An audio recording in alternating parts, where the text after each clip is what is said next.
No, that's right. And that the reconstruction cannot wait for the war to be over. Good morning, ladies and gentlemen. Welcome to this discussion of German foreign and security policy in times of war in Ukraine. My name is Paul Strauceps. I'm a journalist here in Riga, and I will be leading this discussion. Now, I have to point out immediately that we have a few, how can I put it, issues. The first one is that one of our panelists, Tobias Winkler, who is a member of the German Bundestag, there he is not here, as you can see, but he is, well, I can see him on the screen, and you can now see him on the screen as well. He is, as I understand, in Vienna airport because of a certain kerfuffle with his flights. And Mr. Winkler, you will be with us for how long now? Let's just see, can you hear me? So, good morning. I'm with you for about 25 minutes. Then I try to get on a flight because I still want to get to Riga. Despite the airlines doesn't want to bring me there, I will do so. Very good. So I'll make sure that Mr. Winkler has a chance to talk, and perhaps also that you have a chance to address some questions to him before he has to switch off his camera and run to his flight. But in any case, we are also, as you note, 4 men here on stage and a 5th one on the screen. So I hope to engage also women in the audience with questions, to have questions and so forth, to guarantee the fact that everybody is heard and we're not just, as they say in America, mansplaining things to people all the time.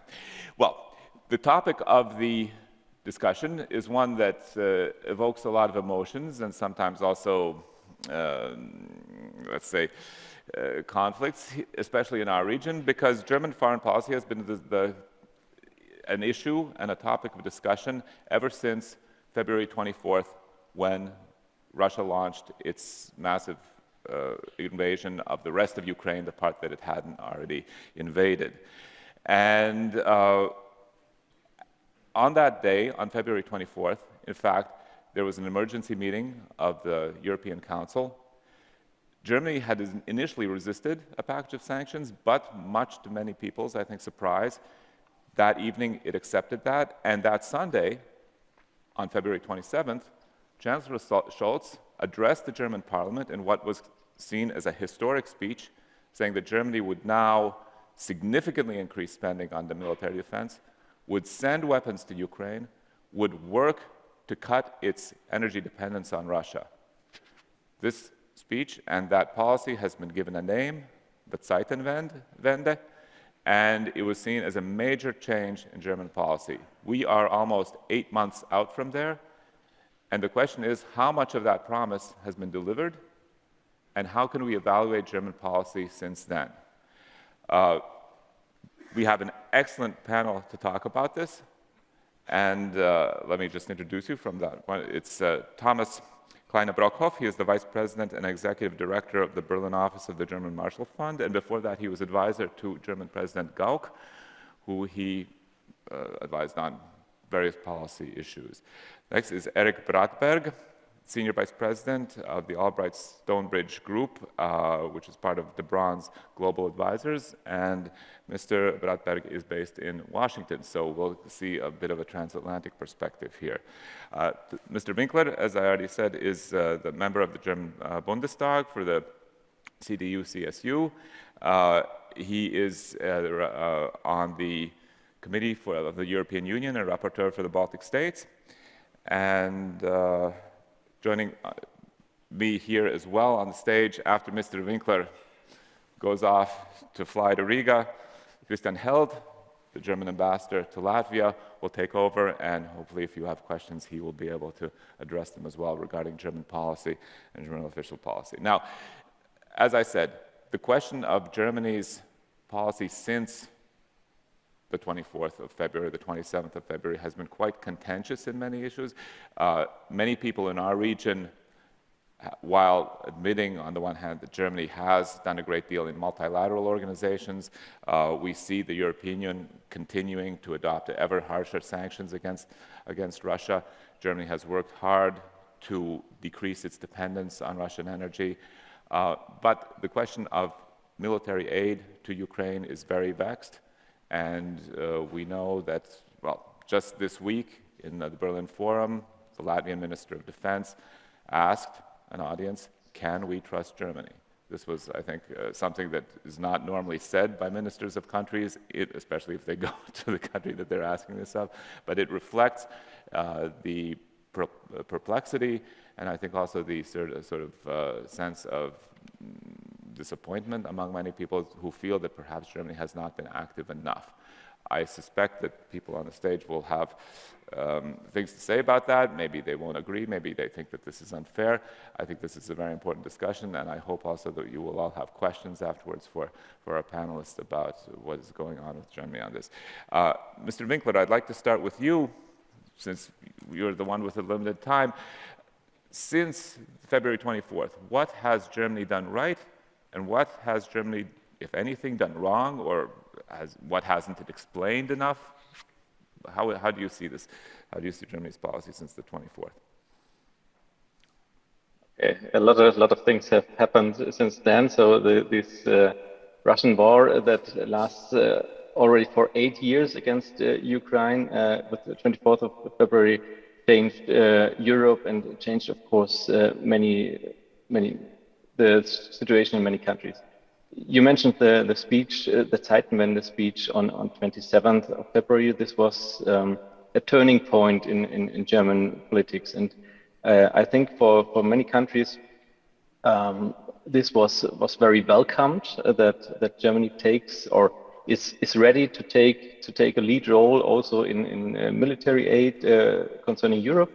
And we also from the opposition party, from the CDU/CSU, we were very happy and, to be honest, very surprised about these clear words, about these clear messages, which was not so well received by the coalition parties. That means the Social Democrats and the Greens and the Liberals. Why I mentioned that? Usually, foreign policy is nothing about only about party politics, but in this case, I think these, or at least two of these three parties, the Socialists and the Greens, they have a very, very long way to go from their sources of their parties are the peace movement, maybe the environment movement, but also the peace movement. And for them, this change is much bigger or much more severe than maybe for the other parties. And I think it's very important in this question how Germany, or why Germany has this reputation that it's reluctant, that maybe it's too late, too little. We know this with Nord Stream 2, with SWIFT agreement. Finally, we delivered. Finally, we were on board. And this is also the same with the heavy weapons. We have and we had some problems, and we have to convince the people. But in democratic states, I think it's very, very important to take all parties, but also the whole society with us. And therefore, I think they have to do a very difficult job, much more than we have. So when I say they, it's to convince the people out of these, what I mentioned, the peace movements and so on. And if you now count what we did in humanitarian aid, in financial aid, in military aid, I think it's quite a lot, and it definitely helped and supported the Ukraine and the Ukrainian. Also, when you come to military aid, also the Ukrainian army to stand this fight against Russia. Mm-hmm. Thank you, Mr. Winkler. As I said, I'm going to give you a chance to talk a little more before you have to run off to your flight. What do you think Germany should do in the coming months and years regarding security and foreign policy? And also, how, I mean, considering, I mentioned Mr. Pabriks, he's not alone. I think we see expressions like that from many people in Central and Eastern Europe. Should Germany do something to change these attitudes? If so, what could it do? I think the trust and the confidence got a little damage. This is no way to talk around that.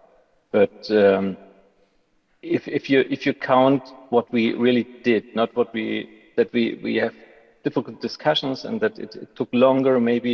But if you then see what is on the ground, if you see our support also for the Baltic states, if you see our enforcement in Lithuania, and if you also see when you come to NATO that we have many obligations and we definitely fulfill it in a good manner all around the world. And if you see in Mali the situation where the French got out and we see Wagner troops from Russia going there, this conflict is not only concentrated on Ukraine. Of course, it's our main issue, but the rest of the world didn't stop their wars, and we are very much engaged also there. So with our worldwide contribution to NATO, and I think this also should be taken into account when you measure our contribution. And so, so the final message or the short message is, or in a nutshell, I think we do better than our reputation, but we could improve. Mm-hmm. Okay, thank you, Mr. Winkler. I'll turn to Mr. Klein-Brockhoff. Do you agree Germany has done better than its reputation? Yeah, probably so, but it isn't doing good enough. Let's start from the opposite. Okay. I think what we're seeing here is the first mega crash of German foreign policy has been displaying in front of our eyes. We are telling ourselves the history of German foreign and security policy since World War II as a history of successes, from Western integration, NATO membership, to détente, to 1989, to Europe whole and free, to a globalized, integrated, interdependent economy and global system. Now, the tenets, the basic assumptions of that are challenged about interdependence, about how the international system works, about friends or foe, and I think the country is working through that crash. It happened in front of our eyes. It happened in the most brutal way you can think of, and it has no precedent since 1945. So, and what Mr. Scholz did on the 27th, it was a U-turn. It was a U-turn before the country was crashing into a wall. It was an emergency rescue operation, of foreign policy, I would call it. So the expectation that you do this U-turn and then you go straight in a different line at 180 speed is ill-conceived. There is many things to be worked through in a democratic society in order to do that. So where are we there? I think on the military side, we're pretty good in terms of the 100 billion. There's questions as to, the debate now is not whether you follow through on this, but whether 100 billion is actually enough, and whether enough of the existing money can be dispersed at the speed required. That is the right conversation to have, not the wrong conversation to have. The second is, and by the way, why could it be done? For my lifetime, the debate about nuclear sharing that was alive and kicking, even in the coalition debate, just a few months before the 24th of February, I think that debate is dead as long as I live, because whoever tries to fiddle with nuclear sharing will be washed away by the German electorate. I think every person in the country has heard loud and clear what Mr. Putin has said, and that has consequences for the electorate. I'm 100% sure on that account. So I think we're on the technical side. Have we done enough to reform the military, the procurement system especially? We will get into a lot of trouble actually doing what we said we want to do, and do it in time. But those are the right questions, and I think that line is pretty clear. And it is pretty clear because, well, all we are doing right now is fulfill NATO planning goals, which had been there for a long time, but hadn't been acted upon seriously. That's happening. Second, energy security. The U-turn couldn't be starker here. We're paying a heavy price for it. The compensation package of 200 billion, hard to imagine, is staggering. In the end, if this works, we can be thankful for this move that Mr. Putin then initiated, because it'll speed up the energy transformation that is necessary. So that's already been on path. My problems are with the third piece of Zeitenwende, which is the Russia piece. These two initial pieces, they were on track. They were sped up by the 24th. Nobody wanted to decouple from Russia, but well, Germany is now decoupling from Russia, and nobody unto this day has a conception of what a future relationship with Russia might look like. That's also understandable, because the war isn't over. We don't know the shape of Russia. We don't know the leadership of Russia. I see why that is not, why we don't have that. But there's also conceptually the idea that we will live not in a security environment with Russia, but against Russia for the time, for the time that we can foresee. I think that is. I think Germans have to work through that, and that hasn't arrived yet as a consequences for years and maybe decades to come, and there is no conceptual piece of that. And the final piece is the China piece. That's not part of the Zeitenwende, but it is by delineation. We're not anywhere on that either. So in the end, you say this is about the reinvention of an economic and a reinvention of an economic model, China, Russia, energy, and the redefinition of a security model. It couldn't be bigger, so I would say, folks, bear with us. This is a big one. Don't expect that it's over in 8 months. U-turn has happened, and there they go full steam in a different direction. That ain't happening. Okay. Clearly, a huge change. You know, it's a big ship, right? It's the biggest country in Europe, largest population, largest economy. Hard to turn it around that fast. But one thing that you didn't mention that I also wanted to raise, because Mr. Winkler, I got an email from him about the Ringtausch, about this, the exchange of weapons and so forth. One thing you didn't mention is aid to Ukraine in purely military terms. And maybe Mr. Winkler, since you raised this issue, I'm going to give you a word. I'm looking at the clock, and I see you'll be running off in a second. Maybe you could comment specifically about that. This is, I think, one of the reasons why people, so I assume in the audience as well, have been ready to criticize Germany. Do you think that this is working well enough, the aid? And then I'll ask Mr. Kleine-Brockhoff to say something about that as well. Yes, as I said, there's always room for improvement, and also the Ringtausch in the beginning was not a success. Now it's going better. When we see with Czech Republic, Slovenia, with Greece, and it definitely didn't work with Poland, and this is a pity. And but there might also be might have been some misunderstanding. I don't know. I was not in that, and we were not the inventor of this. We as a Christian Democrat or social union, we're not the inventor of this Ringtausch. But to be honest, it's not the worst thing. We could support Ukraine with weapons they know they are trained on. But what we criticize on that is that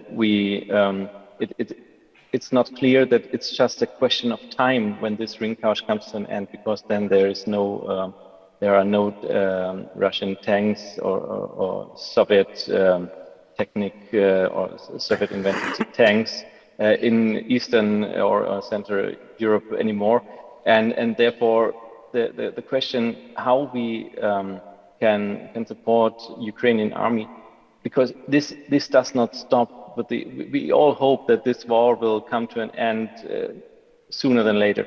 But even when this war comes to an end, the military aid does not come to an end, because we have to support Ukraine to to stand this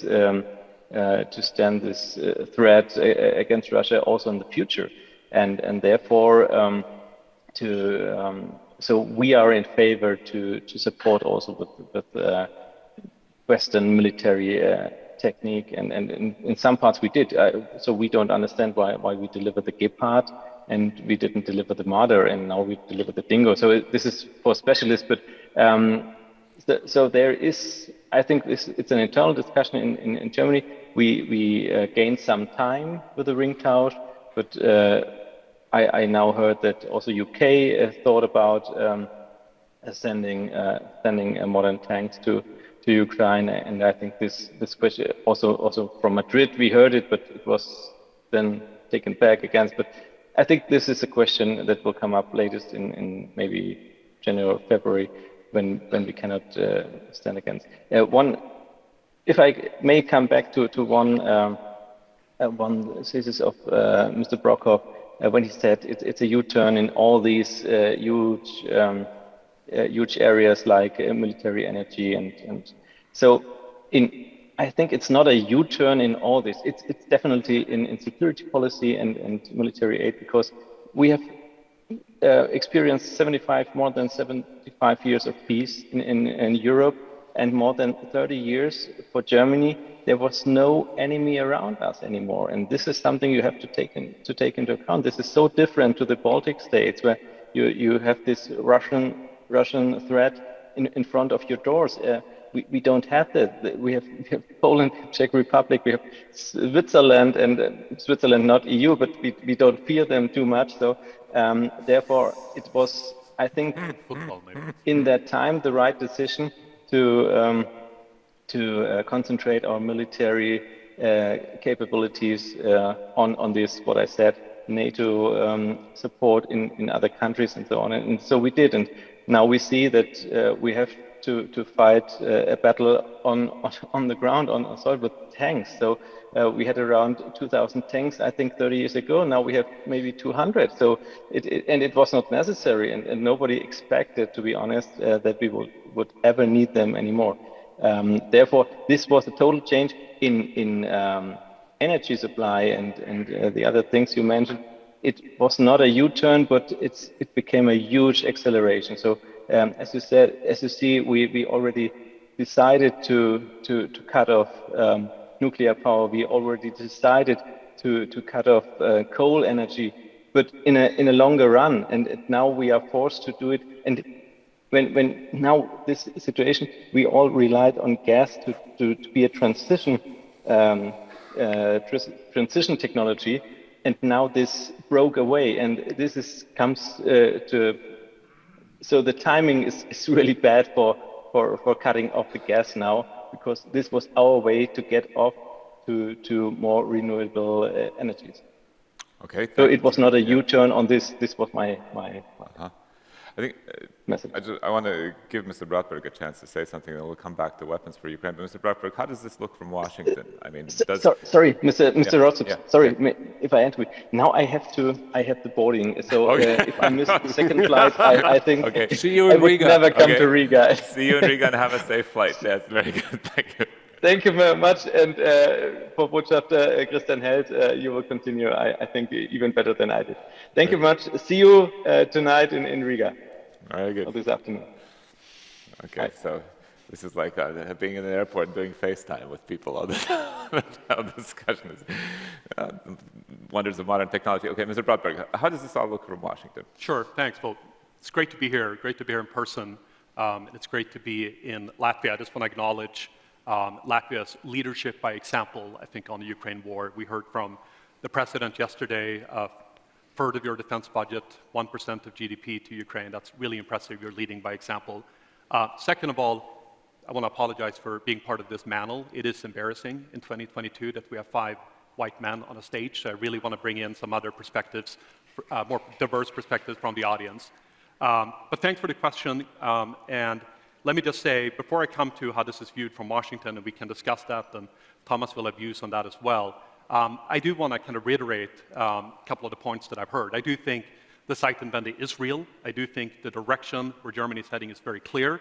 We can argue that it's not fast enough, that Germany should do more, that's fine. But to me, it's pretty clear that it's heading in the right direction. I mean, 1.2 billion in military aid to Ukraine, increasingly providing these more advanced military systems to Ukraine that actually are being used very successfully by Ukraine in the counteroffensive, so they're actually making a difference on the ground.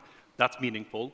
Largest single EU donor to Ukraine in terms of financial assistance, over 4 billion euros. That's very significant. Decoupling from Russian energy, something that would have been completely unthinkable, a year ago. Continuing to lead in the G7, which has been so important, especially on sanctions on Russia, but also on food security and on this idea of the oil price cap, for instance. I think these are significant examples. And I think also, of course, supporting Ukraine's EU aspirations and its future membership potential.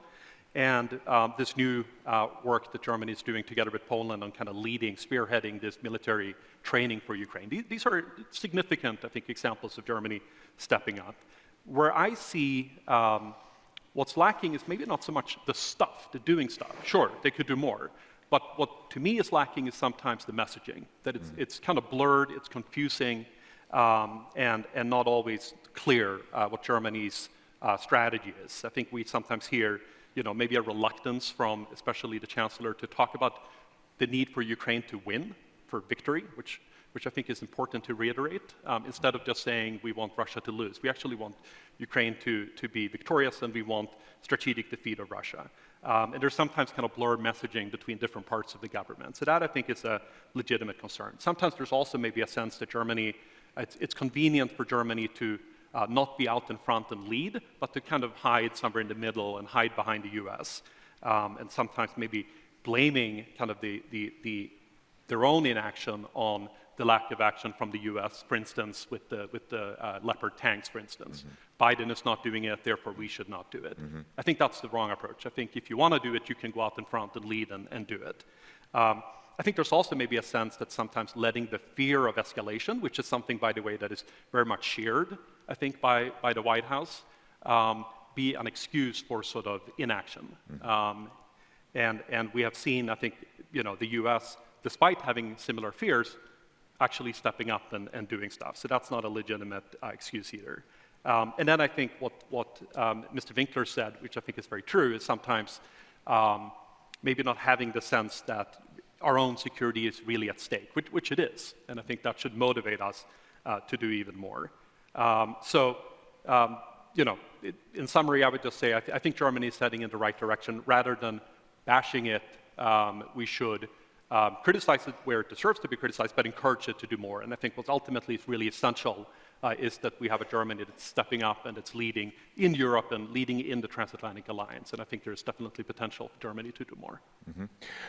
I wanted to pick up this issue of Germany leading and turn also to what should happen in the future, because Germany is undoubtedly the leading nation in the European Union. I mean, there's no question about that.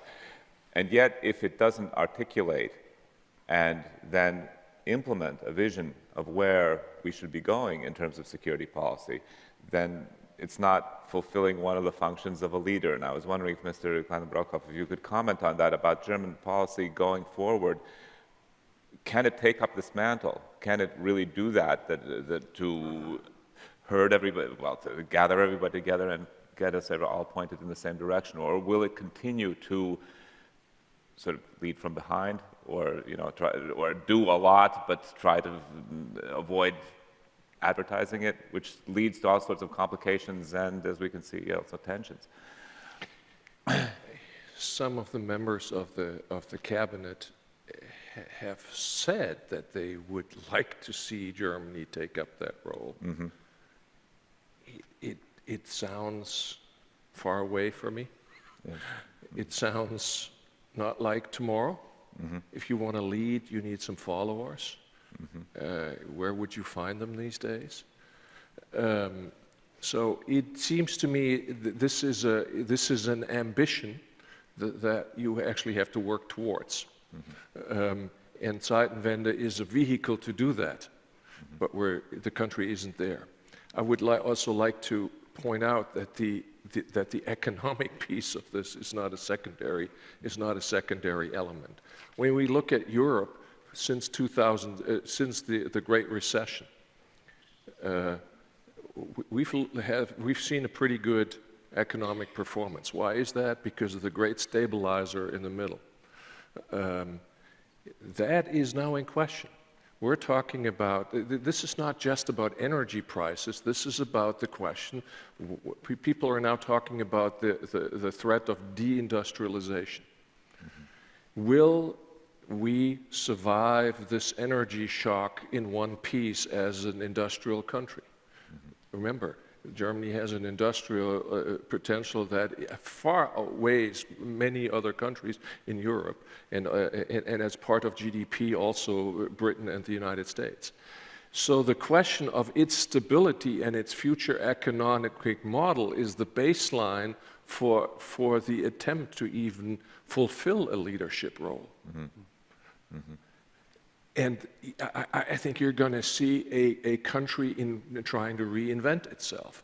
If you think of the German, the quip has always been, has been relying in its security policy on the United States, in cheap energy on Russia, and a big market from China. That's the German model. Well, all three legs of that three-legged stools are challenged. We're trying to fix the first two at a high price and haven't even gotten to the third one. So, talking about leadership in military terms in that environment, I think is a far, I would see the country as a far-fetched assumption that some would like to see in the country, but we're going to have a lot of things to work through these days. And how difficult it is to reinvent yourself with a new economic model. Well, you can look at Britain, how the Brits are doing with that these days. The Chinese need to do that. The Italians haven't succeeded in doing that the last 30 years. So we better hope that Germany will be able to actually deal with this shock. Is it about that, Kent? I think that's absolutely true. But leaving that aside, I think there's still more that Germany can do right now, even as it undergoes that transformation that Thomas is talking about. I mean, I think, as I said, speaking more clearly would be very helpful. Speaking clearly about the need for Ukraine to be victorious, speaking clearly about the need to not have any premature negotiations, but to rather help Ukraine succeed and then be, if they choose to negotiate from a position of strength, recognize that we are in geopolitical competition with Russia, with China, and that even if there were to be some eventual resolution to the Ukraine war, there will not be a going back to normal with Russia, at least as long as Putin is in power. So that, speaking clearly would be very welcome. Stop using these kind of strawman arguments that we sometimes hear, that sort of, because Ukrainian asked for a no-fly zone and we didn't give it to them, therefore we don't have to give them tanks, that we heard from Wolfgang Schmidt recently. That's not useful. So speaking more clearly, I think Germany can do much more in terms of building that type of European pillar within NATO and a stronger European defense policy. And I think Germany can do much more in terms of reaching out to Central Eastern Europe. I've talked to people here who've pointed out that Germany is kind of missing in action in Central Eastern Europe, maybe not here in Latvia, but in other parts of Central Europe. So I think a stronger German effort to reach out, to kind of reassure, rebuild trust in that part of Europe would be very welcomed, and I think should be embraced. Forging a vision that's sort of a vision for Europe that's stronger, but that's still anchored in the transatlantic alliance, that I think is a bit different from what we sometimes hear from Paris about strategic autonomy. I think that could go a long way. And then, as Tomas knows more than anyone, leading on the reconstruction effort in Ukraine and the financial assistance that Ukraine will need to just sustain itself over the coming months as we're looking at a very tough winter. These are all areas where Germany can lead right now as it undergoes that transformation to be able to become a stronger leader in Europe going forward. Maybe we should suggest the German government hire Eric, because that was a pretty good agenda here. Very good. I see there are questions coming in on Slido already, and I assume there will be a lot of questions from the audience, and I would like also to, but I'm only seeing men. Come on. Let's, I want a question from a woman now, please. because as Mr. Bratberg very, very pertinently said, we are not just one of the, well, really? No questions? Okay, very good. Then, Tom, I'll ask you that first question.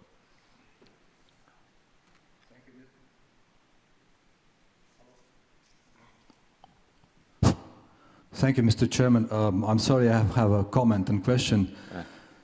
You know, I feel puzzled. Honorable panelists, whatever you say suggests me that we are getting even more in puzzle. German foreign security policy, mega crash. And it's like a simple statement. It doesn't sound so. I mean, it's not a collective guilt. There were people behind who were doing conscientiously or unconscientiously one or another thing, which actually moved Germany towards this mega crash.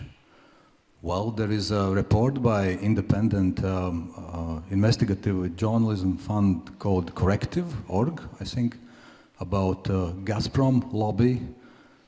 There are political articles about people who were promoting conscientiously or unconscientiously this policy. So, for example, in my life, I work for a university in the healthcare, and we visit often municipalities and the hospitals in Germany. And sometimes they say, well, where you were? We've been told by local elites that you have to go to Russia. Now we are told that you have to go to Baltic region, and thank you, you are coming. So we have a cooperation probably ahead of us. So my question is, don't you need to think about your political elites, which are full of Russlandsversteher, who still argue or sit silent? But I mean, you need to get rid of those because you need the strengths in your policy. And the strength of policy is in clarity and simplicity. And that's what probably Europeans want to get from you, because we expect you to become leaders and we are ready to go after you. But there needs to be internal steps to be done in order to get straighter, clearer, more understandable German policies. Thank you. If you could just identify yourself as well. Thomas, if you could just identify yourself, the panel doesn't know here. Yeah. I will ask No. If you identify yourself, if you could say who you are. My name is Thomas Valmanis. I'm a former chairman of LATO. Thank you. Okay. Yeah. Okay. The question to, who would like to address it? Good question, Thomas. I'm myself wondering how this process of looking into the mirror is going to, in looking back, and how we got to where we're getting, how that is happening, how that can be happening. The governing folks, the folks in government right now will say, we have to take care of the future. We're quite busy with the future. We can't deal with the past. That's sort of understandable from a government position, but from a societal position, that's unacceptable. I'm actually quite disappointed with some of the things that I'm hearing. I'm most disappointed with the former chancellor, Angela Merkel, who seems to have done nothing wrong, and I think that sets a terrible example. That sets a terrible example. Now, I'm not suggesting she's in the pocket of anybody. That's other people. That's not her. But what I would expect from her is to reassess that policy in the light of today's developments, and she is simply refusing to do that, and it's not helpful because it emboldens those in our body politic who are status quo type people, who are actually saying nothing ever went wrong. And she is doing that, and there's one key sentence that she has said. Well, diplomacy, even if it failed, wasn't wrong. Well, that's true, but that is not the claim. The claim is diplomacy unarmed with a dictator doesn't work. That's where I would like her to go, and that's where I would like her to reassess her own role and her own mistakes, and her own mistakes were to talk about 2%, but not pursue 2%. She actually went to the NATO summit in Brussels in 2018 and said, we're committed to 2%, which is why we're doing 1.5%. Right? That is, in short, of what she said in 2018. And there's no reckoning with that. I'm actually finding there's no reckoning in, I'm sorry to say Mr. Winkler is now on a plane, Mr. Winkler's party, the Bavarians. There's no such thing. I'm seeing actually the most of that within the Social Democrats. When you look at the chairman of the Social Democrats, Lars Klingbeil, only this past week, he actually gave a speech in which he named the 4 points in which fundamentally his party went wrong. I think that's what I would like to see, and that's what I'm seeing too little of. Okay. Jump in on that one. I think these are very important points because I don't believe in conspiracy theories like Moscow has the German government and the political class in its pocket. I mean, we know about a former politician in high-ranking positions, but that is not valid for the political scene in Berlin. So call us naive, call us late, call us what you want. By the way, please give up your prejudices about German perfection. That is also an important point to make because some also in this region still tend to believe that we are perfect, we are perfectly organized, the Bundeswehr is perfectly equipped, etc., etc. That is not the case. We're working on it. But to come back to this particular point, which is also a big problem in messaging and also communication, what has been mentioned earlier on. We do have to work on that. I absolutely agree that there is room for improvement, not just now, but also since the beginning of the year, because indeed Zeitenwende has to be filled up with further narratives. What do we want to do with it? Where do we want to go? And then also implement it. What I'm seeing is also a slight disconnect between reality and the things we're actually doing.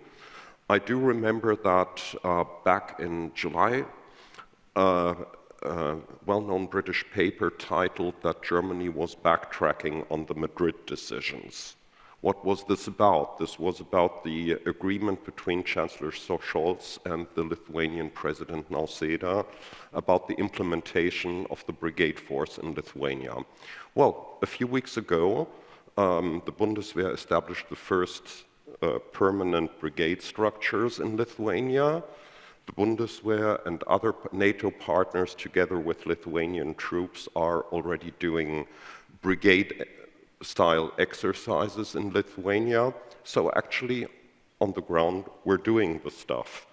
I haven't seen a correction on the backtracking in that particular British paper, but you know, that's the thing, and I have to admit, it's also part of our, let's say, room for improvement in communication that we're in this situation, that every time something comes out of Berlin, it's immediately, oh, what are the Germans up to now? So, complex. Yes. We have a little over 15 minutes left, so very good. 3 questions there, and yeah, I'll take 3 questions and then we'll have an answer. So first one, second one, and third one over there. Thank you. My name is Amelie Theussen. I'm a senior researcher at the Danish Institute for International Studies. I have a question regarding sort of the German public and the support of the German public for these policies and sort of what's necessary in the future for Germany, as you're suggesting. Now that the energy prices are rising, the fears there for a cold winter, and we heard yesterday from Claudia Mayo about the unity that we will have to fight for over the course of the winter. What's your take on that? Thank you. Thank you. Second question there, if we could bring in, yeah.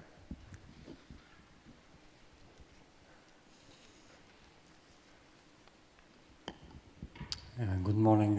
Gins Jägerman is former diplomat of Latvia and associate researcher at the Latvian Institute of International Affairs. My question would be about the Zeitenwende 2.0. Next decade is going to be dominated by the US and China rivalry. And now we see that the German Chancellor is going to China. What's your take on that? Thank you. Thank you. And third question here. Good morning. My name is Lieutenant Robert Rasmus from National Armed Forces. And small remark, I really wanted Mr. Winkler to hear it, but it's also relevant here. There was no such thing as peace in Europe for 75 years. It's a bad excuse, I'm sorry, gentlemen.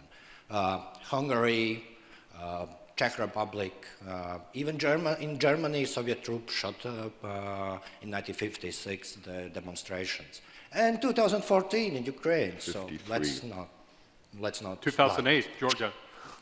Yes, of course. It's technically not Europe, maybe. But Mr. Winkler said there was need for a time to convince the Germans to send help. In the same time, it is quite easy to help Ukraine when it's going after Kherson now. When the Russian VDV troops were in Hostomel, Germany blocked Estonia from sending howitzers to the Ukraine. And my question is to His Excellency, and maybe you can have some small remarks also. And now there is German brigade in Lithuania. There's German armed elements in Ardèche. In the next crisis, will be there a need to convince German people before the action is needed? Thank you. I have answered and then I will get to. So 3 very different questions. Maybe we can, Ambassador, you could start with this one and then we can move around and see. Yeah. Basically, that also goes back on the first question about popular support. I'd just like to take you back to 1999. There was a foreign minister called Joschka Fischer, and he stood for joining the coalition of the willing, the NATO efforts in the Kosovo conflict. And I still vividly remember how he got a red collar back at the party convention of the Greens against his head because he stood for that. Why am I saying this? This will be crucial for the next weeks, months, and years. The political leadership, not just in our country, all over partner governments, the communication to keep this popular support up. The interesting thing is that according to polls in Germany, support for the Ukraine support is actually rising. We're at something like 74% last week, ZDF poll, supporting this. But I also agree with what was said yesterday at that particular panel mentioned. We are going to have a tough winter to go through, not just in Germany. But Germany will be crucial for many other things. We've been talking about financing. Yesterday we heard also about the completely new way that European instruments are also used to militarily support Ukraine. Well, every 4th euro out of the European budgets come from Germany. So I think it's really vital that we get our act together, that we get through this winter in a good way, because other challenges will be waiting. For that, we need this popular support. And concretely on your question, this here, Lithuania, Latvia, is Article 5 territory. And when Minister Baerbock was visiting Riga in April, she also said that very clearly, every inch of NATO territory. So here, I think we're in a completely different ballgame concerning NATO obligations, where I think there are lots of things where I agree Germany has room for improvement, but with respect to NATO obligations, be it on land, be it in the Baltic Sea, be it with the air policing, for example, where we are once again framework nation right now for the Baltic states, I think there we are on target. We're doing our stuff and even more than that. Okay, moving on, China, and we also have a question from Slido regarding China with the failure of the Wandel durch Handel regarding Russia. What implications does that have for Germany's engagement with the wider world, including with China? And maybe the Washington perspective would be valuable here, considering that the US-China relation will be, or competition will be defining for the next years. Happy to take a stab at the China question. I mean, you know, in the US, they just released the national security strategy just 2 weeks ago, and it makes it very clear that while Russia is an immediate security threat in Europe, China is the long-term strategic adversary that will shape the global geopolitical system. And this will have massive implications for Europe, including Germany. I think that the German approach towards China, this traditional approach of viewing it mainly through a trade prism, this is changing. This is clearly changing. This predates the Zeitenwende. And we've seen Germany certainly being willing at a European level to support stronger European trade defense, screening of investments, thinking more about diversification and so on and so forth. That is very positive. Launching its own Indo-Pacific strategy, thinking more about its own relationships in the Indo-Pacific, working with the US on discussing China strategically. That's all fine. But I think there's much more work to be done here. And I think there's much more of a need to recognize the lessons from the Ukraine war in terms of our over-dependence on Russia for energy, in terms of our dependence on China for a host of different products and supply chains that we rely on. And here I think it's a bit worrisome that, again, it's kind of the blurring of messages. We hear very strong rhetoric on China coming from the Foreign Office, Minister Baerbock, but at the same time we see Chancellor Scholz going to China, talking about deepening or at least maintaining trade ties with China, supposedly being willing to approve this Chinese takeover by a Chinese state-owned company of the port of Hamburg. You know, this is worrisome, right? And it sends the wrong message. I think what we need in Europe is a recognition of the China challenge, thinking about scenarios about Taiwan, the type of scenarios that, you know, we're now seeing playing out in Ukraine, what would happen in the event of that in a real crisis in Taiwan, and thinking about this also from the point of view of how to keep the US engaged and committed in Europe. Because I think the US will look at Europe to continue to take more responsibility in Europe as the US in the long term shifts more focus to the Indo-Pacific. That is inevitable.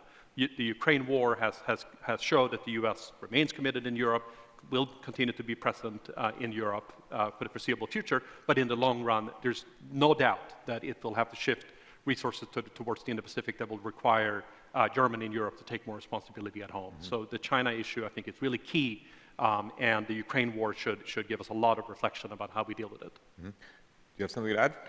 Yes, the question is whether in the China challenge in my country will be seen as a systemic competition or as a great power competition. If it's a systemic competition, then there is a strategic shift to be done in Germany. If it's a great power competition, then the tendency will be to hedge, stay out of the game, avoid being drawn into it. That Mr. Scholz is going to China, I can't criticize. There's a lot of things to be talked about with Mr. Xi, starting with Russia. There's 2 years of hiatus, of direct conversation. We should encourage our leaders to actually talk with each other in a situation like that. What I do criticize is that he does a trip that will have the appearance of business as usual because he's taking a business delegation, and I'd be hard-pressed to see to understand why that is any different than his predecessor's approach to China, although he claims it. And then, you mentioned it, Eric, I think taking a 35% stake is not quite overtaking, but it's a large minority stake in the port of Hamburg, sends that very same signal, and it sends the signal that we're being led by the mayor of Germany, and that is where we're going. Now, there's one element that I do understand of why they're struggling. We're decoupling from Russia at this very moment. German industry has retreated from Russia, and the energy relationship is at zero. Do you want to go down that same road at the same time with China? So there's got to be a bit of pacing in that. But I fail to see is a strategic communication of what these steps ought to be. Now, that said, the China strategy that the German government is planning out is not there yet. I would hope I will see the sequence of that and the end point of that. What type of diversification are we actually aiming at, and what would concrete steps other than declarations to get to diversification actually mean? That is what I would need to see, and that is what I don't see out of this government quite yet. Okay, we have 5 minutes left. I hope the organizers will forgive us for going a little over time because it's such an interesting discussion, but I'll take one more round of questions. So there. Thank you very much for the microphone. My name is Simon Draper. I'm from New Zealand. I'm pretty confident I've come the furthest away. If I was jumping on a plane, it would take me 36 hours to get here as opposed to your colleague. As you know, New Zealand's not part of NATO, but yet again we are supplying some training and some financing in the war in Ukraine. And I just want to make one point. I'm not quite sure the people of Tigray or South Sudan would say this is the biggest breach of international law since 1945. The question I've got is a country like New Zealand has spilt a lot of its blood and treasure in this part of the world over the last 100 years. Yet when we listen to the German narrative, your equities in this seem to be much, much greater than ours. We worry about the South China Sea, the DPRK, Taiwan. The organisation I'm with, Asia New Zealand, we have about 10 dialogues across Asia. You know, if you're talking decoupling with China, it's not going to be decoupling. So my question is, what is the German narrative to a country like New Zealand about why we should spend more blood and treasure on this continent in the Ukraine? Thank you. Great. Okay. Question there? So you had a, yes. Yeah, microphone's up there.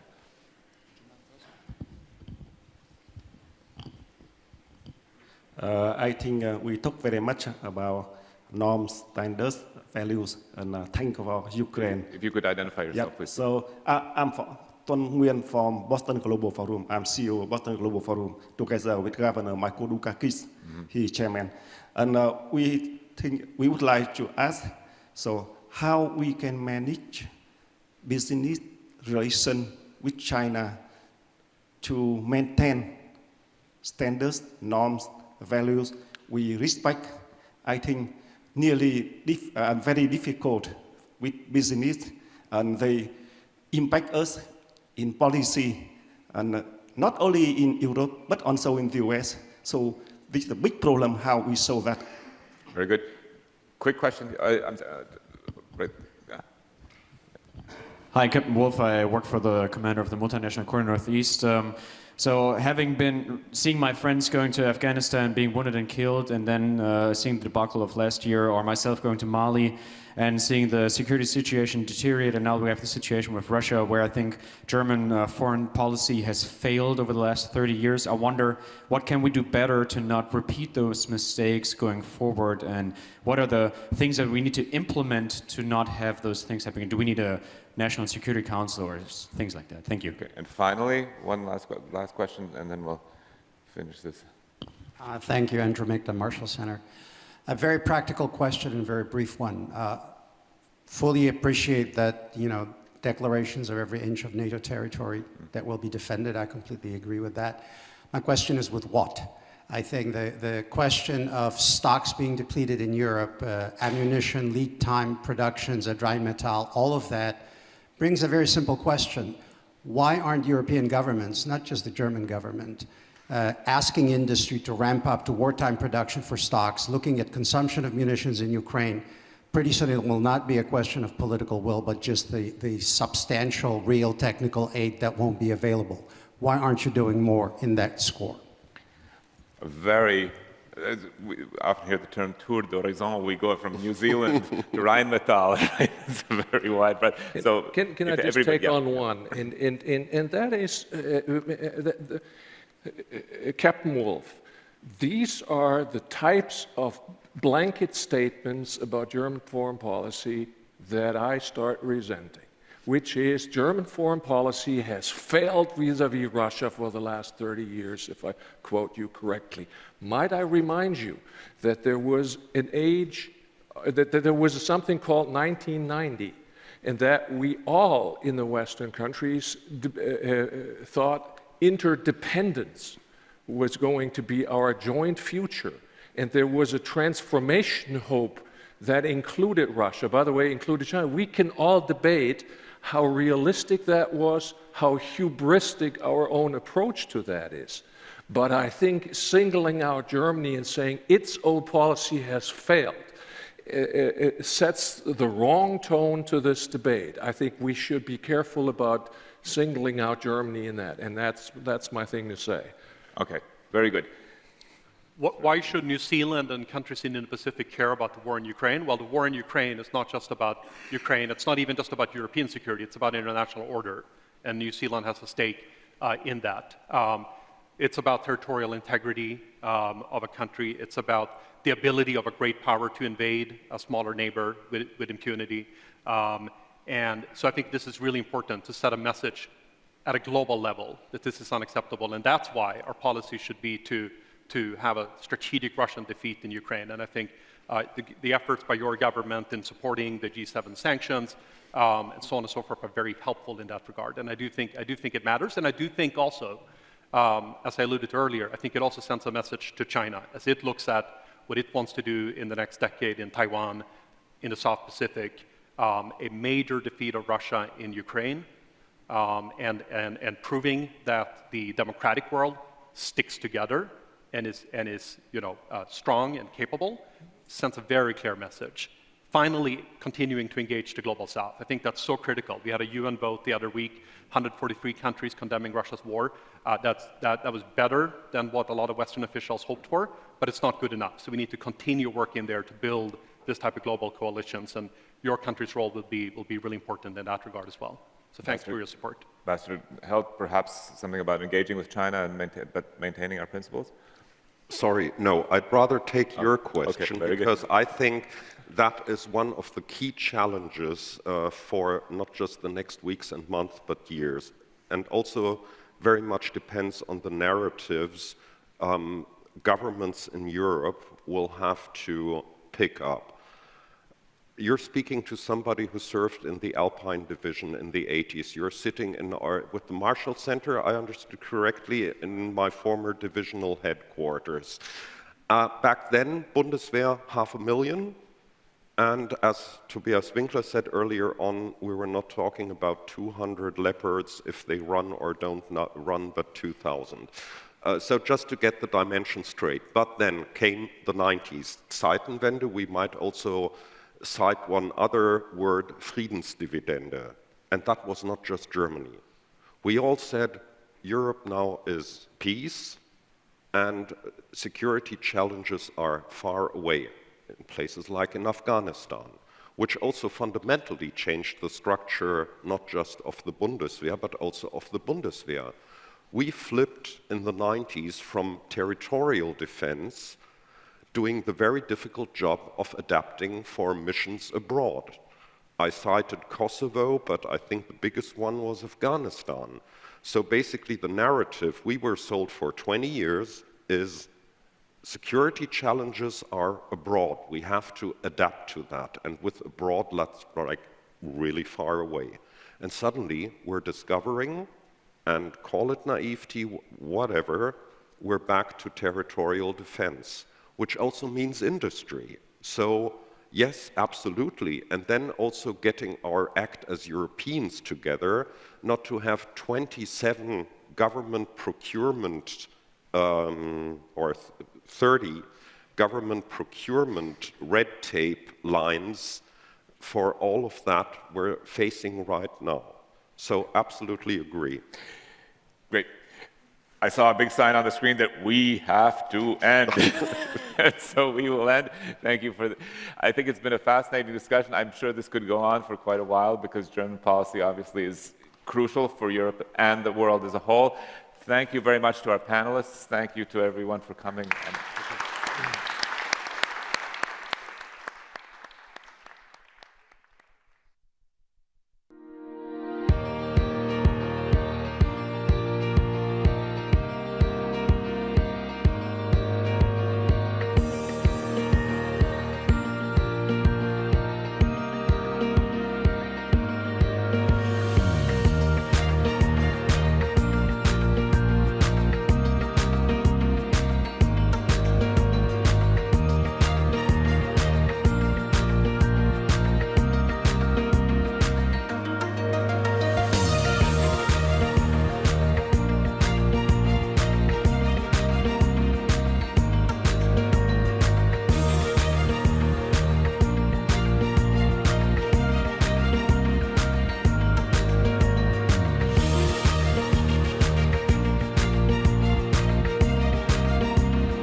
Sitz.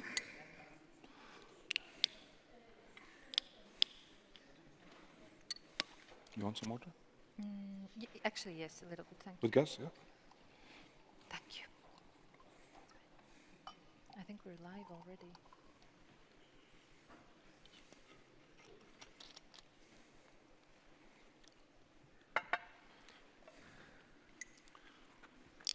So, warmly welcome to our next session, Hybridity of Hybrid Threats, Response of the Baltic States.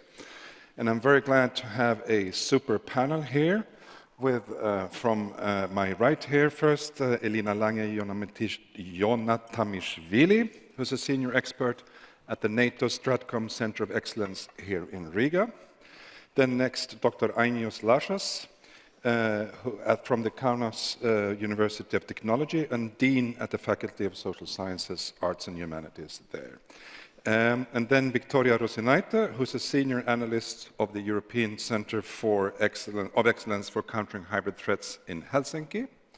And then, last but not least, James Aparuthai, Deputy Assistant Secretary General at NATO for Emerging Security Challenges.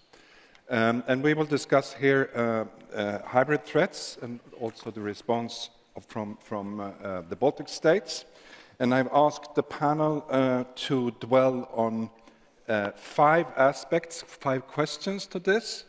And we're trying to take stock, but also come up with some ideas where we need to go from here on recommendations for the politicians.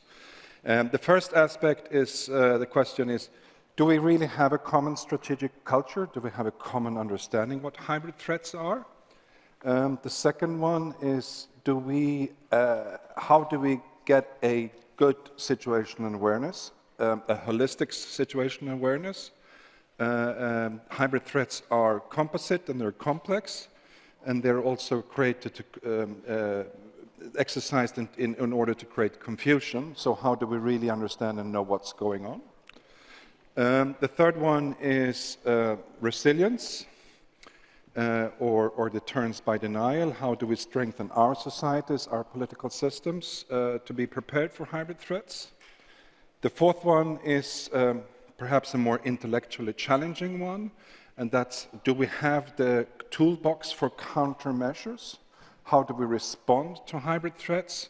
How do we think in terms of hybrid deterrence? We know what military deterrence is, but what is hybrid deterrence? And the last question is, do we do these things alone in the nation state or in the international cooperation? Of course, we need to do both. And sometimes we hear this concept of deterrence by coalition when we work together. So, Elina, I thought that you would kick off with some reflections on these questions. Thank you. Good morning. I will probably start by considering two big concepts. One is deterrence and the other one is resilience. So if we think about the two, deterrence is something that is down to the state, to the government to implement. But resilience is something that should come from within, the society. And when I think about these two, I'm afraid we are not very good at what I would call expectation management, because my impression is that we as a society look at the government, so what are you doing? Why aren't you taking care of this? And then the government looks back at the society with kind of the same framing. So each feels they have done their part and that the other side is not quite delivering. So I'm oversimplifying this, of course.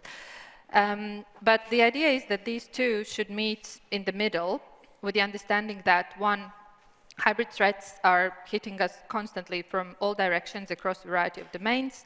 Secondly, government response to these threats is not always sufficient, or it's not sometimes even possible. Thirdly, resources are and always will be limited, so be those financial or human, and we need to prioritize. So there will be always a limitation to what a government can actually do, and this is what society needs to understand.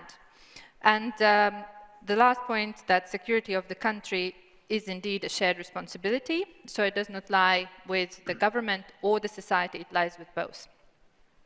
So during the past decade, Baltic countries have been embedding this idea of shared government and societal responsibility in public discourses and also in government policies. And if we understand strategic culture as a reflection of shared cultural, normative, moral, and historical understandings, then one could argue that we are seeing a certain evolvement in the Baltic strategic culture. Often those are external shocks that shake up countries' strategic culture and trigger change. An example to that, I believe, is Sweden's and Finland's application to NATO. But for the Baltic countries, these main triggers have been Russia's attacks on Estonia, 2007, Georgia, 2008, Ukraine, 2014, and now we all know this list.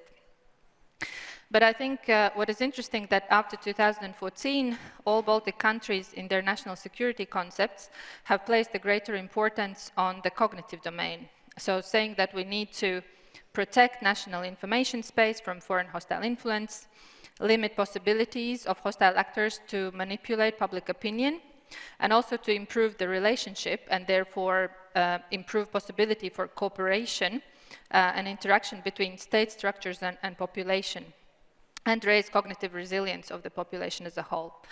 So the expectation is there, that the governments and citizens alike will contribute to this increased cognitive security. But I would argue that we need to be better at spelling it out to our citizens in particular. What does it actually mean in practice, this shared responsibility for security, how it is understood, and how exactly each and every one of us can contribute to it. So in an ideal world, we would like to see a society which is proactive, involved, shares the same core values, and has a similar understanding of threats.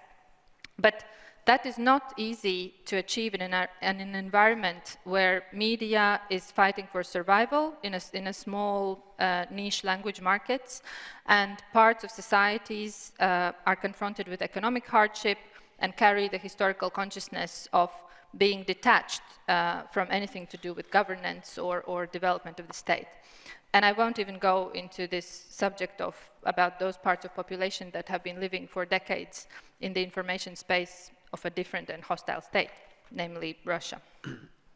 So I think Ukraine's example has demonstrated to us that how our populations think about their own country and its future, how united and ready they are to confront or resist any kind of threat or military attack, has more weight than any modern weapon, although those two, of course, complement each other. So, last point, looking to the future,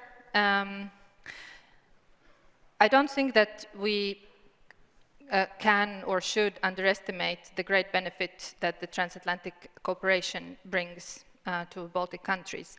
But at the end of the day, it is the responsibility of every individual country to implement the countermeasures against hybrid threats.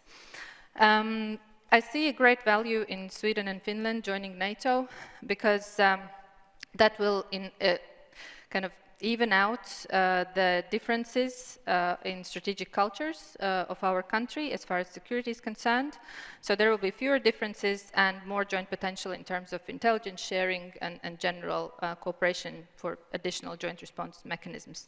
But apart from that, we should place more focus in the Baltics on encouraging civic engagement, promoting social and political participation, strengthening media, and decreasing the distance which currently exists between authorities, media, politicians, and citizens. Thank you. Thank you, Elina. And I think a main takeaway here is what you stressed, the shared responsibility of security. Ainius, how does things look from where you sit?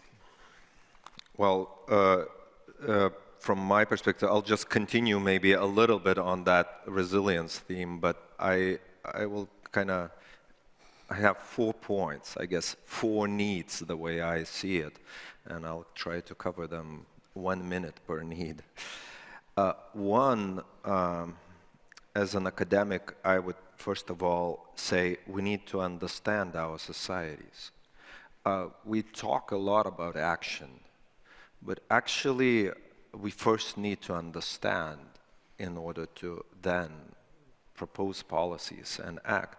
And I'm not just saying, you know, during these days we talked about, oh, so many % trust NATO or don't trust NATO. That's one thing. Another thing is, how do people perceive threats here? You know, how do they react to different kind of threats? Yesterday we had a conversation with a high-ranking colleague from a European country, and she said, oh, you know, I'm not sure how does all this anti-vax, you know, conspiracy theories and pro-Russian attitudes come together.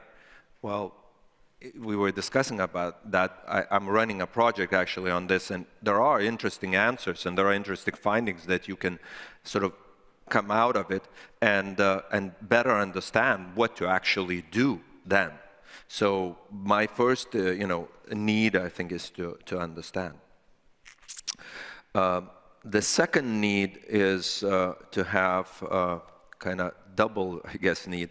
One is to have a conversation within our countries, right?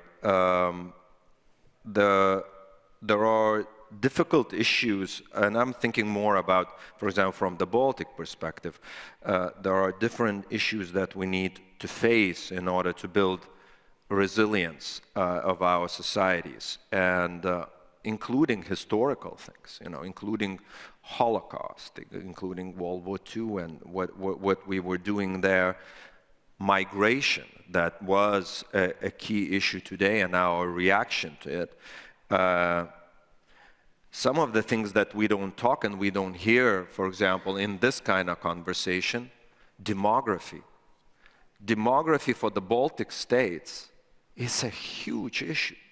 And demography is something that underlies everything else, economy, potential, defense, all kinds of things. And it's a huge issue that is sort of somewhere a bit under the carpet. And I feel like, we are discussing this high stuff, but we are missing some fundamental challenges that we need to engage when we think about resilience. Conversation, so within the society, the sort of related point is among ourselves, right? For example, again, when I think, just because the topic more in the Baltic, we still, I don't know how many of you know that, but we still don't have a ratified sea border between Lithuania and Latvia. I mean, that's, we think about France, and Macron said something and he doesn't understand something, right? This is we, brothers and sisters, Baltic sisters together, not solving issues that are fundamental to our own security. If we would have this border and maybe joint exploration of resources that are in the seabed, the situation might have been very different. In a sense, what I'm saying is that we don't do some homework here, and it could be energy in the same way, issues related to energy that, we can explore this,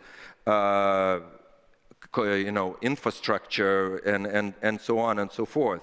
So there are a number of issues that we need to discuss among ourselves much more seriously and take them seriously, and we don't do this. And we often look somewhere further away.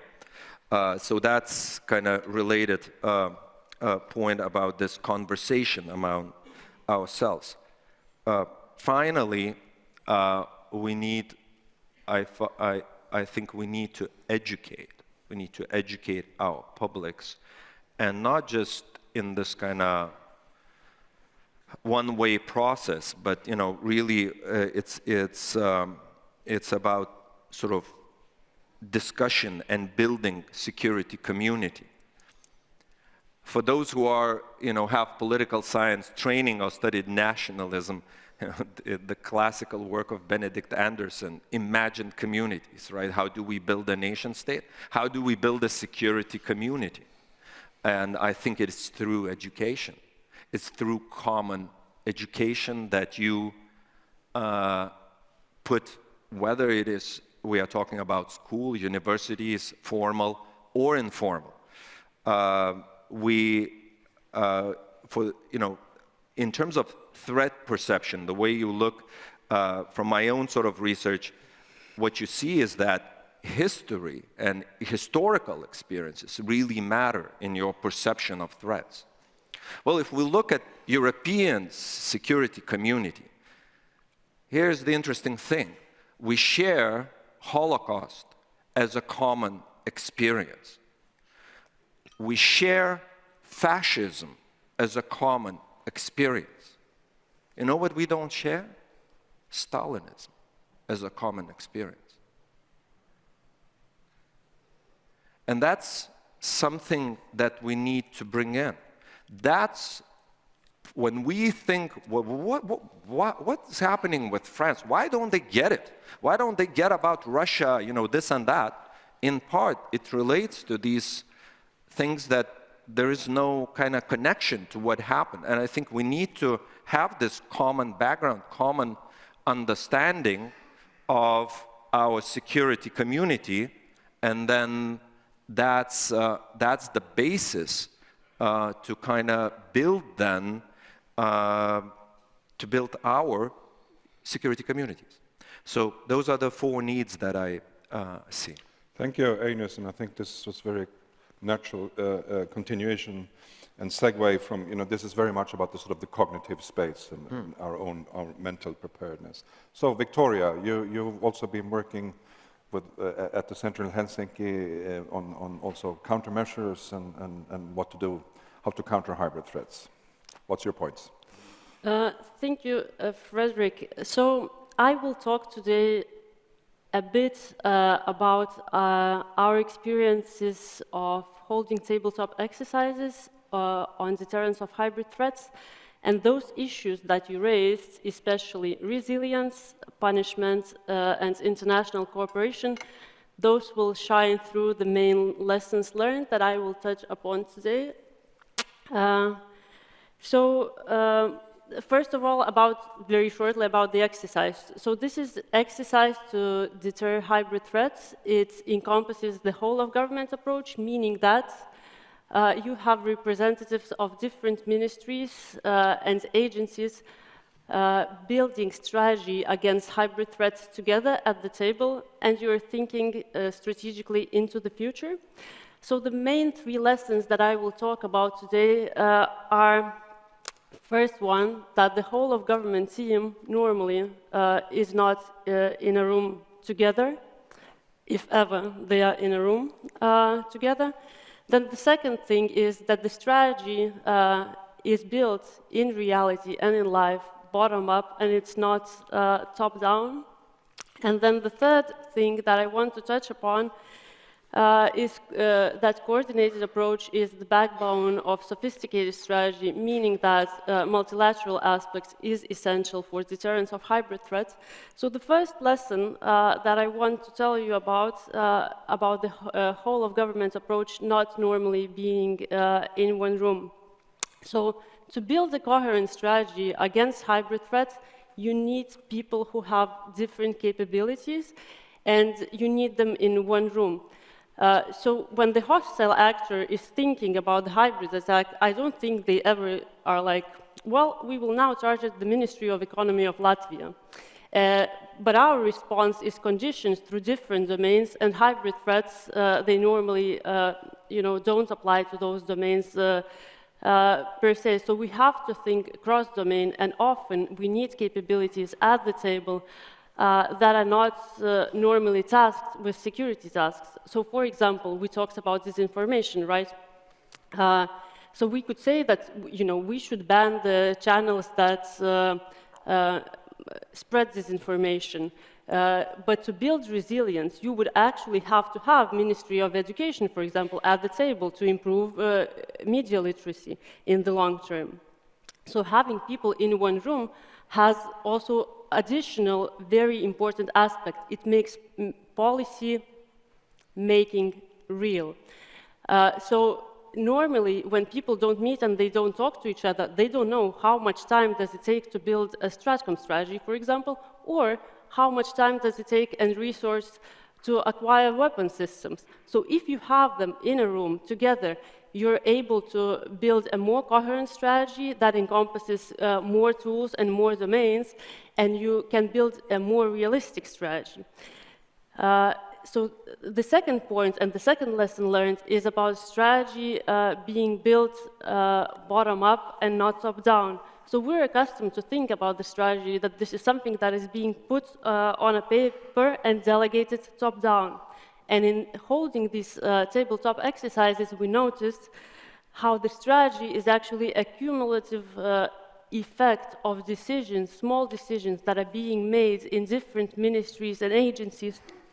And these then form the strategy along with strategic documents. So strategic documents are, of course, there, but the strategy happens in interaction between those documents, people, and events to the backdrop of the strategic culture. So what kind of strategies, what kind of strategies do we build in our participating states? So first thing we noticed exercising that our strategies are very normative, and they're based on democratic values. In the exercise, we had some let's call them malign tools, so like covert economic penalties or insincere diplomacy, and guess what? Nobody played them. Another important trait that we noticed in exercising and in building of those strategies is exactly focused on resilience. So all strategies that we witnessed being built were based on resilience. So when people had to set out their tools across time, resilience tools started first and they lasted the longest. But when the systems were shocked with, for example, war in Europe, strategies incrementally turned more punitive. So what happens if you don't have people in one room together and the strategic environment changes and people feel that their strategies should turn more punitive? So you have those strategies being built bottom up in different ministries and agencies in different stovepipes. So they are not only not covering the tools that could be there, but also what happens is that people and agencies that are normally tasked with those tasks of security, they have their own ways about resilience and punishment. And our feeling was in these exercises that then, if you have people, managing crisis and reacting to crisis, the strategies would be more punishment-based. Then the third thing that I wanted to touch upon, and from the lessons learned, is the coordinated approach being the backbone of sophisticated strategy. And by coordinated approach, we mean not only that the ministries and different agencies within the state should be involved, but the thing is that all of the states in Europe are normally smaller than the hostile actor they are facing. So to be able to address this hostile actor, you in a sense have to grow. And what is the way of becoming bigger, becoming more able to address this hostile actor? This is naturally belonging to the multilateral organizations such as NATO, such as EU, and working out deterrence strategies through them. So these are three things that I shortly wanted to touch upon. People have to be in one room from different agencies. People are building strategies from bottom up, and multilateral aspects is essential in any deterrence of hybrid threats strategy. Thank you. I think this is some really very useful and important takeaways that, policies and strategies are fine, but this is a tradecraft. I mean, you have to make, you said, policy made real, so to say, and it's really people and the bottom-up approach.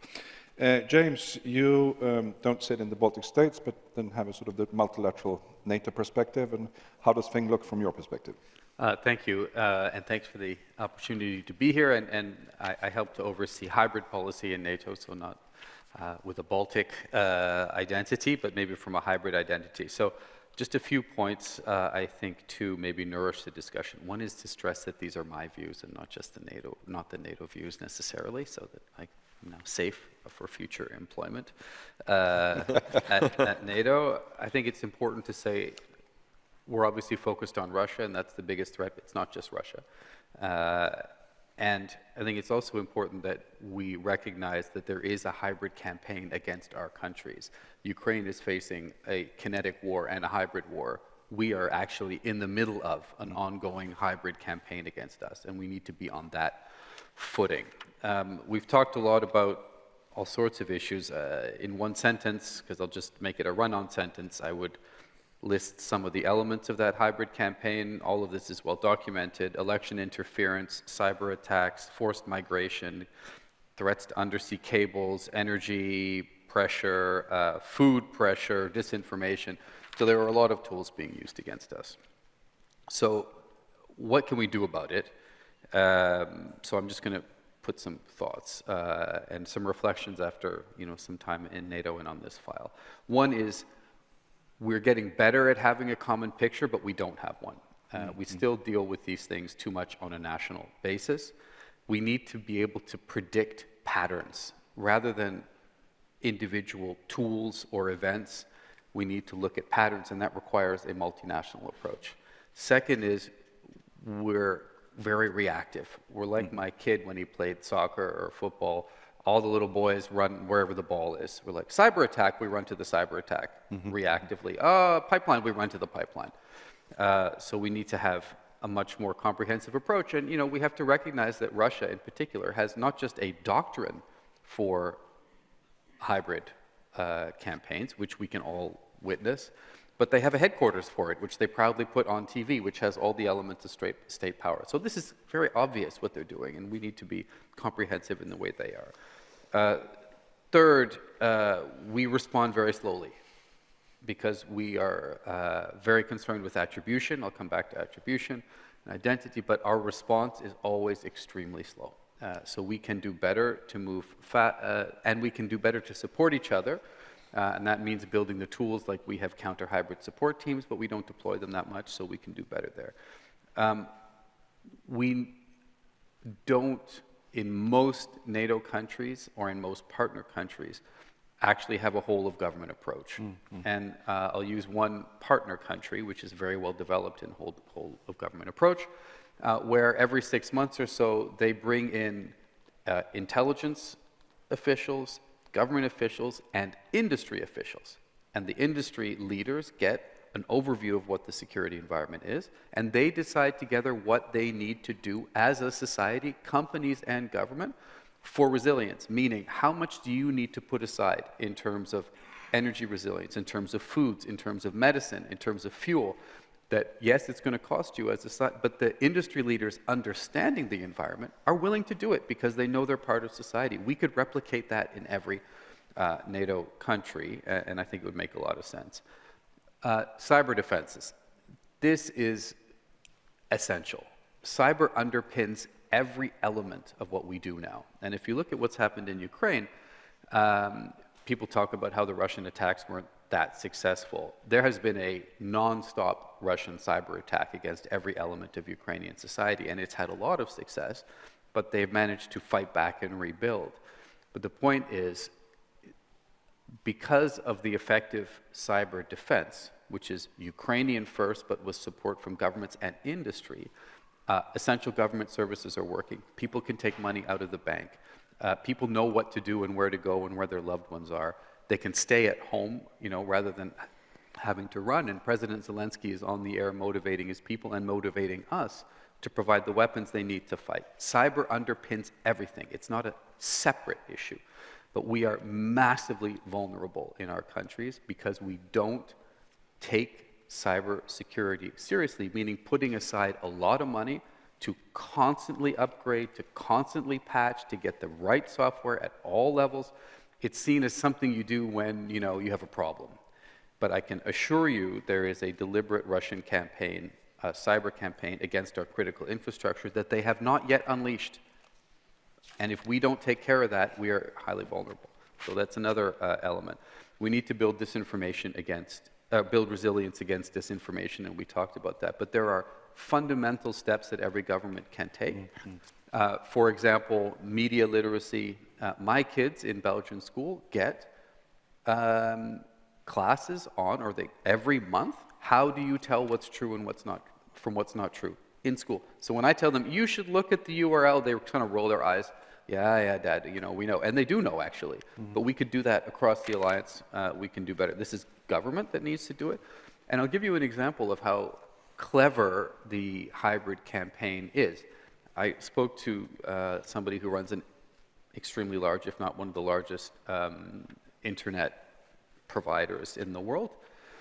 And he was telling me that what Russia has done is to use Spanish language social media in Mexico to influence the American electorate, because millions of Americans get because they're Hispanic, they get their information from Spanish language. So they get in that way. The Mexican government's not paying attention. The US government can't do anything about it. So again, we need a more comprehensive approach. We can do much better to learn from our partners. And I think of, in particular, Ukraine, Georgia, and Moldova. They're constantly offering to us, and we're increasingly taking advantage of it to learn from their very harsh experience and take those lessons into our exercises and others. And then I get into the more complicated one, but I'll give you, again, I stress this is my personal view, but we need to be able to impose costs. You can't just always play defense. You can't just always be on resilience. To use a ice hockey analogy, which in Latvia or Sweden I can do, if you just line up all your players on the blue line and let the other team shoot, you're never going to win and you're always going to lose. So we have done that. It doesn't mean tit for tat. So for example, after certain Russian activities, a lot of NATO countries ejected a lot of their diplomats/spies. But for example, a massive Russian cyber attack does not mean that we should then counter with a Russian cyber attack, because we want to set, there is a norm that there should not be cyber attacks, for example, on critical energy infrastructure. If they do it, they're violating the norm. If we respond that way, there is no more norm. So we need to make sure that we do maintain these norms, but we do need to also respond so that there's a cost, and we're not just absorbing and absorbing. Final point I would make is that this is actually pretty urgent that we focus on this. We talked earlier about how the focus on stockpiles and military equipment is very high, but much, much worse is possible when it comes to hybrid. And I mentioned cyber attacks on critical infrastructure across the alliance. I think that's extremely plausible. Energy cutoffs can get much worse than they are now. The undersea cables, which carry not just that carry basically our data, is highly vulnerable, and there have been, the Norwegians have had a recent experience with regard to Svalbard. There is forced migration, there's more disinformation, so this can get worse. We need to act on it. These are some ideas for how to do that. Thank you, James, and I think an important, and thank you for your honest and frank expose, and I mean, there's absolutely no room for complacency here, and lots of room for improvement. Before we open up for questions, and I already have some questions online, and please here in the room think about some questions and I will come back to you. But first, to just pick up where you ended, James, after 2014 we started to talk about hybrid threats or hostile state action, gray zone. I mean, we had a lot of different terminology for this. But then over the last year, with the Russian military buildup along the Ukrainian border, and then especially after February 24th this year, the focus has been very much on the military kinetic side. And we're all experts on HIMARS and what have you, and drones and what have you these days. And also, to be frank, I think over the last year, and in a country like Sweden this spring, where there was a discussion whether we would join NATO or not, I think we all had expected to see more hostile sort of Russian hybrid campaigns than we have seen, not to say that there hasn't been. But are we in the risk now with this very strong focus on the military side of things, the kinetic side of things, that we are a little bit forgetting about hybrid threats or drawing the wrong conclusion? Well, that didn't turn out to be that important or that dangerous. Does anyone want to comment on this? Are we focusing too much on the military side now and forgetting about hybrid threats? I think as far as Latvia is concerned, I think it's quite the opposite, because we are not taking part in an active military conflict with Russia, but because we are supporting Ukraine politically and militarily. From day one, we have been actually preparing for the worst, that we will be getting all kinds of hybrid attacks, starting from cyber and migration, where we have learned our lesson from 2021, Belarus. So I think, at least here, most focus, actually, I would say, has been put into preparing ourselves for these kind of hybrid attacks. James, are you getting less bandwidth than your military colleagues? Well, actually, I'm pleased that NATO, and that starts from the Secretary General, but also all the ambassadors, have actually moved hybrid higher on the agenda than it was a year ago. I mean, our hybrid colleagues were generally working on exercises. Then, I think we'd confirm that 2 years ago, if we had designed an exercise that looked like what's happening right now, the ambassadors we were talking about, the ambassadors would have sent us out of the room, like, come on, that's totally unbelievable, like, don't give us this. And now, something happens every day. But no, there is a heightened interest in addressing this. The challenge we have at NATO is twofold. One is a lot of this rests with national governments, and national governments are, to a greater or lesser extent, careful about exposing all of their vulnerabilities on a 30-country platform or a 32-country platform. I understand that. That's very natural, and so that there's a little bit of hesitation there. And second is, of course, that NATO doesn't control, certainly, all the tools necessary to contribute to hybrid defense. Mm-hmm. The EU also doesn't have all the tools, because hybrid is not just below the threshold, and I think that's really an important point. Hybrid is the full spectrum. It also includes military tools, and Ukraine has absolutely experienced that. Georgia has absolutely experienced that. But we also experience it when Russia moves military equipment around, when it makes nuclear threat.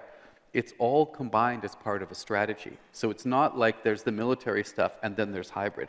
The full spectrum is hybrid.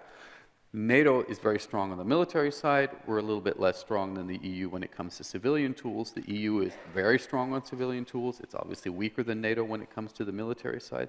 So a very close NATO-EU collaboration, which is not as easy as it should be for political reasons, would make a whole lot of sense. Right. Victoria, have you seen more or less interest in the center activities in Helsinki over the last 6 months or not? Oh, definitely more. More, yeah. It's interesting how the tables have turned from yesterday when the NATO strategic concept discussion received the question, do you think that hybrid threats overshadow the kinetic part? So we're now discussing a completely different question from the other side, or the same question. So I think it is first and foremost important that in the NATO strategic concept, hybrid threats can also call out now Article 5. So it means that we're also talking about deterrence of hybrid threats on the NATO level. And I will agree. So hybrid threats work across all spectrum of different domains. And I don't think today any war would happen without hybrid threats there. Yeah. Enius, briefly before we let go. Yeah, I very much agree with my Latvian colleague that I think in the Baltic states we actually were preparing and expecting actually sometimes even more. With refugees coming in as well, and all this discussion about how do we educate, how do we change our educational system and adjust, very much there, all of these things. So that's definitely hybrid threats are also information space. I mean, it's very, we got in Lithuania, we got attacks on our media immediately during this beginning of the war. So it's very much there, and I think everybody is kind of uberly eager to react and counter sort of to deter any narrative that comes out potentially suspicious. And sometimes that's, I would say it's sometimes a bit even worrisome, because then you kind of suppress and my sometimes fear, and I say, in Lithuania sometimes, I say, let's not become inverse Russia. Let's not become this kind of patriotic, no, we are now the best, and we, and it's kind of the inverse of it. You don't want to kind of suppress every other thought and discussion, but really to find the right balance. But I think we are there. We are here to defend the open, free society and democratic society. So we have a sort of about 15 minutes left, and we want to have some questions from the audience. And Shota, and then the lady next to him, and then we take one question from online, and then we return back to the panel. And please introduce yourself very briefly. Hello, this is Shota Guineria from the Baltic Defense College. And I was going to ask a question about the threshold, because we still keep discussing hybrid warfare as if it was something before the conventional war instrument of power comes in. But James and Victoria both nailed it. So we have the answer now that the hybrid warfare is sort of a full spectrum of instruments of national power being used in a coordination. But then my question would be, why NATO and the European Union both walked away from the hybrid warfare term and switched to hybrid threats? Because the rationale was exactly that it's not warfare because it does not include bullets and rockets and stuff, in my understanding. And the second part of my question goes to more practical considerations in Ukraine. So 2014 versus 2022. So we have seen in 2014 was that Russia was able to achieve its objectives without a need for conventional full-scale war.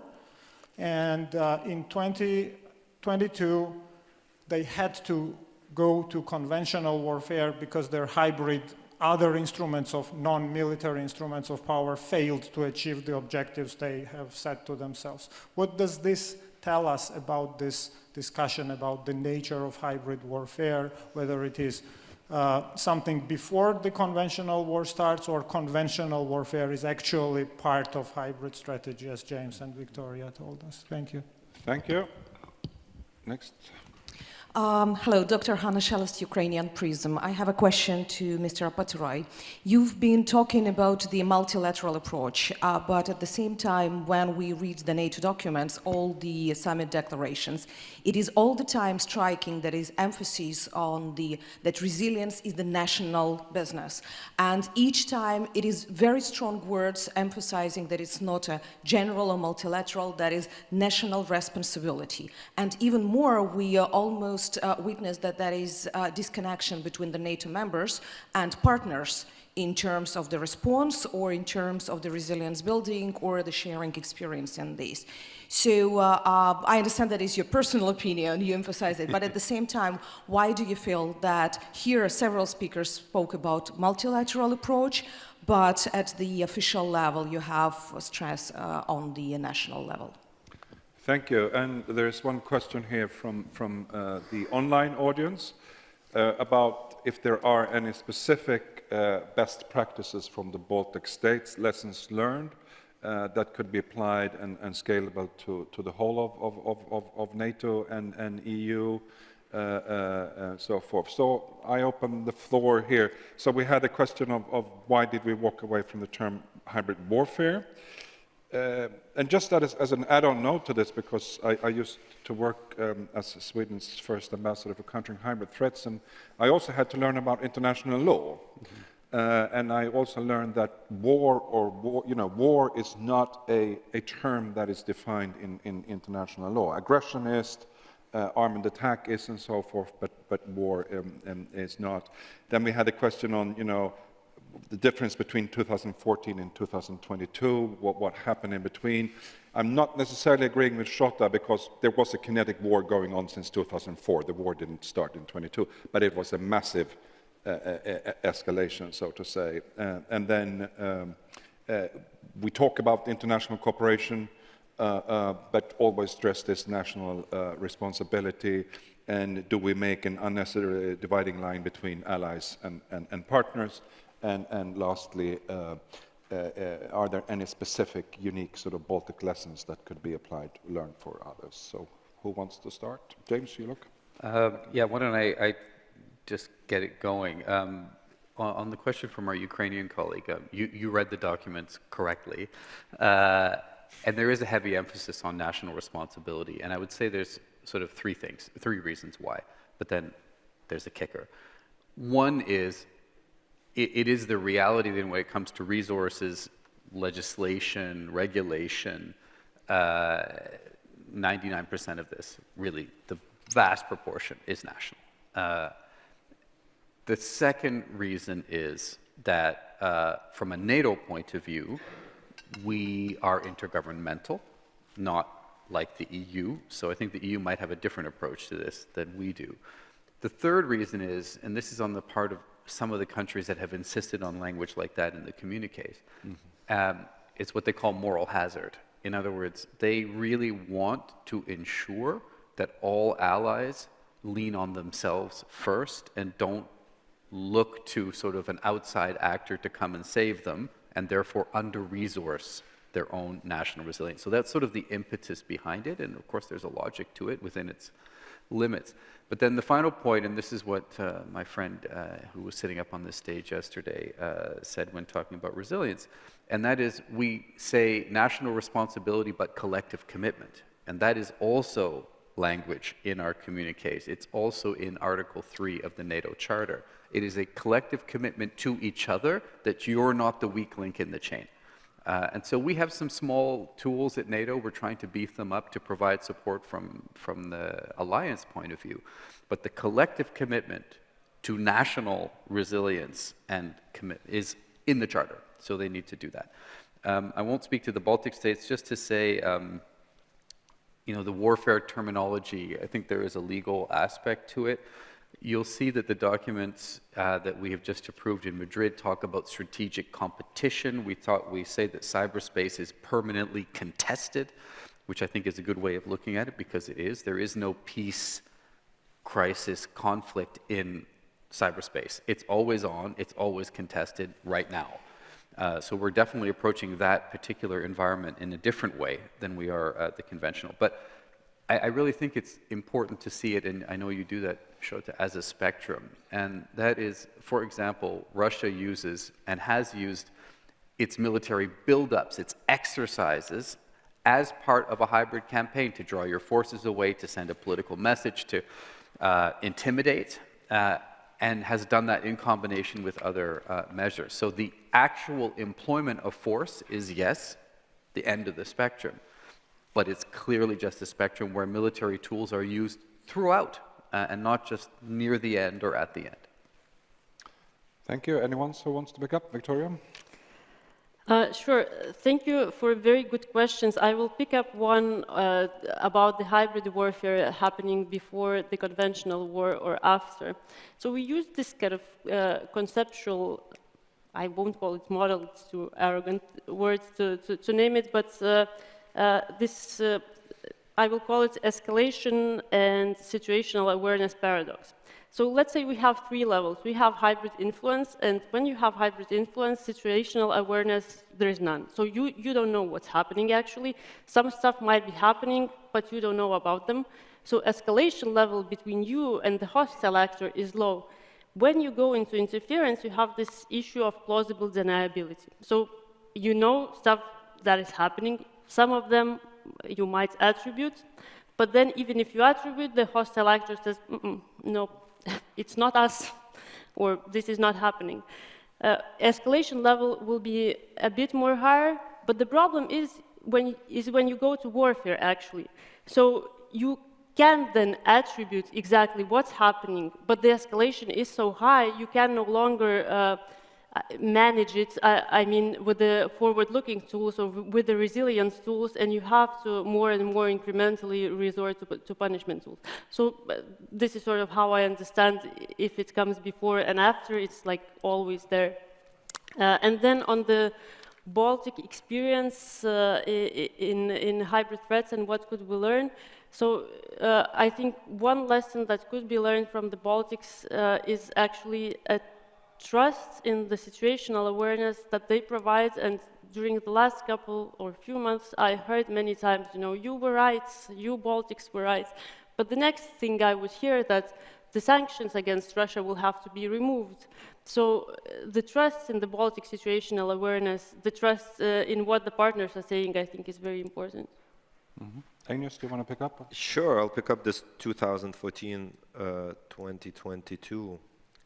From my point of view, this contrast between the two is really, it is about resilience, and it is about society, not just resilience as such, but also kinetic, you know, like actual resistance. What happened in 2014 and reaction, Western reaction to it, was very, very feeble and late. And I think the same is actually, we can conclude the same for 2022. It's late and feeble initially. And just because Ukraine stood up for the first month, then all the processes started to kick in. But if the situation would have been different, I would expect, just our Western reaction would have probably been something like 2014 plus, just a little bit more, but not much more. And that, well, that's my, at least, assessment, and that worries me. But that also tells us about the importance of, society, its ability to kind of, identify, resist, and also both, in sort of hybrid dimension, but also in the actual, warfare. Okay. Elena? Yeah, we have less than a minute left. I think that what perhaps other countries can learn from Baltics is this deterrence by denial, because obviously we don't have the tools that other partners have to practice deterrence by punishment or retaliation. And I think we're getting better and better in that. And the recent events in the context of war in Ukraine, so for example, how we have been removing the monuments glorifying Soviet history, and how well or relatively well that has been handled, I think proves that if you do your homework, if you do prepare for the worst, you take away the will of your opponent or adversary to actually prevent you from achieving what you want to achieve. So I guess that's probably the general comment. Thank you. Maybe I could just add, from my own personal experience, to Shota's question, because I think a long time people were seeing that hybrid threats this was a sort of the gray zone, this was a kind of preparation on the way to the real thing, which is a kinetic war. And I think we all realize that this can be the case, but of course hybrid threats is they can play out under the threshold of a kinetic war. And this is not a potential hypothetical risk that we have to prepare for. It's going on 24/7 in all kinds of sectors and spheres of so forth. I think we've had a very, very useful and good panel. A lot of things have been done, but much remains to be done. No room for complacency. We discuss a lot of vertical escalation these days, and there's a lot of focus on going all the way and including nuclear weapons and so forth. But let's not forget the horizontal escalation, which can take place in the sphere of hybrid threats, and I think we will continue to see and perhaps see even more of that. We have learned about this whole cognitive, how are we mentally prepared, what kind of discussions do we have within our own societies, how do we prepare for this, and another lesson has been resilience is very important. Situational awareness is also important, but difficult. But we also need to impose costs and respond to this both nationally and in the international cooperation. I, who have been moderating this discussion, my name is Fredrik Löfqvist, and I'm director of the Stockholm Center for Eastern European Studies in Stockholm. And I've also been exposed to some fake news here, because I think in at least one of the programs I'm called Dr. Fredrik Löfqvist, and I'm absolutely a doctor of nothing, and I'm not an academic. But I used to be an ambassador for countering hybrid threats when I was still in the Ministry of Foreign Affairs. And I think we should give this wonderful panel a warm round of applause.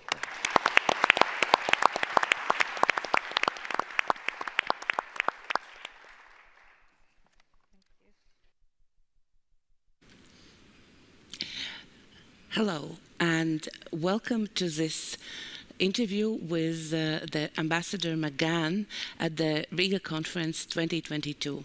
I am Ines Vojka, member of the Parliament of Latvia, and today we want to discuss here women, peace and security. issues and how Ambassador McGann sees the issues and what is the importance of discussing it.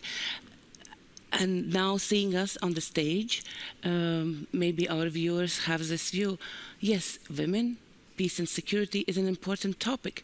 And isn't that we should have more women debating the issue, having a say on this issue and having expressed views. We have a lot of security issues in the region here. Ukraine is at war. We see the role of women.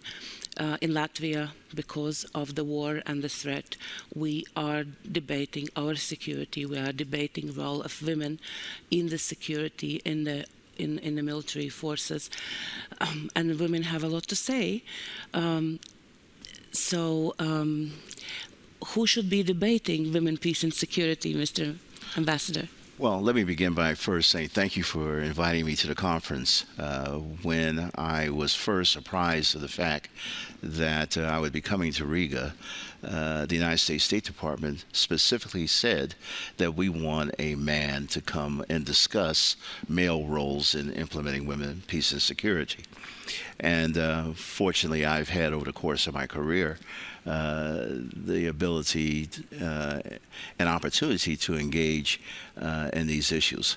I think it's really important for men to be participants in the discussion on women, peace, and security. It's important because the conversation about implementing women, peace, and security is going to require a dialogue between men and women. But what's really important is that men have to understand women, peace, and security in different terms. And I think that's important that when we talk about WPS issues to men, we talk about them in concrete terms. For example, men would understand that the importance of including in military cooperation, security assistance, and law enforcement cooperation, the importance of including training to prevent gender-based violence. I think men would understand the importance of having healthcare infrastructure as an important part of our support for refugee and migrant populations, particularly in issues that are important to women, such as sexual health and reproduction, and also providing psychological counseling for women refugees, so to prevent them, for instance, in being susceptible to exploitation by criminal networks. I think men would also understand the importance of the fact that women are disproportionately in conflict situations, are also responsible for taking care of other members of the population who have special needs and disabilities, and their need for targeted resources. And finally, I think we can't overlook the fact that men still dominate the legislatures and parliaments of most countries, and it's important for men to understand that the key issues surrounding women, peace, and security, such as I mentioned earlier, have to be mandated by law. And that's regardless of whether or not you're a donor country or a donor recipient country, that men have an important role to play in understanding that addressing women, peace, and security issues in a concrete ways leads to successful outcomes. And that's really what the discussion is about, how to come to a common agreement on what does a successful outcome look like. Thank you. You have had a long experience with this issue from the early days when the UN just started to grapple with understanding of the role of women in all of what UN is doing, but especially in the security area.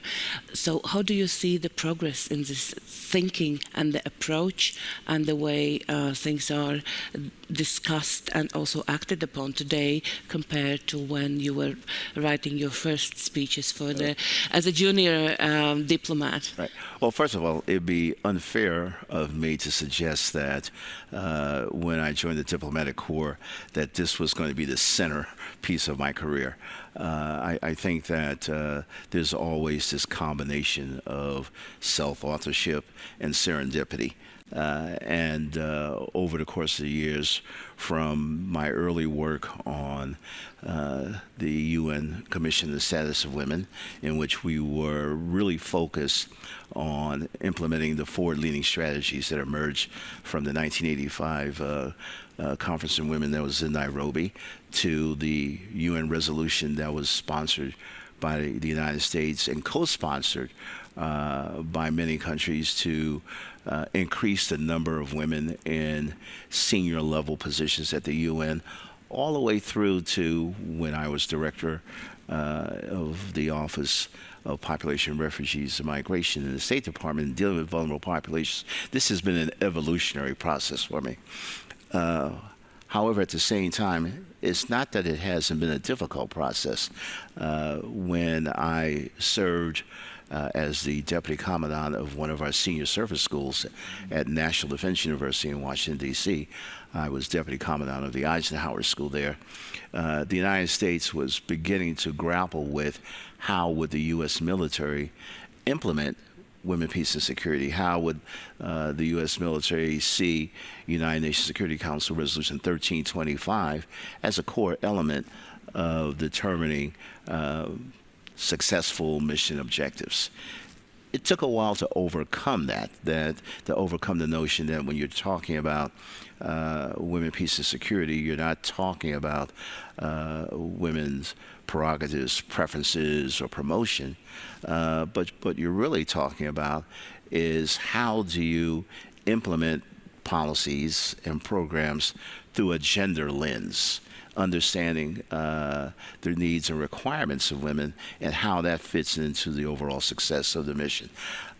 I would like to think that the United States military actually has been very forward-leaning, again, in understanding the importance of that. But it now has to spread beyond the military. It has to be a core part of the work of our civilian agencies as well. And I think in the United States, we're moving in that direction.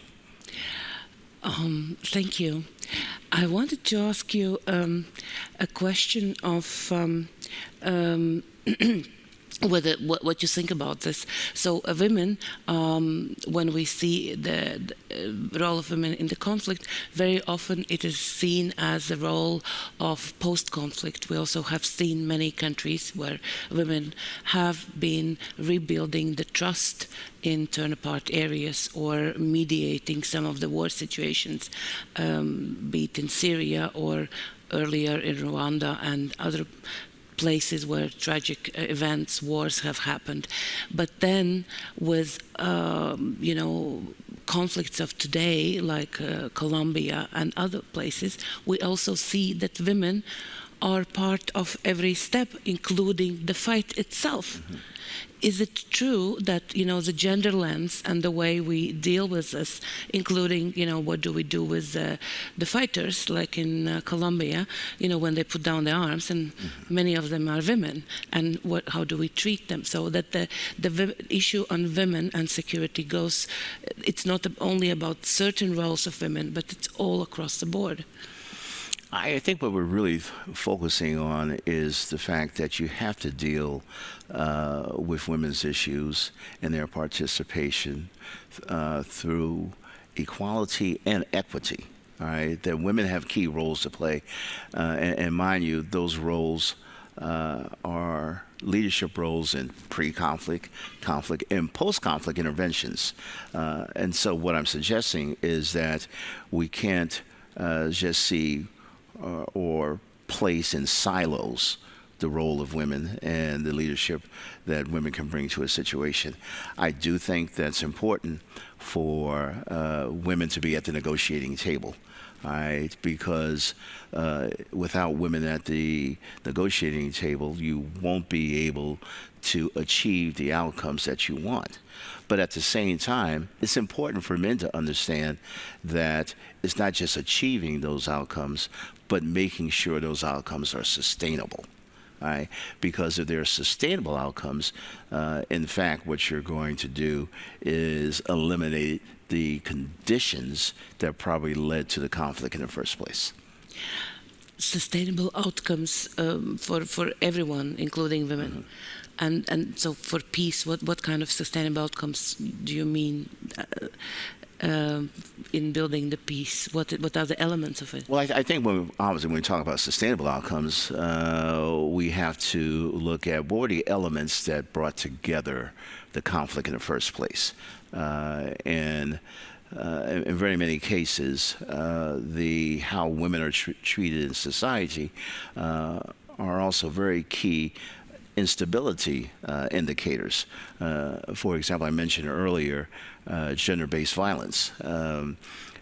Without addressing gender-based violence, you're going to have a situation in which women roles in society are suppressed, women are discriminated against, and that this is not just something that's particular to any one region.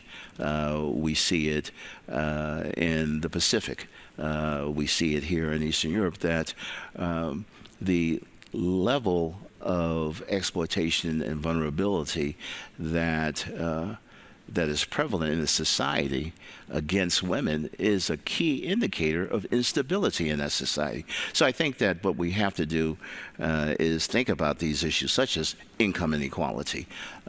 We have to think of equity in terms of elected officials. I think we have to think in terms of parity in responsibilities. And so when we start looking at these concepts, we then begin to actually build a framework in which we can address what we're calling sustainable outcomes that hopefully presuppose and perhaps even predict the fact that conflict would not arise. Thank you. And my last question will also be somewhat provocative. At the UN level, where women, peace and security are discussed every year, actually also this week in October, it was discussed in New York. Very often people say, in the future there will be equality and equity and we won't talk so much about men and women separately. Now there is this role and task. Yet the new government of Sweden, who was known to have one of these policies, feminist foreign policies, have now abandoned it. This news, whatever that means, reached the world. You know, what is happening? Have we reached the stage where we don't need feminist policies anymore and can talk about the equality in a broader spectrum, or should we continue because the women don't have enough seat at the table and don't have enough say? Your final words on this introduction to the topic we are covering here. Well, I don't think we've reached a stage in which we can stop a discussion of the need for feminist foreign policy. I will say that it's very difficult as a man to say I'm a representative of feminist foreign policy. But I can say I think it's very important for us to look at ways in which we can begin what I'm calling the harmonization of ideas and approaches toward how we deal with issues. So, for example, you mentioned the UN. I think it's important for all of us to understand that when we talk about the implementation of United Nations Sustainable Development Goals at home and abroad, what we're really talking about at its very core is including those issues that we're calling women, peace, and security issues, not as an add-on, but as an integral part of this framework going forward. So it's not so much that and I'm not really going to comment on what the government of Sweden does. I'm not here to represent Sweden, nor, by the way, am I here to represent the United States, although I do have strong opinions about what the United States is doing. I do think it's important for us to really think in terms of how we operationalize the implementation of women, peace, and security, that it shouldn't be seen as an add-on, but it really is a core part of activities. And once we begin this harmonization of thinking, that we're going to achieve the goals that we want to achieve. Thank you. Ladies and gentlemen, it was the Ambassador McGann from the United States, and I was Ines Savojka, member of the Parliament of Latvia, and we were discussing women, peace, and security in today's world. Thank you.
Good afternoon, ladies and gentlemen, dear conference participants.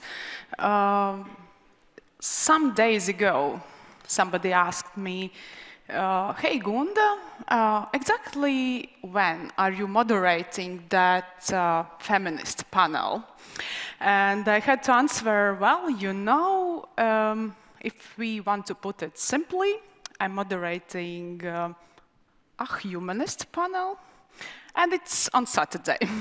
Because, you know, you see, I really think that men do not come from Mars, women do not come from Venus. We both, men and women, we come from Earth. We are humans, and we are equal.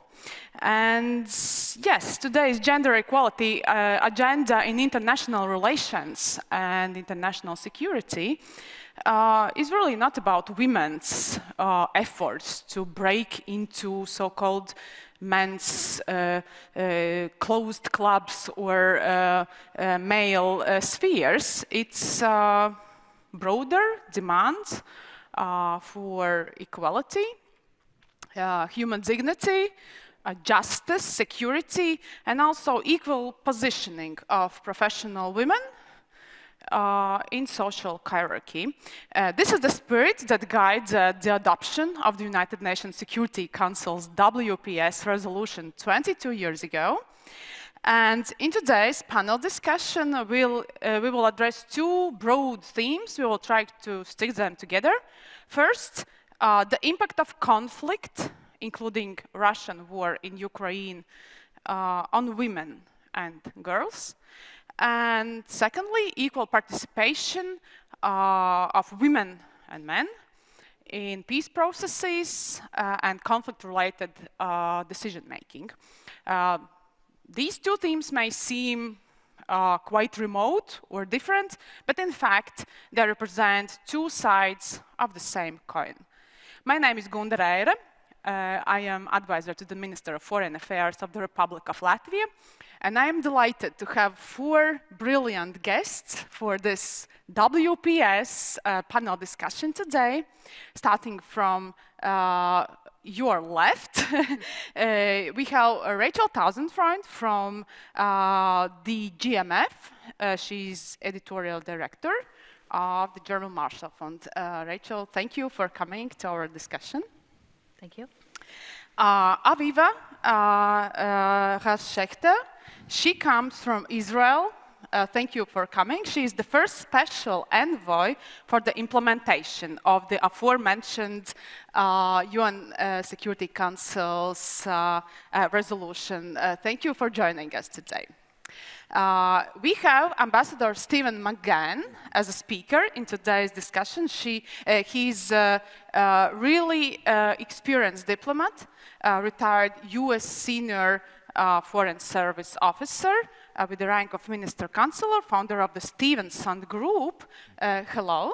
And if I may add one more remark, in addition, as we all know, when speaking about the promotion of gender equality and women's rights, it is sometimes we have heard that this agenda will start moving only at the moment when men will start speaking about it. Therefore, dear Stephen, you have a really special role in this panel discussion. Welcome. Thank you. Yes, and Minister Helena Carreiras from Portugal. She is Minister of National Defense of Portugal, and also she has joined our discussion on women, peace and security. Yes, how to improve the situation globally. Hello, thank you for coming and joining us.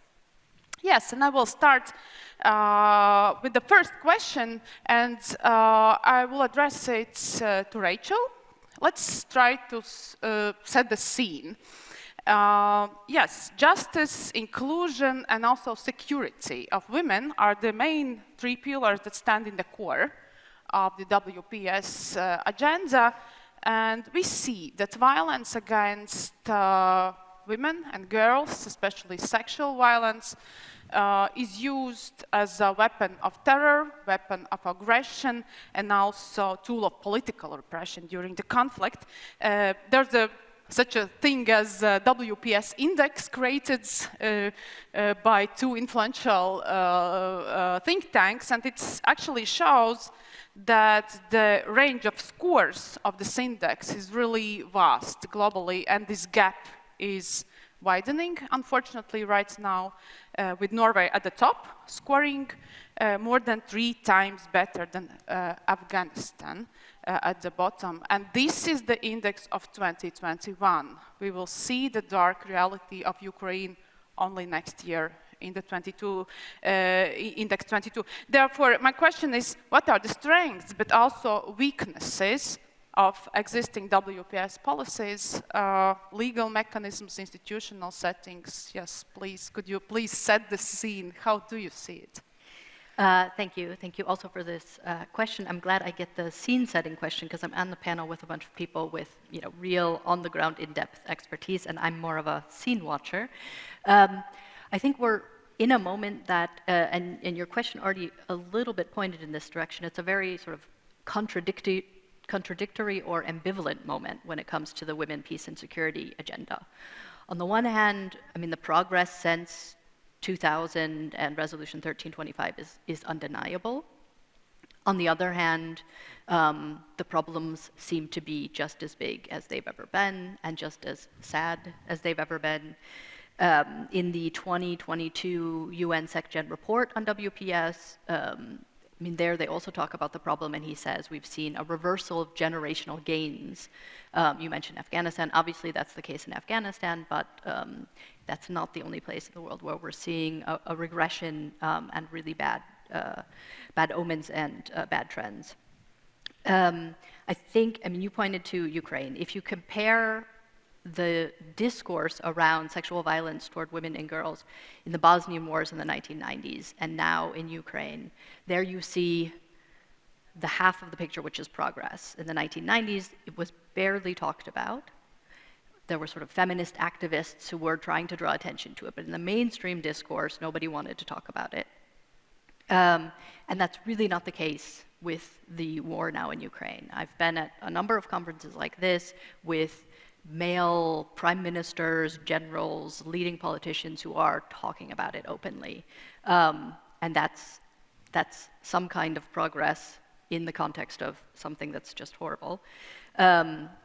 During Germany's seat in the UN Security Council, 2019-2020, they passed, or helped pass, another resolution in the 1325 kind of school, 2467, on exactly this issue of sexual violence in conflict, criminalizing and offering support. The problem is, and I think I'll conclude already with this because we have so much to talk about. I mean, so it's good, right? This is a massive progress. We now recognize it as a crime. We recognize it as a crime that needs to be persecuted. In Ukraine, we have people talking about it. We have people collecting evidence, and yet we still have the problem. It's really not clear how we're going to be able to persecute this, right? Obviously, the UN Security Council is not going to be an option. And that's another remaining challenge. So we've come part of the way, and the second part of the way remains ahead of us, and it's not going to be easy. Thank you very much, and also thank you for mentioning Germany's experience at the United Nations Security Council, because it is also important here in Latvia. We are running for the elected seat in 2025 election, and it seems that also the WPS agenda will be in one of our lines of priorities. Therefore, thank you very much for mentioning that. My next question goes to Helena. As I mentioned in my introductory remarks, there are two sides of the coin. And the other side of the coin is involvement of women in peace processes and also decision-making, what concerns peacemaking, peacekeeping, peace building, all those different aspects. Yes, my question is why women still remain underrepresented in conflict prevention, peace-building efforts, what works and what doesn't work? because we haven't achieved those goals that were set, well, 22 years ago. Yes, you are. Thank you very much for inviting me. It's a great pleasure to be here. You're right. We have witnessed progress, of course, but representation is still low. Women are still very segregated in occupations throughout this type of, especially when you talk about armed forces, military institutions, security bodies. And of course, there are power differentials. So these are the facts, and we wonder why progress has been so slow. I believe that, of course, we're talking about contexts, arenas that are still very masculine in their cultural dimension. We're dealing with a lot of unconscious bias, with prejudice, and this has been pointed out as, of course, something that is enduring and still preventing progress to have a reflection on actual practices and statistics. So we have to deal with all these problems, and that are, of course, social and political more widely. In these type of areas and institutions, of course, there are specificities which amplify them a little bit. So what we need to do is to ask, what can we do? Knowing that obstacles are there, that regression happens, that we need to be attentive to that the progress that we made might really fall down. So I would say that we need to focus on policies. First of all, not downplaying the role of numbers, a politics of presence, of formal and legal regulations. We need to achieve these goals of having women present. We need a critical mass. It is not a sufficient, but a necessary condition. If you're not there, you're not among those making the decisions. And then you have to have policies to confront, that have to do with the structure of the incentives. We need to understand what motivates women to join this type of forces and what keeps them away. We need to train people. We need to sensitize leadership, not only at the top, but at the middle ranks.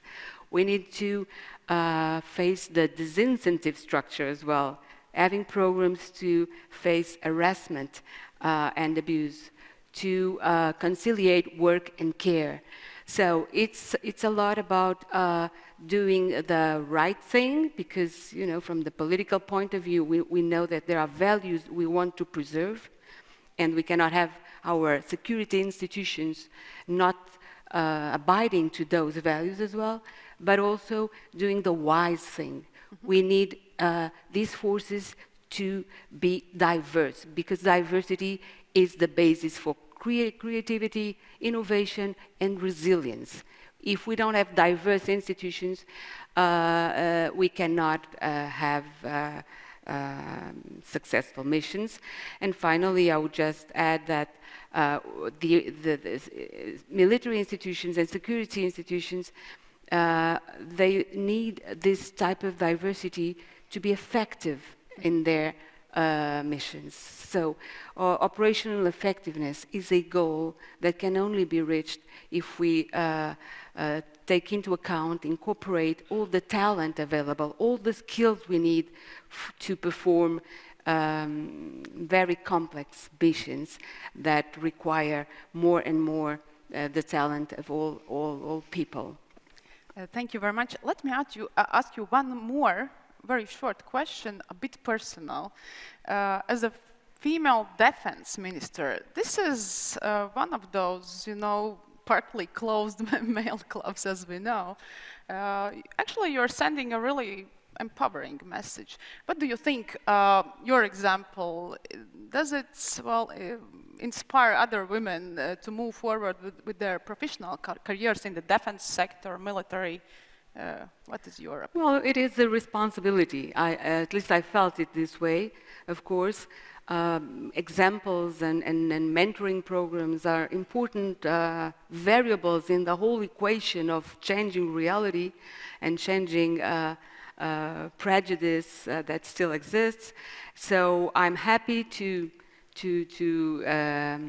be in this role, opening up a space that was previously closed in a way. At least in my country, I'm the first defense minister.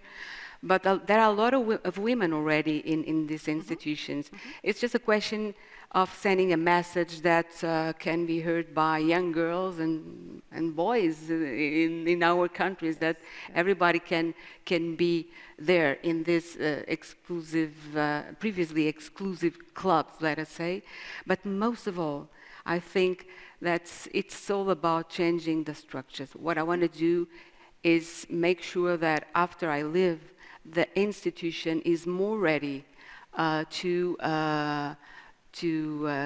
receive people and men and women, and that's a profound cultural and structural change that we have to induce. So that's my hope. And of course, like Kamala Harris said, the important thing is not to be the first, but not be the last. Yes, thank you. Stephen, my question to you, well, usually there are two paths or two ways how really fundamental societal changes take place. The first path is through revolutions, and the second path is with small, consistent, steady steps. And I think that this WPS agenda and process is the second type of how to achieve deep-rooted changes in society. My question is, 22 years, is this a long period or short periods? If you speak about women's place at the table and in the international security and defense, how would you evaluate our progress during these years? And even maybe a little bit more specifically, I addressed this WPS index where we see this really large gap between developed democracies and other countries. Would it be necessary to tailor the approach for the developing countries more specifically to achieve the progress there? Well, Gunda, thank you very much for that question. I think that my work on women, peace, and security issues and my being on the stage today is a reflection of the evolution of our discussion of WPS. When I was a junior officer during my first assignment to our mission to the United Nations, we were implementing the forward-leading strategies that were adopted in the 1985 UN Conference on Women in Nairobi. The United States had played an important role in the Commission on the Status of Women, and I was key to help shepherd the resolution that called for increasing senior women in the ranks of the United Nations. Followed by, of course, the conference in Beijing, and as you mentioned, the adoption of UN Security Council Resolution 1325. But when we talk about progress in male roles, I think it's important for us to understand that men speak a different language when it comes to implementing WPS. I think we're all on the same page, but it's important for men to understand that WPS implementation has to occur in concrete terms. I think it's important for men to understand, for instance, that training to prevent gender-based violence has to be an important part of military assistance, security cooperation, law enforcement cooperation. These are concrete things that can be achieved. I think men understand the importance of healthcare infrastructure in dealing with refugee and migrant populations, particularly when it comes to sexual health and reproduction and psychological counseling to prevent women from being ensnared by criminal networks. Moreover, I think it's important for men to understand issues such as the fact that women in these situations have an undue burden of caring for vulnerable populations that have special needs and disabilities. I think when we start looking at these issues in concrete terms, then it's easier for men to grasp what needs to be done and also start moving the discussion to a much more, as you say, developmental role. Moreover, we can't forget the fact that still men dominate legislatures and parliaments. It's extremely important for men to realize who are politicians, that the importance of passing laws that mandate developed donor countries as well as donor recipient countries to understand the criteria and requirements for implementing WPS. Moreover, I think one of the differences is that, let's be very clear, in order to achieve the outcomes of women, peace, and security, it's important to have women in leadership roles at the negotiating table. But at the same time, it's equally important for men to understand that these achievable outcomes have to be augmented by sustainable outcomes. And those sustainable outcomes are part of male understanding that WPS has to be seen not just in the context of feminist foreign policy, but also in the context of understanding the importance of viewing these issues through a gender lens. And by doing so, I think we can build a consensus toward what we see as common outcomes so that there is a fuller understanding that national security interests and human security concerns are the same thing, and that the goal of implementing the WPS, the Women, Peace, and Security agenda, is making sure that we fully understand that those two concepts, national security interests and human security concerns, have to be melded. Thank you very much.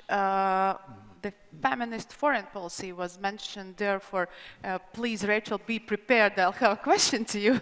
But now, first, I have a question to Aviva.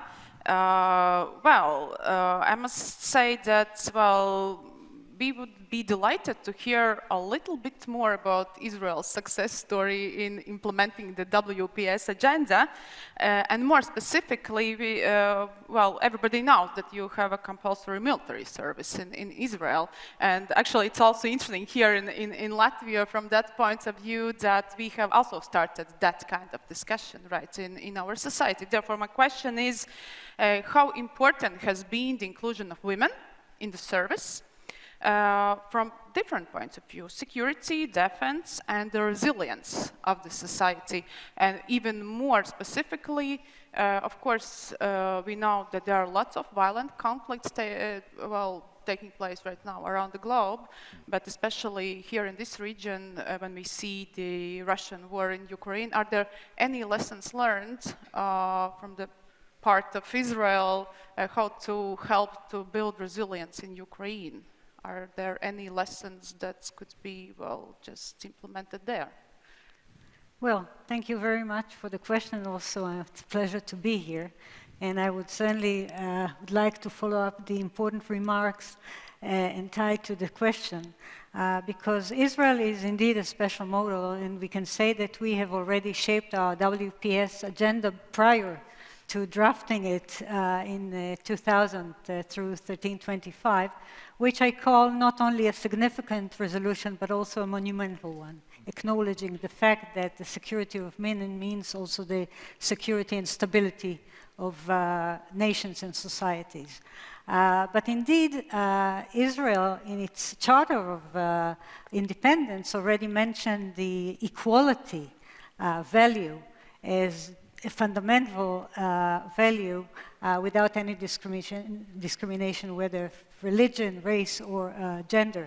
And let me quote what our founding father, you can say David Ben-Gurion, the first prime minister, said already in 1948. he said that the army is the supreme symbol of duty, and as long as women are not equal to men in performing this duty, they have not yet abstained to equality. If the daughters of Israel are absent from the army, then the character of the society will be distorted. So, you know, if I'm taking this concept, and indeed, because of necessity, we needed to have mandatory conscription for men and women once they finish high school at the age of 18, and this goes along. I must emphasize that during our independence war, women were at the front lines. But immediately after, there was a decision taken in order to provide security for women in case they are captured by the enemy and can be sexually harassed, not to let them be on the battlefield. And they started having the more supportive professions. And this created certainly gaps along the way. So although in the 90s, women already appealed and said that they want to you know, become pilots, and they have all types of professions on the battlefield. We started having a change, and in 2001, we nominated a special gender advisor to the chief of staff to promote this trajectory, this line. Still, throughout the years, I must say that the ethos of having our military, the IDF, the main guarantee for shaping a society, an equal society where women are really equal in all positions to men, including in the civil life and the political arena, is not actually what is happening on the ground. And we see the gaps. We certainly see them in our political system, where the security background is very important in order to take the leading roles of decision-making. You certainly need this background in order to face challenges in our area. And still, women should be around the table. I must say that there are very positive changes, and in our last government, you know that we are going for elections soon, but the number of women ministers was the highest, and the chief of staff of the prime minister is a woman. And still, I would say that policy-wise, it is different from reality, and therefore my attitude is that we need many times to put policy aside and really look into the real implementation on the ground.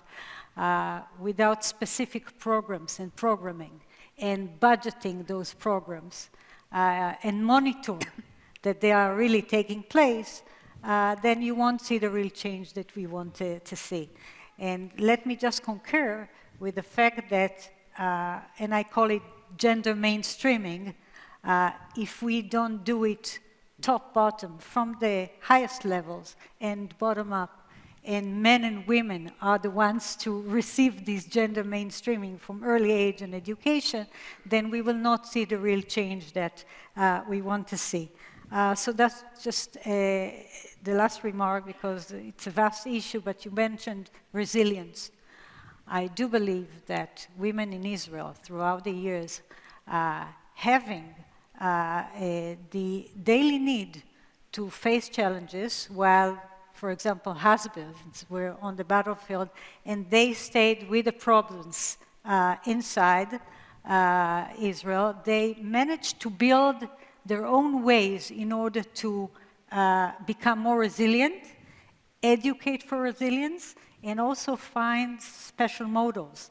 One of them that I would mention here is that throughout the last 20 years, when our southern residential areas along Gaza are suffering from sometimes daily and, you know, every period of time, and then not long gaps between these periods, they are facing rocket shelling and, of course, terrorism. Then they started having a model of resilience centers that are providing assistance to families, to individuals. Also, of course, women are the main clients and children, but also to men that are returning and need this support. And these resilience centers have very unique results in providing the capacity for the population to go on under this present situation. Now with the war between Russia and the Ukraine, I must say that we have had several delegations of women coming to learn these models, and we are also sending trainers to the Ukraine in order to help them develop this capacity of resilience following the developments. Yes, thank you very much, Aviva, for addressing the whole issue of tools and instruments and implementation, because we can have great ideas, strategies, and even plans, but without implementation, they will actually they don't lead us anywhere. But let me return now back to the issue raised by Stephen, and this is the question to Rachel, because you're the one who knows everything about Germany in this panel discussion. Well, this is interesting because last year the German government committed itself to what it called feminist foreign policy. Could you please explain in details what is that? And of course, this is a very, very short term, to wait for some success stories or achievements, but still, I think you are getting some reactions nationally, internationally. Could you please, tell us about some details? Sure. A point, it's related to your point about implementation and about sort of the difference between policy and what really happens.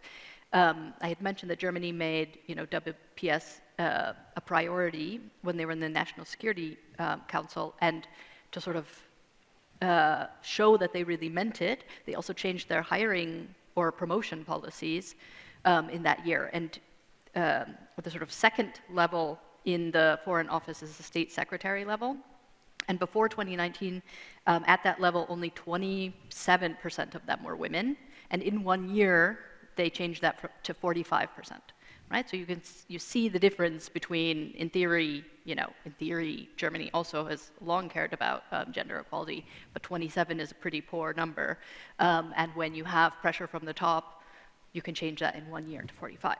That said, it's not a completely happy story because the level above that remains at like 24%, even in Germany, which now they should get added momentum to change, because indeed they sort of joined the what initially was a European, but it's become more global trend of feminist foreign policy, which some of you will know, but some of you will not know, was launched by Sweden in 2014.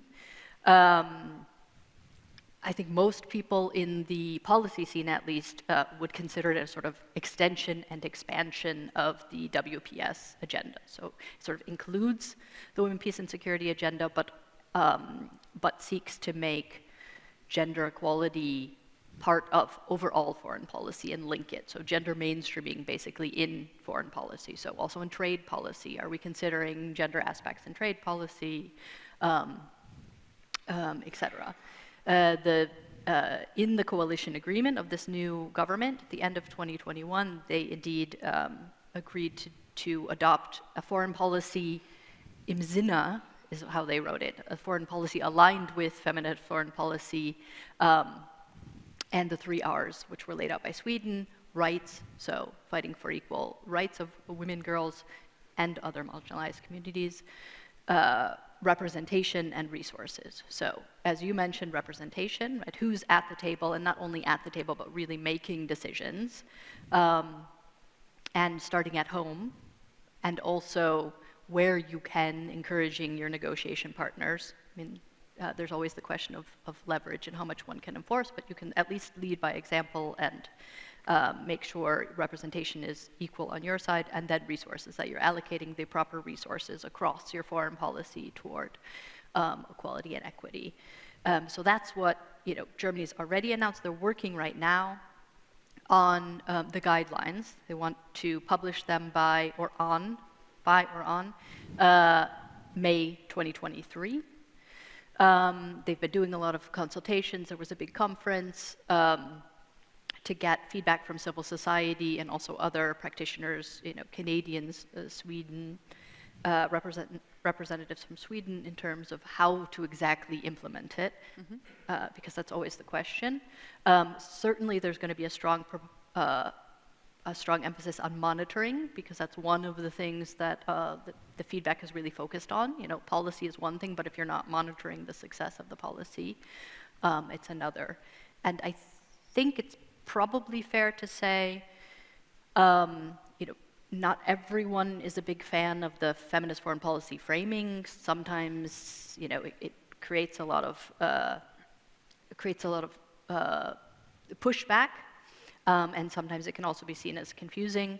But the feeling is that having that one word in the coalition agreement sort of locked the government into making real progress in a way that it otherwise wouldn't have, right? There are lots of things in these agreements that are sort of the standard bureaucratic language, and everyone forgets about it, and 5 years later, nothing's happened. But because they had that word, because they have also, for the first time, a female foreign minister, by the way, they've had female defense ministers before, but Baerbock is the first female foreign minister, and she's really pushing this from the top. And I think, as a result, you're going to see not only an evolution of the policies, but steps towards implementation, at least as long as this government is in place.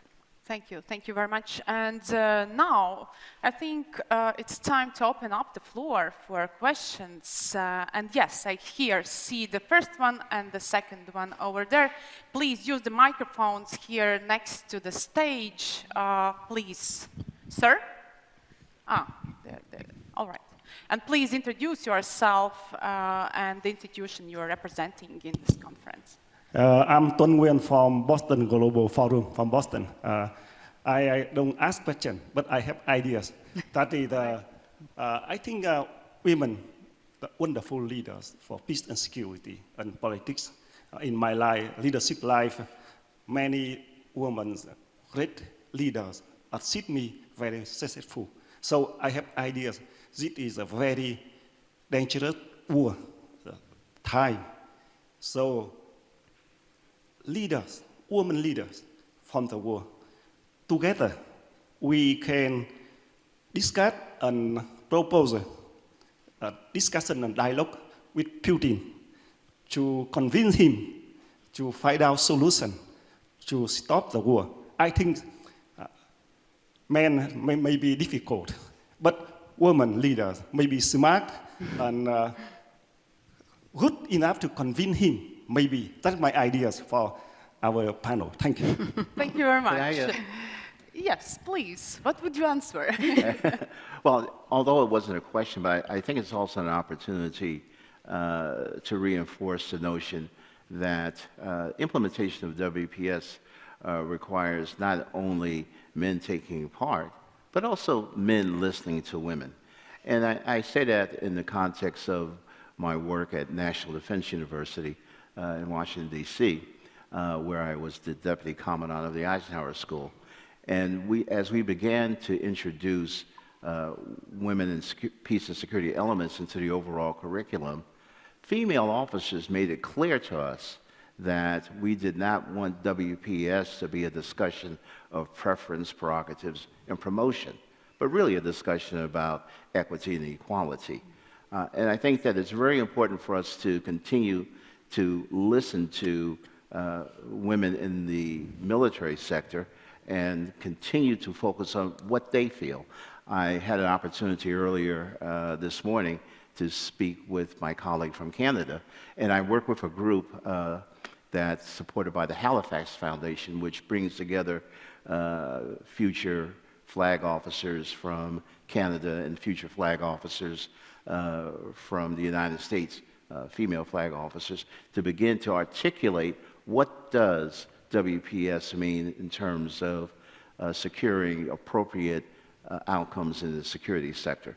Because again, if we think of WPS as an evolutionary process, It doesn't mean that it just stops with one concept. I might add that I have never used the term feminist foreign policy, not because I have anything against feminist foreign policy. I just kind of find it hard for me to use the word feminism as being a man. But that doesn't mean that I don't adopt these same principles, right? Because of what's key is implementation. And implementation is an ongoing, evolving process that goes beyond rhetoric, but actually points towards results. I have it sounds like a joke, but it's also kind of a serious answer to your comment question. I mean, I think if Putin had a diverse cadre of advisors that he actually listened to, he wouldn't have made this dumb mistake in the first place. So I'm afraid he's a little beyond listening to people with good advice. And the slightly more serious thing, I mean, the evidence shows us that the data shows us that countries that are more repressive in terms of civil rights, and usually women's rights are where you start, but not always, the countries that are more repressive are also more dangerous to their neighbors in the global community. And I think we saw this happening in Russia. We saw a really clear repression of rights increasing, and we ignored it. We thought, well, that might be happening internally, but he's not getting more dangerous. And we should have connected the dots. And we should be connecting the dots also in other places where we're seeing not only repressive regimes stay repressive, but regimes that used to be heading in a better direction now getting more repressive. That is a warning signal. Thank you. Elena, maybe you want to add something? Just a short comment on the need we have to challenge some discourses regarding women. The idea that women, because they're women, would have some kind of essential characteristics that would make Putin change ideas or something. I'm not sure it's very useful. In fact, what we've seen during the past 20 years is that the change, the new roles and opportunities for women within this new security context has been followed by a discourse that connects these opportunities to the very stereotypical characteristics of women. They are needed because they are gentle in nature, they can mediate better, they control aggression better than men. That has not been useful. In fact, it's bringing in the same discourse and arguments that have been invoked in the first place to exclude women from those settings. So I think we should try to change this message. This is not the right message. It's of course true that there are new skills that are needed for military missions all over. We need to negotiate. We need to have more emotional intelligence. That's why we need diversity and everybody's skills. And women, of course, do bring different experiences from their social background, and that will be fundamental. But the discourse that underlines the stereotypical characteristics as arguments to bring women in are detrimental to integration and to equality.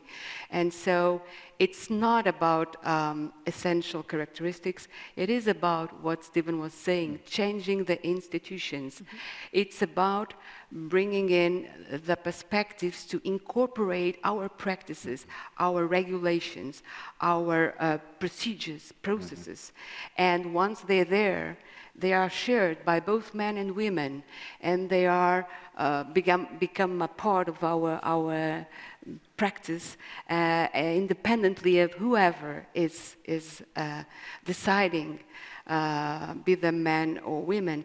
And just to finish, after 30 years studying this issue, I believe that the reason why we haven't made more progress is because we still devalue the world of reproduction and care, and we value the world of production.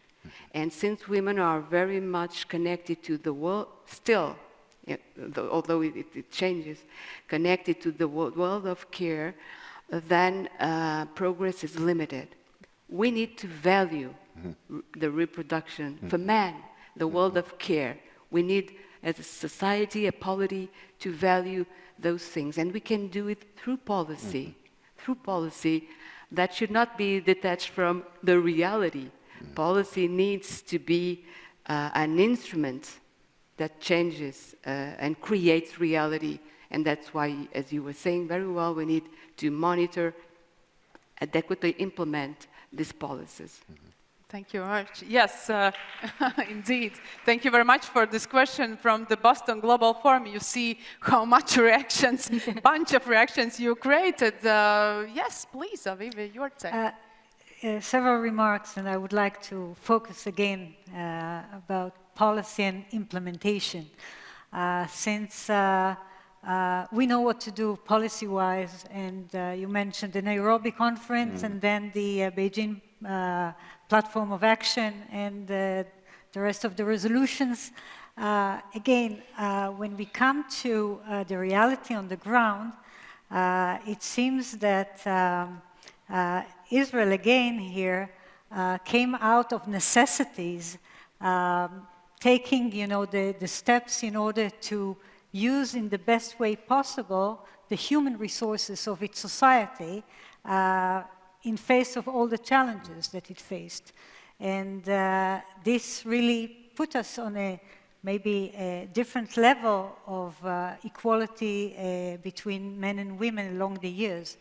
However, as I mentioned before, ethics are nice and the reality is a bit different.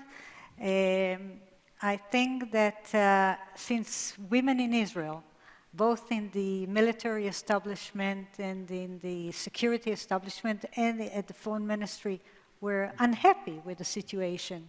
They were not really seeing a real equality. And we have a seat around the table, but if we don't, then we bring our own chair. And we will certainly go for it and fight for it. We created many models that now I know everybody is talking about them, but let me just bring up my own experience, being an officer at the military and then going to diplomacy and to the foreign service. We saw the need of empowering each other. We don't yet start from gender mainstreaming, and as you mentioned, men and women should do it together. Then we created kind of empowerment communities through women officers that experience already their own career in different ways, in civilian life, not necessarily in the military. And we started mentoring young officers that wanted to start a career. And it goes now for 7 years. And we certainly see the change along the years, and it has been adopted in the public service, in the private sectors, in industry, in the companies, because after all, the future work market is also a big issue where we see the gaps. And if we want to see women entering into decision-making on all levels, including security, they need to come also from this sector. Therefore, it's a cross-cutting issue, and we are learning from each other every day, and we also see that men are starting to see the benefits. They also appreciate different management skills that women have and they don't have, and I think that during COVID, it was certainly very apparent that women leaders did better than men in many ways by different management, but by more empathy, by skills that are not necessarily only for women. I'm not saying that men don't have it, but sometimes there are differences and we should take them along and provide better solutions to sustainable peace through them. Thank you very much. And I think now it's time for the second question from the young lady over there. Thank you. Hello. I'm Ania Kanepeya, international relations student at Rīga University and research assistant at the Geopolitical Studies Center. So, first of all, thank you for this discussion and bringing up to light all these questions about women integration and security in the peace sphere.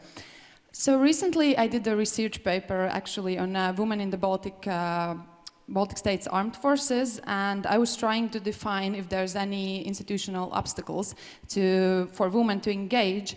And in our country's trio, I am happy to say that there are small things that we could change, but we are one of the positive examples. But sometimes people and even women are represented as victims, not like equal participants. So yesterday at the Future Leaders Forum, and today also, you are mentioning that the policies are the main thing that needs to be changed, and then this question that arises will change. But I'm thinking that maybe actually women needs to little bit change our mindset to see ourselves as equal politicians, soldiers, and etc., not victims. And then also opportunities rise. If you could comment on this philosophical maybe question. Thank you. Thank you very much. That's a question about self-victimization. So who would like to take this question? Well, go ahead. No, no, go ahead, Rachel. I mean, I think you're actually the perfect person to answer this question.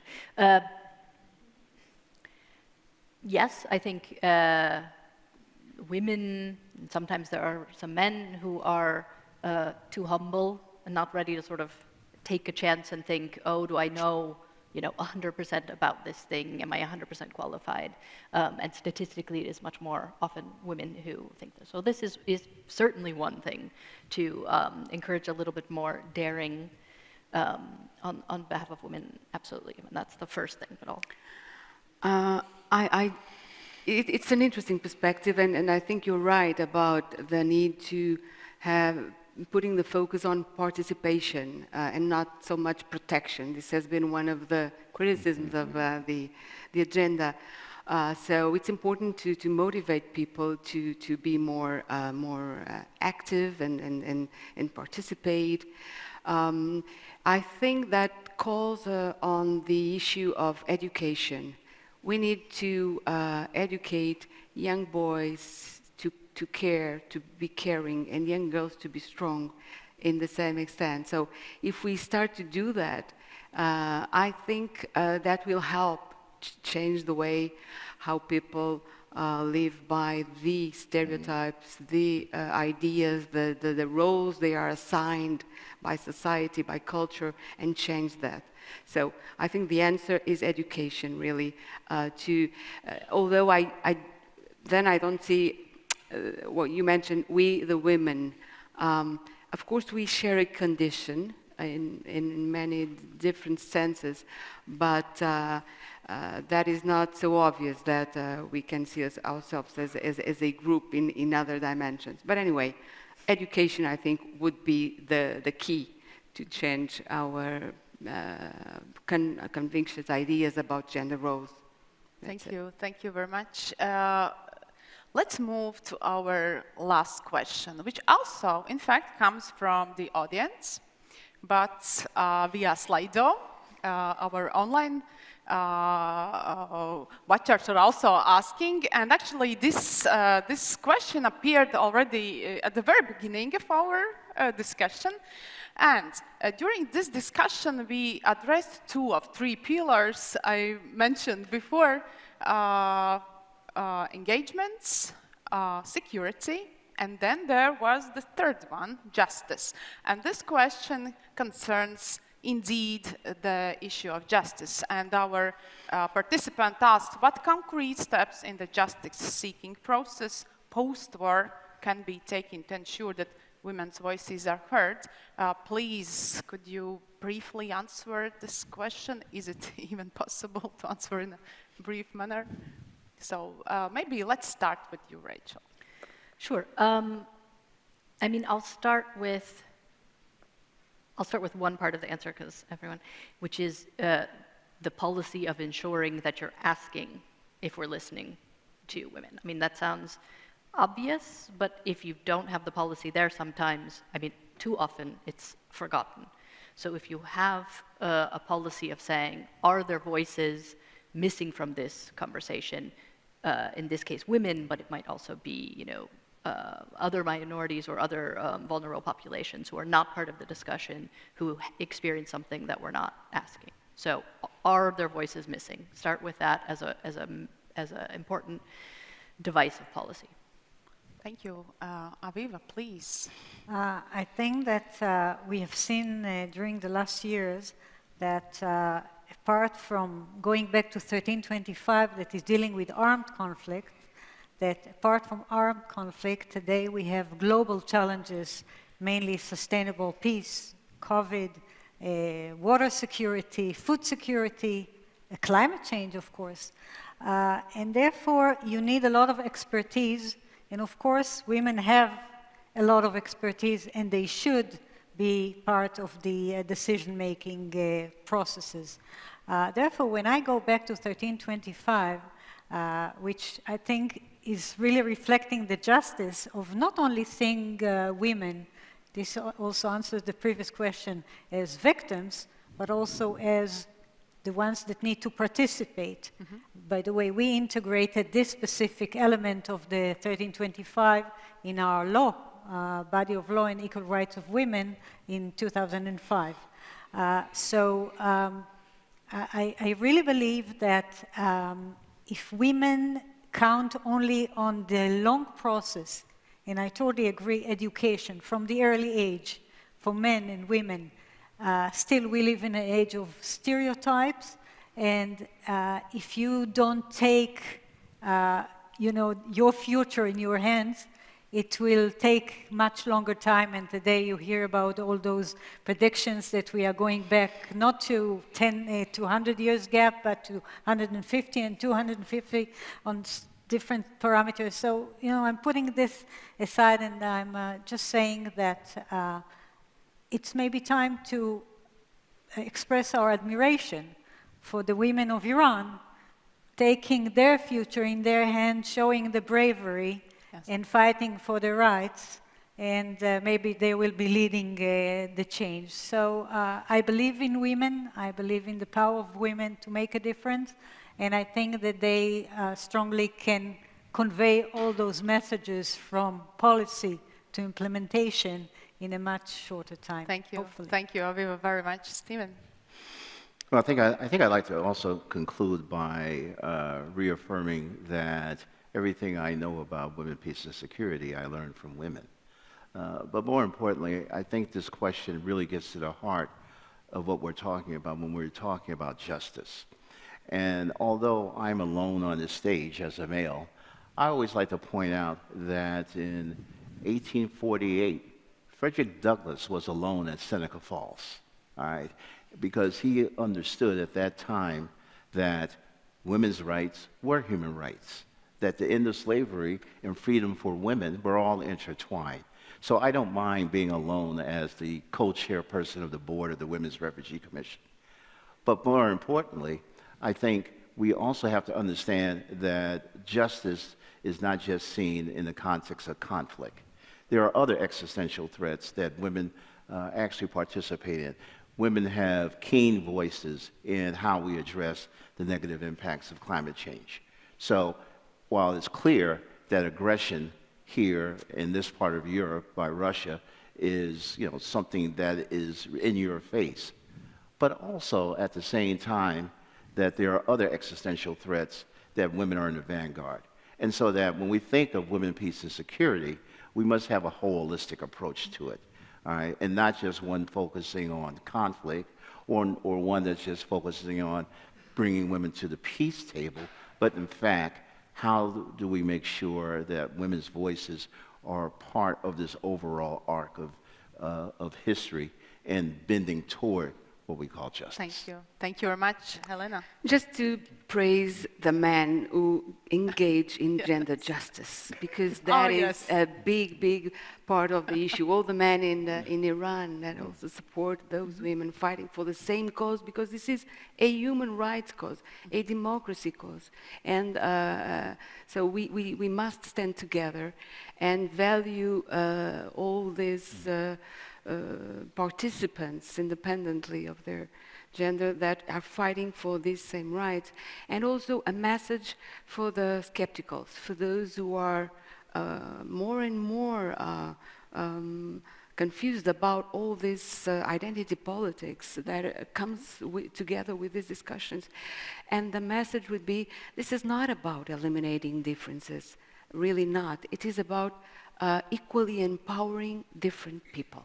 And that's my message. Thank you. Thank you so much for participating in this highly valuable and even emotional debate. Thank you very much for participating from the audience. And I also want to thank the organizers of the conference for including such a really important issue of international peace and security in the conference agenda. Thank you very much. Great pleasure. Hello, my name is Sigita Struberga and I am Secretary General of the Latvian Transatlantic Organization. And this special interview is dedicated to the hybrid threats and Baltic states' response in a context of Russia's war in Ukraine. I have an honor to introduce you with Chairman of the Foreign Affairs Committee of the Latvian Parliament, Mr. Rihards Kols. Good afternoon. Good afternoon.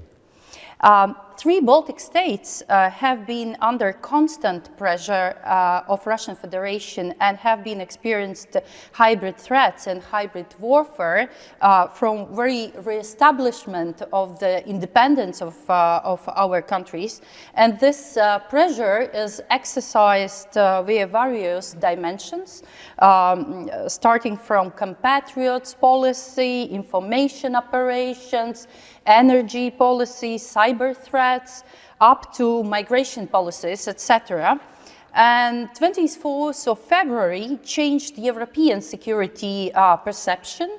The European security architecture as such was challenged fundamentally, and the response of European countries to the hybrid threats were overviewed by a number of European countries.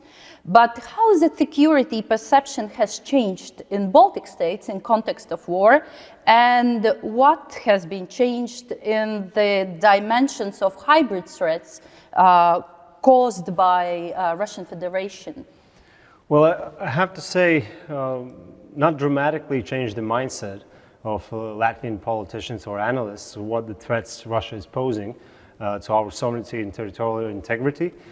Since regaining independence, I mean, we have been experiencing on a constant basis different attempts to influence and maneuver around, be it the economic pressures, be it also using, as you mentioned, compatriots abroad, which, by the way, of this year is official doctrine of foreign policy of Russian Federation.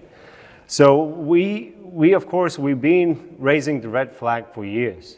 Even after the 2014 invasion as well, now the second wave as well. Yes, it's pleasing to see the recognition right now that you were right from our Western colleagues as well. But you see right now what we are saying that okay, if you're recognizing our concerns that we've been raising for years, right now that's good. But do listen to us now as well. So therefore, right now, the dimensions, what we see in the regional security, obviously they have changed. And, Latvia and the Baltic countries, we see Russia as an existential threat, whereas in the West, it's, we seen not that long distance ago that actually, peace in Europe cannot be without Russia, and then, the peace from Lisbon to Vladivostok and etc. Whereas we see the reality kicks in, the imperialistic ambition of the current Russian regime is very visible and being seen not only exercised in our region, but across the eastern flank as well. We saw the attempts of, assassination attempts on the NATO soil, be it United Kingdom, be it Germany. We see the influence that Russia is conducting in Balkans as well. So this is a multidimensional threat that we are experiencing right now. It's not just the conventional threat that we're facing from Russia. The additional threat is also coming on the change in 2020 after the illegitimate elections in Belarus. From our analysis and expertise, we actually claim that Belarus is already de facto part of Russian Federation, military-wise, 100%. And we see that the footprint of Russia's military in Belarus is only increasing. So therefore, we call for reviewing the security arrangements in our region. We saw that after the 24th of February, yes, the Article 4 was launched. We saw the mobilization within the NATO. We saw that during the Madrid summit as well. We saw the boostering the NATO presence in the Baltics, and talking about the issues that we see right now, that when we observe what Russia is conducting in Ukraine, what are the weaknesses in our region as well. Air defense is one of those, the clear aspects. But you rightly mentioned that on top of everything Russia is doing right now in Ukraine, the hybrid threats are still there. I mean, Nord Stream. I mean, let's face it clearly. I mean, the Baltic countries, for the first day when the announcement of building this project, we said that this will be used as a weapon in the long term. That is not purely economic project. Time again, we see that is the case. So therefore, that has also raised the question of energy independence as well. That for long years, Baltic countries have been energy island. Still, even though we liberalized our gas market and electricity market, we still were dependent 100% on the Russian gas. That has fostered different initiatives and ideas right now how we can diversify the gas supplies and actually cut off 100% dependence on the Russian fossil fuels. So on that said, of course, the realities of the compatriots abroad, since Latvia, yes, we do have a Russian-speaking population in Latvia.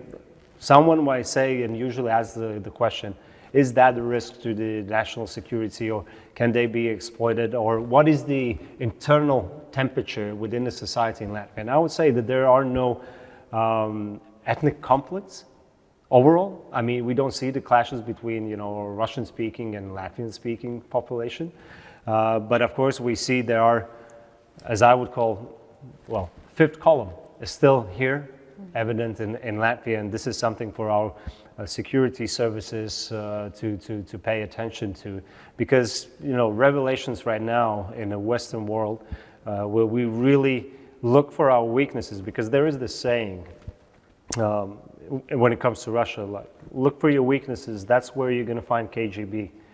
So and I think this is an area as well where we saw that announcement that Russia for the last year or so has actually poured in $300 million to different NGOs, entities, and etc. to bring the stability in certain countries. We're still seeing that when it comes to certain protests being organized in Europe, like the latest one in Czech Republic. Again, so on top of what Russia is doing in Ukraine, they are still active on the European soil as well, and that is their aim, to bring the member states against each other. So right now the priority, number one, within the EU or be it NATO, is unity. To be as united as we can. And of course, the additional dimension to our security arrangements in the region has brought the Finland's and Sweden's application to become a NATO membership. Yes, there are still two more countries to ratify. I do hope by end of the year they will be full-fledged members, but that means we have to already draft a new defense plan for the whole region, including the new partners, Finland and Sweden as well. Sorry, it was a lengthy answer to your question, but... Thank you very much for your response. And another question is related to the experience of Baltic states and standing against attacks and working with vulnerabilities and strengthening our not only total defense but the internal issues, etc. So my question is, what are the most important lessons to be learned from Baltic experience in standing against hybrid threats during this 8 months of Russia's full-fledged war in Ukraine? Well, I think I will use the term that the Russians are using, trust but verify. So I think there is no concrete recipe. It's just increasing the society's resilience, investing in critical thinking development as well. That's when it comes to disinformation as well. Because in case of Latvia, we've been exposed to Russia's disinformation, not just for the past 10 years, but since the day one when we reestablished our independence. Of course, on different intensity, but that has been here around us all the time. That means, of course, strengthening independent media as well, media professionalism, another one, and also introducing the education system as well, that, from the very young age, you start to develop these skills to actually sort the information that you consume and not to be drawn into these manipulations and, the waves of the fake news. When it comes to cybersecurity, yes, I guess the advantage for us is the size of Latvia, again.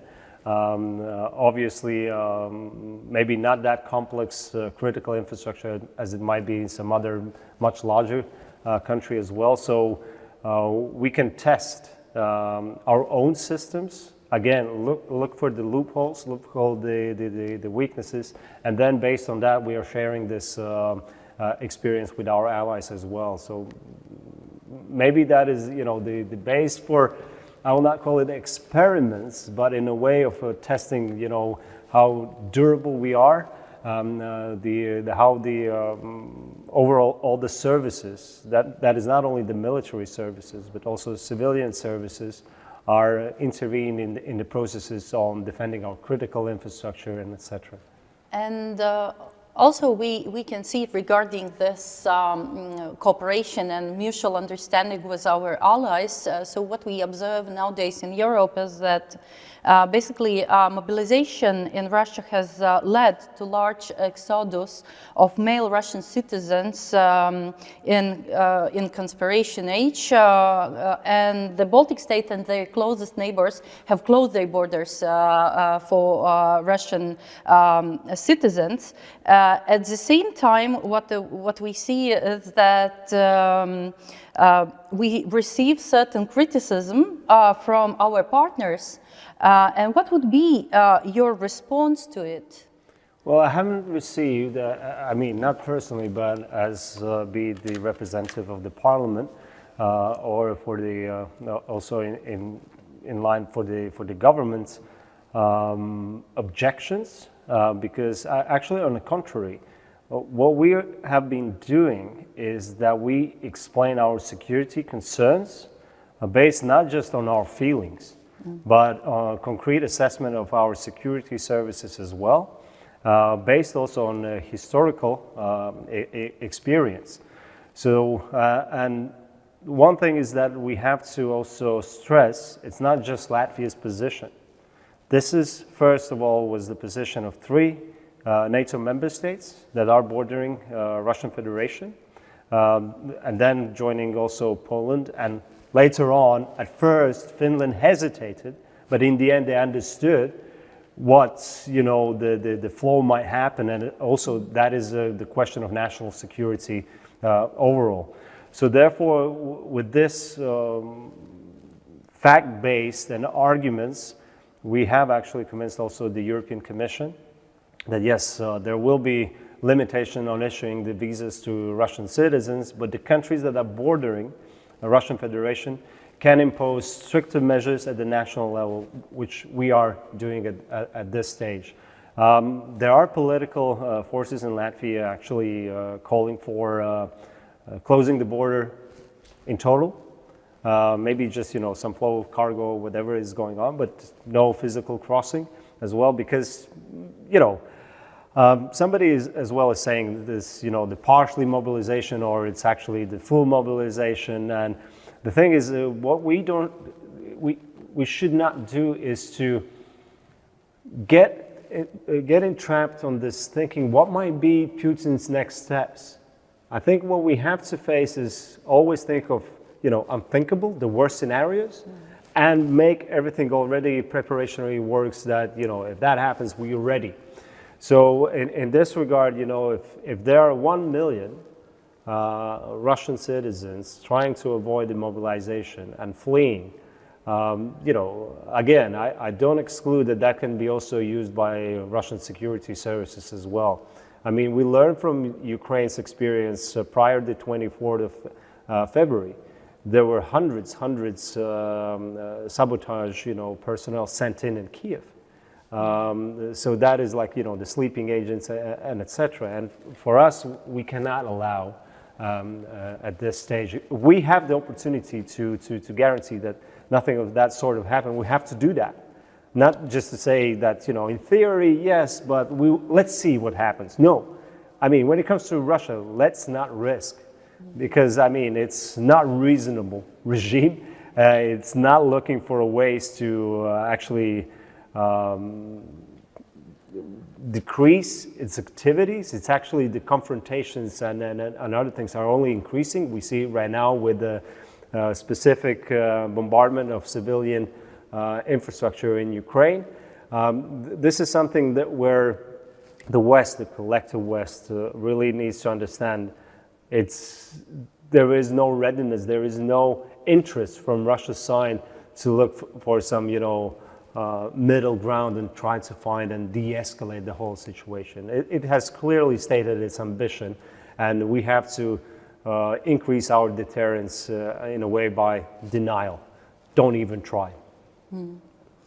Thank you very much. And the final question goes to the threats in a wider sense, or maybe security architecture of Europe in wider sense. So in several interviews and speeches, you have called for more proactive role of Baltic states in the debates about European security, about European future, as well as the way how institutions will work, etc. So you have said that Europe needs renaissance. And has this renaissance started to happen in reaction to Russia's full-fledged war in Ukraine, while Europe is already trying to take quite decisive steps for stopping Russian aggression? And how do you see the role of Baltic states in reshaping European security structure and institutions? Well, I can actually say we partially, at some point, we have achieved that, whilst influencing the High Representative for the European External Action Service. As you recall, it was a year ago when Joseph Borrell was about to travel to Moscow, and we actually, through different channels, we said, look, this is a very bad idea, and it's not going to pay off. It's not going to bring any good after effects whatsoever. Well, through different channels, that was ignored, and I understand, which is very not a traditional way to do. The foreign ministers sent an open letter to Joseph Borrell. And, you know, the rest is a history. Of course, Putin and Lavrov humiliated Joseph Borrell in Moscow. But what we saw, the huge transformation, Joseph Borrell, when he returned back to Europe, it was instantly involving more putting the talks and generating ideas with the Baltic countries and so on. So I think that was also the point where I understood that, you know, sometimes some of the Western colleagues used actually the terms that Russia is using towards Baltic countries, Russophobic countries and warmongers and so on. Just recently, as you recall, there was one president who actually diverted towards the eastern flank countries, as you know, they're more interested in warmongering and etc., which is not the case. We just don't live in illusions and naivety when it comes to Russian Federation on what it is and what are their intentions. So therefore, the improvements in the overall, the renaissance it doesn't start in one day. It's a process. There's still a lot to do for the EU itself, but we have stressed time again and again, the sole guarantor of security in Europe has to remain NATO. Everything else should be complementary to NATO. But still we see some strings or whatever, trying to maneuver and try to do something else. I don't think that is for good. And the main question remains, will during this whole process, Europe will be a geopolitical entity, or it will remain socio-political?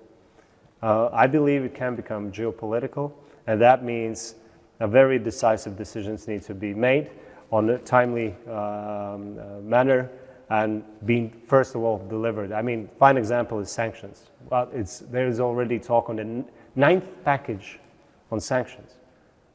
If I look back 7 months, why all these sanctions were introduced on the first row? Why we have to stretch it? We see it doesn't change Russia's behavior. It won't change. So therefore, right now, the question, I recall the first sanctions and discussion was that, they have to be tailor-made, that, we only go after the elites and etc. But what we see, after 8 months of Russia's aggression in Ukraine, war in Ukraine, all the atrocities, the crimes they have committed, there's still a record high support for the regime within the Russian society.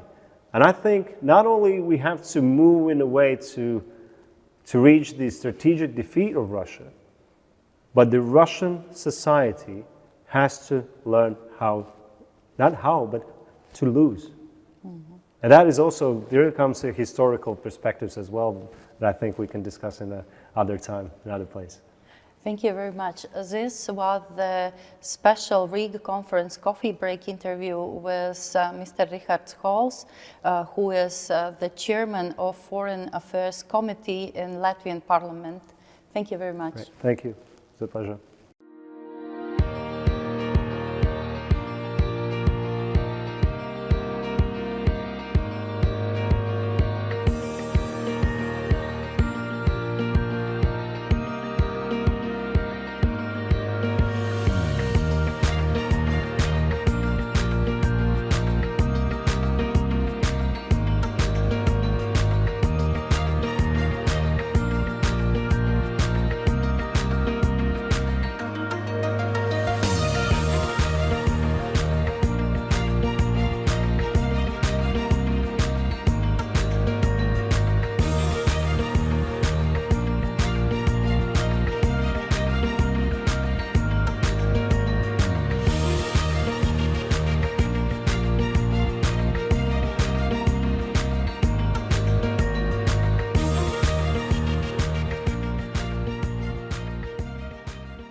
we start?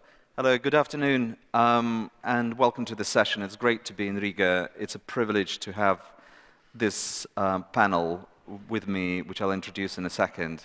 The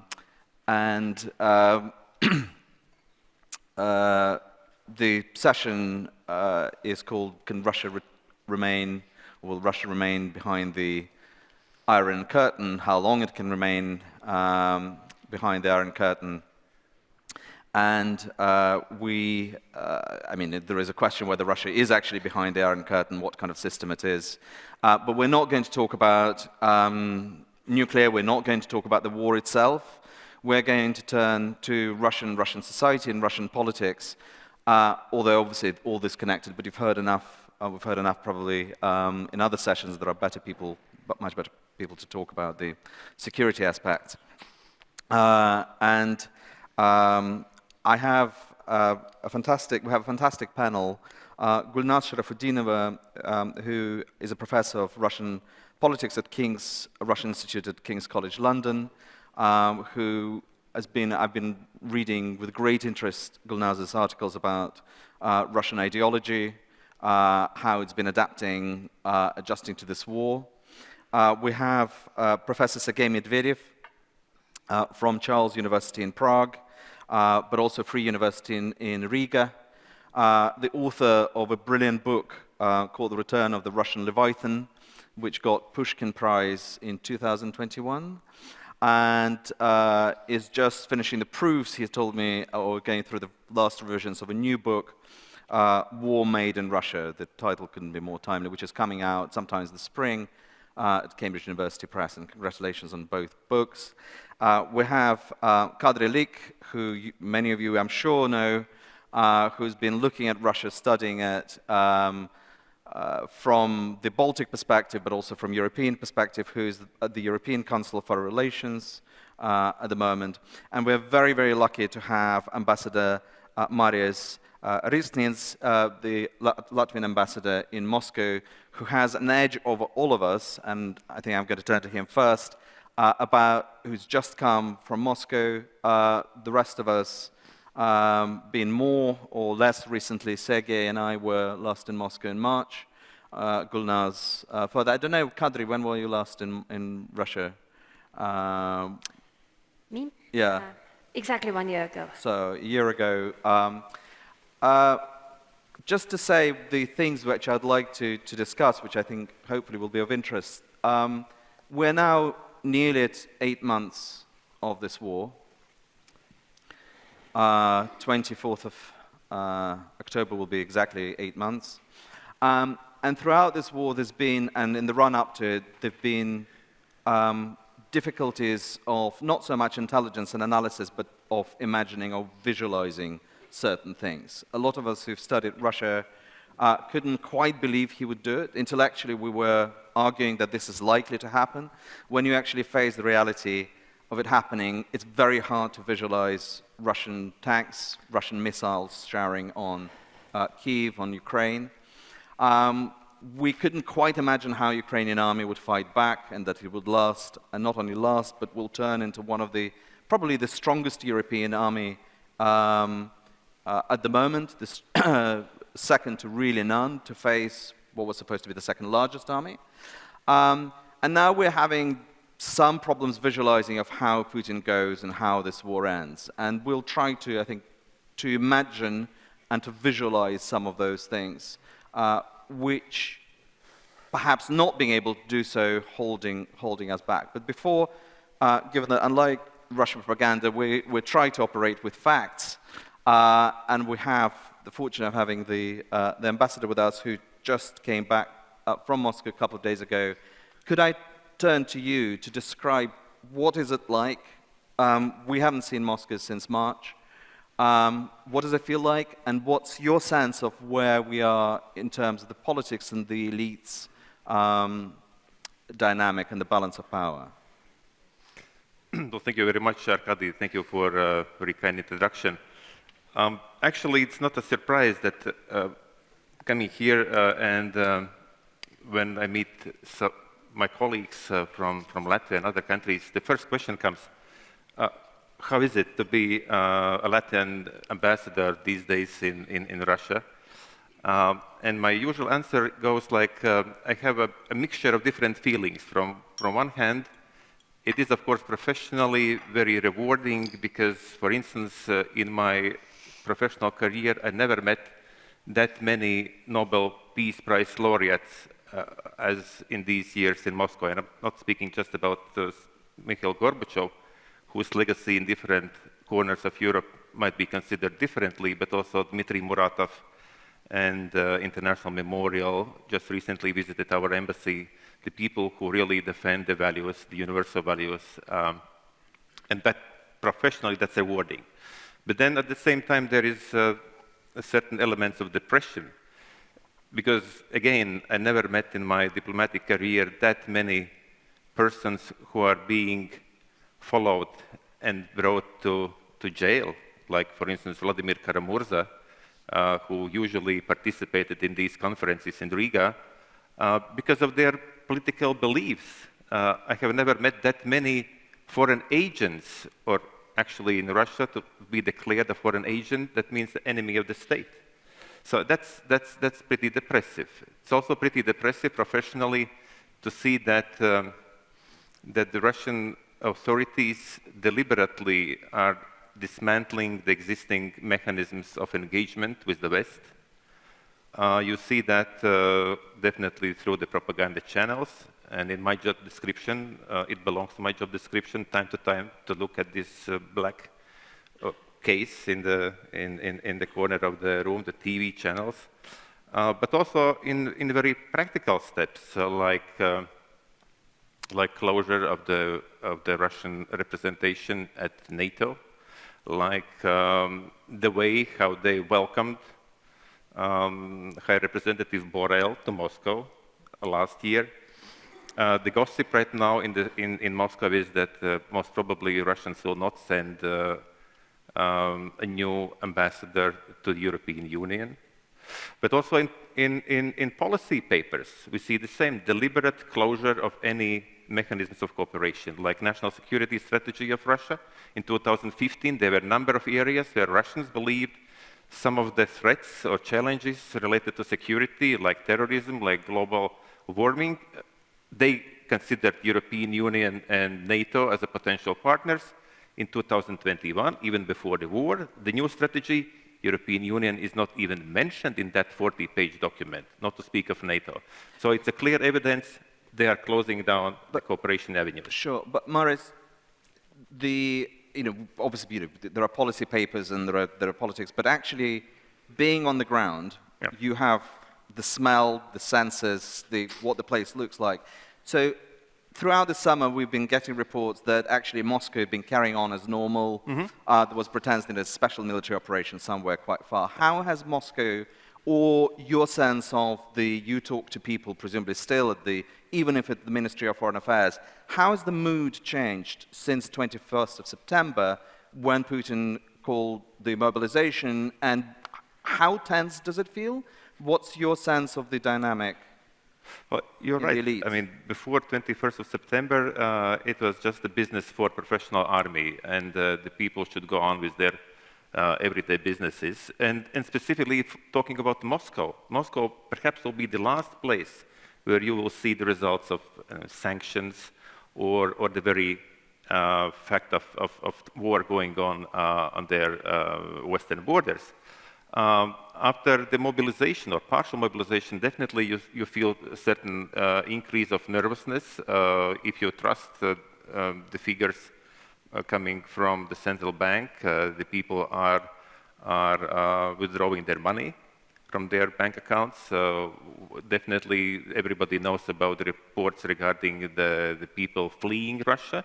The figures are different. Some are talking about, like Forbes is talking about 700,000. The more modest figures are 300,000. Anyway, but that's a high number. If you add to 300,000 leaving Russia, escaping from mobilization, then 300,000 mobilized, poorly equipped, poorly prepared. I think when you look then at the labor market, that will have huge influence for the future. The mobilization, and particularly the retreat from Kharkiv and the advance of Ukrainian forces, I think would agree, introduced the idea that actually Putin might not win amongst the Russian elite, that there are now, there are pundits talking about the various losing scenarios. Sergei, if Ukrainian forces continue to advance, which we hope they will, and liberate the territory, throughout the next few months, I think the policymakers and particularly the military have a good idea of what's happening on the battleground, but everybody's having this difficulty imagining what does it do in Russian politics, how fast does Putin go. Let's say, for sort of scenario's sake, Ukrainian armed forces get to the close to, or actually to the line of the 24th of February. The conventional wisdom has been, well, at that point, the defeat is so obvious, Putin loses power, this is it. Is this how it goes? Thank you, Arkady. And it's a privilege for me to be speaking to this conference and this distinguished panel with the ambassador and so many good old colleagues. Let me challenge this whole line of thinking. What will Putin do? What will happen if Russia loses? Because, it's Putin all over the place. I'm flying here, I'm going through kiosks at every airport. There's Putin, Putin, Putin on all, gracing all the covers of magazines. I mean, I go through the airplane, I see, people are reading their smartphones. There's also like Russian Putin. And my first message here would be like, try to forget Putin. Imagine we are in 1942. In 1943. And we're starting every discussion with, what will Hitler do if Germany loses? Shall Germany return to its Third Reich borders or to the old borders? So the problem in 1942, 1943, we knew that there is a clear enemy, that there is an existential threat to the world, which has to be extinguished, which has to be dealt with. And there was no talk of what will Hitler think and what will Hitler do. And I think we should take on the same approach to Putin. Stop thinking about what is in his head, what is in his mind. We should just do our act as the West, as the people who want to save humankind from this threat. So my first thing what I want to say here, that this is definitely not Putin's war. Let me just, this 5 minutes that I'm allotted, speak as a historian, because I teach political history, and try to look at it from a historical point of view. And from a historical point of view, this is not an accident that this war happened. Okay, that's a unique coincidence of circumstances that brought Putin to power. But in essence, this is a war of entire Russian history.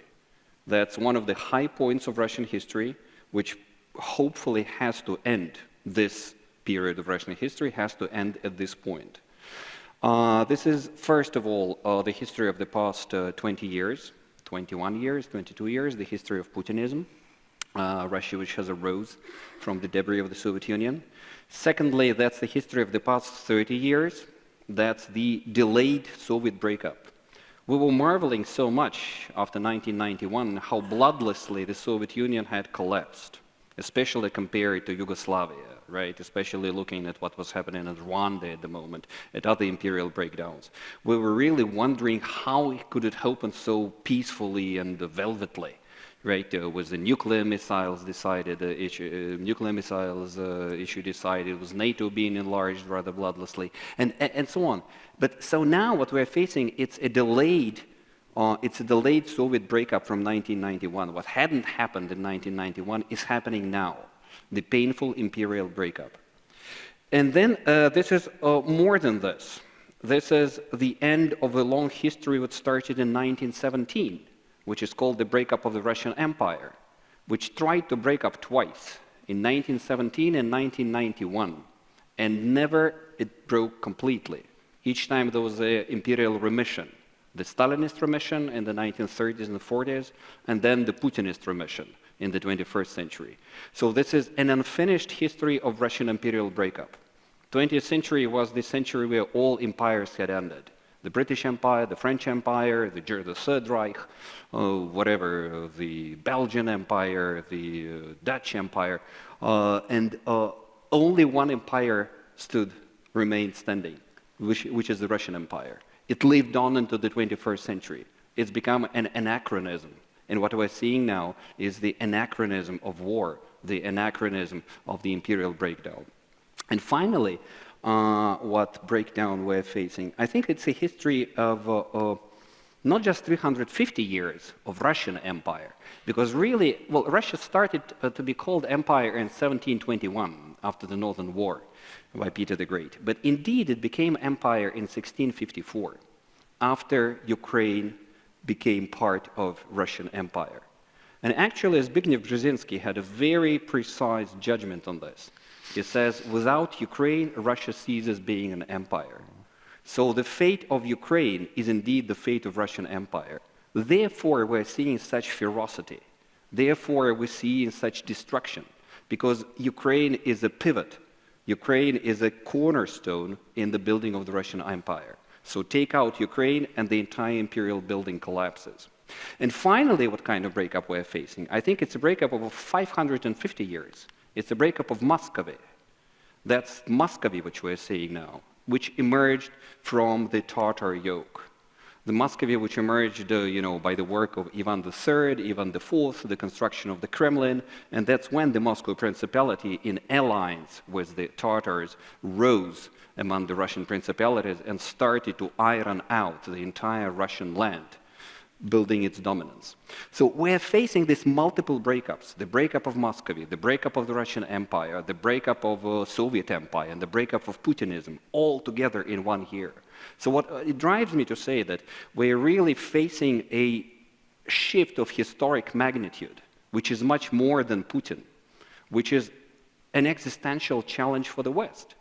It's a challenge which the West hadn't faced for 80 years. It's the same thing which the Third Reich posed to the Third World.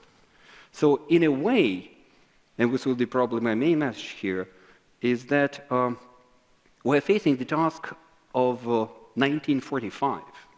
The Russian cars, you've seen this ambassador so much in Moscow. There are many cars driving with the stickers saying 1945, 1941, 1945. Можем повторить, we can repeat it. So that was the main Russian line. We can repeat 1945. So let me just finish. So I think the bottom line for the West is the West has to repeat 1945. It's an unfinished job. There were two big empires in 1945, which were threatening the free world. This was the German Reich, and this was the Stalinist Soviet Union. And only one was defeated in 1945. And the second one survived and resurrected, and once again poses the same challenge to the free world. So the world has to understand, NATO has to understand, the West has to understand that it is facing the challenge of the same scope, of the same magnitude, and it should come up with the same response as it did in 1945. So this would be, and if then we have the time, I have sort of a small. We'll definitely come back. Thank you for that. I agree with the argument of the sort of the historic. I completely agree with the argument of this is the order of the magnitude, and this is the scale. We are seeing the end or penultimate and ultimate episode of something that you could date it. You could say 1920s, you could say it 1914, 1917. We could argue about that. I agree with that. But people who actually live, given that we're in the active war, people don't think in, those who live their lives don't think in terms of the big historic narratives. They think about their own lives. I had a conversation with Alexei Navalny, who, just before he went back to Moscow, who said, what gives me strength is I know that I'm riding the wave of history, that Putin's trying to reverse it, but actually time and history is moving against him. Russia was we saw it as a sort of a modernizing society, urban, middle class, growing, etc. The question is this really Putin's war? Is this really Russia's war? Is this Putin's war? In a sense that if you came out on the street at any point before the war and you said, do you really want Kherson back? I very much doubt that the vast majority of Russian people would say, yeah, we really can't live without it. We desperately want Kherson or Donetsk or Mariupol. And we also know that the war is not particularly popular. In fact, we know that it is unpopular, even though Putin continues to draw support. You know, Russian trends were going in the right directions, you know, alcoholism going down, society modernizing. Even the attitude to LGBT was constantly improving. Gulnaz, so Putin is this Putin's war? Is it Russia's war? Is he losing that war of history? And what does he need to do to stay in power as far as he's concerned and how you see it? Yes, thank you. All right, it will be hard to talk after very passionate. But let's try to bring it back into today. Yes, I think one, just in response to Sergei's historical vision of this war, one interesting counterfactual to add to this discussion is whether, because it's a discussion about inevitability of this war, right? And Sergei is a historian, I'm a political scientist, and so I'll add the political science's perception of the elephant in picture here. Would this war happen if Putin left power in 2008? That's a big question, right? And if we go this path, it brings us to away a bit from history, but to the more contemporary political realities of Russia being an intensifying, deinstitutionalized personal dictatorship with whatever shortcomings, pitfalls, short-sightedness that personal dictatorships experience, not just Russia's personal dictatorship, but personal dictatorships around the world. So I think that would be an additional aspect of looking at this war. It's really talking about the unsuccessful democratization of Russia and what caused that, right? Why Russia that went on the path of democratization early on in the 1990s wasn't able to go that way, and we saw an intensifying authoritarianism that today we see the institutionalized dictatorship where everyone looks into one person and try to find out what that person thinks. So besides the historical aspect, I think it's important to bring in this institutional aspect of what the country is about, how it has evolved, and it will be important to think at the point when we will have potential conversation about new Russia, if it is there to be, or whatever other many Russias might be there. So that's the institutional aspect. But to talk about the war and to understand the nature of war, it's important to think about how do we make sense of the Russian society, because before war and around 2018, there were very strong statements about how in Russia we have a case of a very modernized society that travels abroad, that uses internet, the internet coverage was the highest, the ownership of mobile telephones was highest among many European states. So you had a lot of these modern aspects, and of course many of you, I do not doubt, have experienced the beauty of new museums and very rich musical and theatrical scene in Moscow, in St. Petersburg, and having experienced these beauties of modern Russia, how do we make sense of why Russia is embroiled in such a brutal war today and even acquiesces or even supports that war, right? So that's the big question that I believe many of us in the West have to try to make sense of. How is it possible? And I've started thinking about this issue from around 2013, but certainly from 2014, when I saw a big gap between perceptions of what's happening in Russia, with Crimea, in Russia and outside Russia. And my path of thinking brought me to understanding the importance of collective identity politics that Putin and the Kremlin have promoted starting around 2011, 2012, after 2012, when the Kremlin faced the challenge of modernizing Russian society those angry urbanites on the streets asking for political participation, asking for their voice to matter, the Kremlin came up with a strategy of juxtaposing big mother Russia with all its peripheries to these angry urbanites, and to talk not about accountability, limited government, democracy, or voice, but to talk about millennial Russian history, Russian greatness, and whatever great moments in Russian history, and how Putin was able to strengthen Russia on the back of the perceived chaotic, anarchic 1990s. And this identity politics, one of its very important elements was building the enemy. That Russia, this great country, is actually surrounded by the enemies that tried to come and fragment and destroy Russia in the 1990s, and that will not stop unless we stop the West from destroying Russia. And it is this narrative that has turned into really a mainstream narrative from around 2014, is the narrative that built the contemporary sense and understanding that many Russians have about what the war is about and how they should articulate their opinions about the war.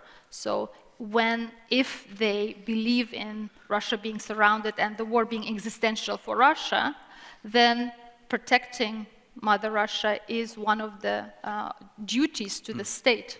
Gulnaz, but you're talking about that active, let's call it sort of civic nationalism, civic participation, volunteering projects, all that stuff we saw in 2011 and 12 on Bolotnaya in Moscow in the protests. A lot of these people are either gone, some of the leaders are in jail, the rest are silenced. The other part of the population that actually has been given Putin United Russia, that legitimacy, that supermajority, have been told for many, many years, stay out of politics. Elections are a dirty game, don't bother, we'll sort it out, and this is a contract, just get on with your life and don't involve yourself. He's now calling to people to mobilize and go to war and to die. How does this work? Yeah.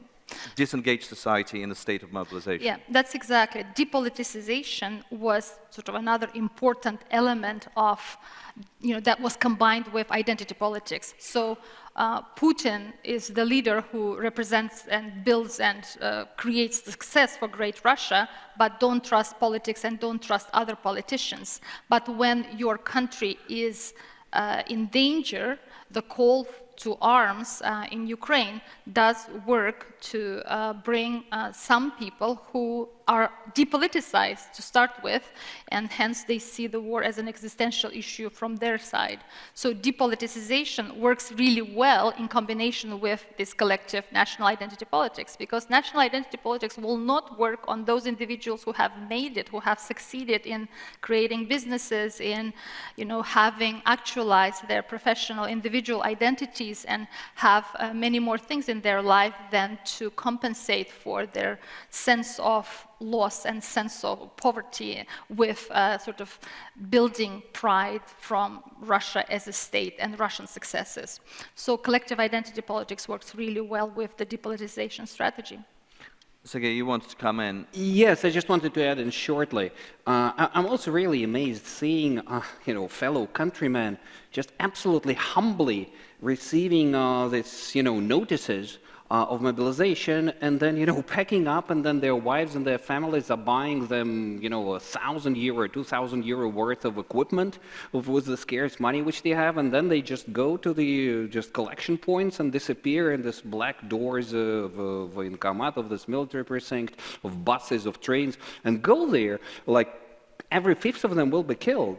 Every second will be wounded, according to statistics. That were the recent losses. So this humbleness has really amazed me. And it really, what I think really along also Gulnaz's lines, war is an essential part of Russian identity. I would say war is a part of Russian national idea. And it was like Putin's evil genius that he did. I mean, Russia was looking for the so-called nationalная idea, the national idea, for the past 30 years.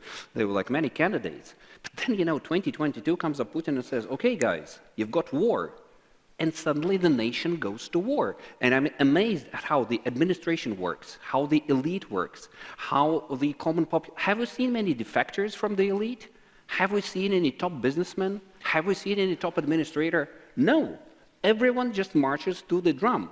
I was amazed. I studied this country for 30 years. And, I'm amazed in 2022 the way that the country fit into the war like a hand into a glove. So I would say, yeah.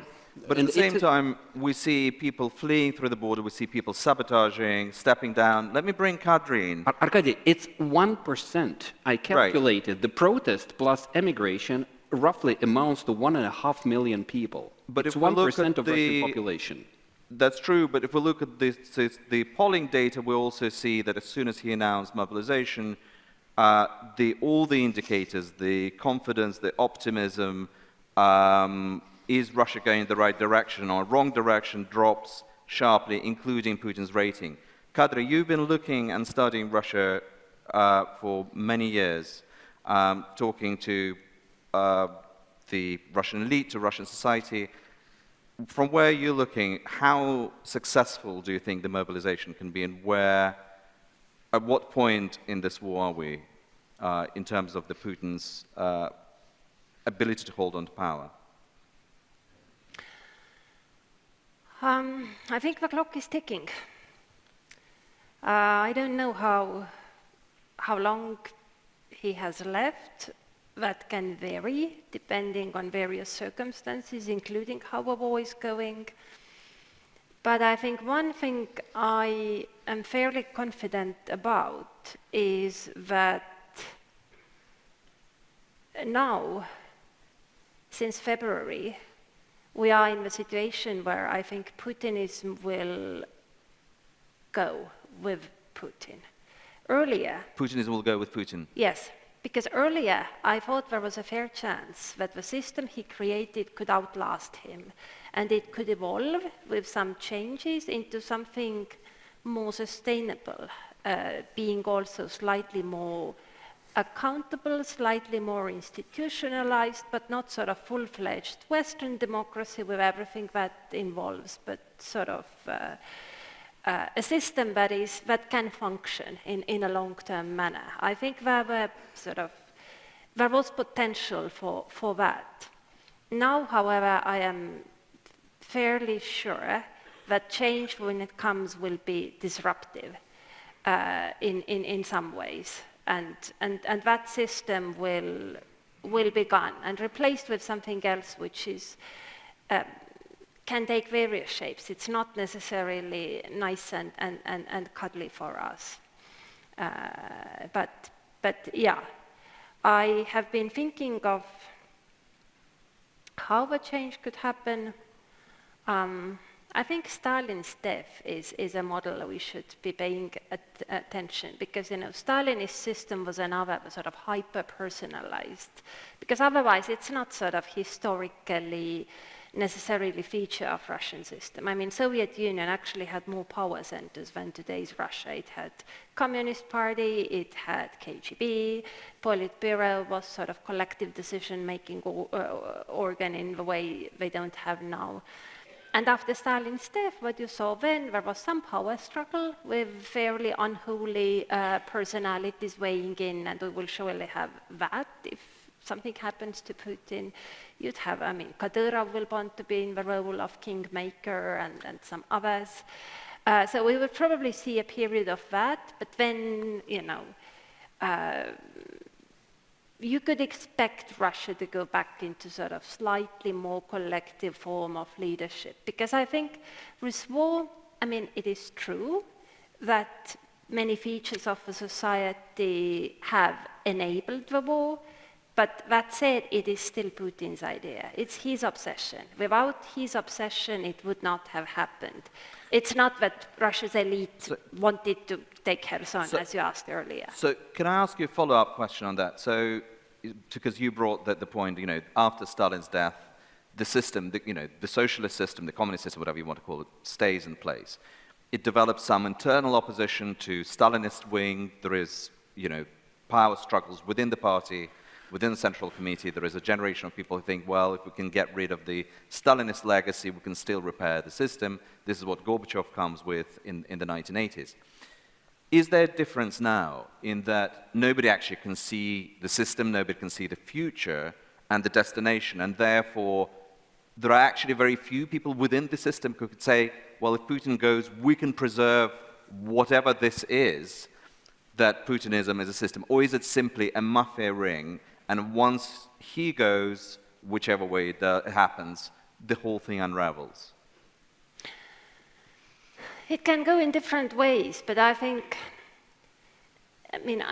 many in the current elite would actually want to sort of cut the losses, stop the war, and see, what can be saved of the system. I also don't see many very prominent challenges right now. Opposition was weak already when it was out in freedom. Now most of them have been jailed or exiled. I do not see many challenges among the elites who would sort of have potential for public politics, and that to me is a difference compared to Soviet period, because I grew up in the dying years of the Soviet Union, and then actually you had many elite members who were capable of getting their own followership, their own agenda, having an impact on the system, and that's what we saw during Perestroika time. Now I don't see that sort of people in the Russian elite. It could be that they are somewhere in the shadows, behind the curtain. Not this exactly, back there. And ready to step out when circumstances permit. That could be the case as all, So I oftentimes think that if someone had visited, say, even Estonia in 1987, would they have seen necessarily all these sort of bright politicians waiting in the wings? They were all there. They were not well known. Would you be able to identify them? I don't know. But yeah. Maris, could I turn to you? All of us, you actually have to write dispatches. Governments make, they read them, they make decisions and plan on the basis of what you do. There was a famous long telegram that Cannon wrote in 1946 advising Truman that Stalinism is not what Russians really want, and Russians want the same thing as everybody wants, and therefore you have to have patience and you have to contain, but it's actually not, Stalinism is not what the whole of Russia is about. In your view, and when you write and when you advise, how do you, if you were to write today a telegram on which a lot of things hinged, what would you say? Is it his war? How does it end? How does it affect the system? And what comes after?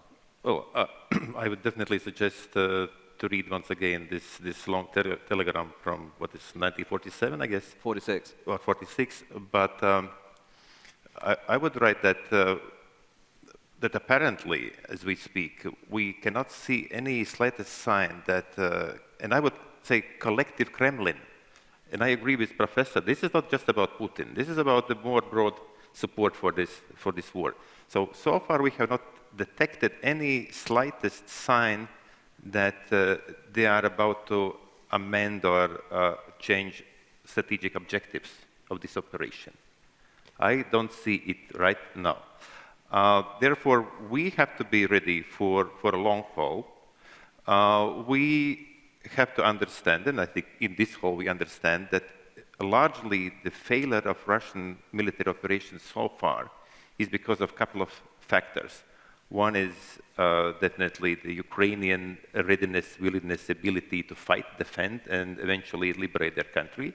Second is very united position of the Western community supporting Ukraine. And we have to continue to support Ukrainians, and we have to keep this unity intact. The third element is, of course, about the motivation, and this is more for understanding the latest decisions of the Russian leadership. For instance, mobilization, I think this is also largely because of motivation. So Ukrainians are winning the war so far or defending successfully their territory because the motivation is much higher than for the Russian soldiers, because they are defending their land, their families, their kids. So those Russians fighting for money, well, I would say this is much lower motivation. Mobilization brings what? It brings, and I think that's one of the idea behind this partial or total mobilization, is that it brings this war to every single home. And I think the desire behind this, it is that this becomes a war of the nation. Отечественная война. And then, by defending your territory, then you try to raise the level of motivation for Russian soldiers fighting the war. Gulnaz, can I ask, so if Putin tried to turn what was special military operation 8 months into the Great Patriotic War, what are the chances of him succeeding to paint it as a national effort? I think what we see since September 21st is that mobilization effort has not been very successful from the perspective of the state and state authorities.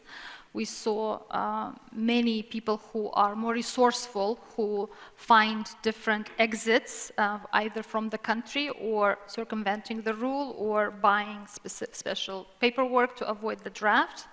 And so it's only the peripheral, poorer, frequently rural areas which become the source of the draftees that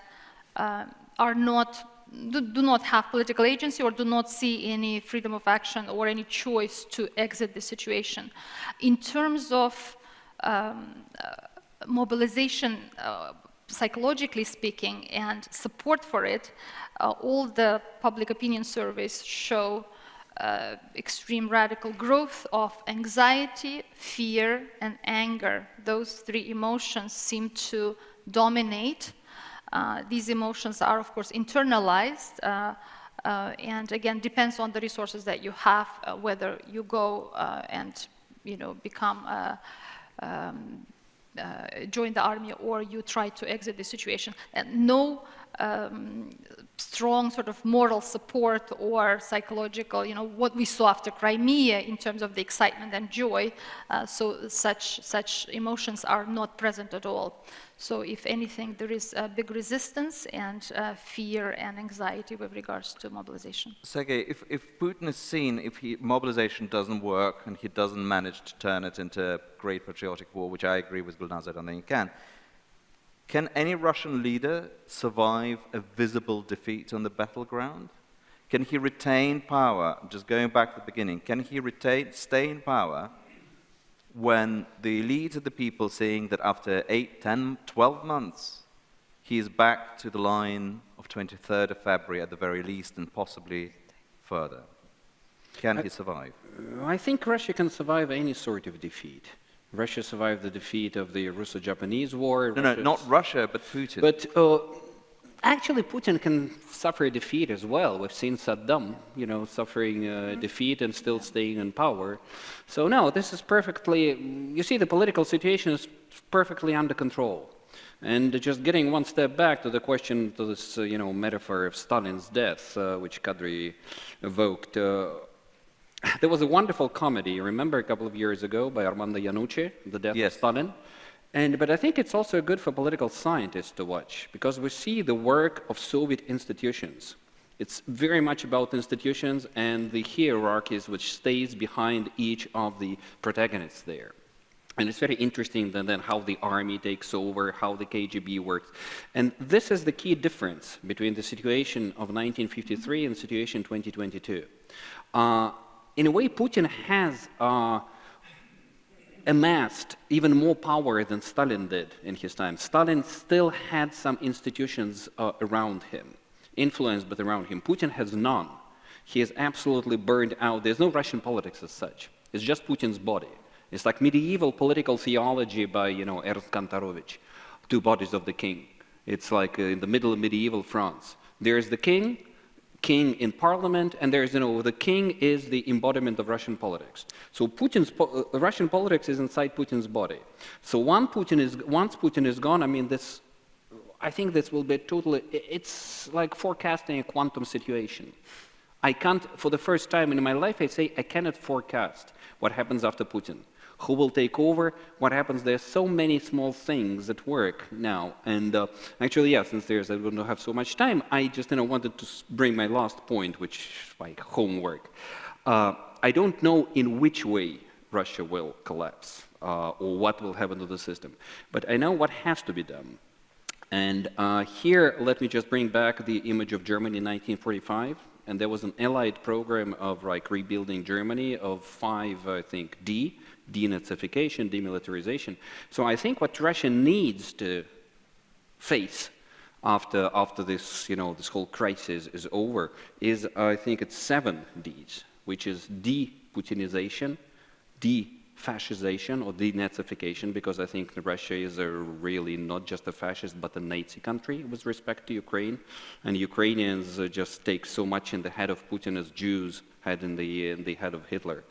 Demilitarization, denuclearization, this is very essential, the denuclearization of Russia, because really between us today and the future stays one big unponderable, which is Russian nuclear missiles. Let me just finish. De-imperialization, decentralization, which is essentially demoscovization, and finally democratization of Russia.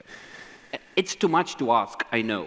Well, it's not the question whether it's too much to ask, it's who you ask for. Because the big difference between Germany in 1945 and Russia is that Germany was occupied. Germany was defeated completely to capitulation on the battleground. Russia is a large country with nuclear arms. The chances of somebody occupying the troops being in Moscow is very close to zero. So whatever happens has to happen internally.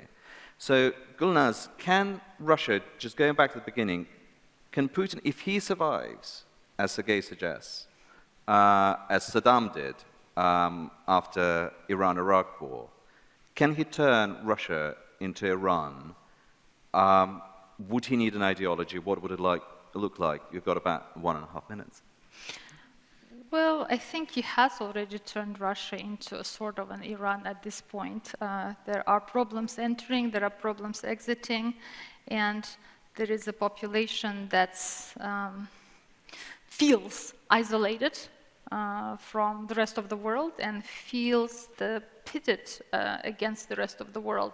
So from that perspective, the war is the ultimate, strongest instrument of juxtaposing a country to the outside world, especially if the outside world is perceived as an enemy. So, war could be an instrument from that perspective.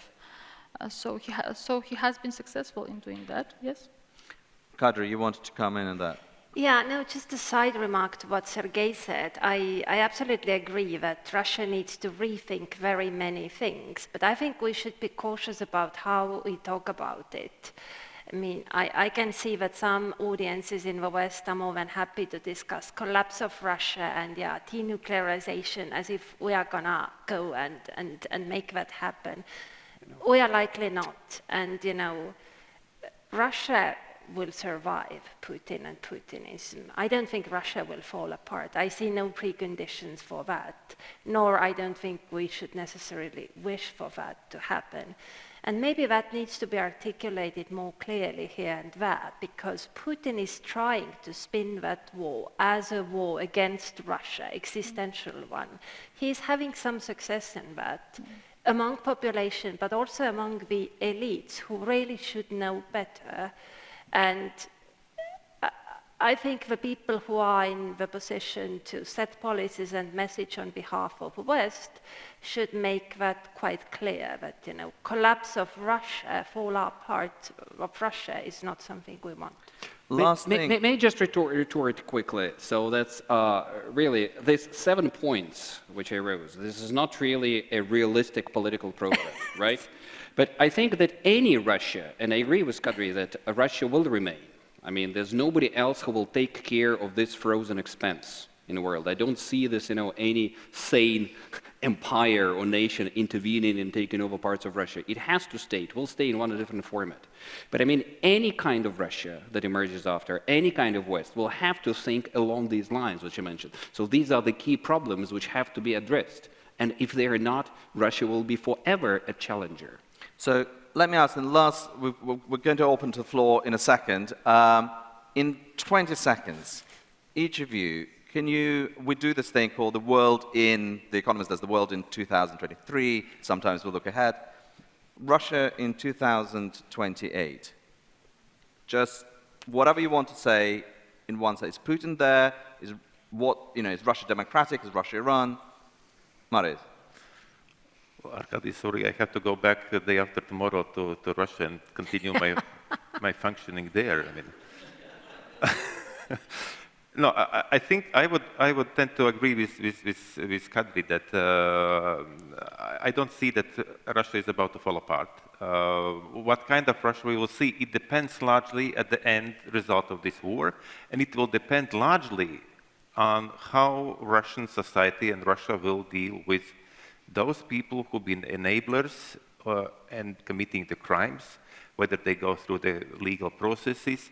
Evidence is plenty, I mean, available on all these gadgets, and sometimes I really wonder why the people coming from State Duma deputies are talking like that on TV channels, genocidal talk about Ukrainians to be, I mean, starved and things like that. So that's important. That's essential. How the Russians will clean them up. So that's the main thing. That's very diplomatic. Kadri. I don't know what we will have.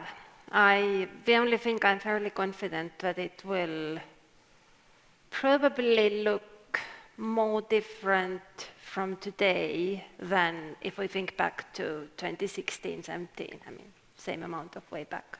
Change will be bigger. Sergei?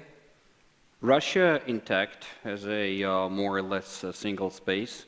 Putin either dead or most likely exiled, hidden somewhere in China, in one of Chinese provinces, or in the less likely scenario, somewhere in The Hague. Russia, although it is sovereign, it is in effect a economic, political, and the geopolitical province of China. Okay, Gulnaz.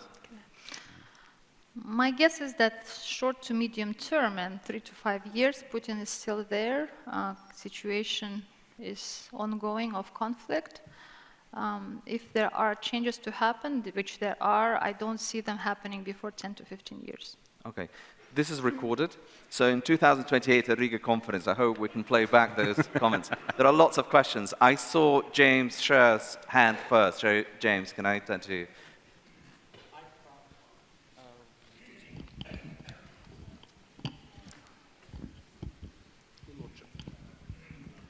Thank you.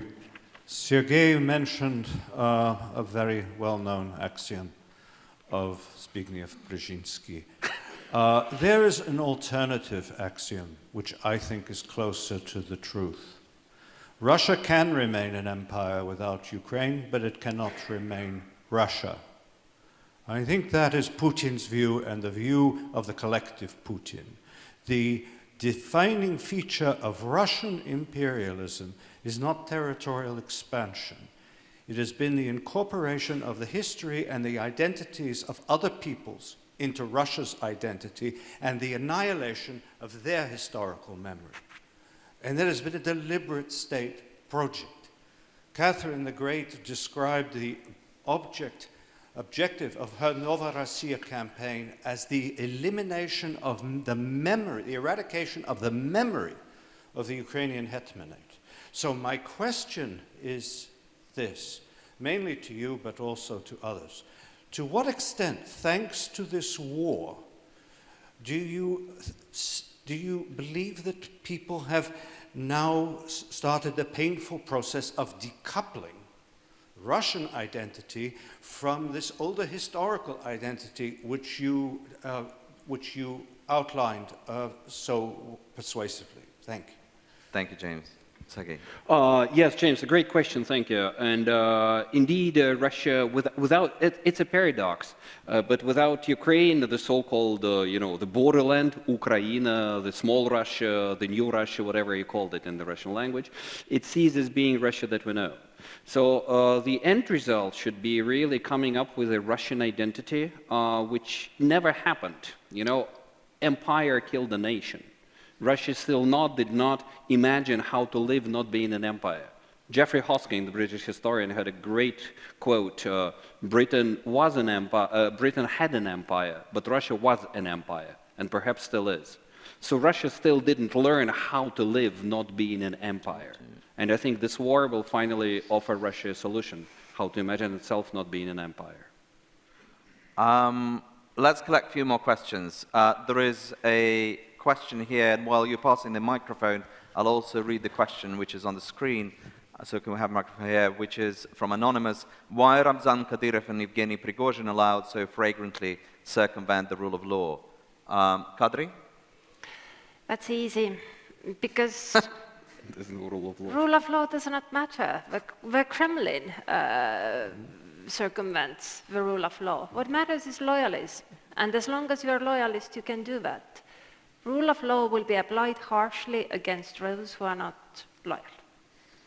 Thank you. Irina Kuznetsova, I'm on the board of Later and a co-founder of a democracy festival here in Latvia. My question goes to both of the professors, and we've been speaking about Russia as a spin dictatorship or electoral autocracy, but somehow I feel that here in the West, we've been avoiding naming Russia as a fascist state, because I feel as a civic activist that fascism has been on the rise in Russia, and I think I'm not alone. There are some few people, as maybe you, Sergei, or distinguished American historian Timothy Snyder, argue that fascism has arrived. Am I wrong or not? If it hasn't arrived, should we be prepared that it will be in the future? Great question. We had on the cover in the August, Russia is in the grip of fascism. Gulnaz, is Russia fascist? So one big factor that stops me from calling Russia a fascist state is the consistent and methodical depoliticization of the society that has occurred over the past many years, with fascism, one of the definitions being a mobilized society energized towards action. We don't see that energizing and mobilizing. We see a building of very relationships between the leader who sort of sees himself and whom people see as an embodiment of the nation, and the nation that is said, do your own stuff, get mortgages, consume, I'll take care of the things for you in the political section. So that's the big difference. Mobilization lacking. Sergei? Very briefly, yes, this is a debate started off by Tim Snyder, and actually he came up with the definition of schizofascism, like calling fascist the other, while you yourself being fascist. I sometimes spoke of cargo fascism, or retro-fascism, which has in Russia. But Gulnaz is right that there's always, we were saying, there's one vital element lacking, which is mobilization. We don't see the marching masses. We don't see the triumph of the will, like the Leni Riefenstahl movies. But after 21st of September, it changed. I think now we already see, not maybe so enthusiastically, but the nation marching into the military barracks. So I think we are getting closer to the real fascism, without the ideology, but still it's a 21st century fascism, what we see in Putinism. Thank you. A question at the front. First time. Oh, sorry. Sorry. Okay, I'm Nina Kotelashvili from Georgia. I represent research organization called Soviet Past Research Laboratory. My question goes to all panelists, and there was mentioned the preconditions that we don't see exact preconditions of Russia falling apart, and I'm interested what are the exact conditions when it comes to just notice. Great. Given that how short we are, can we have one more question, and then we'll collect them, and then we'll do two at the same time. Hi, Andrew Mick, the Marshall Center. So very fascinating discussion, and most of the parameters you have laid out they always start with D, denazification, decomposition, defeat, and all of that. Would you consider another scenario that we may see that does not have that agency and transformation, right? Because I think in what you said, that all these D scenarios assume that in some shape or form, Russia is in effect controlled directly or indirectly. What if the net outcome of this is simply Russia imploding onto itself and becoming this blob on the border of Europe with no agency on the part of the United States or desire to actually do much beyond that? But that's the blob you have to live with. And so you have, in effect, a semi-failed state in relative perpetuity, if there is such a thing, on Europe's border, without all the these, no agency in there, just stasis. And what does that mean for security of the continent? Thanks. I was going to finish on something optimistic. We're actually going to, we are slightly running out of time, but this is such an important question, both of those actually. In fact, they're very related. Who wants to take that? I can take the first question. In that respect, to me, it's instructive to think of a conversation I once had with someone from the Levada Center, a long-time employee who said that in late 80s, early 90s, they couldn't actually even conduct public opinion surveys across the Soviet Union any longer because these republics were living in sort of different worlds. The question you can ask in one place cannot be asked in another place, or it means something totally different. And he says that this is when he understood that this country was not going to survive in that kind of shape. And there is nothing like that in today's Russia. I mean, it still functions pretty much as unitary state, even though it's federation. I mean, you have sort of exceptional cases like Chechnya, or that has clearly its own type of governance, maybe to put it mildly. But otherwise, the bulk of Russia is very much one country, and frankly, I don't see separatism. I think even also much of the separatism we did see during the 1990s was inspired more by sort of bargaining, renting, getting a better deal with the center than the actual desire to go away. I think Chechnya, at the time with Dudayev or Maskhadov, Chechnya maybe really was the only one. Sergei, Russia, big blurb with no agency? Yes, actually, Andy, I think this is the most likely scenario. All my Ds are really like wishful thinking. I'm just thinking of the parameters which have to be changed for Russia to join whatever, the big community of nations. And therefore, the issue of denuclearization will come up eventually at some point. And I think this will be a point of negotiation of the West, of the world, with whatever leadership is in Moscow as a condition of normalization, as the lifting of sanctions, and so on. Because most likely, yes, Russia will be a big toxic bog with some sort of, isolation walls between Russia and the West. Still a single space, answering the question from a Georgian colleague. I don't see the breakup of Russia Yugoslav style or even Georgia style. I don't see the identities in place. I don't see the external players in place that would be in charge of, this sort of Russian breakup. So yes, this will be still the big space on which these 6 magic letters will be written, Russia, Россия. But it will be much less predictable and more diverse lifestyles, big cities, a dozen of big cities connected by railways, and then there's, the big bog in between those. So this will be a very diverse, toxic, and unpredictable story for decades to come. You can always count on historians to give you an optimistic note to end on. With that, we've run out of time. I found it incredibly too vague interesting. to be a scenario. I found it incredibly interesting and really useful in terms of just thinking. Obviously, we're never going to answer all the questions, but sometimes asking the right ones helps. Thank you to the great panelists. Thank you to the audience, and I think we're completely out of time. Thank you.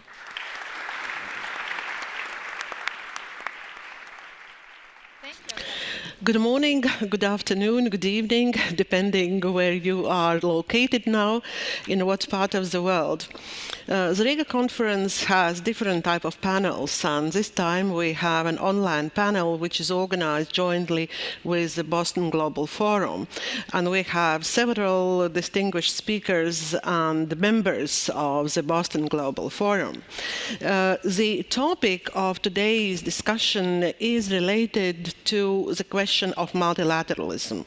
What is the role of multilateralism in the 21st century, and particularly after the 24th of February, when a war was taking place in Ukraine, and the United Nations and other international organizations were very slow to respond to this military aggression. And indeed, looking at what decisions are taken in the United Nations, how countries position themselves, we cannot celebrate these days the glory of multilateralism, just opposite. There is a lot of criticism going on with regard international organizations and multinational activities.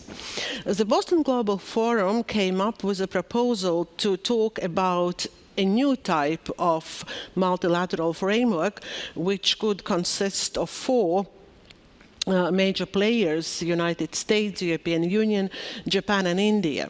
And indeed, to a very large extent, this type of multilateral framework corresponds to ideas of new Security Council, which was never even attempted to be reformed within the United Nations.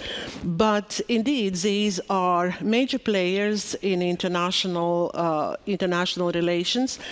And if we are talking about different types of threats and risks taking place around us, then leadership is needed. Leadership in terms of economic power, in terms of diplomatic power, but also in terms of military power, because as we can see right now, it's not only a matter of just hybrid, cyber, or whatever attacks. It's still old days military threats are present in our international system. So therefore, we need ideas, we need solutions, we need political debates which could lead to peace and security, stability in the world.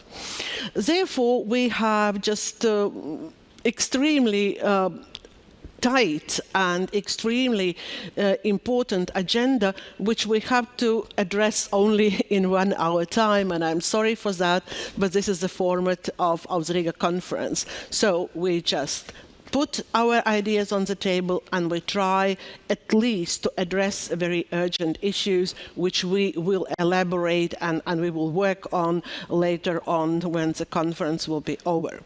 I would like to start giving floor to Michael Dukakis, who is the president of the Boston Global Forum and founder of this forum, also governor of Massachusetts for very many years, and just came from Boston, and really your legacy is very much seen there. Michael Dukakis, please, could you explain really in a very few minutes what is the concept of this new multilateral framework, what you and your colleagues are trying to propose? So what is the essence? Please, the floor is yours. Thanks so much, and thanks to all of you for being a part of this. Oh, I'm coming through. Am I? You're hearing? Yes. I'll try to be brief because we don't have much time. But I am a huge believer in multilateralism, which is a fancy word for what? For people coming together who want to solve problems. And we've got a clear opportunity here and responsibility, it seems to me, to try to do that in the face of what's been happening over the past several months. I'll leave details to many of you because I'm interested in listening today primarily.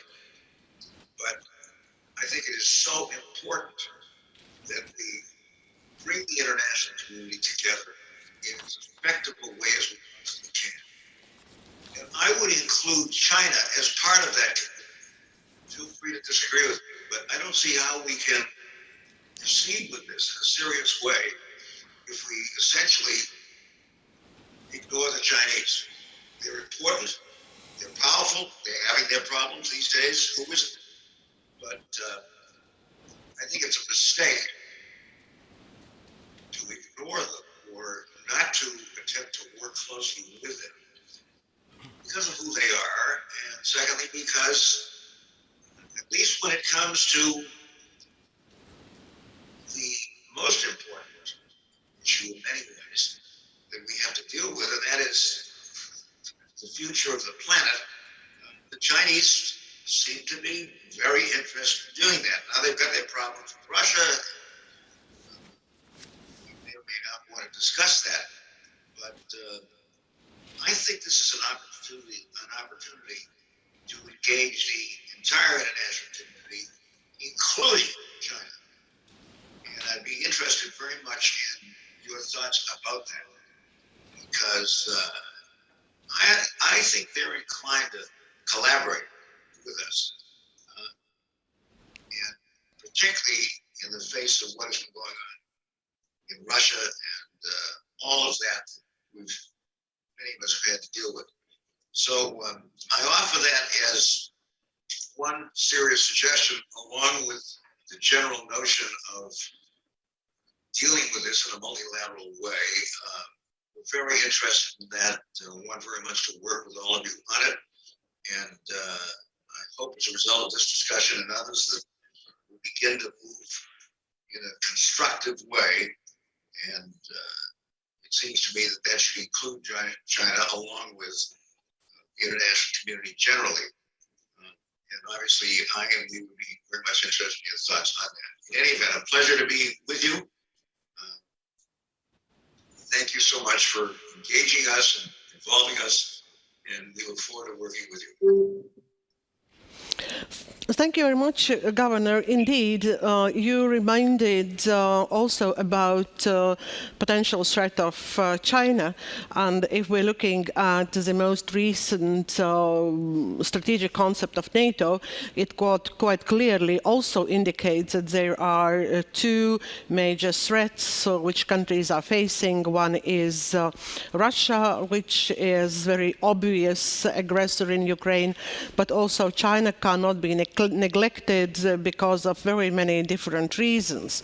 So therefore, it's not surprise that we are having with us Yasuhide Nakayama from Japan, and he is coordinator of the Global Alliance for Digital Governance for Japan and Taiwan.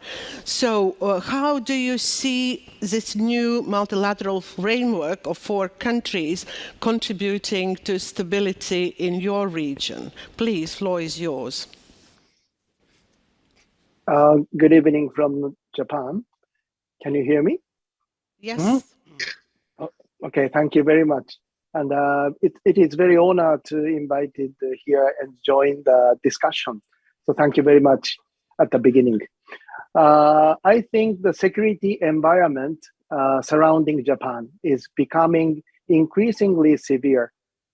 In particular, the risks in the Taiwan Strait are more real than when senior U.S. military officials testified before Congress last year. You can understand it from Mr. Blinken's remarks a few days ago. And also, China Communist Party Congress ends. President Xi Jinping secures an unusual third term. He became more possibility to aggressive towards the neighbors. In July of this year, Prime Minister Shinzo Abe was killed by an assassin's bullet and sent to heaven.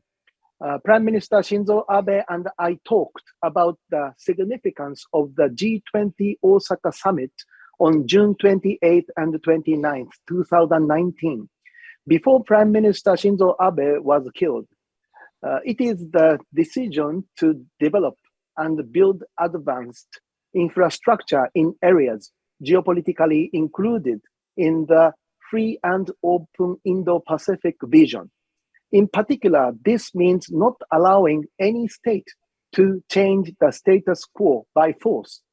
At the same time, we will not allow countries that build infrastructure to set up debt traps. Prime Minister Shinzo Abe told me that the significance of the G20 Osaka summit is that all G20 countries, including China, have reached an agreement that includes these implications. I also think that free open Indo-Pacific is facilitating new frameworks such as Quad, and existing multilateral partnerships and bilateral relations. In the future, our relationship with India will be particularly important. I would like to explain some of the diplomatic efforts Japan is making towards India.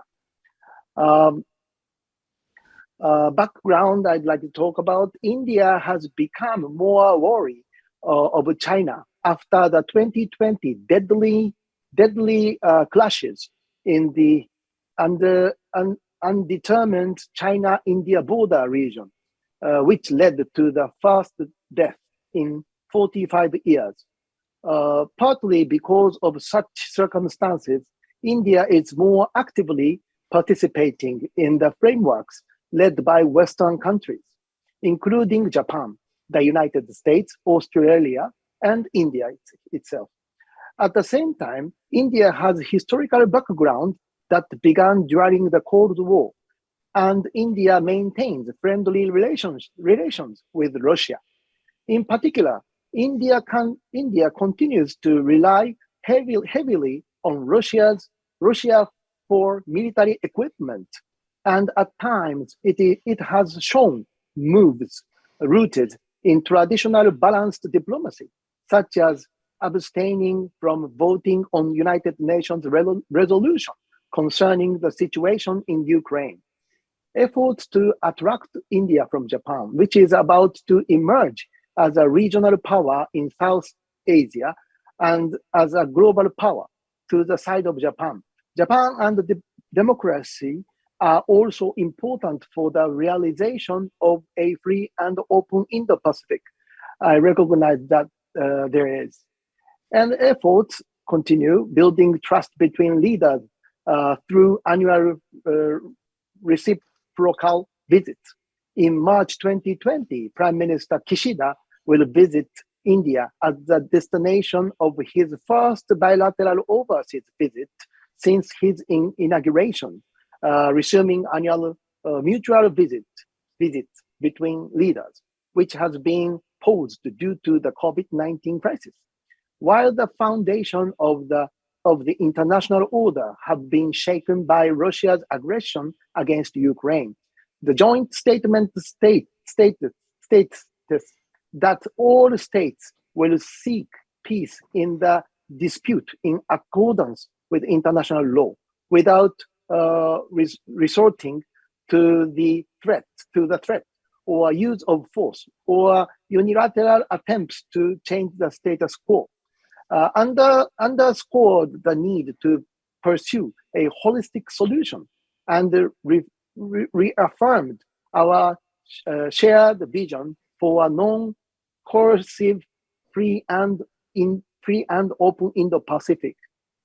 Quantitative and qualitative expansion of bilateral security and defense cooperation, including Japan, US, Australia, India, joint maritime exercises called Malabar. Japan-India joint exercise will be conducted in all three military services. Between Japan and India, the Defense Equipment and Technology Transfer Agreement, the Information Protection Agreement, and the ACSA, Acquisition and Cross-Servicing Agreement, were concluded and entered into force.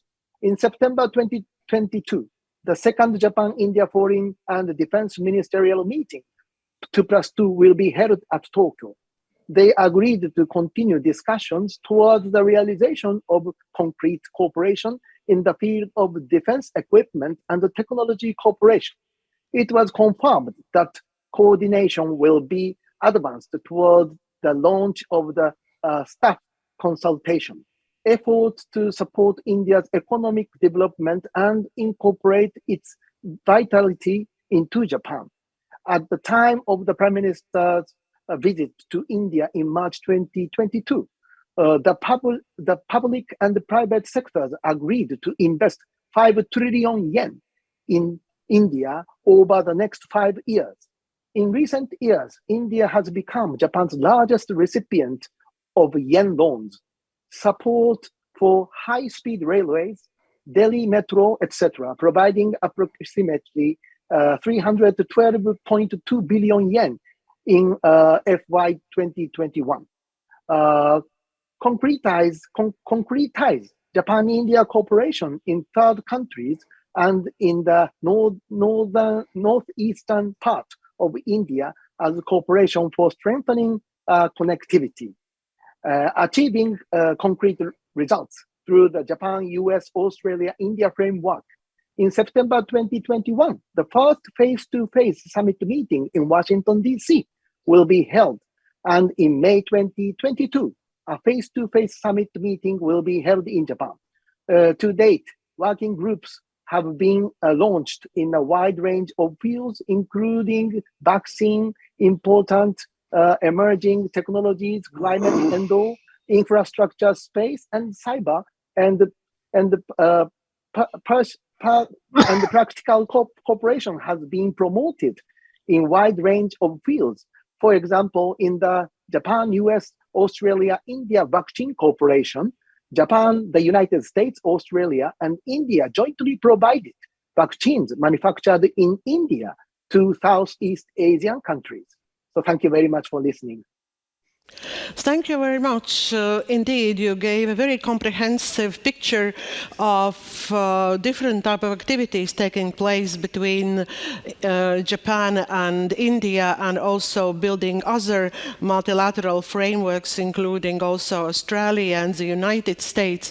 And particularly the last examples you mentioned are of relevance to health safety of its citizens.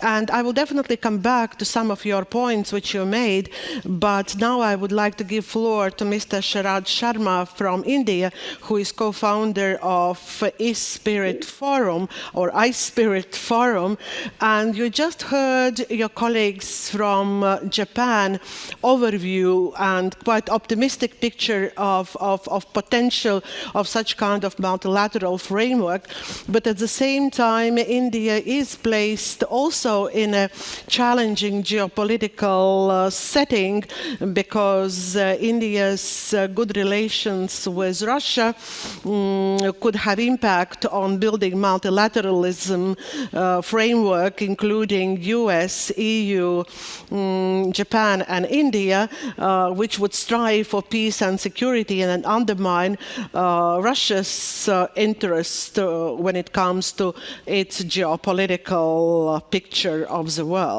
Please, floor is yours. Thank you so much. I strongly echo the comments that Honorable Nakayama has made about India, and we share a common problem. I think an aggressive China is a very big threat to India, and as was mentioned, we have border disputes, and these have resulted in people dying, in military people dying at the borders, which had not happened, since 1962. So this is a very big issue for India. India has to restructure its economy to reduce its import dependence on China as well, and there are economic efforts underway to make that happen. So we share a common interest, particularly with Japan, where there has been a long-standing good relationship. And recently the Quad, which includes Australia and the US as well, has been also becoming more and more active. And I think this has relevance to the rest of the world, because part of the trade route that everybody relies on beyond Taiwan Straits is the Duncan Passageway, which is next to the Andaman Islands. And India is really focused on strengthening its naval presence there, so that it can keep those trade routes open. despite some kind of aggressive action by China. So this is, I think, the geopolitical situation on which there is a fair amount of alignment. Now, when we look at India, I think India is got to strengthen itself, to become a more meaningful player. And there have been many efforts underway in India. There is one that is to do with building digital infrastructure. Honorable Nakayama pointed out to the physical infrastructure related to roads, related to metros, related to bullet trains, where we've benefited from the both technology as well as capital that has been provided by Japan. But in the area of digital infrastructure, I think India has taken a leap. In the last 10 years, India has revamped the way it manages the flow of people, money, and information through its economy. It has done that through a public-private partnership by co-opting the market players in this exercise on the back of open platforms and open protocols. And the results have been quite significant. We have the largest digital identity system, where privacy has been built in. We have now one of the largest payment systems in India, which is today doing more payments, more digital payments than China and US put together. We've of late been making great progress on equipping or giving our citizens an ability to deal with personal data that fully secures their privacy, as well as giving them the empowerment that they need to be able to get personalization from other companies as they go forward. So this is something that is now available. India is making this kind of digital infrastructure, which, as I said, is founded on the principles of a public good, available to other countries. And many other countries have taken this on. France is announced that they would be using our fast payment system. There are 9 countries that are using our digital identity system. And EU has shown a lot of interest to launch our DEPA, the Data Empowerment and Protection Architecture, in Europe as GDPR2. So I would only suggest that as we look at this multilateral picture, amongst the many things that we are looking at, we do include digital public infrastructure as one of the dimensions in the conversation.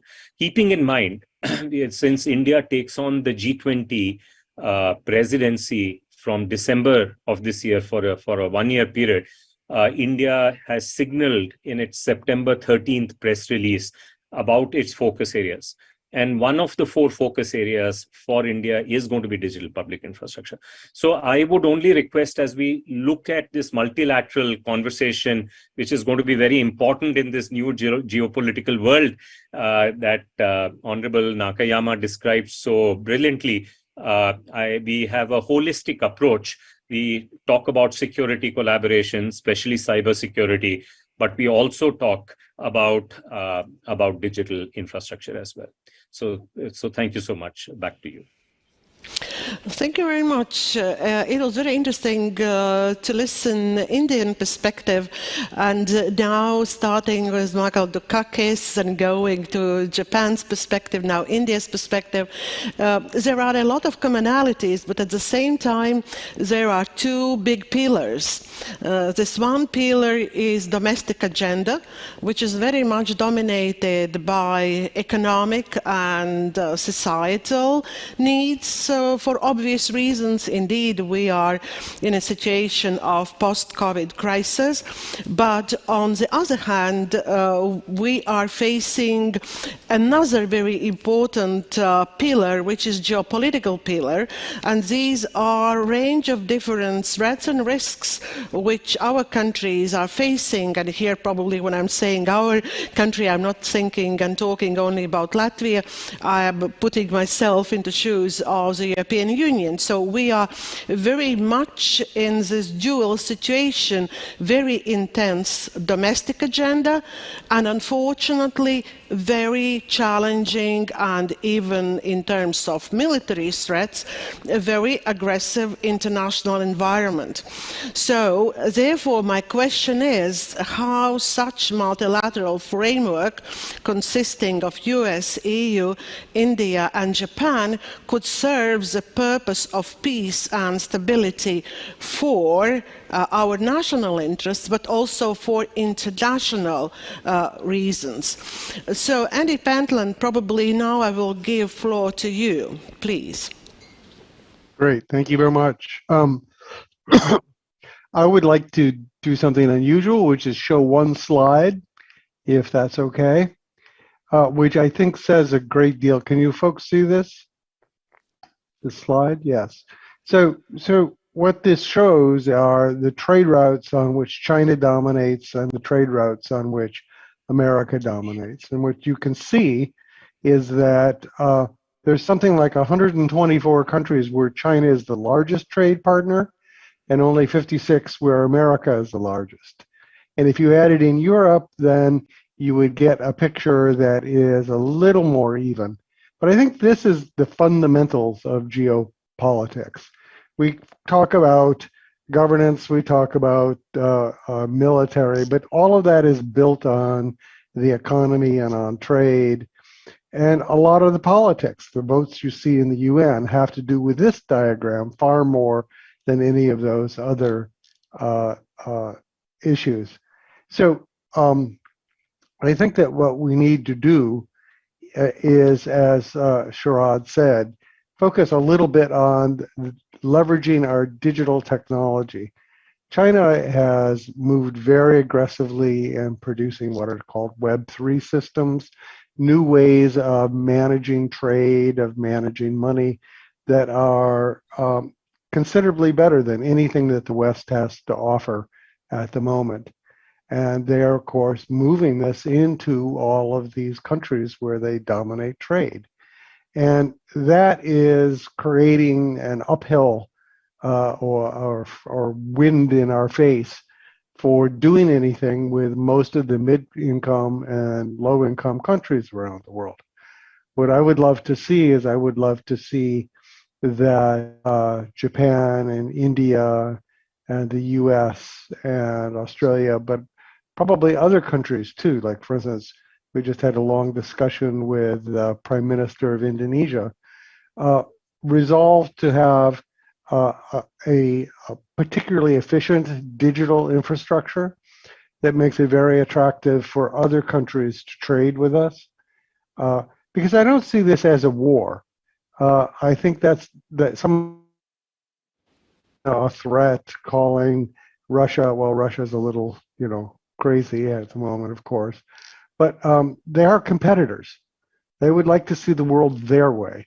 And to win in that competition, we have to make it attractive for the rest of the world to join us. And I think that these digital technologies and the sorts of ideas about governance that we have, which have to do with self-determination primarily, are the sorts of things that can produce a competitive block, a competitive environment where we will be able to maintain the sort of dominance that we've enjoyed in the last half a century. I'll just end there. Thank you. Thank you very much. Thank you for your perspective. And indeed, the slide which you showed and also points you made regarding economy, and that economy becomes a very substantial part of those geopolitical games and geopolitical relations all around the world. And the emphasis on cooperation and collaboration instead of just competition or even even contesting each other is very fundamental for peace and stability. And now I would like to give floor to another professor from MIT, Nazli Kochri, and you devoted a lot of your work to international law issues and how international legal instruments could ensure peace and stability. So how do you see such a new framework of multilateralism, like those four economically but also digitally very important partners, and also in terms of security important partners? What could be added value to such a framework? Thank you. I would like to change the idiom a little bit, not by way of excluding what has been said earlier, not at all, but rather by way of highlighting an opportunity that we may be missing. So I would like to focus on the features of what a new multilateralism might be, or would be, or should be, that has not been highlighted so far. As you all know, there are many, many forms of multilateralism. Most of them, in fact, all of them, fall in the areas of trade, security, etc., as much has been said so far.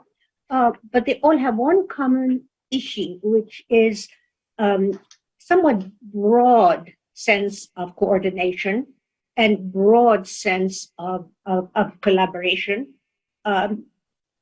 even in areas that are specific, military, etc. What is needed at this point, which is a perspective that the Boston Global Forum is trying to articulate, is to conceive of a multilateralism that focuses on accelerating innovations so that we don't get stuck in the 20th century that we're trying to get out of, even though that we're in the 21st century.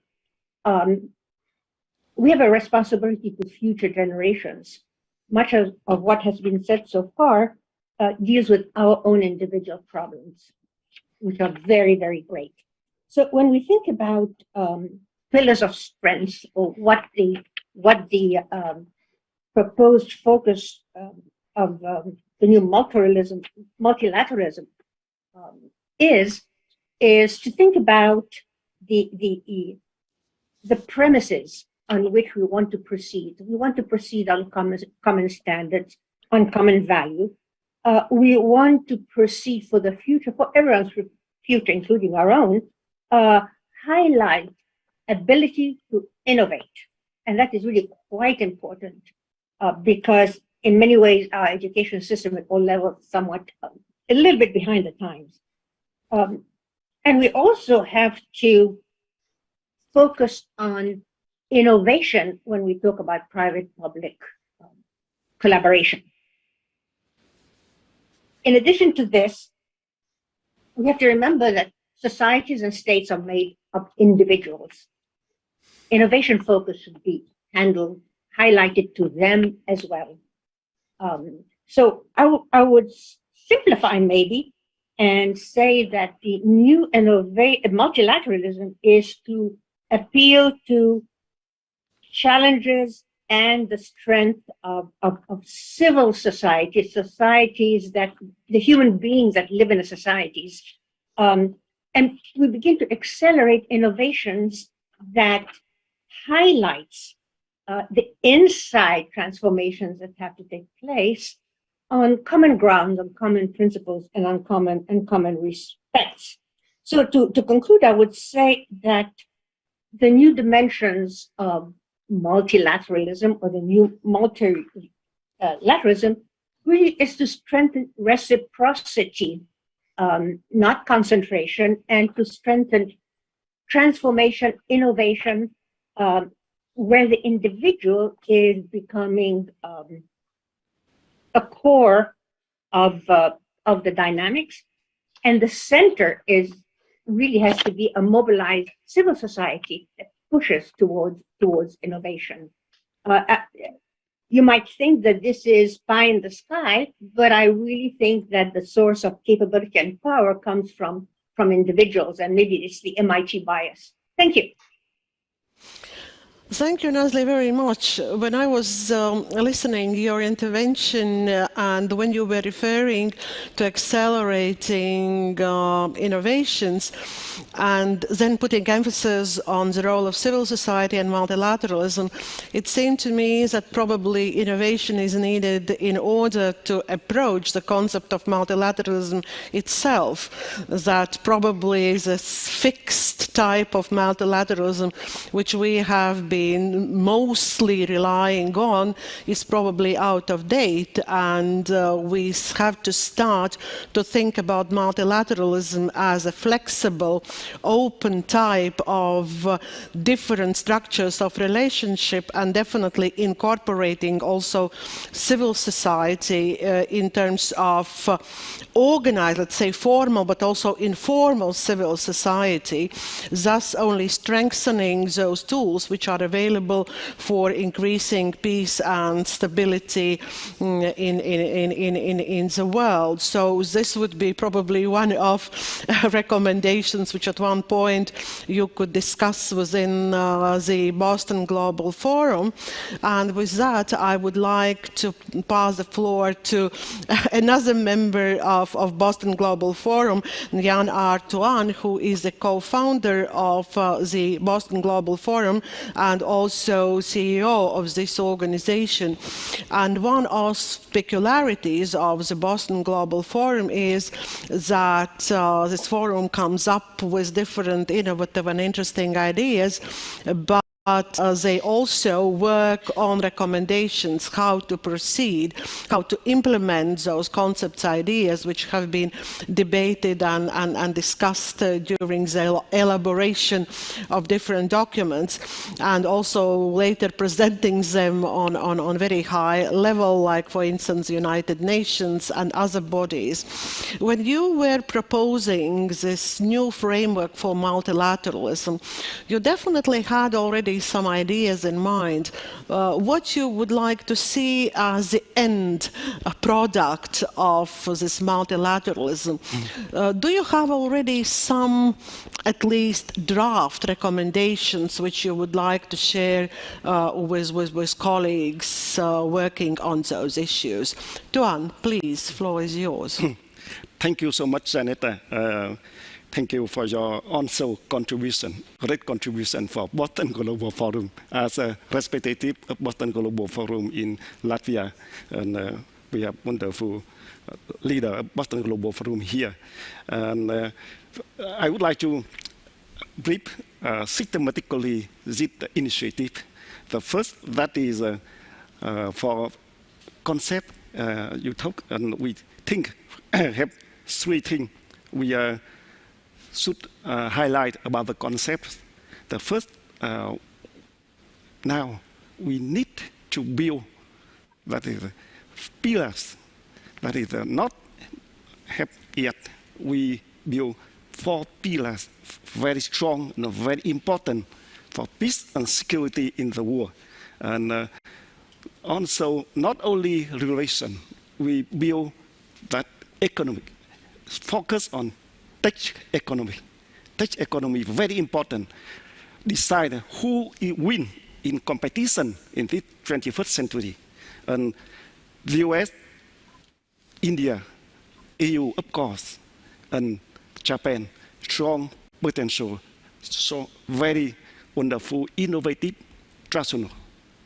Now we need to make stronger and faster and lower cost, more effective and smarter for this AI digital age. So that is the first concept for this modular relation and pillars. The second, we need to maintain, protect and respect our norms, standards and values. In Rīga Conference, every people talk already, and we need to maintain that. And the third, that is we try to apply and extend not only 4 pillars, any country respect standards, norm, values of us, we welcome. Include China. If China respect our norms, standards, and values, we welcome. But first, we think India is a very important country with wonderful intellectual and education. And there are a lot of India leaders in technology in the US and dean of business school in the US also. And the fundamentals, that is that we need define fundamental that is our values and standards, norms in the age of AI and digital. This is an initiative, AI Society, we propose for the United Nations as the initiative. The United Nations Centennial Initiative was introduced that in this the book, Remaking the World Toward an Age of Global Enlightenment. And norms, standards, values here, and almost our speakers today is a distinguished contributor, include you and our leaders here. And yes, this is a fundamental for us to do. And for economy, our speakers talk very much about tech economy already. We don't talk more, but I highlight we need to build market, common market in pillars, really strong, really effective, and we can support each other as an alliance in economy, tech economy, to make we are strong and enough ability to compete and win in this time and this battle. I think that battle in tech economy, and I think the US now, the US government focus and do very much about that. And for that, we need to have a community, yes, very, very strong community. Not only leaders, not only government, but also for many private sector, public think tanks, non-profit organization, university, distinguished thinkers, every people. We need to collaborate to this special alliance to do. And that is economic. Of course, we have to protect for peace and security in our pillars, members, and our country. Based for this to win in this battle, we think this is education, very important. We create new, that is the innovation program for the age of global enlightenment. And because this time, we need to improve education with new concept, new tools, new way to bring our people, every person became an innovator with internet, mobile, and platform very much. So we need to build this platform, this ecosystem for economy to make our citizens become innovator. That is very important. And education will help and have to do that and must do that. And of course, we have a lot of challenge. Challenge inside the US, challenge inside EU, challenge inside Japan, challenge inside India. And of course, anything, anytime we do, we face with challenge. And consensus between 4 pillars. So we have strategy to build and have solution.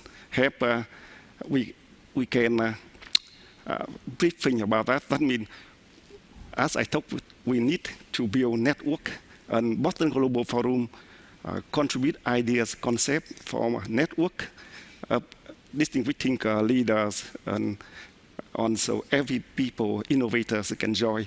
And also we have Global Alliance for Digital Governance.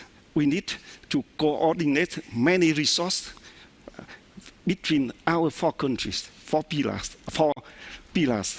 So resource for pool to coordinate to make more effective, stronger. That is our ideas. And we propose a Global Alliance for Digital Governance from last year together with Rīga Conference in 2021 September. That is our concept ideas. And you talk about work, that means we action. And that is a Global Alliance for Digital Governance, AIWS.net. That is the network. We start from that. We action with our concept. That is our ideas. Thank you very much. You put several very important emphases on the idea of new multilateral framework, emphasizing the role of four pillars, so four strong economies which could share and which could disseminate wealth to other countries which would be interested to be part of collaboration. You emphasize the role of digitalization, which definitely falls, I think, into the list of priorities of all engaged parties. And again, looking at the EU digital agenda is one of big priorities of the European Union, and you see a lot of programs which have been put at place, and countries are implementing that, and particularly one of the aims is to bridge a digital gap, and again it falls into the idea of this new framework, as well as the role of international norms and principles which should be respected. And again, looking at those four countries, it's again something what our players, I cannot call the EU as a country, but still as association of countries, is very much respecting international norms. And then your point about inclusiveness, that networks are always open for other networks. It's like network of networks. This idea is very relevant in the age of digitalization. And also what you mentioned about education, it's also a very important point, because particularly those who suffer from this digital gap or some wealth disparities, for them education is absolutely important resource and tool how to become included, how to become active participant in international affairs. So those points are extremely important, and if I'm looking at the present state of affairs, that from the EU perspective, I think the US is one of the major strategic partner in terms of economy, in terms of security. I could name several areas where indeed the strategic partnership is already there. Japan is extremely important partner, and the recent treaty, relatively recent treaty, which was signed between Japan and the EU, is also one of those existing already frameworks contributing to economic growth and also peace and stability. So with India, negotiations between India and the EU is again renewed and taking place, and there are a lot of hopes. But at the same time, despite this positive turn of events, which we could definitely enjoy and appreciate, and there are a lot of potential for that, Still, there is a question, social contract, which you mentioned with regard to artificial intelligence and digital governance. These are usually instruments which work within the group of countries which share the same values. And you mentioned common values, and Nazli mentioned common values as very important starting point. But in order to increase peace and stability across the world, it's very important that within those networks, we could incorporate also those countries which are questioning the relevance of global peace and global stability. And there are a lot of actually domestic different challenges which are not allowing probably to take full advantage of those existing networks. So my question is, and since we have very few minutes left, I would probably ask each of you, starting from the governor, what from your point of view are main challenges on the way to such new framework of multilateralism to peace and stability? And please do it in a couple of minutes because we are running out of time. So, Governor, please, what you would name challenges which should be addressed?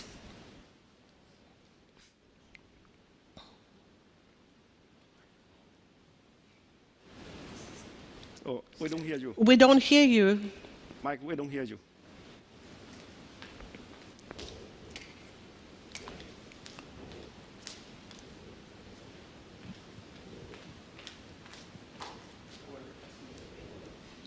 We don't hear you, Mike.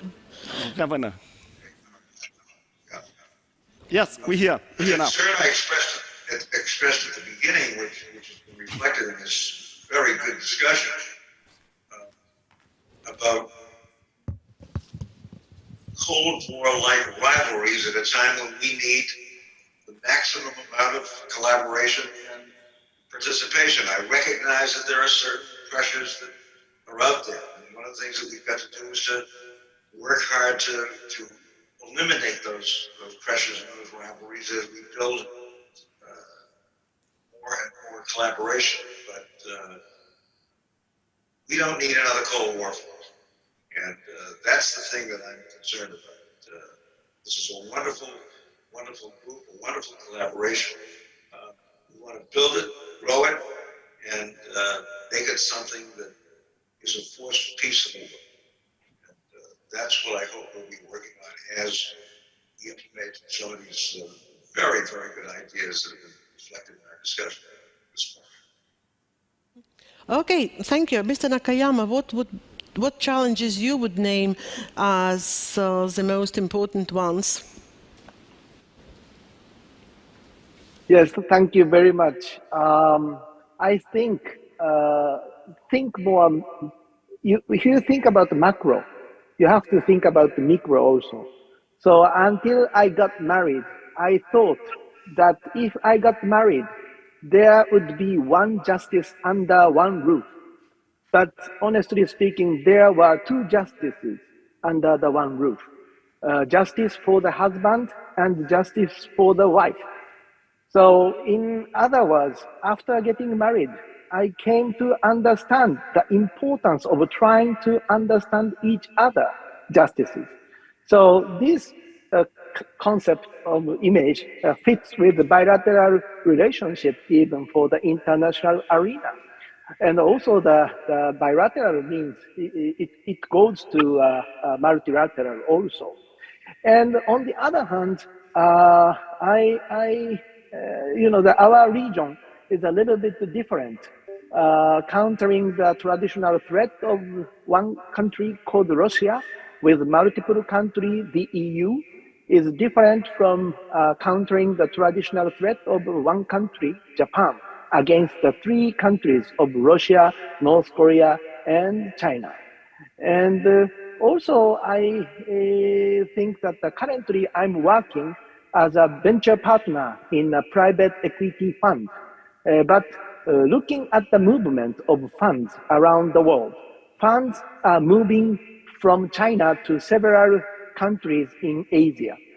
This is believed to be because China fears financial sanctions and is moving funds to countries that are not affected by financial sanctions from around the world. So why are you transferring funds? There are several ways to look at this, but there are those who speculate that the worry is related to Taiwan Strait and there is an element of war funding.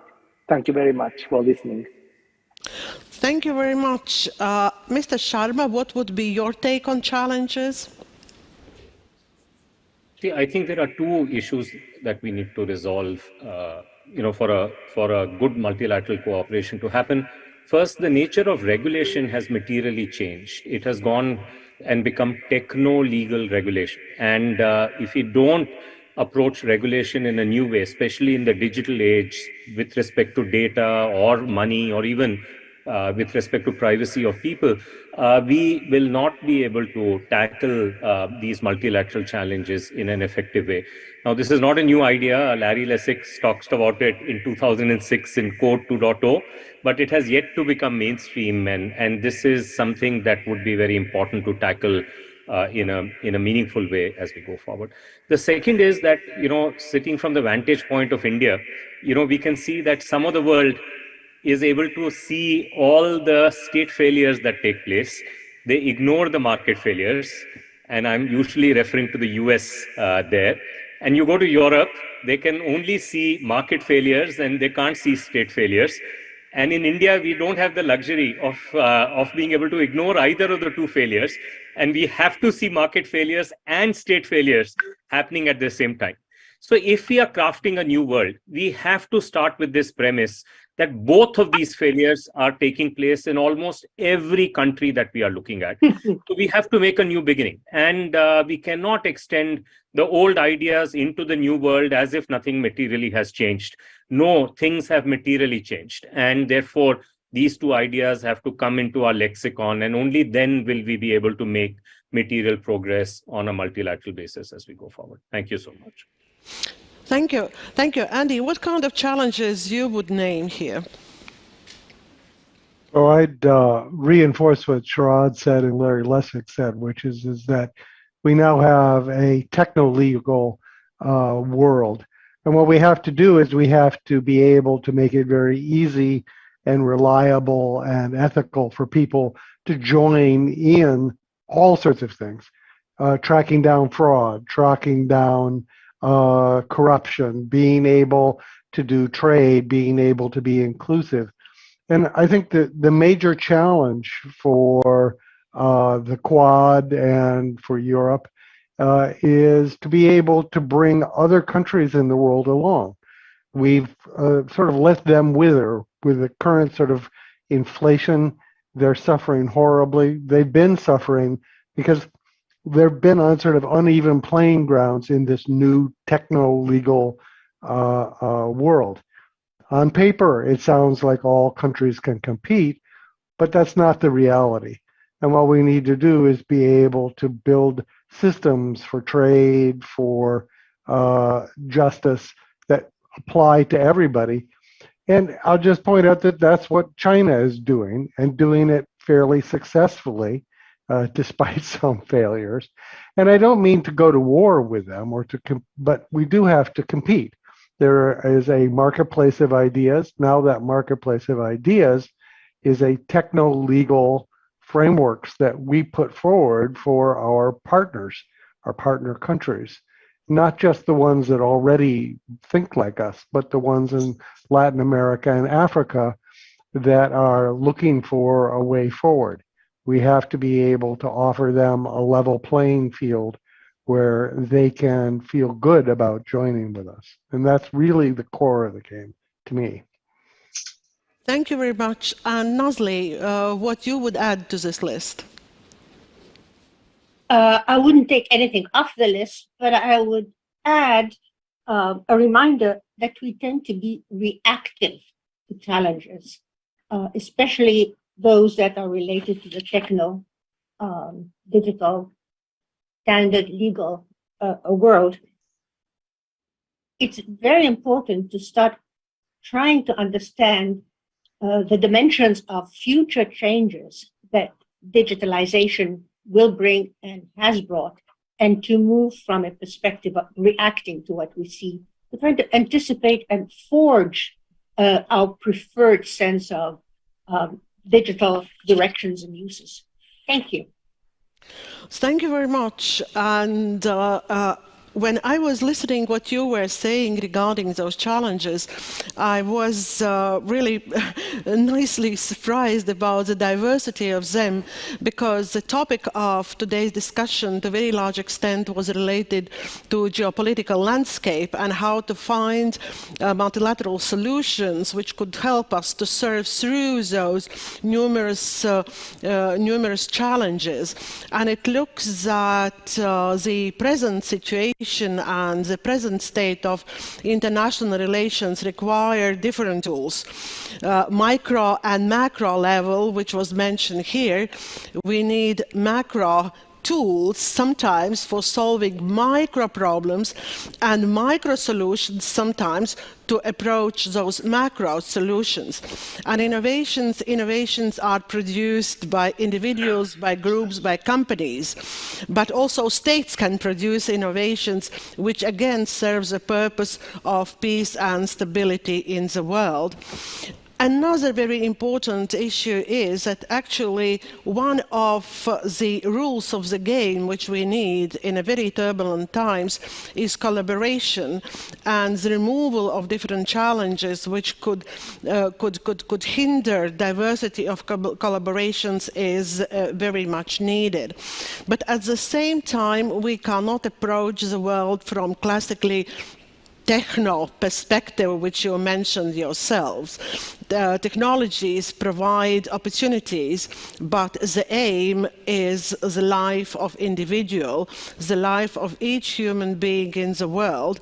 And while there are countries which are attacking human lives of children, women, human beings, we have to be ready to use a different type of solutions. And if multilateralism is a tool which could help save lives of people, then actually we as academics, politicians, experts have to be ready to collect them and to implement them either on national or on international level. So thank you very much for taking part in this discussion. Thank you to Ant to be here in Riga and being present and sharing your views. And I hope that the Boston Global Forum will be present in the next Rīga Conference in 2023. Thank you very much. Thank you very much. Thank you, Janette. And we went hunting, pheasant hunting. Of course, there was no pheasant. It was just an excuse to have a nice lunch. Yeah, that's where he is. Yes. That house burned down. Yeah. Well, good afternoon, everyone.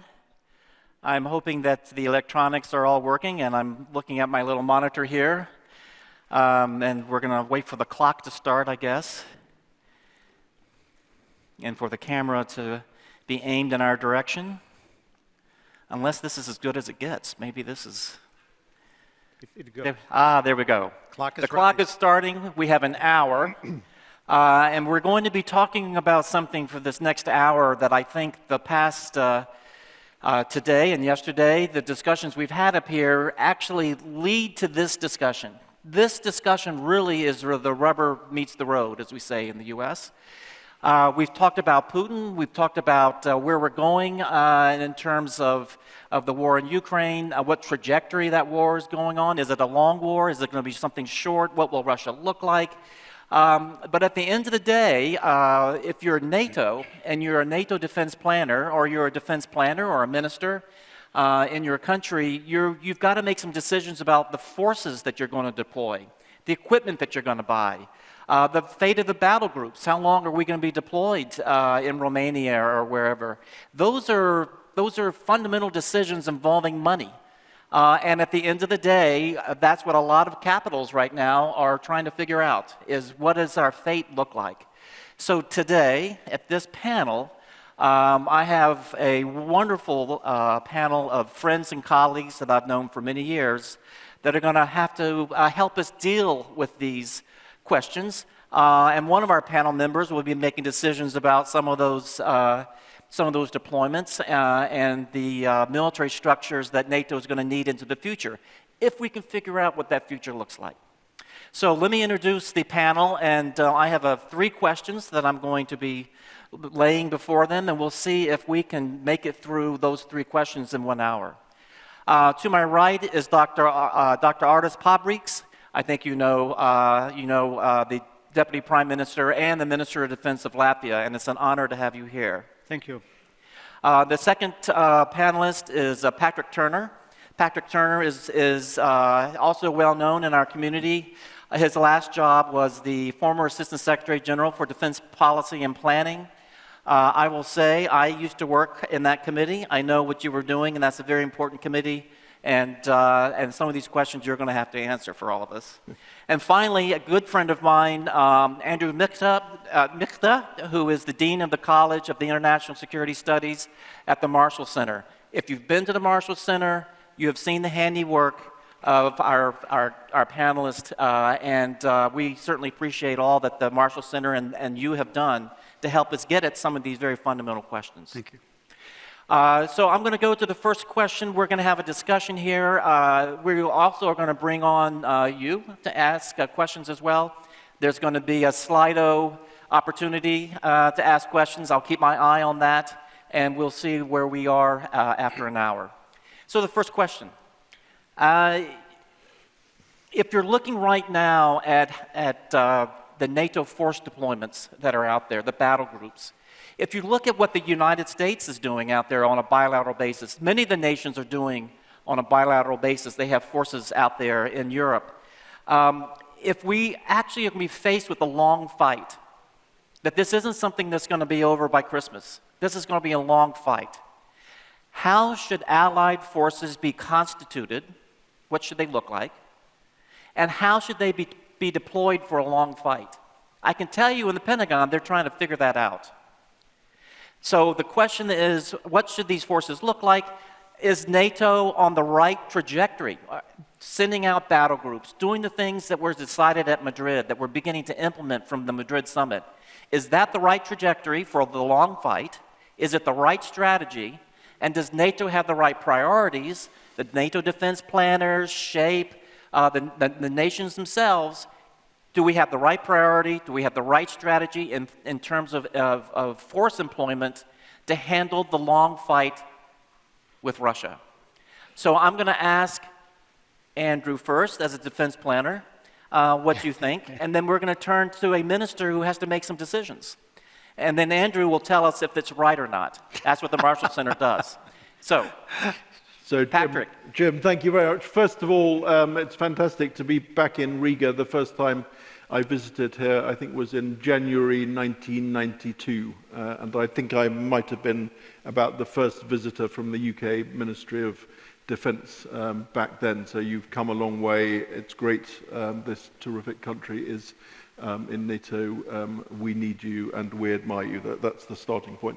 So, super easy questions from Jim, of course. But I'd step back one step and say that we need to be very clear that this is a long fight. I think the official NATO word is a contest. I would, as a minimum, call it a conflict. Obviously, if you're Ukrainian, it's a war. But we are in a contest or a conflict with Russia, and I would contest with China. So this is not just about one country, and I don't think that NATO, the US doesn't think it itself, other NATO allies, European allies can have the luxury of, in the US there's a one major war construct at the moment. I think that's a luxury and possibly an unrealistic luxury.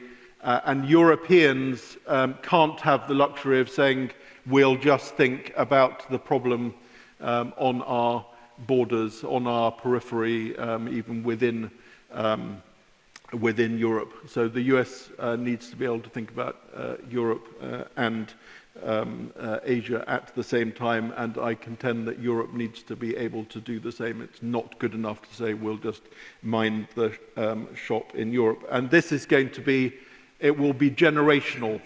So it's not just this year, next year, it will be generational.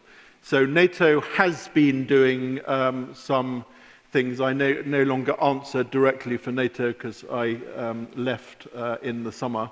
But it has been doing some things. So it's been raising defense spending. So that is the basis for everything that you could do in terms of force posture, force structures, readiness, capabilities, stockpiles, and so on. So allies, non-US allies spend 70 or 80 billion dollars a year more now than they did a few years ago when they promised to do better. It has been working on having more ready and more available forces at a probably insufficiently ambitious level in terms of quantity.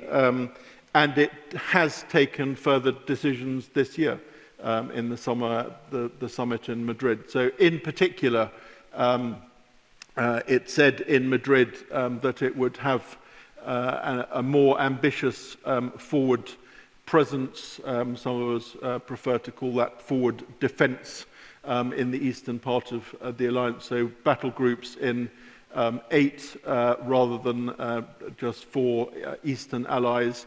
And the commitment that those groups could be very rapidly extended to up to brigade level as a minimum and have the stockpiles, the headquarters structures, the clear commitments by nations that that would be possible.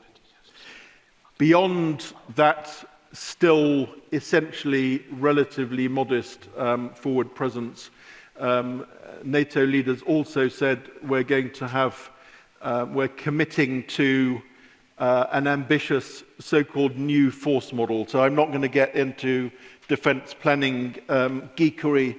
So, Jim, even if you will, I'm going to drive you there over the course of this hour. Yes, so you can lure me later on. But that basically, they said, we commit to having over 100,000, well over 100,000 very high readiness forces and around 200,000 high readiness forces. So a much more ambitious level of commitment than the previous so-called NATO readiness initiative. And we're going to set a very ambitious timetable for that. So we're going to identify those forces and commit those forces within the next year or so. And those forces will be connected to our new set of defensive operational plans. So I'd say some of this is in place. I would personally go further in terms of the extent of the forward posture. I think we will have to do that. Defense spending, the targets need to be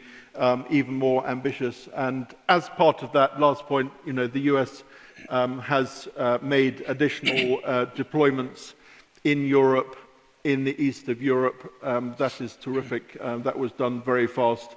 But I would say, again, we need to go further. But the question also becomes, is this sustainable? Is this, if we're going to have a long fight, and all this costs money, and we all have our fingers crossed that the nations will be able to provide the funding and the readiness and the forces themselves to take on these jobs. But is this sustainable for a year or two? Is this something, particularly if there's going to be great demands on domestic spending because of energy and this type of thing, is this going to work? And in Washington, I know that's the concern is, will we be able to do the things that we agreed to at NATO and keep it sustained? Minister, let me ask you, you all agreed to this at Madrid, and we're all hopeful that this is going to happen.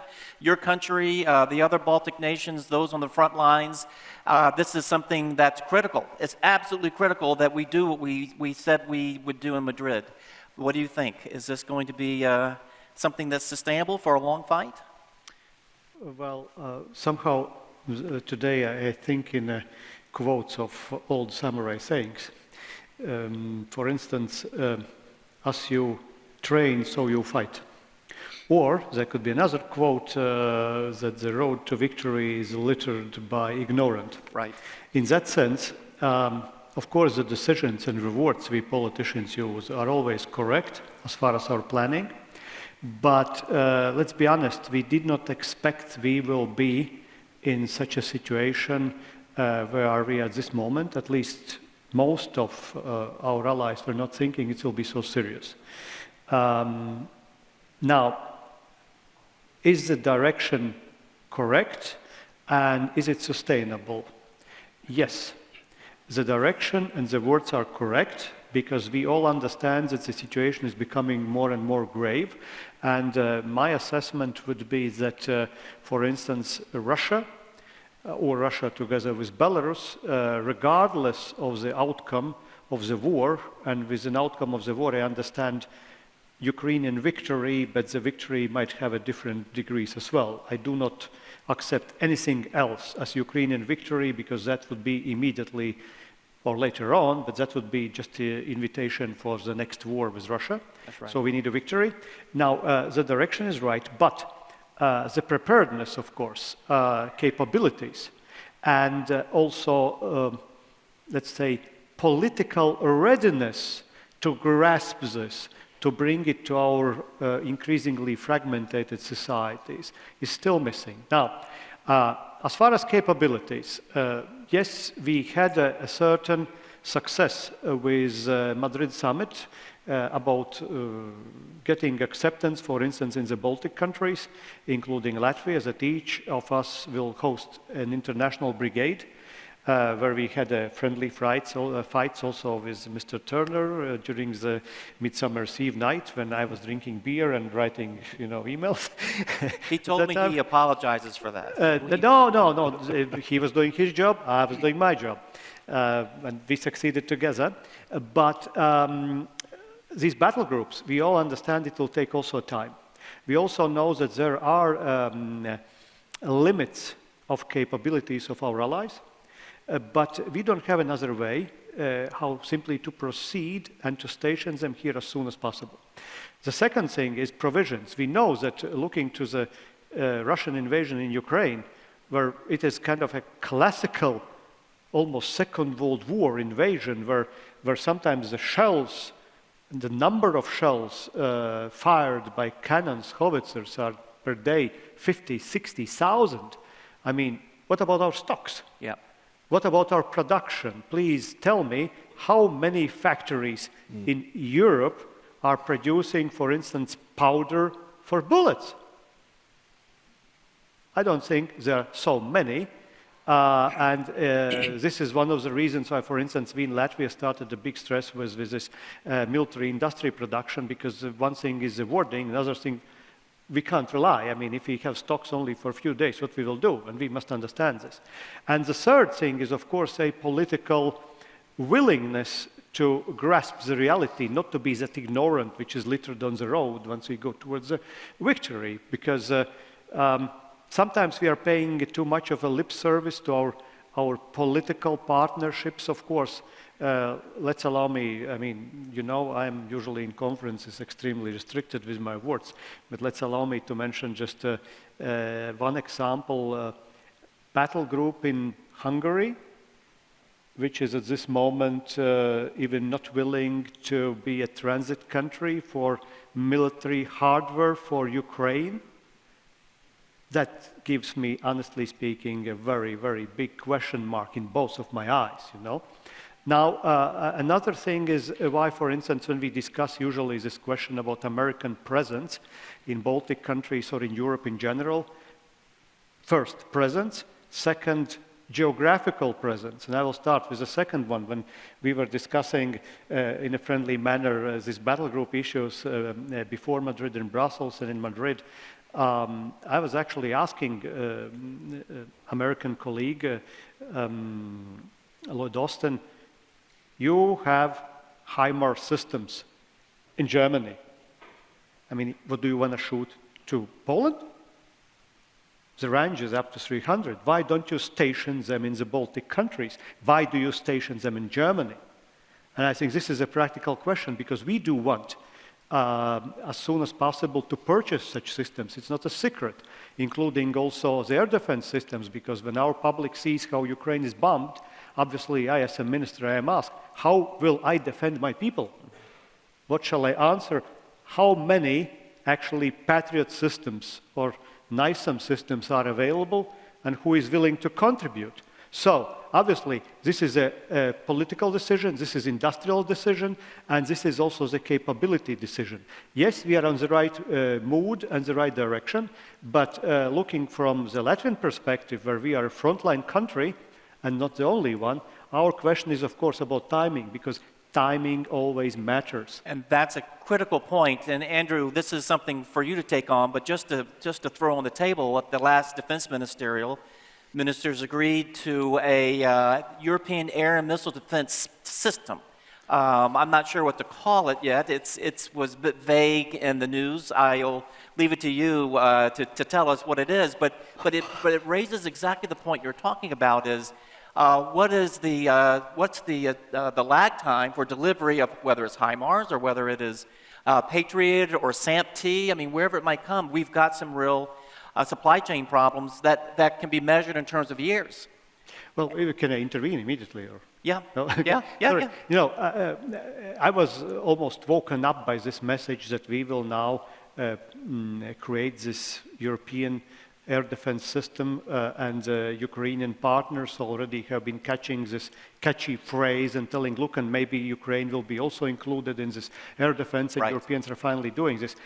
I mean, it sounds great, and it's frequently on the news, and in different press releases sounds great, but let's be realistic. With our capabilities, with our willingness, with our industries, what, a decade? Yeah, if that. Or 15 years? Yeah. What do we answer today? Yeah. What I tell to, and I'm grateful to our Spanish colleagues here about one NASAM system, but we have for whole Latvian territory only one NASAM system. Where are our other allied NASAM or Patriot systems? Yeah. Well, Andrew, that's a question for you. If we're on the right trajectory and we're doing what needs to be done, and we're going to have this system that was just announced at the Defense Ministerial, is this going to happen? How credible is this? Is Putin shaking there in the Kremlin that this is getting ready to happen? Or what do you think? Where are we on this? Well, thank you for having me here. And let me preface my comments that I'm speaking in my private capacity, not on behalf of the Marshall Center of the Defense Department or the US government. Artis has identified something that is very, very important here. The structure of deployments, the agreements at NATO, that's one thing. The actual determination to move forward with speed when it comes to building capabilities, fielding capabilities, supplying stocks of munitions, supplying missiles, looking at the current paucity of stocks that we have. We're on the 23rd drawdown in the United States right now, the last 725 million. And what the minister has pointed out, if you look at the rate at which stocks are being expended, it's not just that we have a brigade here or force posture here or there, it's what will they be supplied with to sustain the kind of rates of attrition of munitions, stocks, and supplies. You know, at the rates that he just described, you know, it's not just the artillery shells, it's the barrels that need to be replaced after 4,000 or 5,000 rounds have been fired. It's the logistical chain, the ability to support. I mean, I think if we've learned anything from this war, that without the Americans, and I'm not trying to be arrogant or proud here, but without the Americans, the kind of logistical operation that we're seeing would not have been possible. So this brings me to my key point here on this. We have a politically unified NATO, which is a huge achievement, the fact that we have made these decisions in Madrid. But I think we still have something that I called in an article I wrote recently, a crisis of disbelief. That is that as you move across Europe, and when I talk to different politicians or analysts or military guys, I think the military guys get it, but I think in the political class, there's still a sense of suspended disbelief. Right. And this is, in my view, a system-transforming war. I mean, as Artis pointed out, if Putin wins, this is a civilizational transformation in Europe. That's why anything short of the defeat of the Russian military in Ukraine would have grave, if not disastrous, consequences for European security, for transatlantic relations, and global security writ large. One more point that I always try to convey is the sense of urgency that we need to have. You know, since 2012, we've had this debate in the United States about pivot to Asia. You know, then we called it rebalancing. You see in Washington the discussion today, Ukraine is a distraction, don't look there, China is the real fight. I always tell my friends, don't listen to what people say, look to what they do. And the speed with which the Biden administration responded to this crisis tells you a lot, okay? Right. I said to one of my colleagues in Washington who kept talking about pivot, I said, well, the United States is both the Atlantic and the Pacific power. We're a continental island writ large. We don't pivot. And great powers don't pivot, ask my British colleagues, right? We need to get across in Europe a clear sense that we have a firestorm brewing in the Indo-Pacific that is going to draw the United States' attention inevitably in that direction, even though it's mainly a Navy's fight, you know, and Europe is a different theater. But if the Europeans don't step up quickly enough in the next few years, and Europe is disarmed, let's be honest about it. The last 30 years have been a complete disarmament of most European militaries. Defense budgets were treated as purses from which you draw, you know, for other social projects and whatnot. I think the United States is determined to bridge in capabilities for Europe for the duration, but Europe needs to build up sufficient deterrent capabilities to ensure that if the US power is pulled in a different direction, with the nuclear guarantee remaining, with high-end enablers remaining, but that Europe must provide the bulk of European conventional deterrence. Minister. Yes, sorry for intervention, but here we have actually two angles of American presence in Europe, and let's be very frank about this. The one angle is, of course, Americans were providing Europe with security, practically, technically, militarily, because Europeans were living a beautiful life, enjoying freedoms and etc., while Americans were arming. That's simply a technical part. Actually, we can overcome that because many European countries understand they have to invest more in military. They can do this if they want. But looking from the Latvian or Baltic or Northern European perspective, it's not only the question about European capabilities, but about European mindset and willingness really to stand and to risk with their lives when this is critical for some of their partners. And this is why we have been let's say, or I was so explicit about these questions previously, because, for instance, I do not doubt a German, French, or any other soldier, but soldiers are actually doing what politicians tell them to do. So the question is, will there be enough of political willingness once it comes to the hour where we have to decide to do something? And if Americans leave Europe, we have, let's say, an angst at this stage at least, and hopefully this is a false alarm, I hope so. We still have an angst that if Americans will be out of continent, then we might run into trouble as far as political decision making, not only with capabilities. Right. This is why we are struggling with all our hands and minds to keep Americans in Europe. Well, I'm going to depart from the script a little bit and play on this mindset issue, and also this issue about a European Plan B if, in fact, U.S. forces have to be either whole or in part sent to the Pacific. What happens then? Who can fill the void? Can we fill the void? I think, obviously, we've heard over the past few minutes, there's some doubt, given where we are now, that we can quickly in Europe rise up and fill a void left by the United States. Patrick, I'm going to put you on the spot here. You're no longer at NATO, but you're a defense planner. This Plan B kind of thing is something that certainly SHAPE is thinking about. If the U.S. pulls forces, where might they come from? You might not, this is SHAPE, this isn't the Defense Planning Committee, but where might they come from in terms of U.S. forces leaving a void? What European forces might need to be put there? What needs to be done today to get ready for that? So we're not caught flat-footed should this nightmare actually come true and we have to move over there. What should we be doing now? What should NATO and defense planning be doing now to deal with not just that Plan B, but also taking advantage of this mindset issue too? That there is, I've seen this over the past few days, there is the beginning of a change of this mindset, but sometimes that change can happen too late. Yep. So Patrick, what's your feel with all of this? So first of all, I think the mindset change needs to go further. So it's a very good start, but we have not used plain language. Our politicians have not, in many places, sufficiently narrated the extent and the length of the challenge and how serious it is, and that it's in some ways existential for all of us. This is about the future of all of our societies. So there is nowhere to hide in this global contest. So that's one. We're going to have a much better narration, because there are going to be a lot of headwinds and people's. This is a 10 or 20-year project. Second. We need, in Europe at least, so this part of the security, a compact between Eastern allies which feel under more or less direct existential threat, and Eastern allies which need to be reinforced, other European allies, and the US. So this is a game with 3 sets of players, and they all need to play, and they all need to show that they're playing. And as it happens, I think that all 3 of those sets of players are more willing to play than has been the case for a long time. Is it too late? But will they do it? So no, I don't think it is too late. It's later than it should be. It's quite a few years later than it should be. We could have woken up probably a good 10 years ago, and President Putin's been advertising his agenda for a very long time, and we've been scrupulously turning our head the other way. But it's not too late.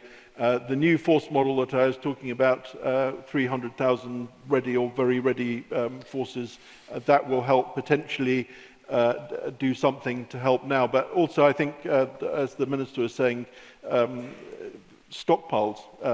We should be reconstructing the sort of stockpiles that should have existed 5 and 10 years ago right now, not just for supplying Ukraine, but we should have it for ourselves.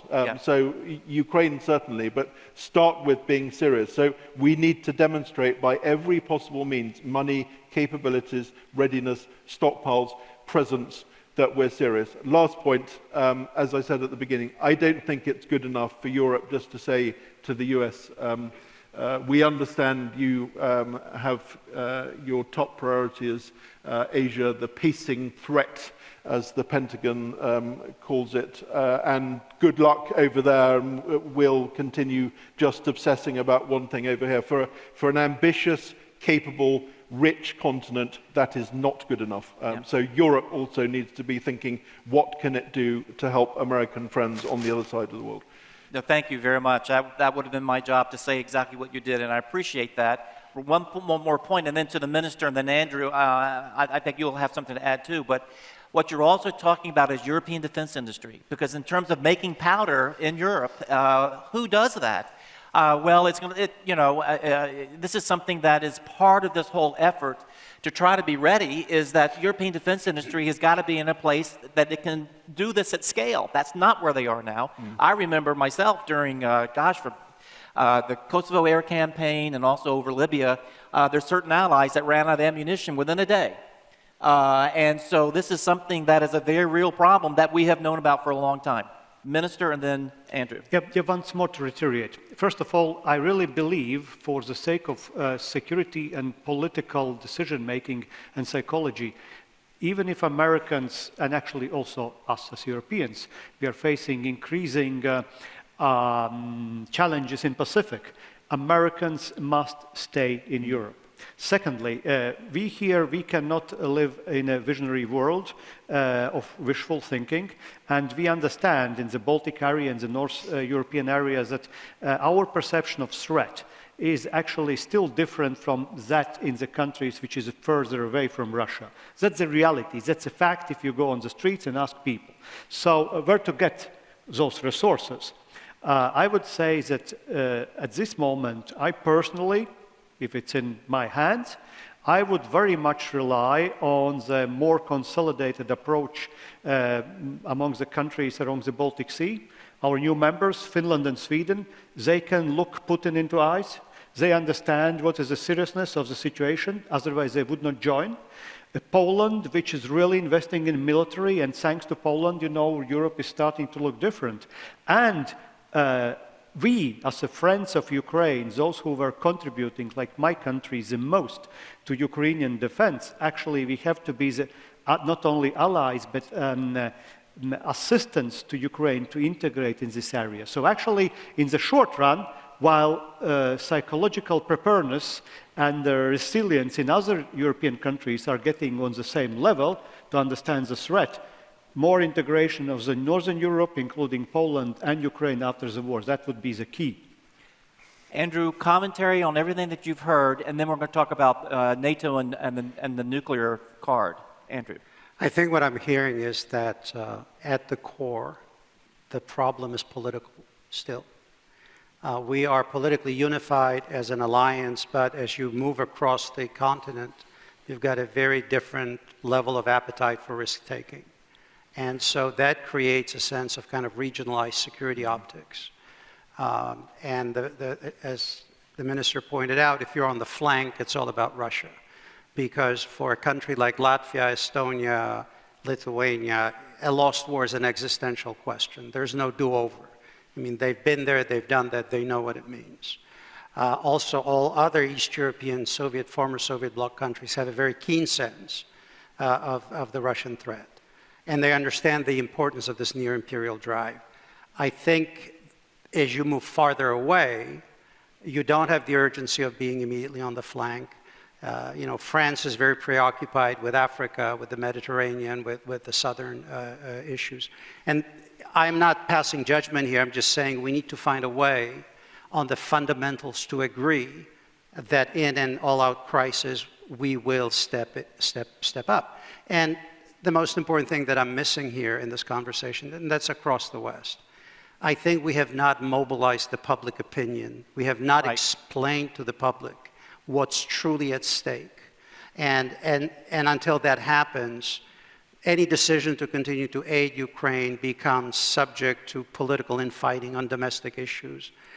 There is no mobilized democratic base, if you will, small d, that gives the politicians the leeway that they need to make tough decisions. So I would love to have this kind of direct conversation.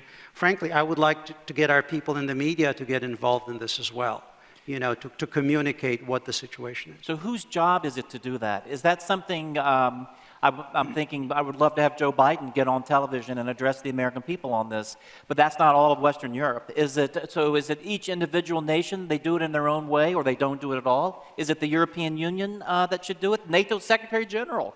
I mean, who should be leading this effort to do exactly what you said, which is to explain the importance of this? Whose job? I think it's national leadership at every level, then NATO, then the EU. NATO is the premier security organization, you know, defense organization that we have. EU, to me, is always a bit of an awkward bird when it comes to hard security issues. It's tried different things. Most importantly, we need to have a conversation of how to secure Ukraine.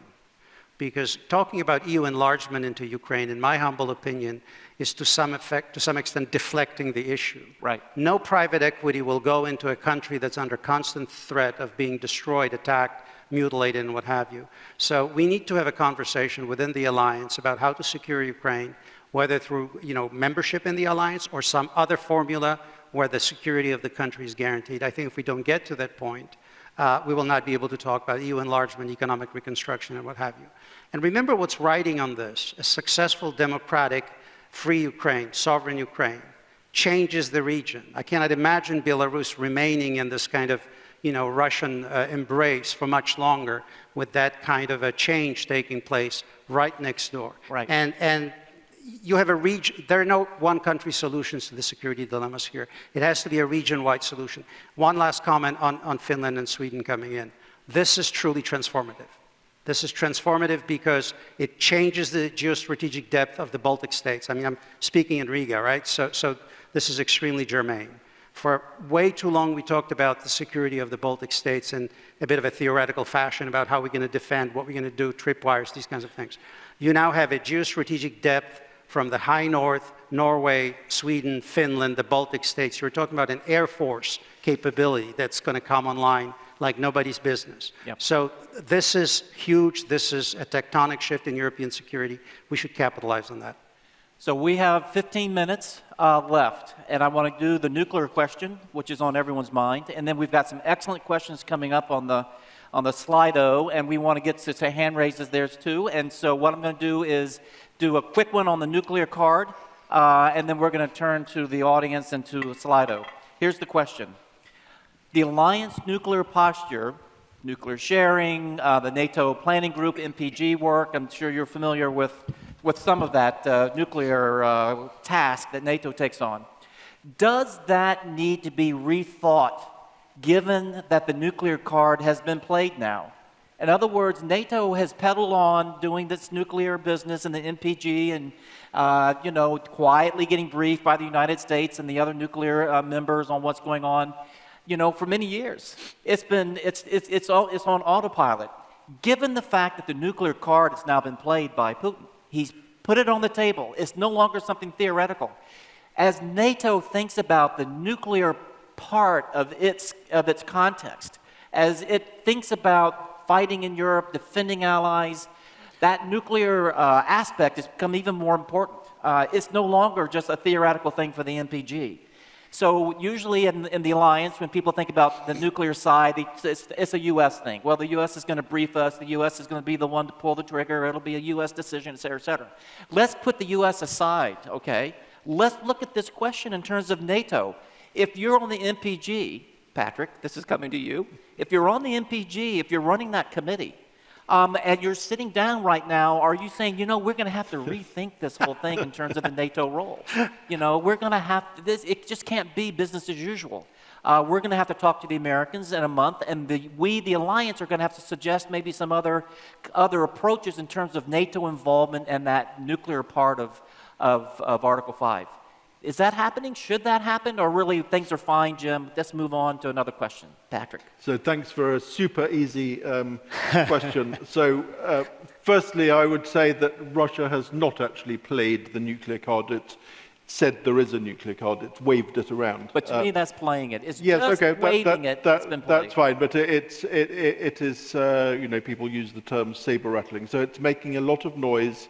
It has not actually done very much. So I'm not saying it's impossible that they would follow through on their noisy threats, and we can't say it would be impossible. So that's point one. I'm not sure that we're that much closer to a danger of a country using a nuclear weapon for the first time since 1945. So point one. Point two, I don't think I accept your premise that you can kind of forget the individual allies, starting with the US, who have their own nuclear deterrence. So there are three, US, UK, France, and then NATO has a collective deterrent, US weapons flown on the aircraft of a number of allies and supported by the aircraft. But you're the MPG chairman. Yes, but I'm saying point one on nuclear is if you are President Putin and you are thinking unwise thoughts in relation to Russian nuclear capability, you have to compute 4 centers of decision-making. So you can't assume I can sort of prevent NATO from acting by one ally saying we're uncomfortable.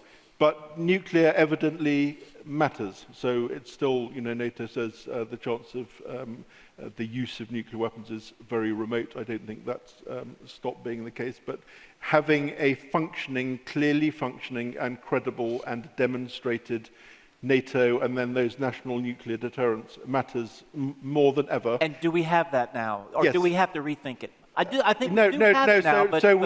We do, and NATO just did an annual exercise. We've been rather more open about that the last couple of years than in the past. I think that's a good thing. So it should not be something that looks as though it's a response to a particular moment or a particular statement, where it's a responsible thing to have a functioning, up-to-date, safe, secure and effective nuclear deterrent, because that's the foundation for all of our defense. Then I'm going to skip to the secondary question, which I know you're ready for, and that is, if a tactical nuclear weapon is used by Putin in some respect, whether it's a demonstration shot or it's actually on the battlefield, etc., a lot of times that usage by Putin is also a finger in the chest to the United States. In a sense, it's a challenge to the United States. It's saying, okay, U.S., what are you going to do, you in the West?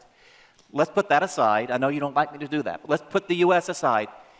And in Brussels, at NATO headquarters, what should NATO do? Should a section make a statement saying this is unacceptable? You know, should, you know, what should a NATO reaction to that be more than verbal? Or does NATO just sit back and say, U.S., over to you? So, point one, Russia knows, you know, NATO says Russia knows that a nuclear war should never be fought and could never be won. Right. Two, if anybody, anywhere, in any circumstance used a nuclear weapon, demonstration shot or use on the battlefield, that changes the game absolutely. It breaks a taboo which has existed for very good reasons and has been maintained during some very, very tough times. So let's hope that that remains the case. Three, the US, NATO, others have said there would be severe consequences, and those have been, we've communicated with Russia about that. But I would say one of the principles of effective deterrence, whether it's nuclear deterrence or conventional deterrence, is you don't tell your adversary in advance what that means. You don't make it simple for them. You don't say, well, we promise that if you do that, then we won't do that. That's bad deterrence. So if you ask me, what would we do? I might give you some kind of answer, but I would not start dividing up the circumstances in which a particular response was going to be made. Even under Chatham House rules, you wouldn't tell us a little bit. No, just kidding. Well, thank you very much, Minister. Certainly this has been on your mind as well, and I know Andrew has a view on this too. So a NATO role, and also NATO use of a nuclear weapon, what would NATO do besides a statement from the section? What do you think? Well, of course, Latvia is a non-nuclear country yet, but obviously that is a serious thought, because obviously nuclear deterrent is the best deterrent against any kind of invasion, and that must be taken highly seriously. Otherwise it will really not work. And this either rattling or playing of Putin with a nuclear card all the time, before 24th of February and after, of course makes us also in defense sector to consider this issue very seriously, because we have to plan for the worst possible scenario ever, and if we are wrong, then we are simply wrong and we are happy and going home to our families. Now, nuclear as a deterrent. I really agree with what the previous speaker told, that to tell your plans before, this is, I would, you know, that there have been some politicians telling this, I would call it kind of a, would subscribe this to the moment of analytical weakness, but obviously you should not tell what you will do, because it's like, you know, going into the ring of boxing and telling, oh, you can beat me in the face, but I will never beat you in the face. So, okay, so why do you go there? So I believe that Russians must be communicated, and they are communicated, that it will be highly serious, and the answers can be different, but it must be so serious that Russia understands it without words. And I simply would add that it's not only 4 countries. I would even claim that it's 5 countries, it's including China, because Chinese position, either open or not open, can be extremely important also once we speak to such a, let's say, poker players like Putin. So that's important to remind. Yep. Andrew. I think what Patrick said is very important.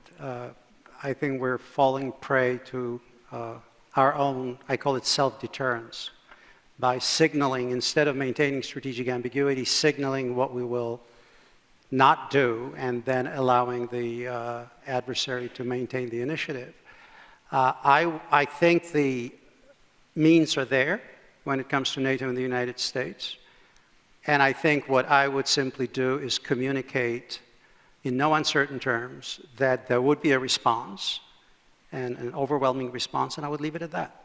I would let the Russians continue to guess. Remember that he created a pseudo-event. That's absolutely true. He didn't put the card on the table. He waived it, And like in any information operation, emotions go up, we get spun up, we get to debate amongst ourselves, set limits. The French say they would never respond in nuclear weapons, and it all goes on and on and on. Enough. I think that that's not the way to do this, especially vis-a-vis a player like that. And I think, you know, it's not just the Chinese, I think Artis is right, but also India would have something to say on the subject. Oh, yes. I mean, this would be crossing the thresholds. And I am not saying that you can exclude this. Nothing is impossible. I'm looking at a thug who has used military power repeatedly and got away with it, 2008, 2014, 2015, and on. But I think that this is such a major threshold. Yep.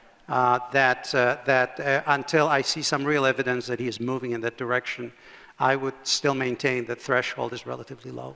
Patrick? So, a couple of extra thoughts. One, if something were to happen, and I think it's still only a small possibility, that possibility has not gone up very much in reality. There aren't any signs that it is actually going up in practice. It would be an absolute counsel of despair on the Russian part, a counsel of despair, a clear sign of failure, not success. Two, it would have catastrophic consequences. So I'm not describing necessarily military consequences for Russia. Indeed, you know, perhaps you'd end up kissing goodbye to any support or tacit support from other countries like India and China. And three, if, as Andrew's saying, the West is united now, we are united now within NATO and much more broadly than that, today's unity would look weak by comparison with the unity which would flow. So it wouldn't, I would not forecast that it would divide us. It would consolidate and accelerate and add to the determination. And so, you know, there's doubling down is not an option available only to one side in this contest. Excellent, excellent. Andrew, did you have a... Just a two-finger comment. I was listening to Patrick. So remember that an inadequate response from NATO and the US side in particular would reverberate in the Indo-Pacific. Right. Because the security architecture in the Indo-Pacific is much more balance of power, less institutionalized, less driven by organizational bureaucratized structure, and it rests on US security guarantees fundamentally. So a weak response or a non-response in Europe would have immediate consequence across in the Pacific. So we have 3 minutes, and I also want to have some final remarks by our colleagues. I'm going to ask the question off the Sligo.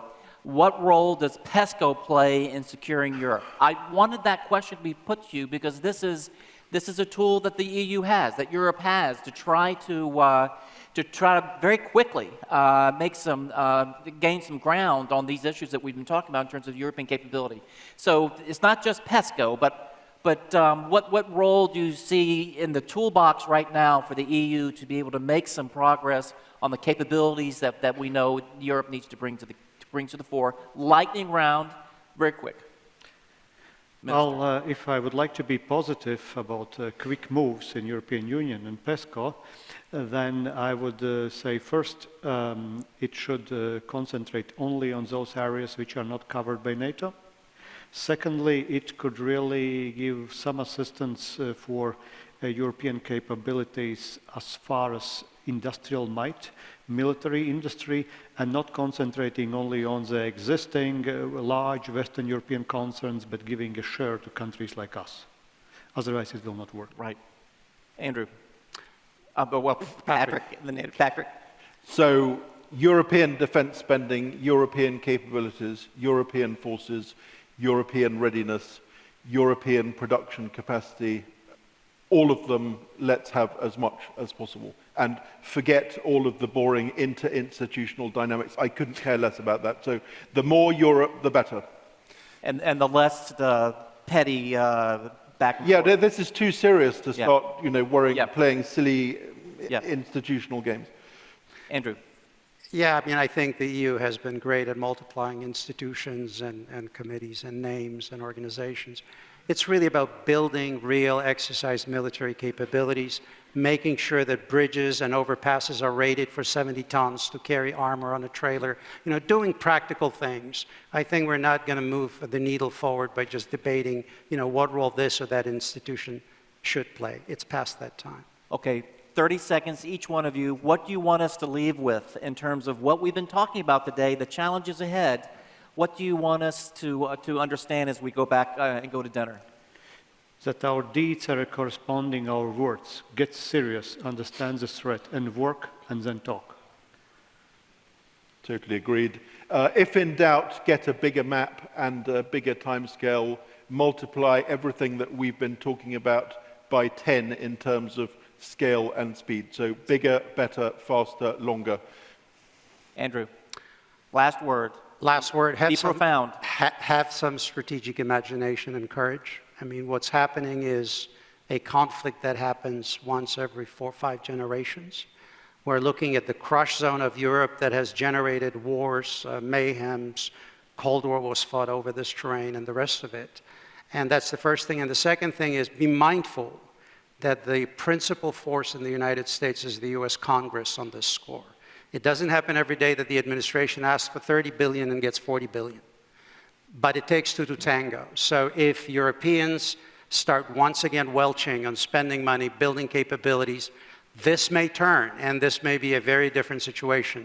So make sure that you send the right message to the US Congress by stepping up, producing, building weapons and ammunition, rearming. I know it's going to take time, but if you're moving in the right direction, we'll be with you.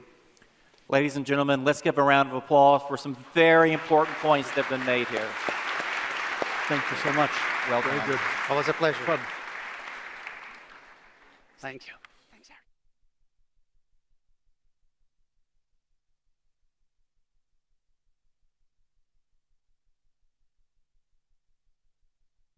Yes, welcome to the recordings of the Riga Conference 2022 taking place on October 2021 in Riga.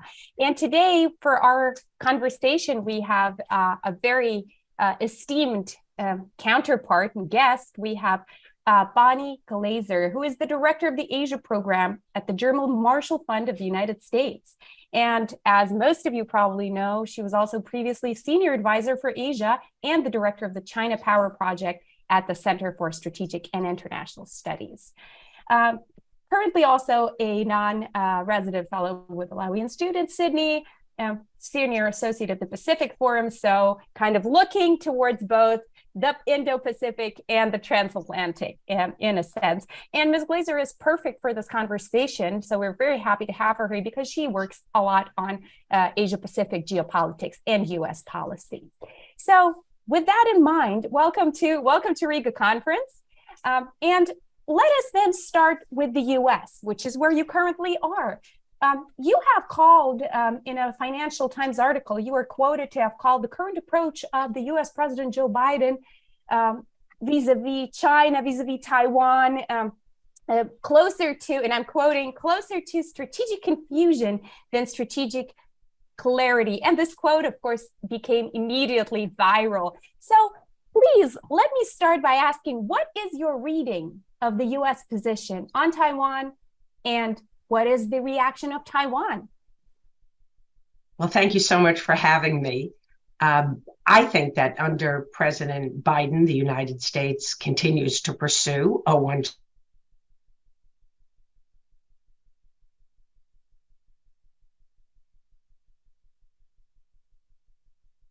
that means anymore. If you ask a US official what the One China policy means, he or she will say it comprises the 1979 Taiwan Relations Act, the 3 US-China joint communiques, and the 6 assurances that were provided to Taiwan by the Reagan administration. But it's really the implementation of these documents that matters. And in practice, there is sometimes not only a gap between US words and deeds regarding the One China policy, but there's also sometimes inconsistency in US official statements. And as a result, I think, first, before I tell you what I think Taiwan's reaction is, I want to say just a bit about what China's reaction is, because Beijing is losing confidence in the US commitment to not support Taiwan independence and to accept any solution between the two sides of the strait that is worked out peacefully. Therefore, US efforts to strengthen deterrence, in other words, to prevent China from trying to take over Taiwan by force, may not work. And threats without assurances can even be destabilizing. Now, as for Taiwan's reaction, Taiwan, I think, is generally pleased with increasing US support, especially the repeated statements by President Biden that the United States would come to Taiwan's defense if it were attacked by the People's Republic of China. But Taipei wants more. For example, it wants the United States to permit it to change the name of its office in Washington, D.C., which is now called the Taipei Economic and Cultural Representative Office, and it wants to use the name that it is using in Lithuania, the Taiwan Representative Office. The Biden administration currently is prioritizing policies that would strengthen Taiwan's defense and shying away from steps like renaming the office, which it considers to be mostly symbolic. Taiwan would also like higher-ranking military officers to visit, would like more U.S.-Taiwan joint military exercises and military planning. And most urgently, Taiwan wants the backlog of weapons that it has ordered from the United States to be delivered as soon as possible. So this is a complicated interaction among the three sides of the strait. I think that the inconsistency, the lack of clarity in US policy and its dealings with Taiwan have in some ways increased the potential for war rather than strengthen deterrence. Excellent, thank you. Indeed, lack of clarity does not equal ambiguity and strategic ambiguity. And thanks also for making reference to the name changer or the game of names that Taiwan, whichever pun suits best. But since you mentioned the Lithuania-Taiwan relationship, then let me use this as a segue to bring the conversation to the EU and to Europe. So we know that in this relationship between China, the US, and the EU, China has long communicated that it sees the EU as this more pragmatic, almost partner in the West, right? We also saw that during the April 1st EU-China summit, the same messaging, right? And kind of hitting a wall a little bit in the EU. In contrast with the US, right? This China's reading is in contrast with the US, so the US is something that China does not find a pragmatic partner anymore and happy with it. But we see that after the failure of CAI, of the Comprehensive Agreement on Investment, and increasingly as the European Union adopts these policies that are, well, sometimes they're actor agnostic, sometimes they call out China by name, but they affect China, right? So we're talking anti-coercion instrument, we're talking the Forced Labor Act, these kinds of things. So here's the question. How would you assess the EU is moving closer to the US position on China? And if that is indeed so, then what would be the best division of labor between the EU and the US in a joint transatlantic approach to China? Well, based on my observations, I think it's crystal clear that the EU has come closer to the United States in its assessment of the challenges posed by Chinese policies. We have, I think, a shared view of the challenges that China poses, and it's a very long list, right? Unfair trade practices, China's ambition to dominate key strategic technologies, human rights violations, the military-civil fusion program, China's growing nuclear arsenal, cyber attacks, disinformation, and influence operations. The list goes on and on. So Chinese policies in all these areas, I think, are causing concern both in Europe and the United States. But the US and the EU do not necessarily agree on the best ways to respond to these challenges. So in some areas, I think we are basically on the same page. So for example, we're moving to end the import of products made with forced labor. The US and EU imposed sanctions on Chinese individuals deemed responsible for human rights violations in Xinjiang. And there's also shared concern over reliance on China for mining and refining of rare earth minerals. So those are some examples where I think we not only have similar approaches, but we also, we see the problem the same. We've adopted similar policies in response. On other issues, I think there are differences that are still under discussion. And of course, the Trade and Technology Council is one place where the US and the EU are trying to work out some of these differences.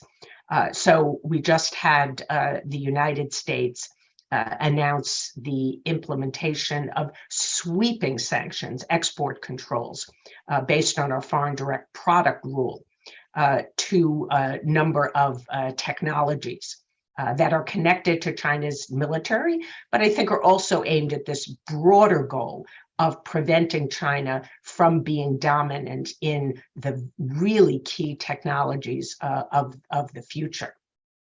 Another area that perhaps we have some disagreement, I should say, on that area, I have not heard yet what Europe's reaction is. My guess is that there will be concern in Europe about how the United States is applying the foreign direct product rule, but there will be meetings, I think, soon to discuss this issue.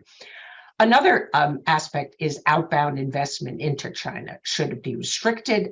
Should it just be screened? And if so, how do we go about doing that? So I think that those are just a few examples where we're not completely on the same page, though we may end up achieving a degree of consensus. Regarding whether the US and the EU should have a division of labor, my view is that's not the best approach. Instead, I think they should be closely aligned.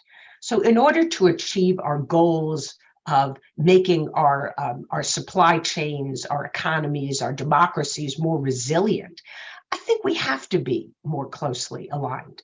Beijing seeks to drive a wedge between the United States and the European Union, and we should prevent them from doing so. While we should not expect, of course, to have identical approaches to every issue, we should be ambitious and we should try to establish common approaches, common policies. And where there are differences, at a minimum, of course, we should coordinate our policies and approaches. Thank you. This indeed illustrates the depth of the word like-mindedness, I guess. And this like-mindedness also reaches beyond just the transatlantic partnership, but goes also into Southeast Asia in a sense.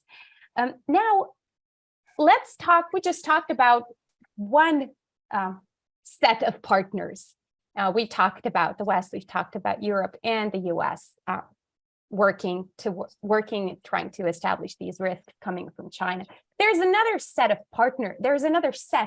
a partnership set that has been on many of mine recently. And of course, I am referring to the friendship with no limits between Russia and China.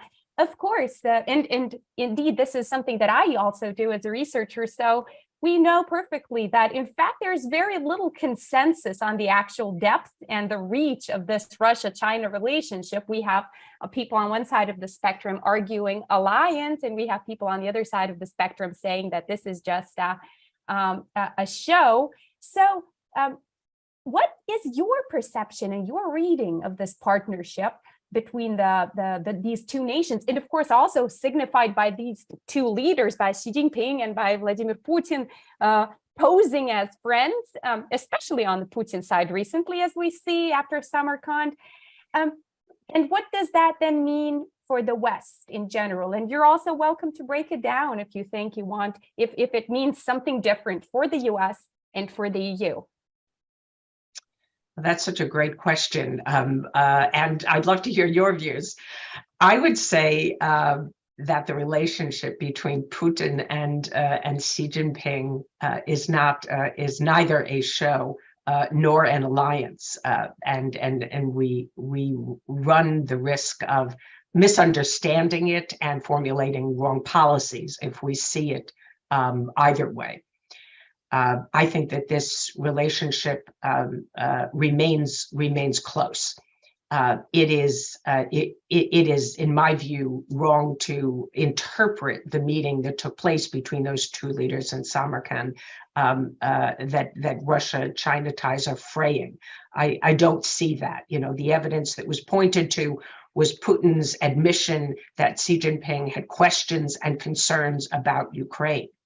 But in my view, yes, it's likely true that Xi Jinping is concerned about the evolution of the war in Ukraine, but it doesn't mean that China is distancing itself from Russia. And we should understand that China and Russia have long had differences on many issues. Obviously, Russia sells arms to India. That's something that China would prefer if that came to an end. The Chinese would like Russia to stop helping Vietnam drilling for oil in disputed waters in the South China Sea that are within China's 9-dash line. But I remember Putin once said publicly that Xi Jinping has never raised the South China Sea in conversations with him. So I think basically these two leaders compartmentalize their differences and they don't allow them to spill over into the areas where they have converging interests. And there are important interests that tie these two countries and these two leaders together.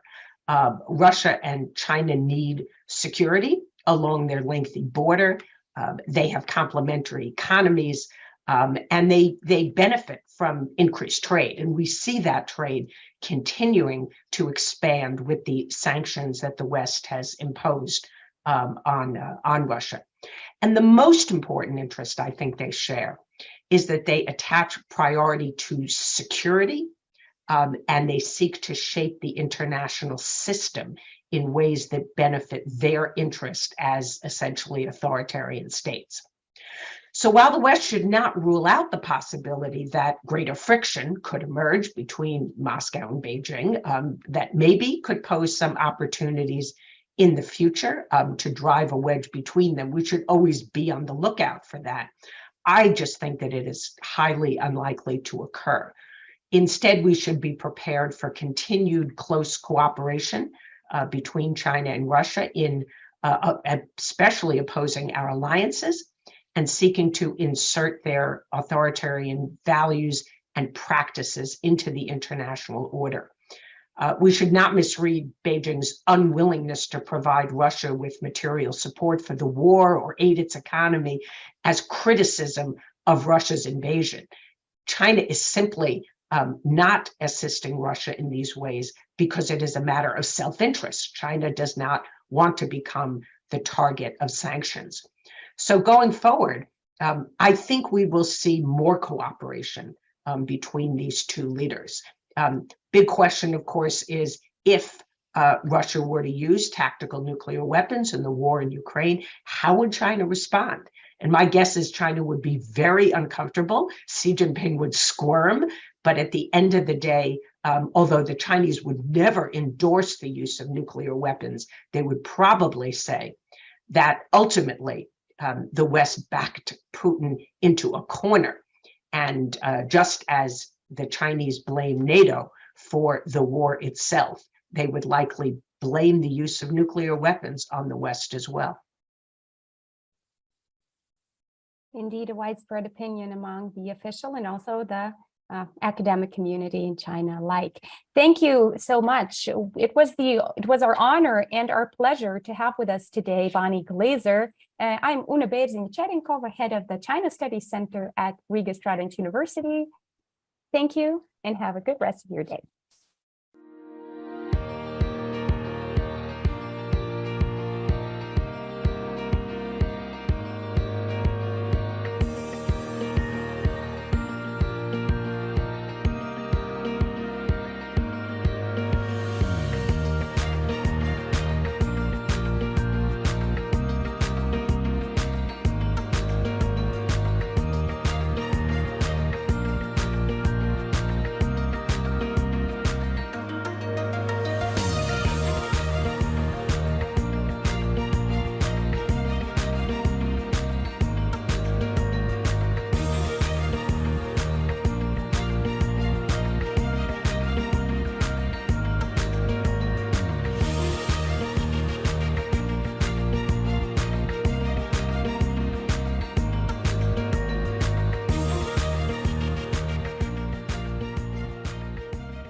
Good evening, ladies and gentlemen, dear friends and colleagues.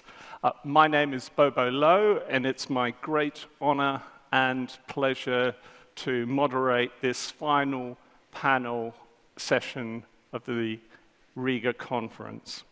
Our panel is covering an extraordinarily wide range of subjects, and we want to really discuss, elaborate on, maybe clarify a number of themes that have emerged in the course of this incredibly stimulating conference. Questions of global order and disorder, the workings of the international system, great power competition, the tension and contradictions between geopolitics and interdependence, and of course, the complex dynamics of relations between the United States, China, the European Union, Russia. Now, to lead the discussion, we have three distinguished panelists.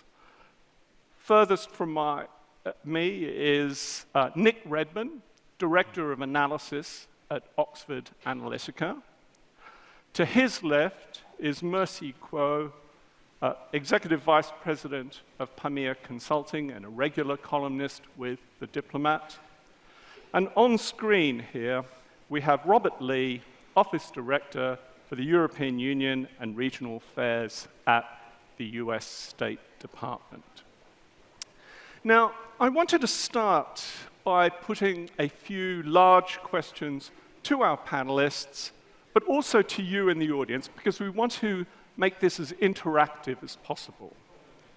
So let me kick off with one question which is always on my mind, is we talk a lot about the rules-based international order. But what do we mean by this? Has it become almost a parody, a cliche? How meaningful is the concept of a rules-based international order? Or is the reality that we're living in a new world disorder defined by great power confrontation and what former British Foreign Secretary David Miliband called serial rules breaking?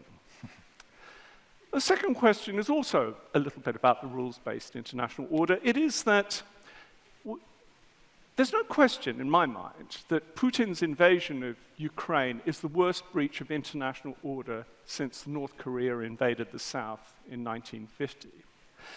But there's a paradox. Maybe what Putin has done in Ukraine has served unwittingly to revive the concept, the principles, the institutions of an international order. And in this, how should Western policymakers aim to persuade the unconverted? Now, Joe Biden, at last year's Munich Security Conference, spoke about the world reaching an inflection point, and he spoke about a world divided between authoritarian regimes and democracies. The question I always want to know is, how meaningful is this divide? How useful is it in terms of global problem solving, for example, in areas such as climate policy? Or does it actually hinder our capacity for global problem solving? And where does the global south fit in such a binary vision? And then becoming a little bit more specific, the US-China relationship, which is obviously on many people's minds. Is it some sort of accommodation between Beijing and Washington feasible? The former Australian Prime Minister, Kevin Rudd, spoke about managed strategic managed strategic competition. So is that possible? And if so, on what basis? Or should we resign ourselves to the fact that US-China confrontation will be the norm, while Xi Jinping is China's supreme leader and anti-Beijing sentiment is so strong in Washington? And on that note, how do you assess the likelihood of US-China competition, confrontation, turning hot? Because some people talk about a new Cold War, but for others, we're already beyond the new Cold War. The real danger is of a new hot war. And on the EU, can the EU become, finally, a serious geopolitical actor, exercising significant influence not just in Europe, but beyond Europe, in the Indo-Pacific, as the last panel was discussing? And if so, what steps does the EU, does NATO, do EU member states need to take to kind of realize this vision? Because it's one thing to say, yes, we understand that geopolitics is important, but what are you actually going to do about it in terms of active policy? And what is the future of the European Union's relations, not just with the United States, but also with China and Russia? And finally, talking about China and Russia, how do you see the future of the Sino-Russian partnership in light of the war in Ukraine? Do you see it, as many do, as an authoritarian alliance, an arc of autocracy? Or do you see it instead as perhaps an increasingly dysfunctional relationship, and in which the war in Ukraine has exposed the limits of that so-called no-limits friendship? And if the latter is true, then how can the United States and Europe take advantage of this situation? So Nick, you have the unenviable task of setting things and getting things going. Thank you, Bobo. Good afternoon, everyone. Has Putin weakened the order, or has he unwittingly done it as favor, as Bobo suggested? I think that's going to depend partly on the outcome of the war in Ukraine itself. He's certainly dispelled, if not shattered, a complacency that existed in parts of this continent prior to February 24th. War has come as a profound shock to states that were so invested in norms and tried so assiduously to promote them that perhaps they could not recognize what was in front of them. So if I may nod to the recent remarks of Joseph Borrell, who talked about Europe as a garden and the rest of the world as a jungle, and in doing so courted a great deal of controversy, I think it's understandable in the sense that if you felt you were living in a garden, you've suddenly been made very aware of the jungle on your doorstep. And perhaps those who, if I may continue with the horticultural just for a moment, Bobo, perhaps those who are so keen on cultivating the garden had a vision of what the garden might be, they lost sight of the encroachment of the jungle, or of the jungly features. Has the response strengthened the order? Bobo, you spoke about what the order is, and I think that's a good question, because we hear terms interchangeably. I think it's probably about 2016, 2017, when first this term came up, and it was, is it the liberal order? Is it the liberal international order? Is it the rules-based? We seem to have focused on that, but I'm not sure we've really nailed it down. And I think part of the problem is, what is the order? The base is obviously the UN Charter, but the rules-based order has multiple elements and institutions, and it's not consistent over time or geography. History may judge that some developments in the last 25 years might have been well-meaning, but might have been something of an overreach. Perhaps there was too much of a sense in the part of some Western states that history was moving inevitably in their direction, and they didn't stop so much, particularly at the UN General Assembly, to do a tally or a head count of exactly how many states were with them. So I think we have to accept that for much of the world, and here I'm thinking mainly about the world beyond Europe, the order was not always particularly orderly. And certainly it was not enforced uniformly. The invasion of Ukraine, I agree, Bobo, is the most blatant example of one state attacking another we've had for a while, although maybe on a par with actually Saddam going into Kuwait.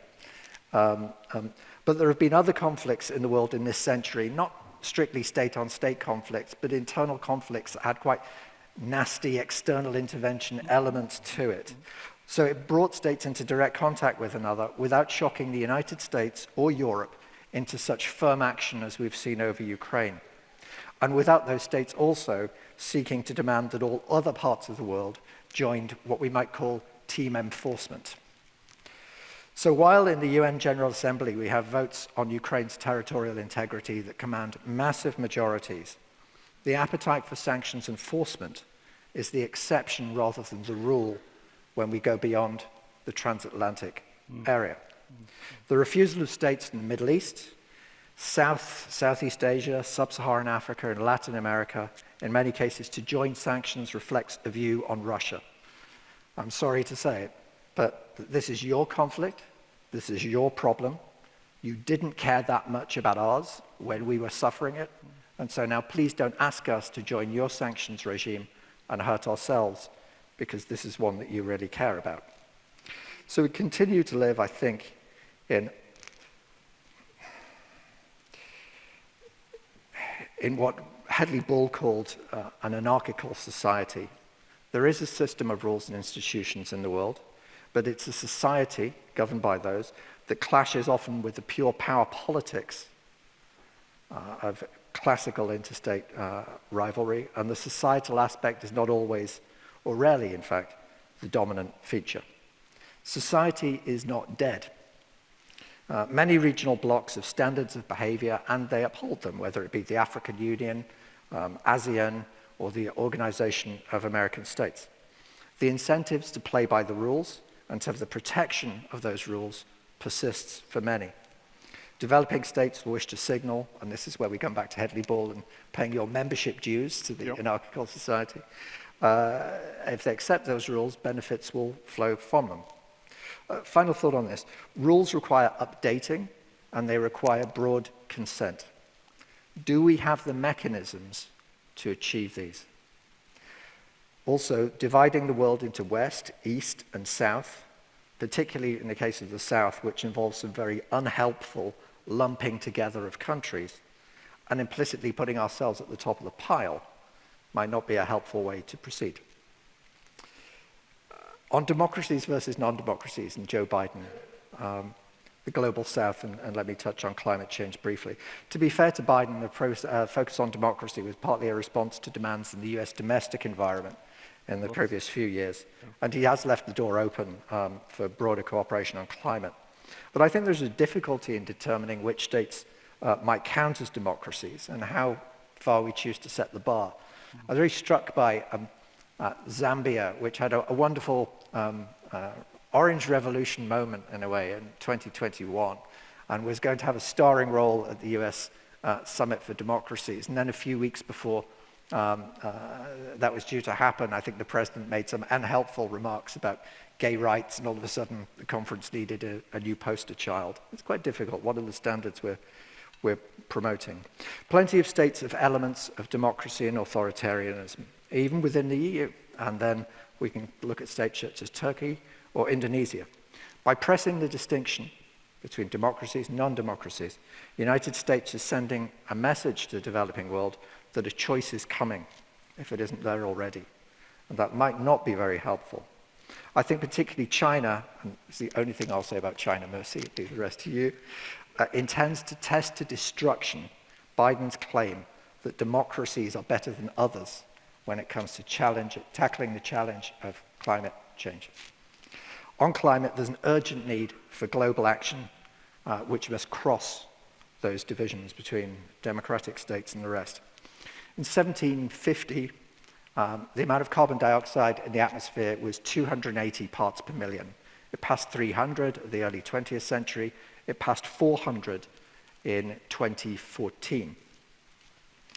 If we are to limit the increase in temperature to 1.5 degrees, which is the narrower target within the Paris Climate Agreement, we can't go above 430 million. That's how close we are. That's how little room for maneuver there is left. Our governments are very keen to espouse net zero 2050 pledges. They are much less forthcoming on the challenge of the fact that we were supposed to be cutting global emissions from 2025 onwards and scaling them steadily down. The battle for the climate is going to be won or lost in Asia. Actually, that's not right. It can be lost in other places, but it can only be won in Asia. Talk of the superiority of democracy, even in India, is not going to be helpful in addressing this challenge. And the same is true of states of Africa. In fact, some of them, notably Gabon, are quite willing to be partners on this, but have no wish to go ahead on a democratization agenda. Gabon, I mentioned just now, is the lead nation in the African group of climate negotiators. It's even more wooded than Latvia, by the way, 88% forested. And its leader is trying to develop his forests as gigantic carbon sinks as a way to raise money. Also a way to spike the guns of donors who might otherwise criticize him for illiberalism. Green authoritarianism in Gabon could go elsewhere. On climate, we cannot choose our partners. We can only choose how to engage with them. Thank you, Nick. You raised, even just in 5 minutes, you've raised so many interesting questions. I was taken by your comment that rules require updating. And there is a sense throughout much of the global South that the Western conception of a rules-based international order was designed by the West overwhelmingly for the benefit of the West, and that those rules reflect a 1945 situation when the West was dominant and not the world today. That leads to another question that I have, which is something that Malcolm Chalmers, Director of Research at Royal United Services Institute, once said. He thought that there was no such thing as a unitary world order, that there were multiple orders. There was a liberal international order, there was a global economic order, and then there was a UN-based order. And that obviously there was some overlap in those orders, but the idea that there was a single unitary conception of a rules-based order, one dominated by the West, was ultimately unsustainable. What do you think? I think it is unsustainable without reform, for the reasons that you have outlined, that it's a Western construct in a world that is no longer Western dominated. I think also it's probably more useful to think of regional orders rather than global ones. There are going to be certain rules which are global rules and can pertain quite broadly. But in particular regions, as norms of behavior are going to differ. But I come back to I think it is very important. How on earth do we design the mechanisms to review? As Bobo knows, I spent most of the last decade attending once a year a big Asian security conference in Singapore. And I think it was probably about 2016, 2017, I first heard the term rules-based order. And around about 2017, 2018, I saw one or two Western foreign ministers stand up and say, if you want to talk about change, let's talk about it. But I didn't hear any advance on that. And I don't think you can just say that as a Western foreign minister. I think you have to say, if you'd like to talk about this, let's talk about it. Maybe we could look at this here, maybe we could look at it there. You can't just open the invitation. You have to start structuring and facilitating the conversation. Yeah. Mercy, I wanted to shift the conversation a little bit from the broader questions of order or orders to the somewhat more concrete, today's ongoing confrontation between the United States and China. Now, Jake Sullivan and others have talked about a combination of cooperation or collaboration, competition, and, when necessary, confrontation. But it seems to me, looking from the outside, that the confrontation part of that triad has become all dominant. What do you think? Well, thank you, Bobo, and thank you, first of all, to the Riga Conference for inviting me to join this timely conversation. In these perilous times, the global order is being dramatically and rapidly reconfigured in the contest, I would submit, between democracy and autocracy. For Moscow, reviving Russia's influence across Europe is paramount. For Beijing, restoring China's centrality in the world system is indisputable. For Russia and China, exporting an autocratic alternative to the US-EU-led liberal world order is a shared imperative. For the United States, cohesive coordination with like-minded allies and partners in Europe and the Indo-Pacific is pivotal in preserving international rules and norms. So my remarks will briefly consist of two parts. First, just a general framing of the geopolitical context, and then I'd like to share just from the industry perspective, private sector perspective on the impact of geopolitical risk on business bottom lines. An aggressive China with a revanchist Russia are shaping the geopolitical environment to serve their mutual interests. With China's support, Russia's assault on Ukraine is testing EU and the US's long-term capabilities and commitment to countering authoritarian aggression. As China and Russia raise these stakes of this geostrategic competition, Brussels and Washington face strategic choices to define the rules of engagement and optimize the outcomes. Now, with specific regard to US-China relations as the most consequential strategic relationship in the global arena, US-China rivalry in many ways is underpinning this contestation between democracy and autocracy. China is using Russia's war on Ukraine to undermine US leadership and sow discord in transatlantic relations. Beijing perceives the West's sanctions on Russia as a harbinger of possible consequences facing China in the event of conflict over Taiwan. A cross-strait conflict would upend stability and security in the Indo-Pacific with detrimental impacts on global supply chains, sea lanes, and market standards. So in targeting the European Union as the world's largest single market and global standard setter, China is exacerbating intra-EU friction. And how is it doing this? Through economic coercion, disinformation campaigns, forced technology transfers, and industrial espionage, just to name a few in a wide array of tools. The Chinese government apparatus, which includes the CCP, the Chinese intelligence agencies, the Public Security Ministry, the PLA, and the United Front works in coordination with Chinese commercial and research entities, is extending its reach on a national and subnational level in Europe, in the United States, and in international organizations. So here I'm going to conclude by just sharing from, as one who advises Fortune 500 and Fortune 100 companies on how to manage geopolitical risks, I'll offer 3 observations. First, China's economic weaponization and its instruments are sophisticated, ubiquitous, and unrelenting. The US companies lose between $225 to $600 billion annually as a result of Chinese corporate espionage. The second point is policymakers and industry leaders need a China strategy with effective tools to repel these coercive measures. And finally, to conclude, Beijing, from at least the industry standpoint, is using global economic interdependence to exploit vulnerabilities in national economies and companies to advance the Chinese Communist Party's global agenda. That's really interesting, Mercy. I want to ask you a couple of questions, they're sort of fairly related.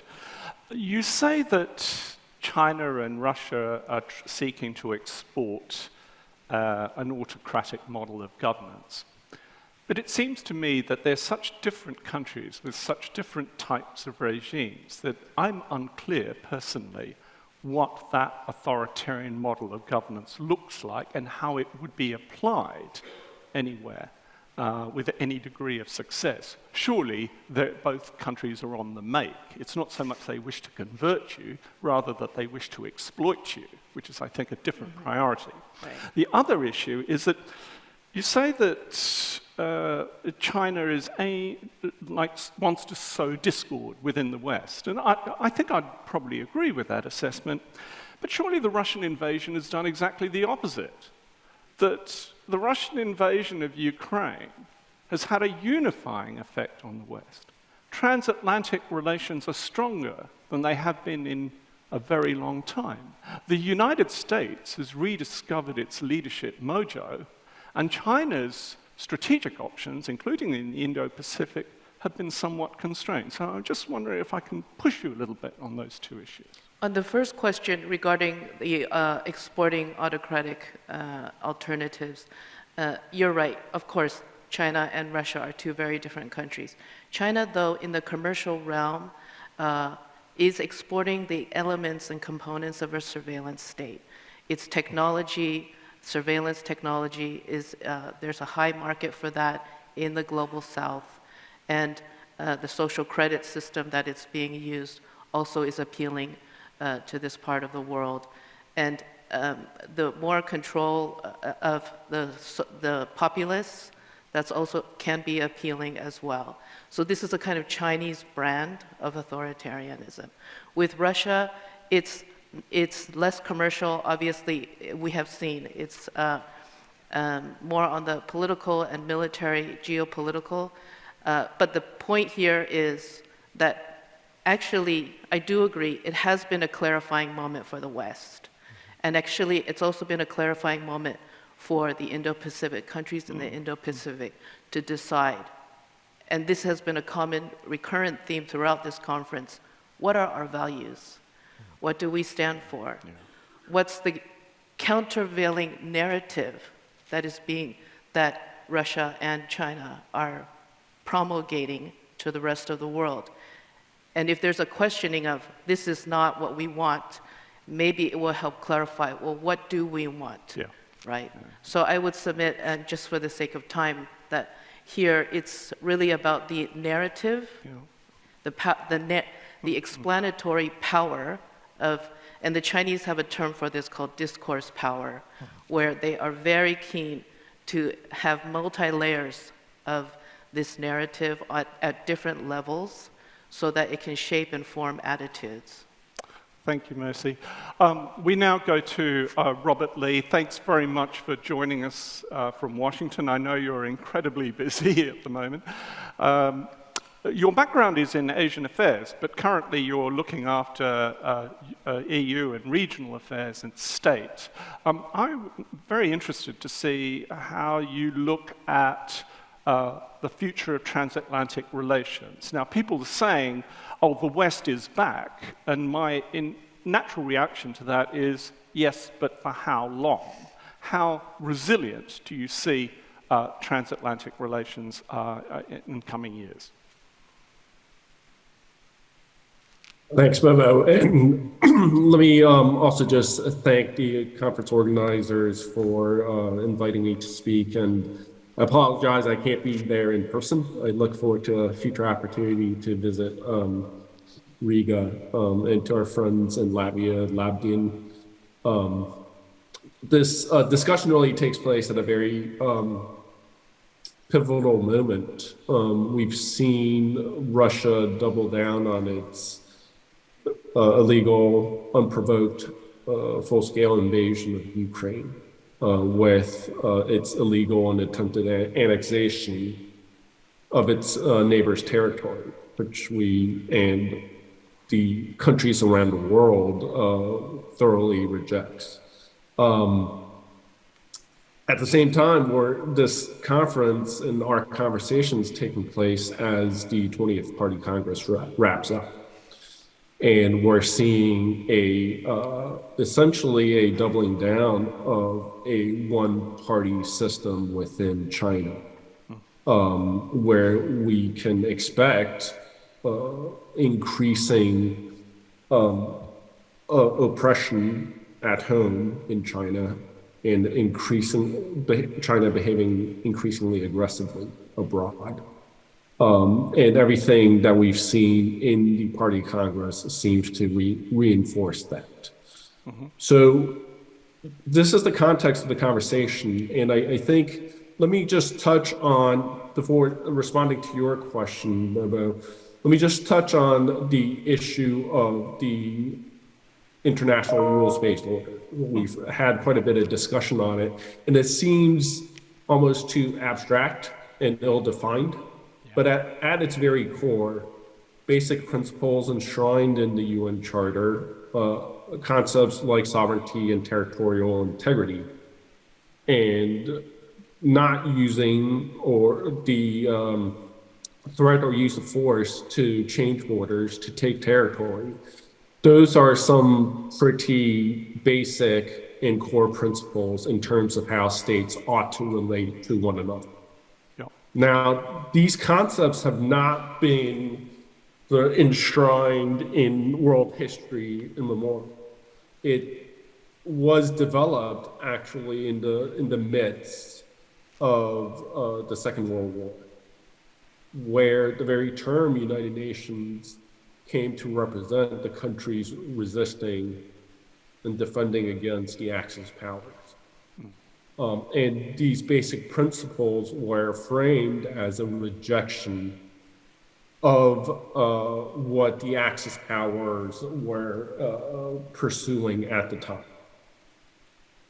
And so I think at its very core, these basic concepts are really integral to peace, stability, prosperity, not only in the Euro-Atlantic region, but globally. It really serves as the foundation on which globalization has taken place. In China's very rise, from the time of the 1950s, where it was nearly an autarkic state, isolated, to where it is now as the second largest economy in the world. That rise certainly was due to the hard work, diligence of the people in China, but it was also facilitated by the stability in order that these principles fostered.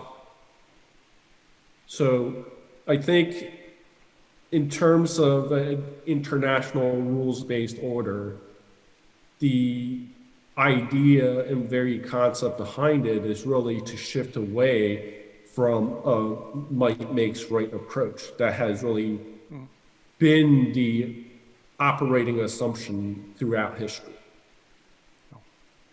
And so while the architects of that order may have primarily been in the West at the time, those principles have been widely accepted and in fact enshrined in constitutional documents in countries around the world, including in Africa, Latin America, the Indo-Pacific, as well as countries in the West.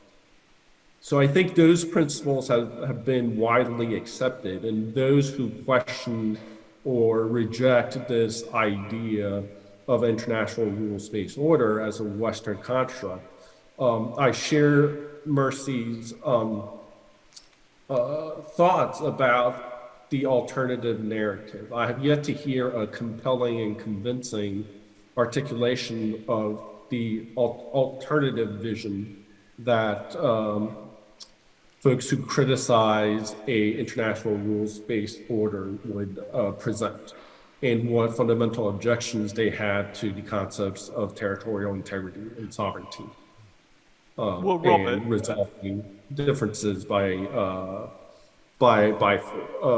peaceful means rather than force. So let me just turn to your question about the state of transatlantic relations. I think certainly the full-scale invasion of Ukraine by Russia has really animated and reinforced the need on both sides of the Atlantic to work more closely together, in recognizing that how the fundamental values and principles that we deeply believe in and represent are under unprecedented threat. So we've been able to take really urgent and unprecedented action, both in terms of support for the brave people of Ukraine to defend their country, but also to hold Russia to account. Okay. So I think we are discovering the power of our relationship when we stand united in a way that really has not been tested like the way it's been tested over the past year. Okay. And so I think as we look forward, one of the lessons learned is about the risks of strategic dependencies. Yeah. With countries that fundamentally do not share our views of basic and fundamental values. Well, Robert, can I just come into something here? Because you talk about a shared vision of a rules-based international order, but I want to bring that into transatlantic relations, because surely one of the sources of transatlantic tensions in recent years were the actions of the Trump administration, whose commitment, if any, to a rules-based international order seemed wafer thin. So there's a concept in the idea that the Trump administration seemed almost guided by the quasi-Cartesian principle, I can, therefore I will. And so there's a sense that, well, it's all very well for the United States to say, to commit to a rules-based international order. It can do so in conjunction with the West and much of the world when it suits its interests. But when it defines its interests in other ways, then its commitment to a rules-based international order starts to fray. How would you respond to that accusation or charge?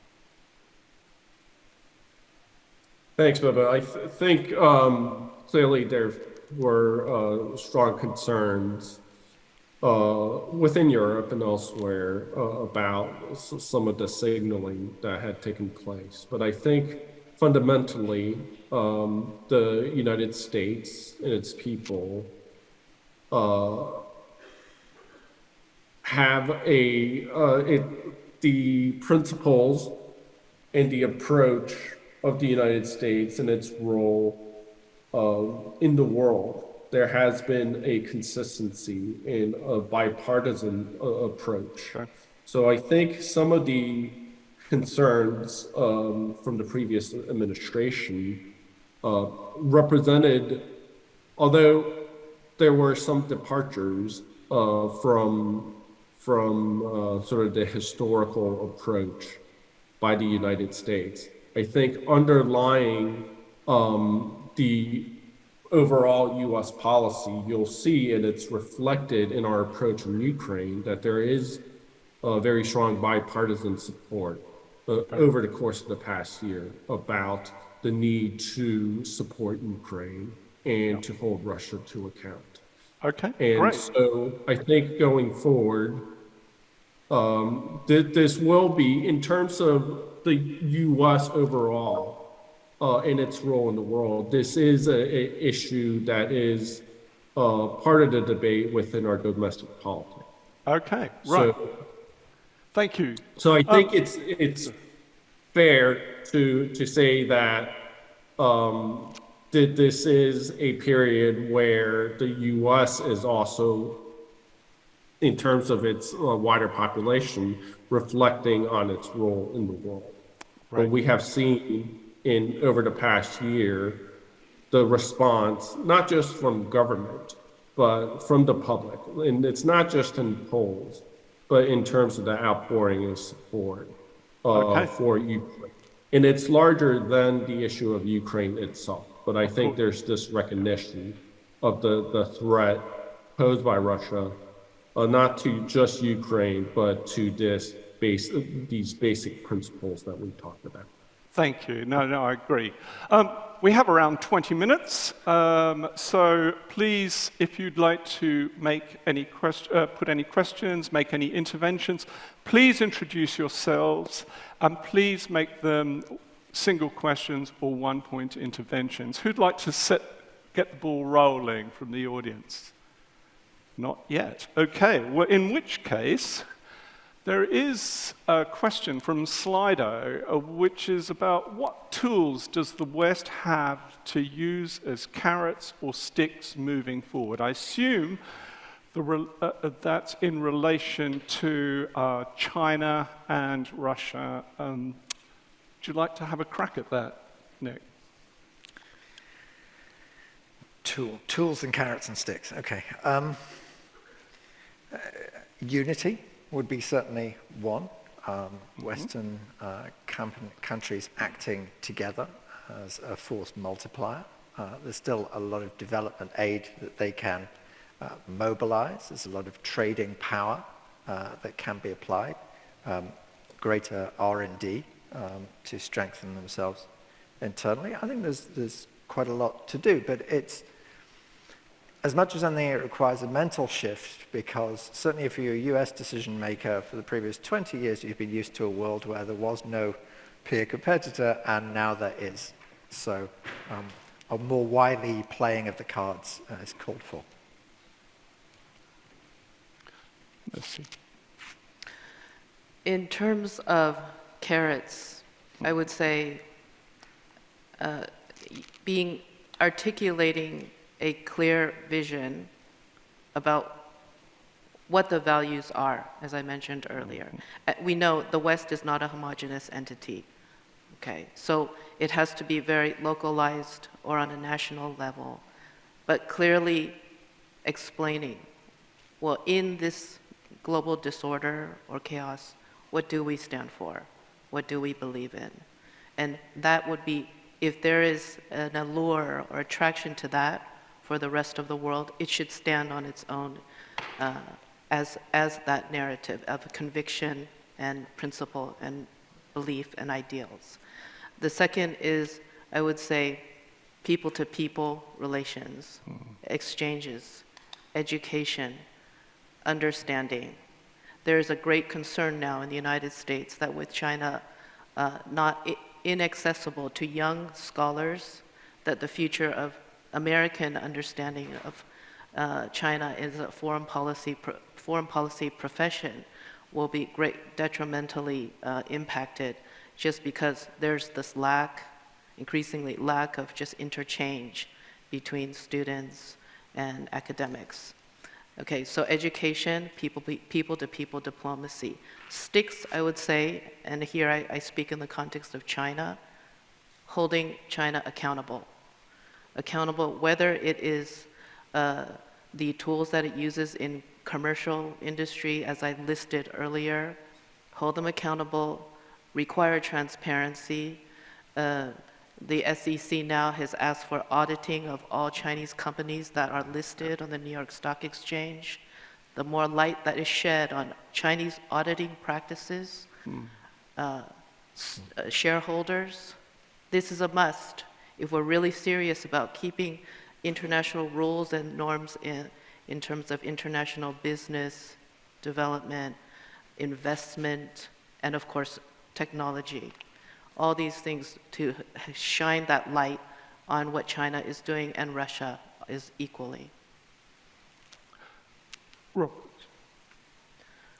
Thanks. I'll just make a couple of points. One, in terms of tools, ensuring that Russia's illegal and unprovoked invasion of Ukraine results in a strategic failure is probably the most important thing that we, and by we I mean the United States, our allies and partners, not just in Europe, but also internationally, to ensure that Ukraine prevails in defending its country.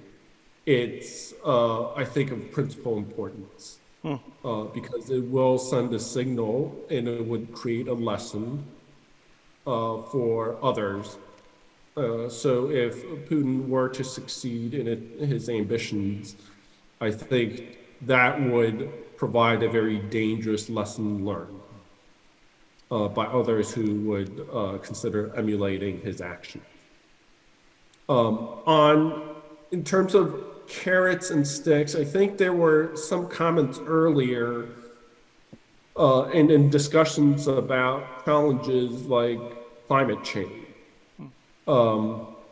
where it almost seems like there is a binary that we either, that in order to work with China on climate change, we need to concede and accommodate its ambitions in other areas. I think, for example, on the issue of climate change, China has its own interest in ensuring that the world takes bold action to address the climate change crisis.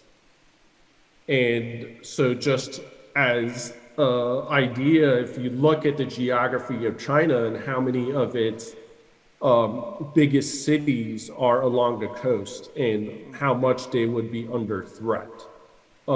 China has its own critical interests and really shares an interest in making sure that the world does more to combat climate change.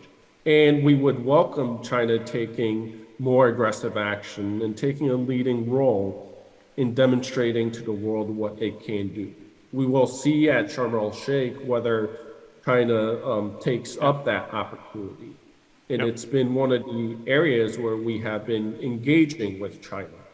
That has been cut off recently by Beijing's decision. But I think it's not helpful to think about the need to trade off on core principles in order to somehow entice China to act to help address global challenges, including issues like climate change and COVID. Absolutely. Mercy, you spoke about holding Russia and China to account. One of the problems, I think, in the non-West is the perception that the West talks a good game, but doesn't actually follow up. It doesn't practice what it preaches, both in its own policies, and it takes an indulgent attitude towards China and Russia in practice. So, for example, we talk about auditing and trying to clean London from dirty money, and yet London has become the money laundering, is seen by many as the money laundering capital of the world, so much so that it's called Londongrad. But so that's, I wanted to push you on that, push you, all of you on that, but also this idea that even if China behaves well,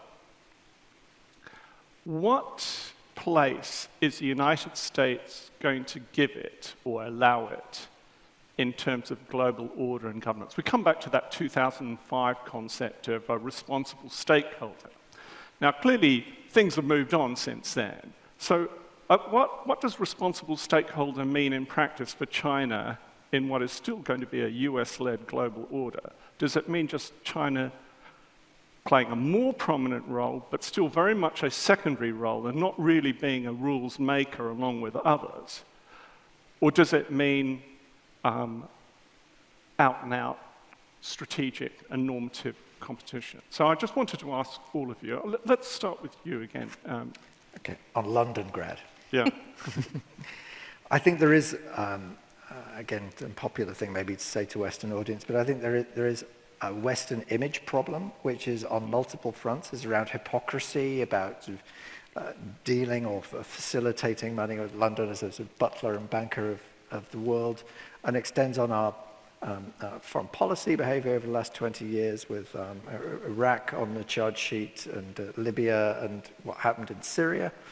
And on climate, there's a whole climate justice discussion and debate about who has what share correctly of the carbon budget globally, which the net zero debate has actually entirely glossed over.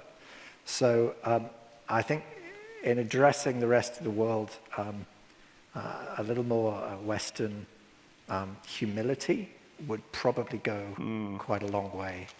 And then enforcing some of our own rules, which looks like it's more likely to happen now in London, and certainly, as Mercy said, the United States is getting a lot tougher on some of those financial stringencies. Mercy. Yes. As you rightly said, Bobo, the initial thinking, I think, in the West, when China entered the WTO, that it would, by entering into the World Trade Organization, learn the international rules and norms, and this concept of being a responsible stakeholder in the international community. That thought, that thinking underpinned the policies, particularly in the United States, of how to engage with China.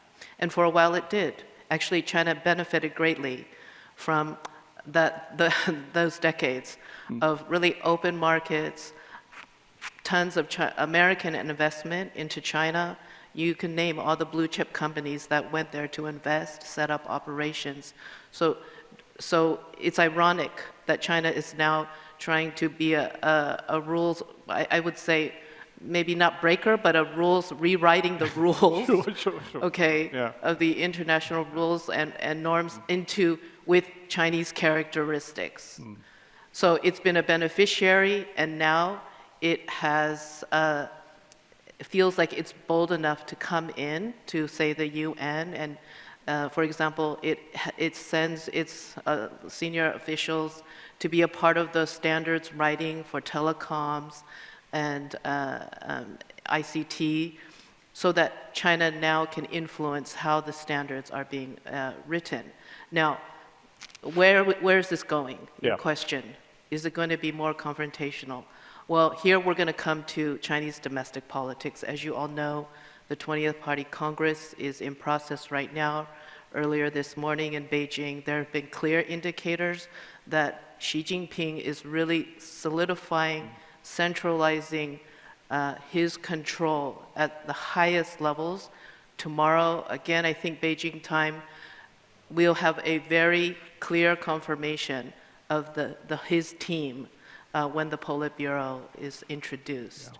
But the indicators are already very clear. He is surrounding himself with loyalists. There will be an echo chamber around him. He has now full license to do what he wants. And those of us who watch China very closely are expecting a very aggressive, muscle flexing approach to the US and particularly to the cross-strait issue. Okay. So if we are, to your question, if we look at what are the indicators of China's possible behavior, there are some clear indications when Xi Jinping, in his opening speech, mentioned the word in Chinese, security, 91 times, and the number of times reforms was mentioned only 48. That is the lowest number, okay, of reforms mentioned in any speech given at these party congresses. What is my point? We already have a bellwether of where China is going. So expect a more assertive, more aggressive China.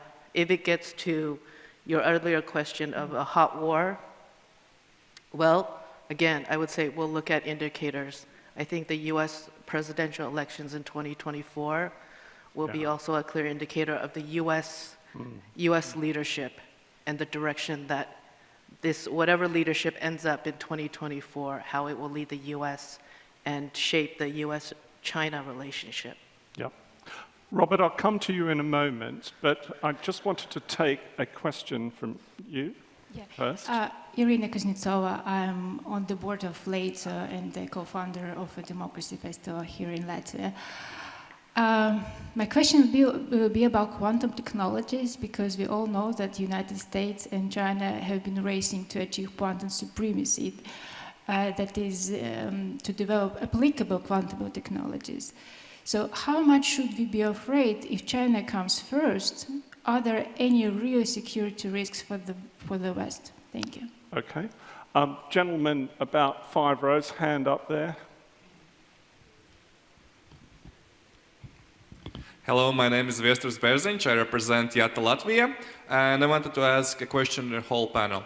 Oftentimes we hear that China is threatening global order, the current international order, and I wanted to ask, quite recently I read a book about China's 100-year plan, how China will become a global hegemon in the future. So I wanted to ask, how does Russia's invasion of Ukraine impact this goal, and does it help China become get one step closer to become a global hegemon? Thank you. Okay. I'm also going to put the final round question. The US national security strategy speaks about a decisive decade coming up. So just for a nice, easy answer, how do you see the end of that decade looking? What sort of relationship will the United States have with China? Where do you think a rules-based international order or a world disorder will be? Where will Russia be? How do you see the sort of shape of international politics at the end of that decisive decade that the national security strategy talks about. Robert, why don't we kick off with you here? Thanks for those easy questions. As you mentioned, the national security strategy that was released just this month talks about the U.S. strategy fundamentally as a three-pronged approach. First is to invest in just domestic strength and capabilities, and to ensure that the base within the United States is strong, it's healthy. So a lot of the investments in infrastructure, our commitment on addressing climate change through the recent Inflation Reduction Act, all those can be represent efforts to make the United States stronger at home. And the alignment portion is critical in terms of working with our allies and partners around the world to ensure that those who believe in the fundamental values and the goodness that's been brought about through the international rules-based order, that we work even more closely together to uphold those principles and those values. And finally, in terms of competing, to be clear that there is a competition in terms of competing values and competing vision. We believe that the vision that we stand for and that we work with our European allies and partners around the world to support and uphold is the one that would provide the best prospects for peace, security, and prosperity. Okay. All right. So that is our fundamental approach. In terms of that competition also, there was a question about quantum. You'll note that recently the U.S. Department of Commerce issued new rules that would impose export restrictions of quantum and artificial intelligence technologies to the PRC. That is a recognition that we are in a competitive space. Okay. That doesn't mean that we are looking to completely cut off trade. And just as a matter of fact, the United States remains the largest trading partner with the PRC. Okay. So we can have competition, and we want to do this in a way that would allow for peace and prosperity to be maintained. Okay, so thanks. At the same time, we want to be careful about avoiding strategic dependencies. Yeah. And that's one of the principles lessons learned from the Russia-Ukraine situation, of avoiding the strategic dependency that would leave us vulnerable. No, and that message comes across. That message just comes to across. Finish that thought, I think that was something that came out from the European Council discussion from yesterday, from the readouts that we heard from President von der Leyen and Michel. Okay. Thanks. Nick. Okay, I don't want to filibuster the minister, so I'll just go for your question. Russia weaker, China stronger, United States still in the game, and the order, even though a little bit bruised and battered, I think is going to be in reasonable condition. It's quite difficult right now because obviously we've seen in other parts of the former Soviet Union, South Caucasus, also Central Asia, an uptick in conflict and tension recently. I think that's inevitable when you see such a flagrant breach and when you see an incumbent power that is evidently distracted. But nevertheless, I'm hopeful that that can calm down a bit, and so we'll end the decade not in the worst case. My joker, an election taking place in 25 months' time at the other end of the Atlantic area. Of course. Mercy, you have the final word. I do want to address these two questions very quickly because they are both very good questions about technology. The U.S. new highly restrictive and broad sweeping export controls on AI and semiconductors to China will very much constrict China's development of quantum computing and AI and high technology. So it will set China back significantly. It doesn't mean that it will cut it off, but it will just take more time for China to develop indigenous chip and quantum computing technologies. It's definitely on their path. They are definitely on that path. And then in terms of the hegemon question, I think here, if we look at the threat vectors to this notion, we have to look at Chinese internal politics. Chinese history has shown that when a leader gets to a point where they're so isolated or fully centralized power, the power base becomes very brittle and fragile, and therefore there's a greater risk for volatility. I'm not saying that will happen, but we have to watch China's internal politics for that question. And then finally, the national security strategy, Bo, that you mentioned, the first line of this document says, "We are in the early years of a decisive decade for America and the world." The last sentence in this document says, "There is no time to waste." So time is of the essence. The European theater and the Indo-Pacific theater are increasingly interlinked. Russia's war of choice on Ukraine today could portend China's conflict of choice over Taiwan tomorrow.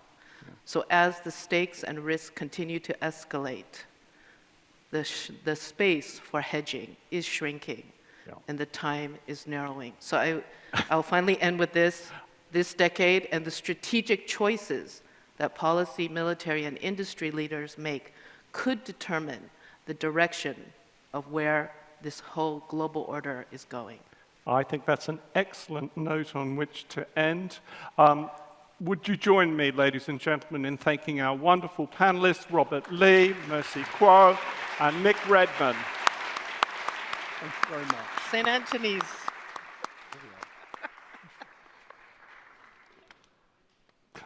And we're going to listen now to Foreign Minister Rinkiewicz deliver some final remarks for the conference. Foreign Minister. Thank you very much. Hello.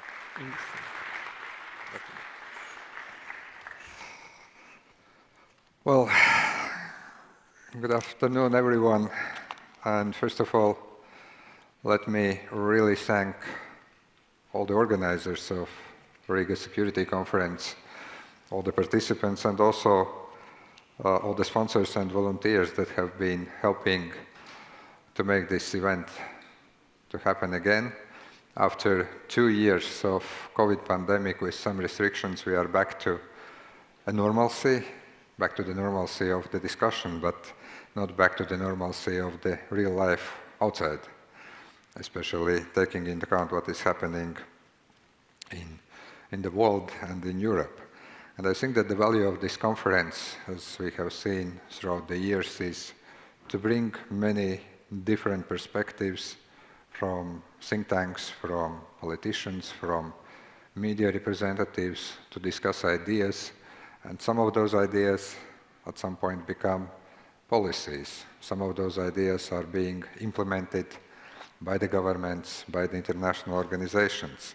And then, of course, they are tested, we look at them, we review them, and we do that on an annual basis in different formats. Riga Conference is a format to begin autumn and winter season, and then, of course, we have many other events throughout the year.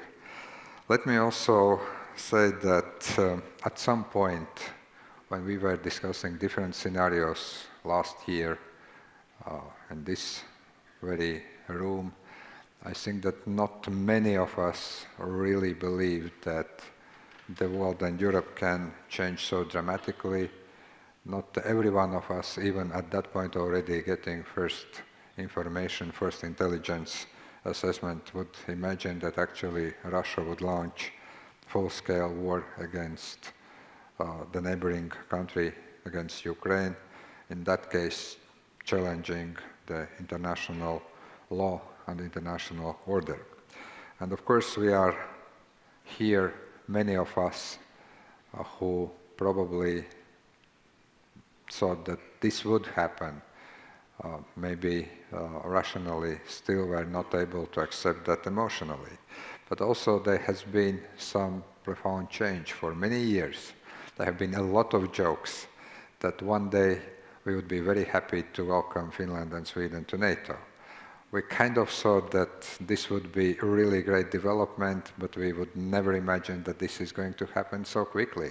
And I very much hope that by not only next Riga conference, but much earlier, those two countries, our two close neighbors, are going to be full-fledged NATO members. So at some point, things tend to change at the lightning speed. And this year that I would count from one Riga Security Conference to other has been a rather lightning change. So there have been a lot of discussions about issues that are related to regional security, global security. I will deliberately not mention China because this panel just made a lot of discussion about that. I trust you have had already a lot of good insights. But let me say that the coming year, the year ahead of us, is going to be critical. First of all, we'll need to invest in keeping transatlantic unity and European unity. Second, we still need to continue to step up our help and efforts to help to Ukraine. The winter is approaching, the war is continuing, and Ukraine needs everything that we can give them, from weapons to financial and also political help and assistance. I think that we need to remind the world and we need to work on accountability for war crimes and the crime of aggression. The Baltic states and like-minded nations have started work to create special tribunal for the accountability of the mother of all crimes, crime of the aggression. This is going to be as important for the future generations as the immediate military and practical help to Ukraine now. We still are debating, and there are debates in many capitals, what would the strategic defeat for Russia mean and what would victory for Ukraine mean. I would say that here, looking from a perspective of a small Baltic nation that is neighboring the Russian Federation and Belarus, I would say that the strategic defeat for Russia would mean to cripple its military and economic machine so that it is not able to launch any military conflicts in the future against its neighbors. That would mean that the war against Ukraine, that probably I would classify as post-colonial war, trying to restore some kind of empire, that those wars will become the past also in our part of Europe, in our part of the world. And what the victory for Ukraine means, I think that it is very clear, and that has been talked here many times. This is complete restoration of territorial integrity. It's also a reconstruction of the country. And ultimately, I do believe that Ukraine has a place in both the European Union and also in NATO.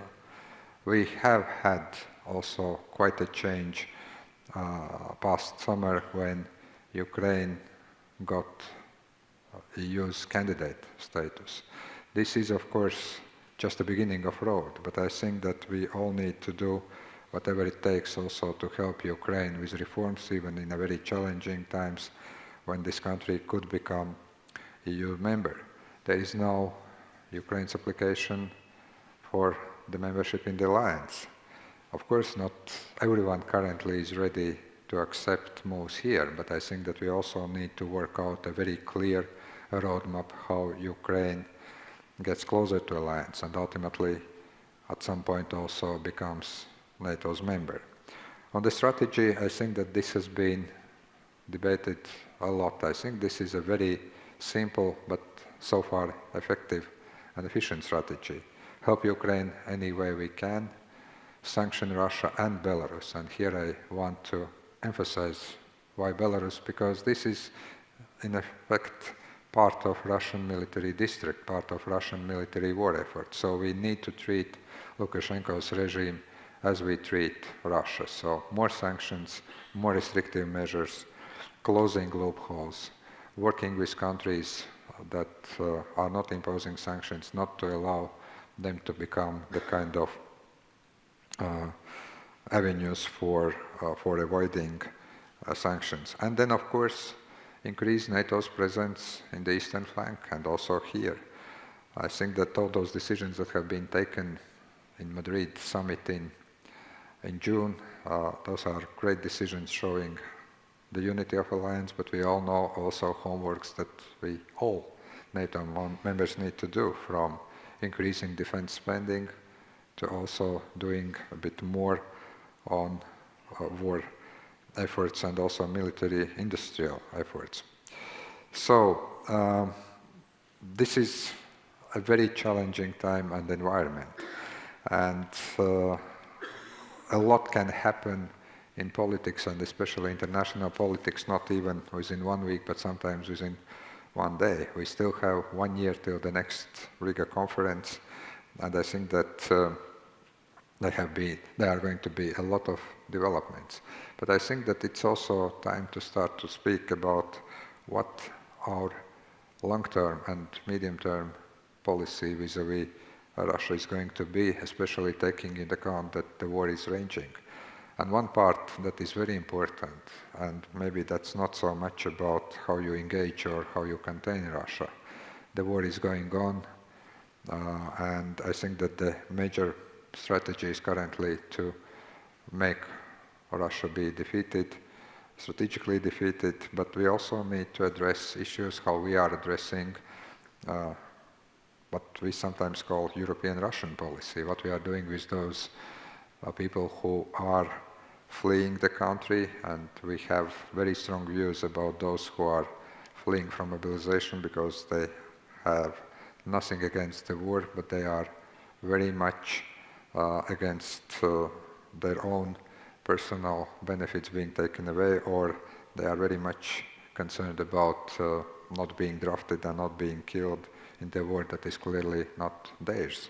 What we are going to do with Russian free media that is leaving the country or has left this country has offered place for many Russian journalists.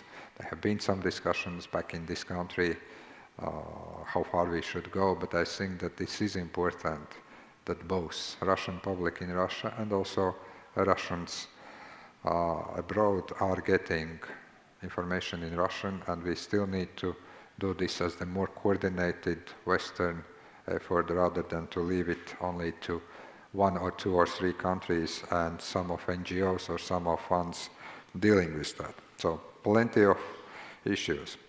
This is not going to be a long speech. I'm coming to the close. The only thing that I want to say is that at the opening of this Riga Conference, during the opening panel, the former Swedish Prime Minister and Foreign Minister, my very good friend Carl Bildt, said that West is back, the global South is divided, and we still have, of course, a lot of problems in the East.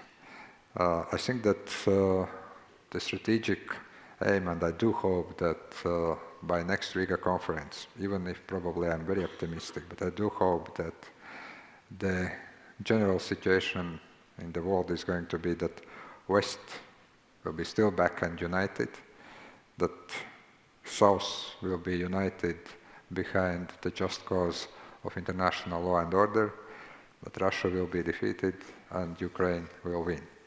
With that, I really want to thank everyone here present.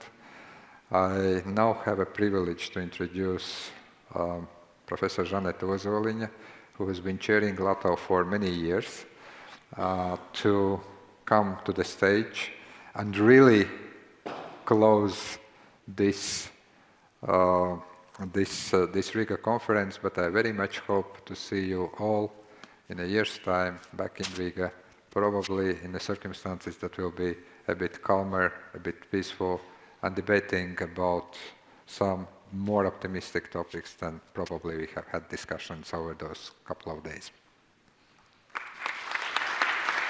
Dr. Lutz. Thank you, Minister. Indeed, our geopolitical tour has been over. A geopolitical tour called the Riga Conference 22. And we had fantastic guides, namely our moderators and also speakers, who took us through diverse passes of our geopolitically complicated world. I would like also to thank organizers of this conference, LATO team, who was working very hard for a year, putting together and also finding ways how to build bridges, how to build roads in this very complicated, as I said, geopolitical world. I also would like to say thank you to organizations which intellectually but also financially contributed to organization of this conference, and these were Ministries of Foreign Affairs, Ministry of Defense, and President's Office, as well as very many embassies and international organizations which were together with us and during the whole year preparing conference contributed to intellectual debate and producing different types of products. Besides, I also would like to thank our volunteers who this year did a fantastic job and guided us through National Library, finding the right rooms and right passes. Also our technical company, which ensured that everything works well and we could bring along speakers from different countries like Japan, like India. We were able really to embrace the world, if not all alive here in the rooms, then at least online. So please join me in a round of applause thanking those who were building this conference.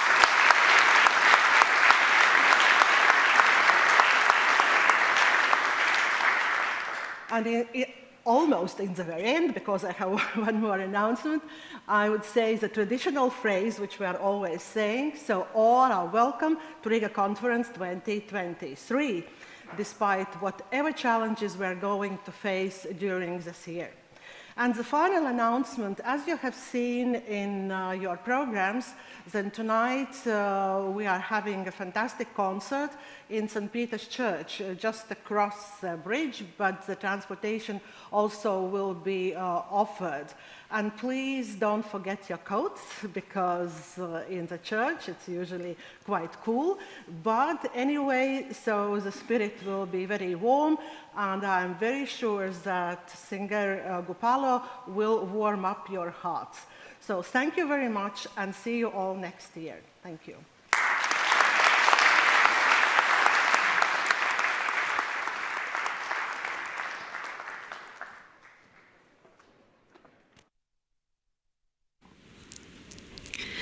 Good afternoon, everybody. I'm Elina Egle, Ločmele. I'm a chairperson of the Federation of Security and Defense Industries of Latvia, and I have the great honor today to have 1 hour debate about public-private partnership and its role for national security. And today with me, I have, I think, very experienced speakers, and I just think that this 1 hour wouldn't be enough. But let's do our best to engage all of us in the debate. So I would like also to ask you to raise the questions or some ideas if you have some. So and at first I would like to introduce you with Susan. So Susan Rain writes and speaks on terrorism, risk analysis and warning. She's a visiting professor in Department of War Studies at King's College Centre and works in London and works at the Centre of Geopolitics at Cambridge University. Susan told me that I shouldn't tell all what she has done because it will take quite a lot of time, but I think it is a really impressive experience in counterterrorism area and threat assessment. I think these are the things where we really could learn a lot from you. From Latvian business, we have Juris Binde, and for Latvian people, I think it's no necessity to talk about him, but for our international partners, I still would like to introduce you with him, because for 30 years he's president and CEO of Latvian Mobile Telephone, and he has also his knowledge rooted in technology technologies. So he has been previously chief technologist and head of technology department in Scientific Research Institute, WEF. And currently he's also doing let's say, academical work. He is a visiting professor in Vidzemes High School, and he's Doctor of Economics. And having also several leading positions in business community, being part of Latvian Telecommunication Association and Employers Confederation of Latvia.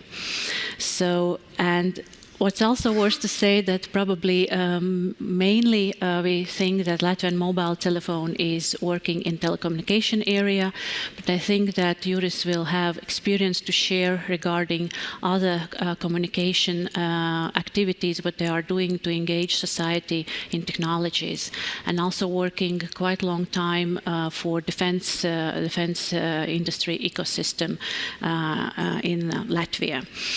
And with us, we have a colleague and friend from Ukraine, so Mykola Bieleskov. So he's senior analyst at the NGO Come Back Alive. And I know that your foundation is doing an amazing job for your army. And I also know that Latvian company has also been part of the foundation project. So your foundation have doing this charity job, and 100 drones from Atlas are also used by Ukrainian army. And thanks for that. Thanks for the job what you're doing. And I think that your presence will also help us to activate the donations and charity so that we are not getting slow with support. So welcome, Mykolas. Yes, so and on behalf of Federation of Security and Defense Industries of Latvia, first of all, I would like to say also thanks to the organizers and sponsors of this event, because for the first time we also had an opportunity to bring a business perspective on this stage, where we mainly concentrate on international security debates. And we have also a great opportunity to showcase, at least make small snapshot of Latvian industry, what we are doing here in Latvia, how we support our army, our police, our critical infrastructure, so that we are more connected with the ground. And what's also probably for the beginning of debate, I think this public-private partnership as a term has usually been quite narrow, if I may say so, because we talk just about the contracts, about procurements. But I think when we are talking about security, we are talking about something much, much more. And I think that national security, it's not the responsibility of army, of police, of fire and rescue services, intelligence agencies. Basically, that responsibility lies on each of us. And I think that experience what also Mykolas is having, it's just a proof that it's not just like army and services, but that's business community, that's researchers, non-governmental institutions. We all have our role and responsibility to take.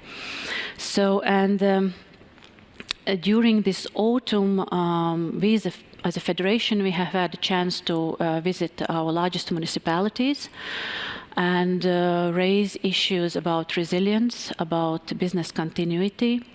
And at the same time, also our Ministry of Defense were organizing these continuous trainings to understand what kind of vulnerabilities we basically have, and what should we do with them, especially taking into account this experience what we see right now in Ukraine. And I think that those 8 months have shown the bravery of Ukrainians in any aspects which we could just think.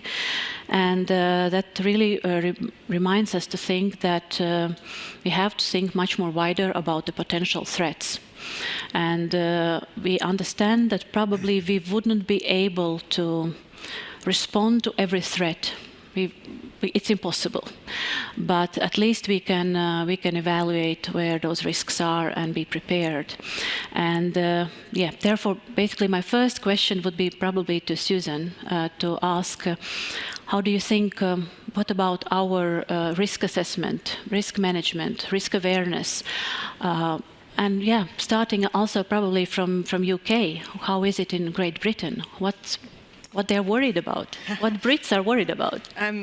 Well, thank you very much, and it's delightful to be here. I speak with great humility in this because I think in the UK we're not good at it particularly. I think it's terrific that Mikolai is here because what we're seeing, some of the things we're going to talk about resilience and innovation, we're seeing Ukraine demonstrating how it should be done in a way that we have struggled. But I'm going to start, I think, with just framing some of the things that I think about are sort of missing, certainly in the UK, perhaps. The British Chief of Defence Staff gave a speech this week where he said, we need to be war fit. So that's good, to meet the demands of state-on-state competition, better supported by resilient supply chains and greater capacity in our industrial base, which means being more agile, reducing our tendency for bespoke procurements when we should simply go shopping instead. And I think we've all probably heard all of our defence ministers and chiefs of the military saying basically the same thing. And they say, we need to be more agile, we need to buy stuff, we need to increase our ability to respond. And I've been on the public side of the public-private partnership, but you say, well, how are you more agile? And when you go shopping, how do you make sure that the things that you need are in the shops? And that's the question, I think, that we need to address, because it's very difficult to set up the systems that you need to be agile, because actually you need to break a lot of the systems to be able to be agile, I think. So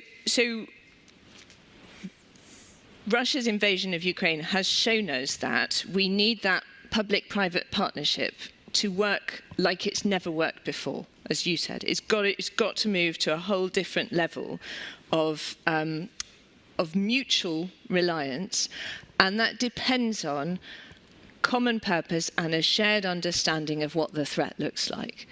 And it also requires common understanding of each other's capability. It's very difficult if you've been in government service all your life to understand manufacturing or technology or the finance industry. And it's very difficult if you've been in the finance, if you're a private equity person, to understand how government takes decisions. So that lack of understanding makes everything so much harder. It makes it difficult for governments to know what to buy or how to, and it makes it difficult for people to speak into the decision makers. So we can talk a bit more about then how that leads to issues about protection and responsibility, if you want, but I don't want to talk for too long now. Yeah, thank you. Juris, how do you think, how far we are right now with risk management, risk assessment, probably in national level, probably in industry level, or probably in a company level where you feel more comfortable? It's quite interesting question because it's not a homogeneous environment, and even in the frame of one industry there are several and different approaches and risk levels. So for sure the most advanced are technological companies which have very serious ICT systems. But this is, of course, opportunity during the peacetime how to manage the company, how to provide the services and so on, to arrange all the planning. However, one of the most serious threats nowadays is cybersecurity. And talking about cybersecurity, the number of cyber attacks increased not by percentage, but tens and hundreds times. maybe these cyber attacks are not so dangerous for the high-tech companies, for the professional companies with the serious IT and security departments. However, for the most of the companies, it's a really big threat. And we saw in the world a lot of examples when the hackers are paralyzing some fuel pipelines in the United States, and the opposite is when in Russia on the petrol stations there is some slogan against Putin. So these are the different issues. The second critical issue is deliveries of the components, raw materials, and we faced very hard with this problem in the situation when the war was not in place, when the pandemic started and when the main supplier of the radioelectronic equipment or radioelectronic components from China and Southeast Asia were in fact paralyzed. And it paralyzed European production. When the war started, of course, again, for Ukraine, it's a different situation than for Europe. The fuel consumption, deliveries, prices, all these issues are very vulnerable, and on all the levels, starting from the governments, from the policy makers, from the international institutions, there have to be the clear vision how to tackle these risky things. Because it's well known that if you want to live in peace, you have to be prepared for the war. Exactly. Mykolas, I think it's time for you to step in and probably give us a picture how far with public-private partnerships for security you were, and probably where do you stand right now? Well, thank you very much for this opportunity, and maybe I should start with making some background contrast, because since the mid of 17th century, as we know, state was monopolizing the issue of raising and supplying armies. So it was sole responsibility of the state. And recently we see that this responsibility, this monopoly actually demonopolized, and we see a successful case of private public partnership, because we are actually charity. So our legal status is a charity organization. We are raising monies, we have close connection with the military, and we are meeting their needs. And why Come Back Alive was so successful, because we are biggest charity in Ukraine in terms of money raised, in terms of equipment provided. Why it was so successful? Because this charity was funded back in May 2014. So when Russia started its war against Ukraine in Donbass, low-level conflict, proxy conflict, and so on.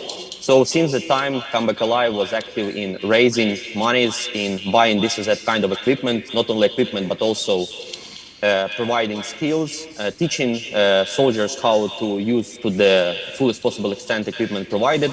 So we previously accumulated a lot of experience, and our military department, which is responsible for the cooperation, it has the best cadres in terms of like operation of and utilization of UAVs, like sniping, like mortars, like application using different kind of equipment for indirect fire. So before 24th of February 2022, we already accumulated a lot of experience, and not only experience, we also have first-hand experience dealing with the military. It was a kind of not vertical links, but horizontal links, and very intimate, I would say, connection, relationship with the military, because we already have the task to confront Russians in the Donbass, to have this joint forces operation, and so on. So even before 24th of February 2022, there was a lot of experience, a lot of good relationship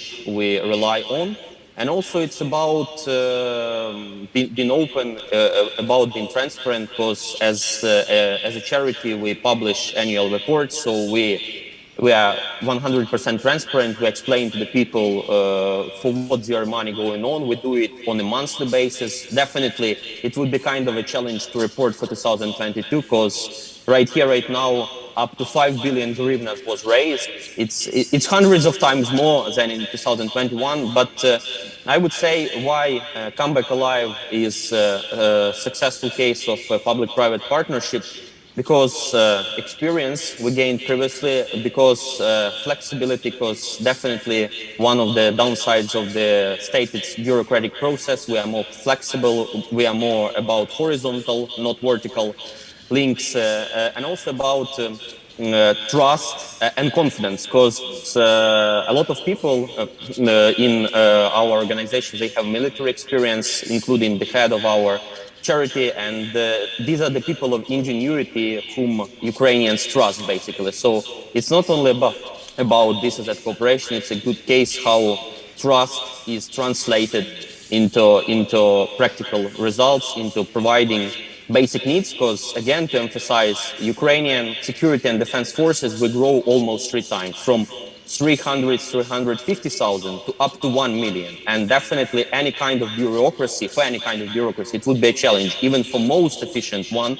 However, we don't have most efficient one, to be honest. And at the same time, maybe to conclude, to make a contrast, another contrast, you can see how it's difficult for the Russians, which rely only on inefficient bureaucracy, to sustain fighting.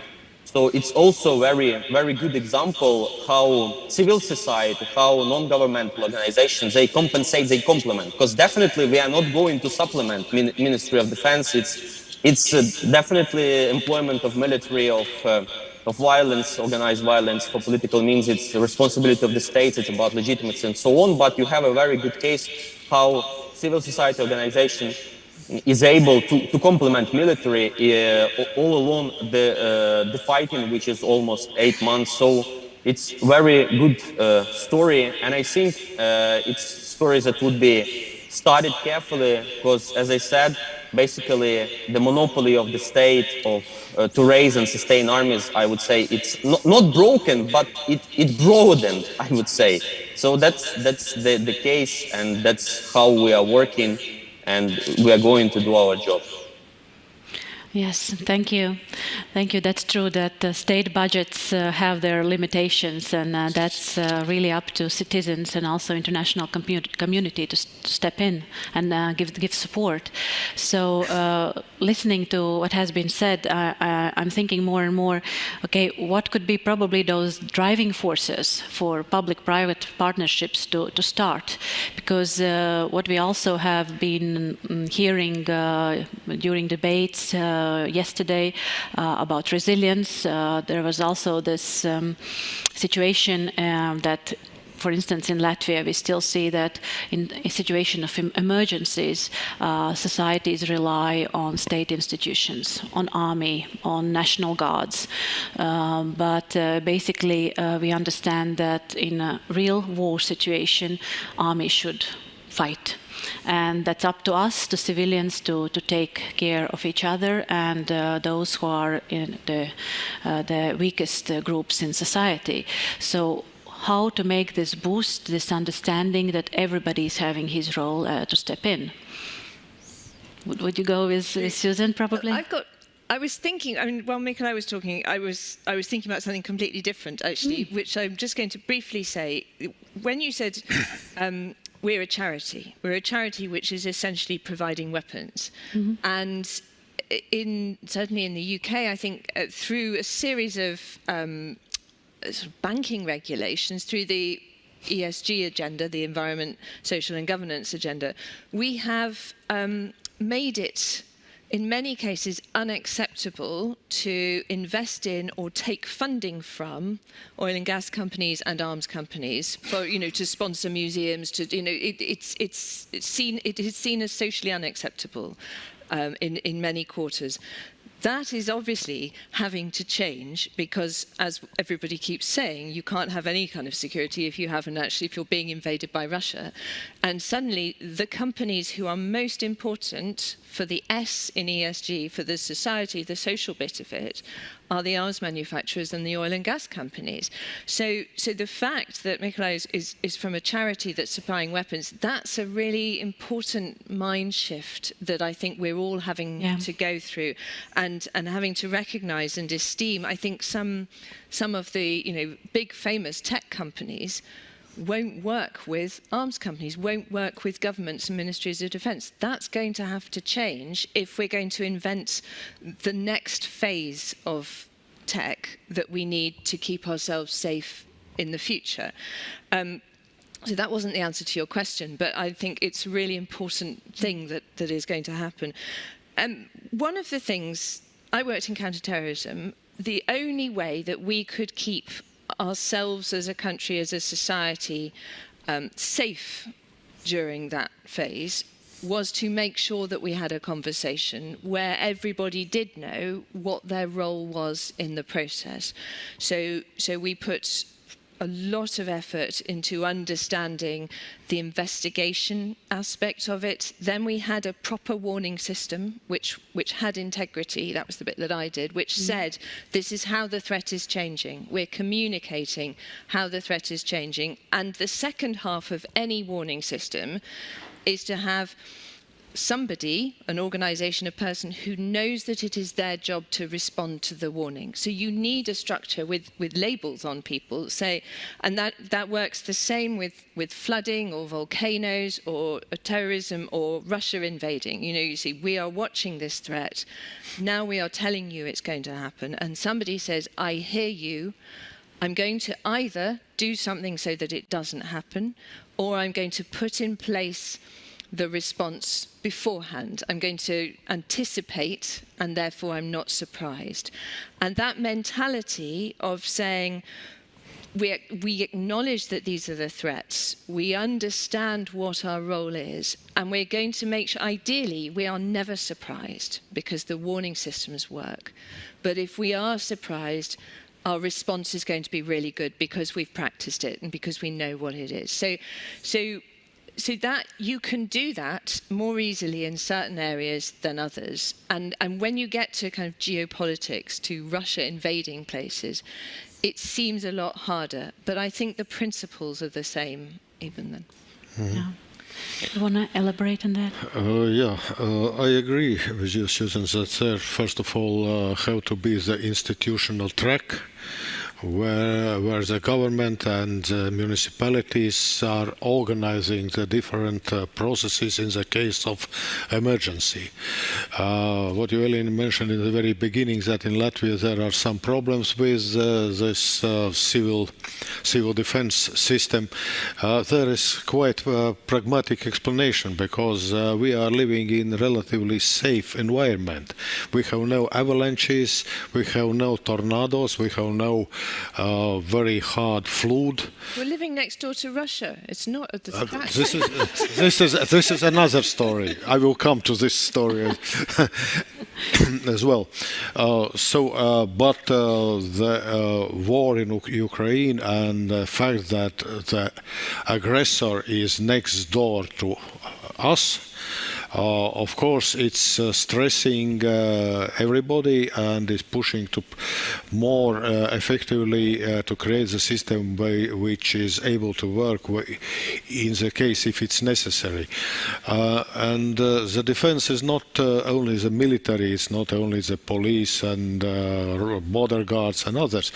It's a national defense system where each and everybody is ready to participate in the extraordinary situations. There is a lot of things which have to be solved, for instance, logistics, supplies, heating systems, and all others. And these are not military issues. These are purely civil issues, and in many cases they are not under control of the government, but under control of the municipalities on a regular basis in the normal days.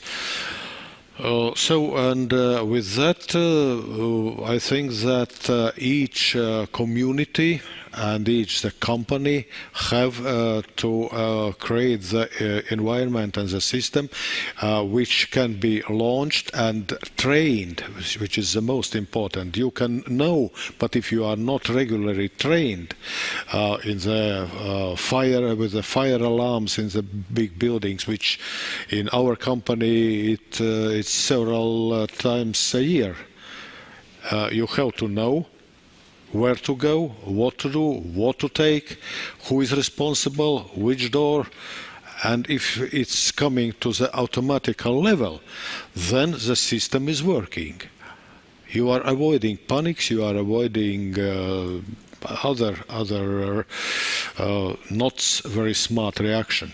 And talking about the eventual danger during the military attack, nowadays it's allowed to establish National Guard units in the strategic infrastructure companies, which will be in the case of necessity to defend particular object, particular place of strategic importance. Yes. Mikolas, could you probably tell us your tricks, if I may say so, to engage society, to engage citizens and companies to participate in support to the army? First of all, maybe I shall clarify about what we are doing, because first of all, we emphasize things that are so-called force multipliers. So we are providing reconnaissance UAVs, communication equipment, secured laptops, and so on. So it's a kind of, definitely it doesn't kill enemies on its own, but without this kind of equipment, you can do modern combined arms warfare.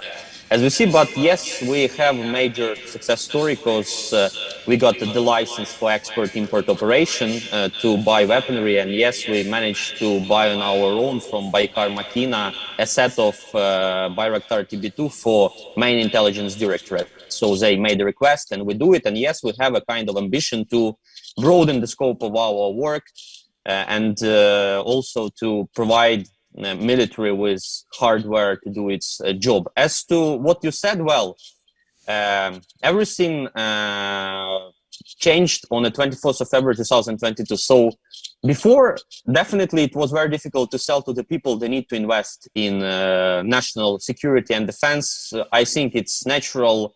It's very difficult to persuade people why you should direct resources not in consumption, not in well-being, but in the defense. So before the 24th of February 2022, we did quite a lot of job just to persuade business, for instance, to invest in the working of the charity. Then, of course, as Russia was accumulating forces, deploying forces along the border with Ukraine, and people start thinking about different scenarios. Yes, the flow of incomes, it increased, but there was a mismatch between people's expectations. So people think it's very difficult to translate more money accumulated into equipment here and now. So it took some time to translate the new money into some kind of equipment, because the process in the process, even if you work in a charity, still you need to undergo some kind of process.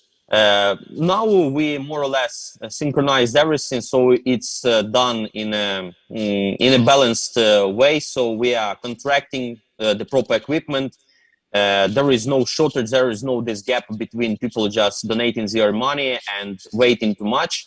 And yes, we have a number of projects engaging private companies. So it's kind of private partnership, basically, like fueling stations. We have this fueling stations firm OCO, and we are partnering with them. So they are advertising basically on their products, on their fueling stations, our charity, and together we are raising money and translating them in this or that kind of equipment. So right here, right now, there is no need to persuade Ukrainians to invest in defense. We have very solid working relations with private companies, with business. Right here, right now, our major goal is to go abroad, basically, to engage foreigners. That's why our delegation was in US in June 2022, and we want to create some departments there.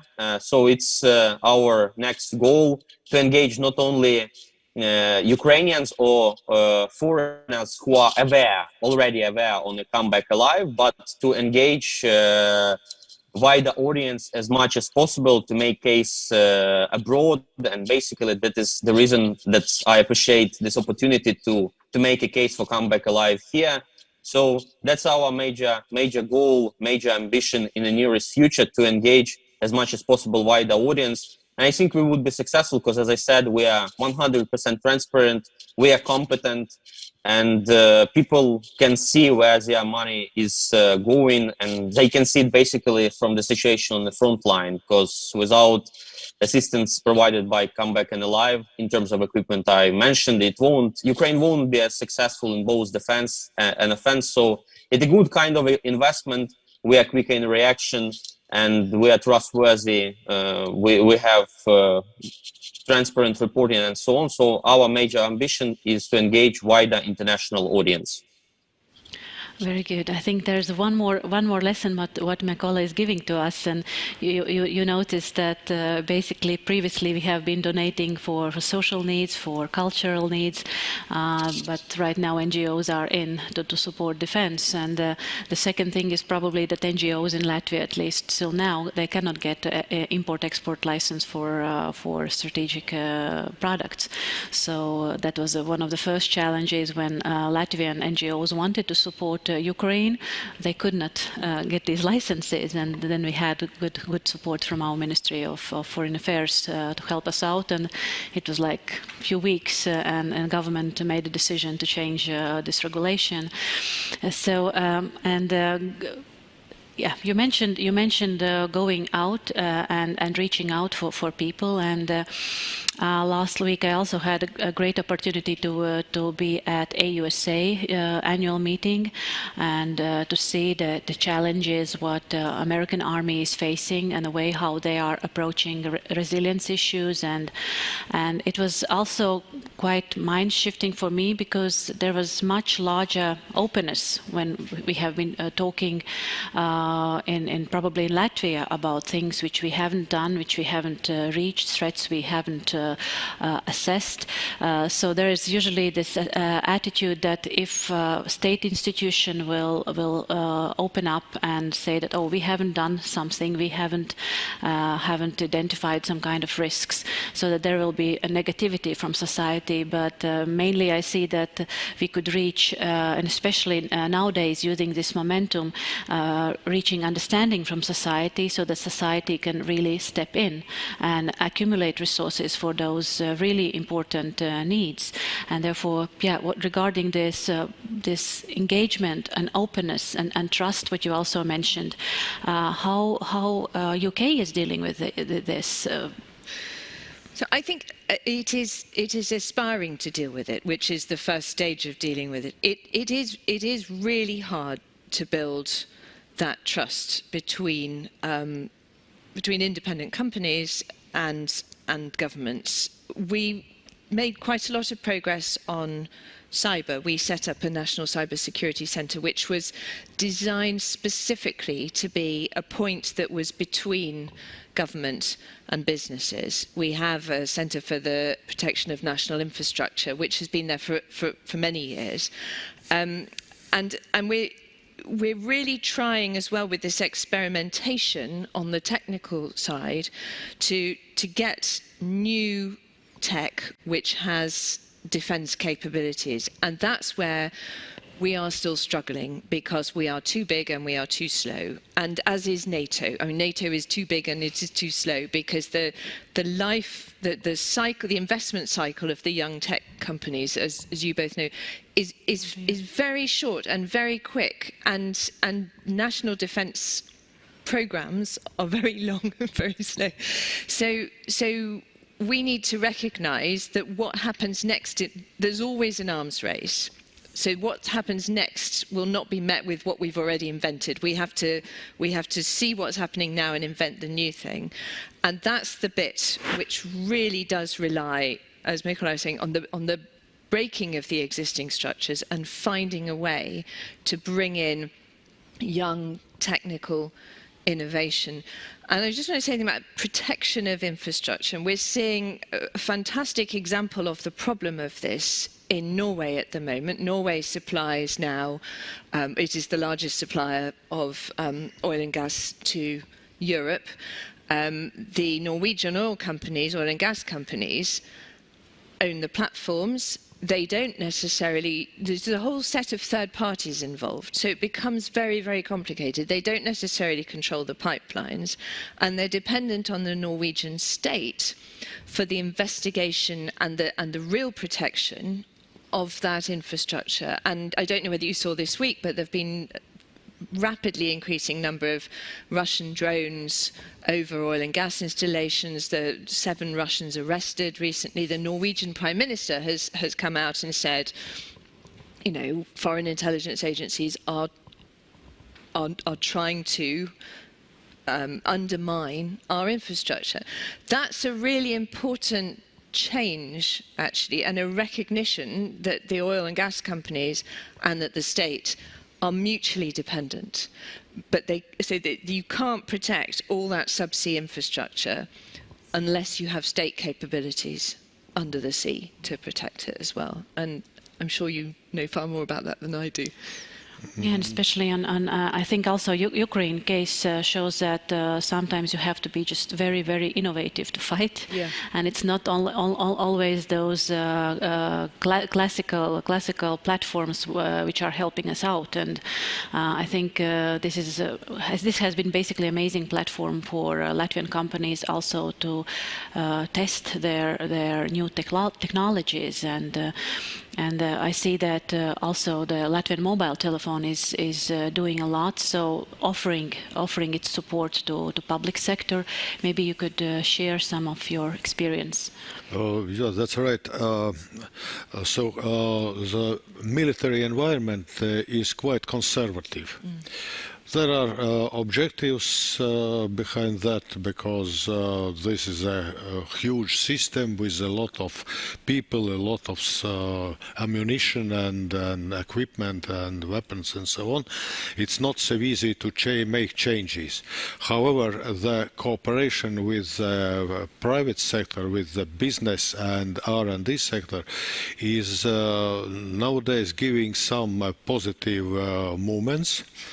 And first of all, it's a smartphonization of the military telecommunications systems. Because for a very, very long time, when almost each and everybody had a smartphone in his pocket, the military side was absolutely against it.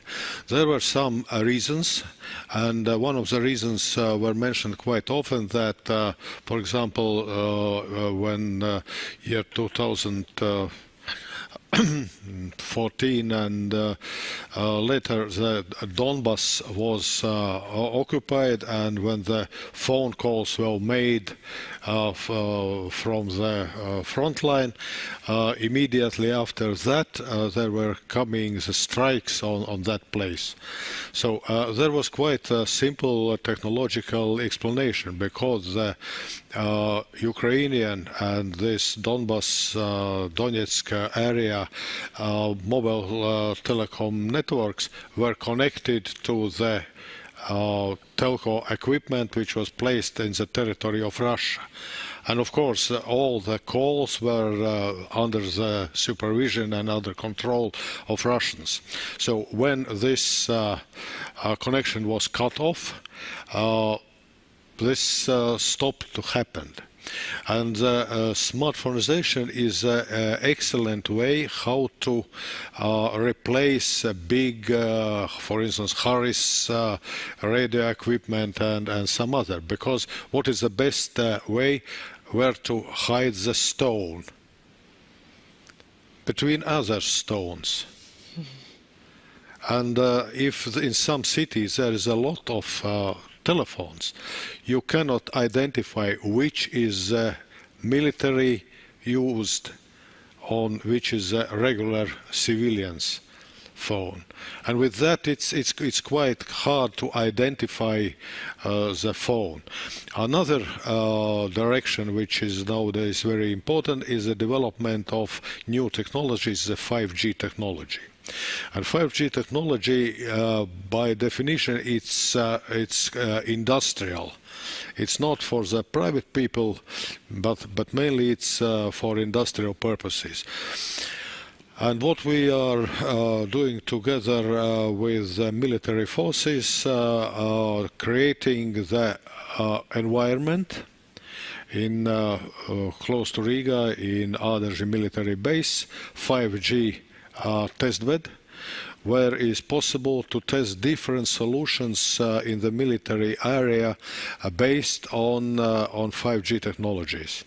We can use command and control systems, we can use autonomous vehicles, we can use drone management system and many other. Virtual and augmented reality, where even the training from different military groups in different countries can be arranged and carried out at the same time in the virtual environment. So all these issues are very important, and this is what we are doing together with our partners from the Ministry of Defense and National Armed Forces.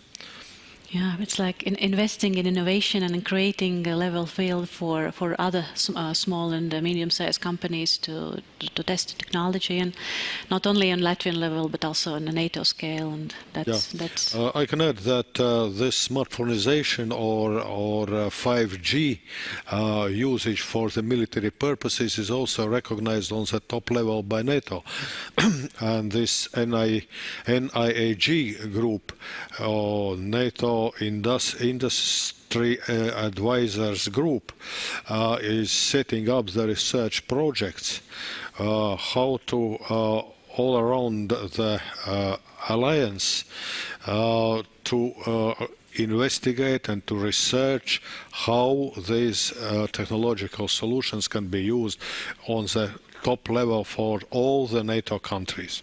Yes. And we are part of this research project. Yeah. So, because Susan also mentioned that there was times when, and these times were not far ago, that was December of the last year, January, when we had all the buzz around in Europe around the taxonomy, where basically defense business was unethical business, and we lacked resources and finances, and right now we see that there's this movement of finance sector towards defense industry is also quite positive. So it's not just civilians, but also financial sector is looking much more with, as I say, eyes wide open towards the defense sector, and also the availability of financial resources for companies to step in and take their responsibility in security is also very necessary, and there are a lot of support instruments both in European Defence Fund and right now coming up with this NATO initiative for Diana and NATO Innovation Fund. So we have also a few minutes left, and I really see that there are amazing audience here, and yeah, please go with your question and present yourself, and maybe you have immediately question to some of us. Yes, Thomas Armulavičius from ICDS, a think tank in Thailand. I want to talk a little bit about maybe, or hear your thoughts about another very conservative part of this public-private ecosystem, and it is banking industry. Because in wartime, it's not only the supplies have to move around, but money has to move around. And we experienced already firsthand how, of course, the banking industry has obligations in relation to anti-money laundering legislation, know your customer obligation, and so on. And then you have such a thing like war in Ukraine, and then it gets, all its algorithms become confused because all sorts of charities start buying things they shouldn't, not supposed to buy, getting the money from other sources they're not supposed to get it, and so on. So those algorithms becomes really confused, and get entangled into this banking nightmare. Now, I want to hear whether, in Ukraine, Come Back Alive has experienced negative or positive with Ukrainian and foreign banks and banking industry in these financial transactions. In the UK, is there sort of some forum where a banking industry is engaged in a conversation about this aspect? And in the Baltic states, where the banks have really burned their fingers with these massive money laundering scandals of the last decade, it has become very overly cautious. Is there a way to sort of knock them out of this stupor and show that in wartime they have to do things very differently compared to the peacetime framework? So basically, question to all three of you. Thank you. Thank you. But Mykolas, probably you could be the first to answer. How have you been doing with this financial sector? Well, actually, there is no difference in Ukraine. So yes, worried or not, but banking and this whole infrastructure, they are very careful, they are very watchful. And yes, it took some time for them to get permissions and to agree with these transactions. Well, as I said, we are flexible, but we can't remove any obstacles, any roadblocks and so on. We are in a dialogue with lawmakers, with bureaucracy, with the government. But again, we'd like to streamline the whole process, banking process includingly. But since we need to upkeep the image and the trust, so we need to also adhere to the regulations. So we are trying to streamline the process. We are trying to lobby to persuade legislatures and the bureaucrats to change some regulations. But again, in the meantime, we also have to comply. Yes, it broaden the scope, it broaden the process, it delays some deliveries. But to be the lawful, law-abiding player, we also adhere to these regulations at the same time, persuading the players to change the process. Thank you. What about you, Juris? Do you see that banks are changing, or? There are several issues, like it was also stated partly is in the question. There are this anti-money laundering and anti-terrorism and proliferation and what we know. But I will talk a little bit more about the technological issues, because we all know that in reality nobody is carrying cash back and forth with diligence like in Wild West. All the transactions mostly are carried out by the electronic means. And I have to come back with what I started my today's discussion. It's cybersecurity. Cybersecurity is a very important issue, and the weakest part of this change is not so much banking systems, but there are people. There are people who are still trusting in the wonder that somebody, his uncle or his or her uncle from Nigeria will offer the heritage in 10 million pounds and so on. And people who are cheating this way, they are very good psychologists. They are managing to convince people to discover their data. It's a very, very hard issue and complicated issue, and it's a matter of education. And both banks and telco companies who are basically are connecting with the people and who always are receiving complaints that why somebody called me and offered me money and gave nothing. So this is a matter of education. In fact, the educated nations are better protected and defended from the external and internal dangers than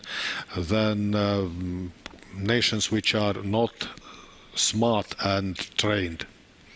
Yeah.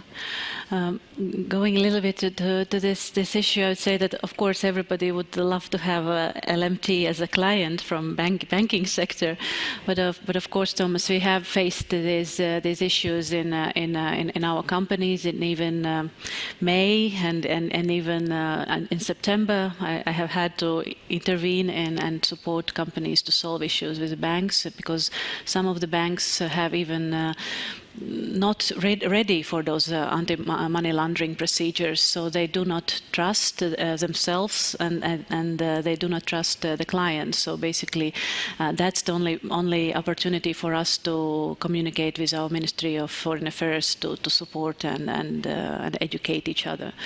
So, but yeah. Well, it isn't in any of our interests to have unregulated banking of movements of weapons or other military capabilities in any form. And I remember when I was working on counterterrorism, Daesh, the Islamic State in Iraq and Syria, they were buying their drones on Alibaba. They were ordering them, they were being delivered to Turkey, they were then collecting them, sending them back, and they really pioneered and developed the drone swarming, using drones to drop grenades into APCs and things.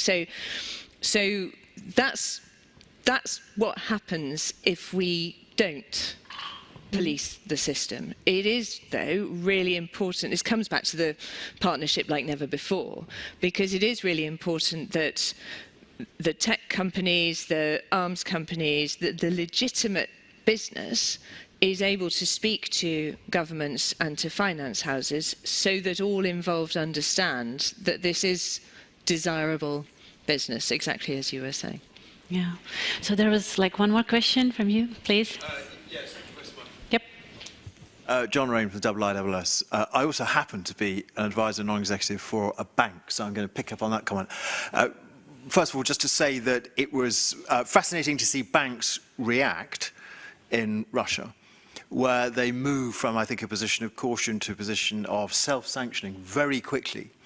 And a big thing is happening, certainly in international banking, which is an awareness of your accountability to your shareholders, but also of the long-term penalties that you will pay because of regulatory fees if you're not in compliance. They have almost incidentally become part of the arsenal with which we are now fighting Russia. But there are jurisdictions, there are banks. Often the problems are created because of the difference in regulatory frameworks. So I suppose what I'm saying is banks aren't always the villains. But my question to the panel is, fascinating to hear the conversation.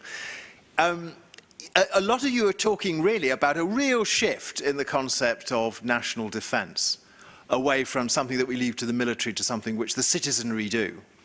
For many European countries who are not in the front line, that's a long journey. And perhaps the longest journey is for Germany. So if Olaf Scholz were here, what would you say to him about starting that journey? What should he be saying to the German people and to German industry? Good question. In the rest 3 minutes. I would say that they have to look a little bit back in the history. We know that the main conclusion from the history is that nobody is learning from the history. And the expectation that everything will be fine and nothing will touch us, it's not a serious approach. Especially considering that nowadays the world is really global and everything is connected together.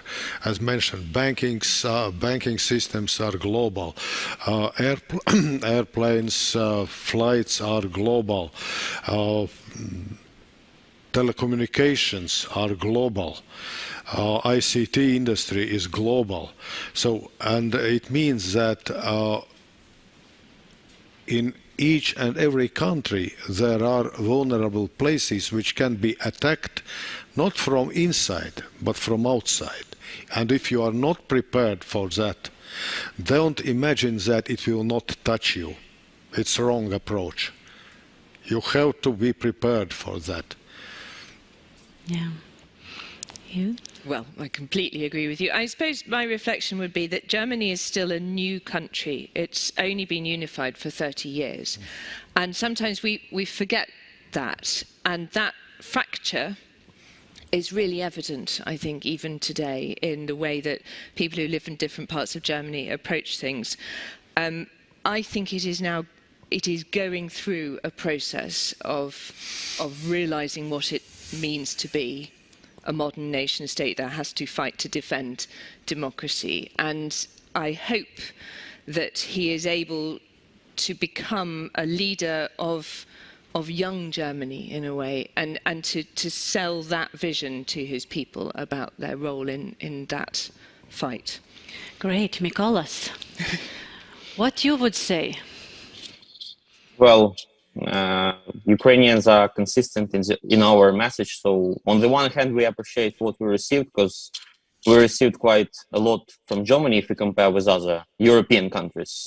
But we also would say, please invest in armament industry and approve decisions to supply Ukraine with heavy weaponry. And so if you invest in Ukrainian defense, maybe you don't need to change your own country way of business in national security that much. So just make us do our job, and you don't need to change radically your own country. Great, thank you. Thank you all for being part of this debate, and I really hope that we all encouraged both NGOs, businesses, and civil society to be engaged in creating this national security altogether. So thank you, everybody. Thank you.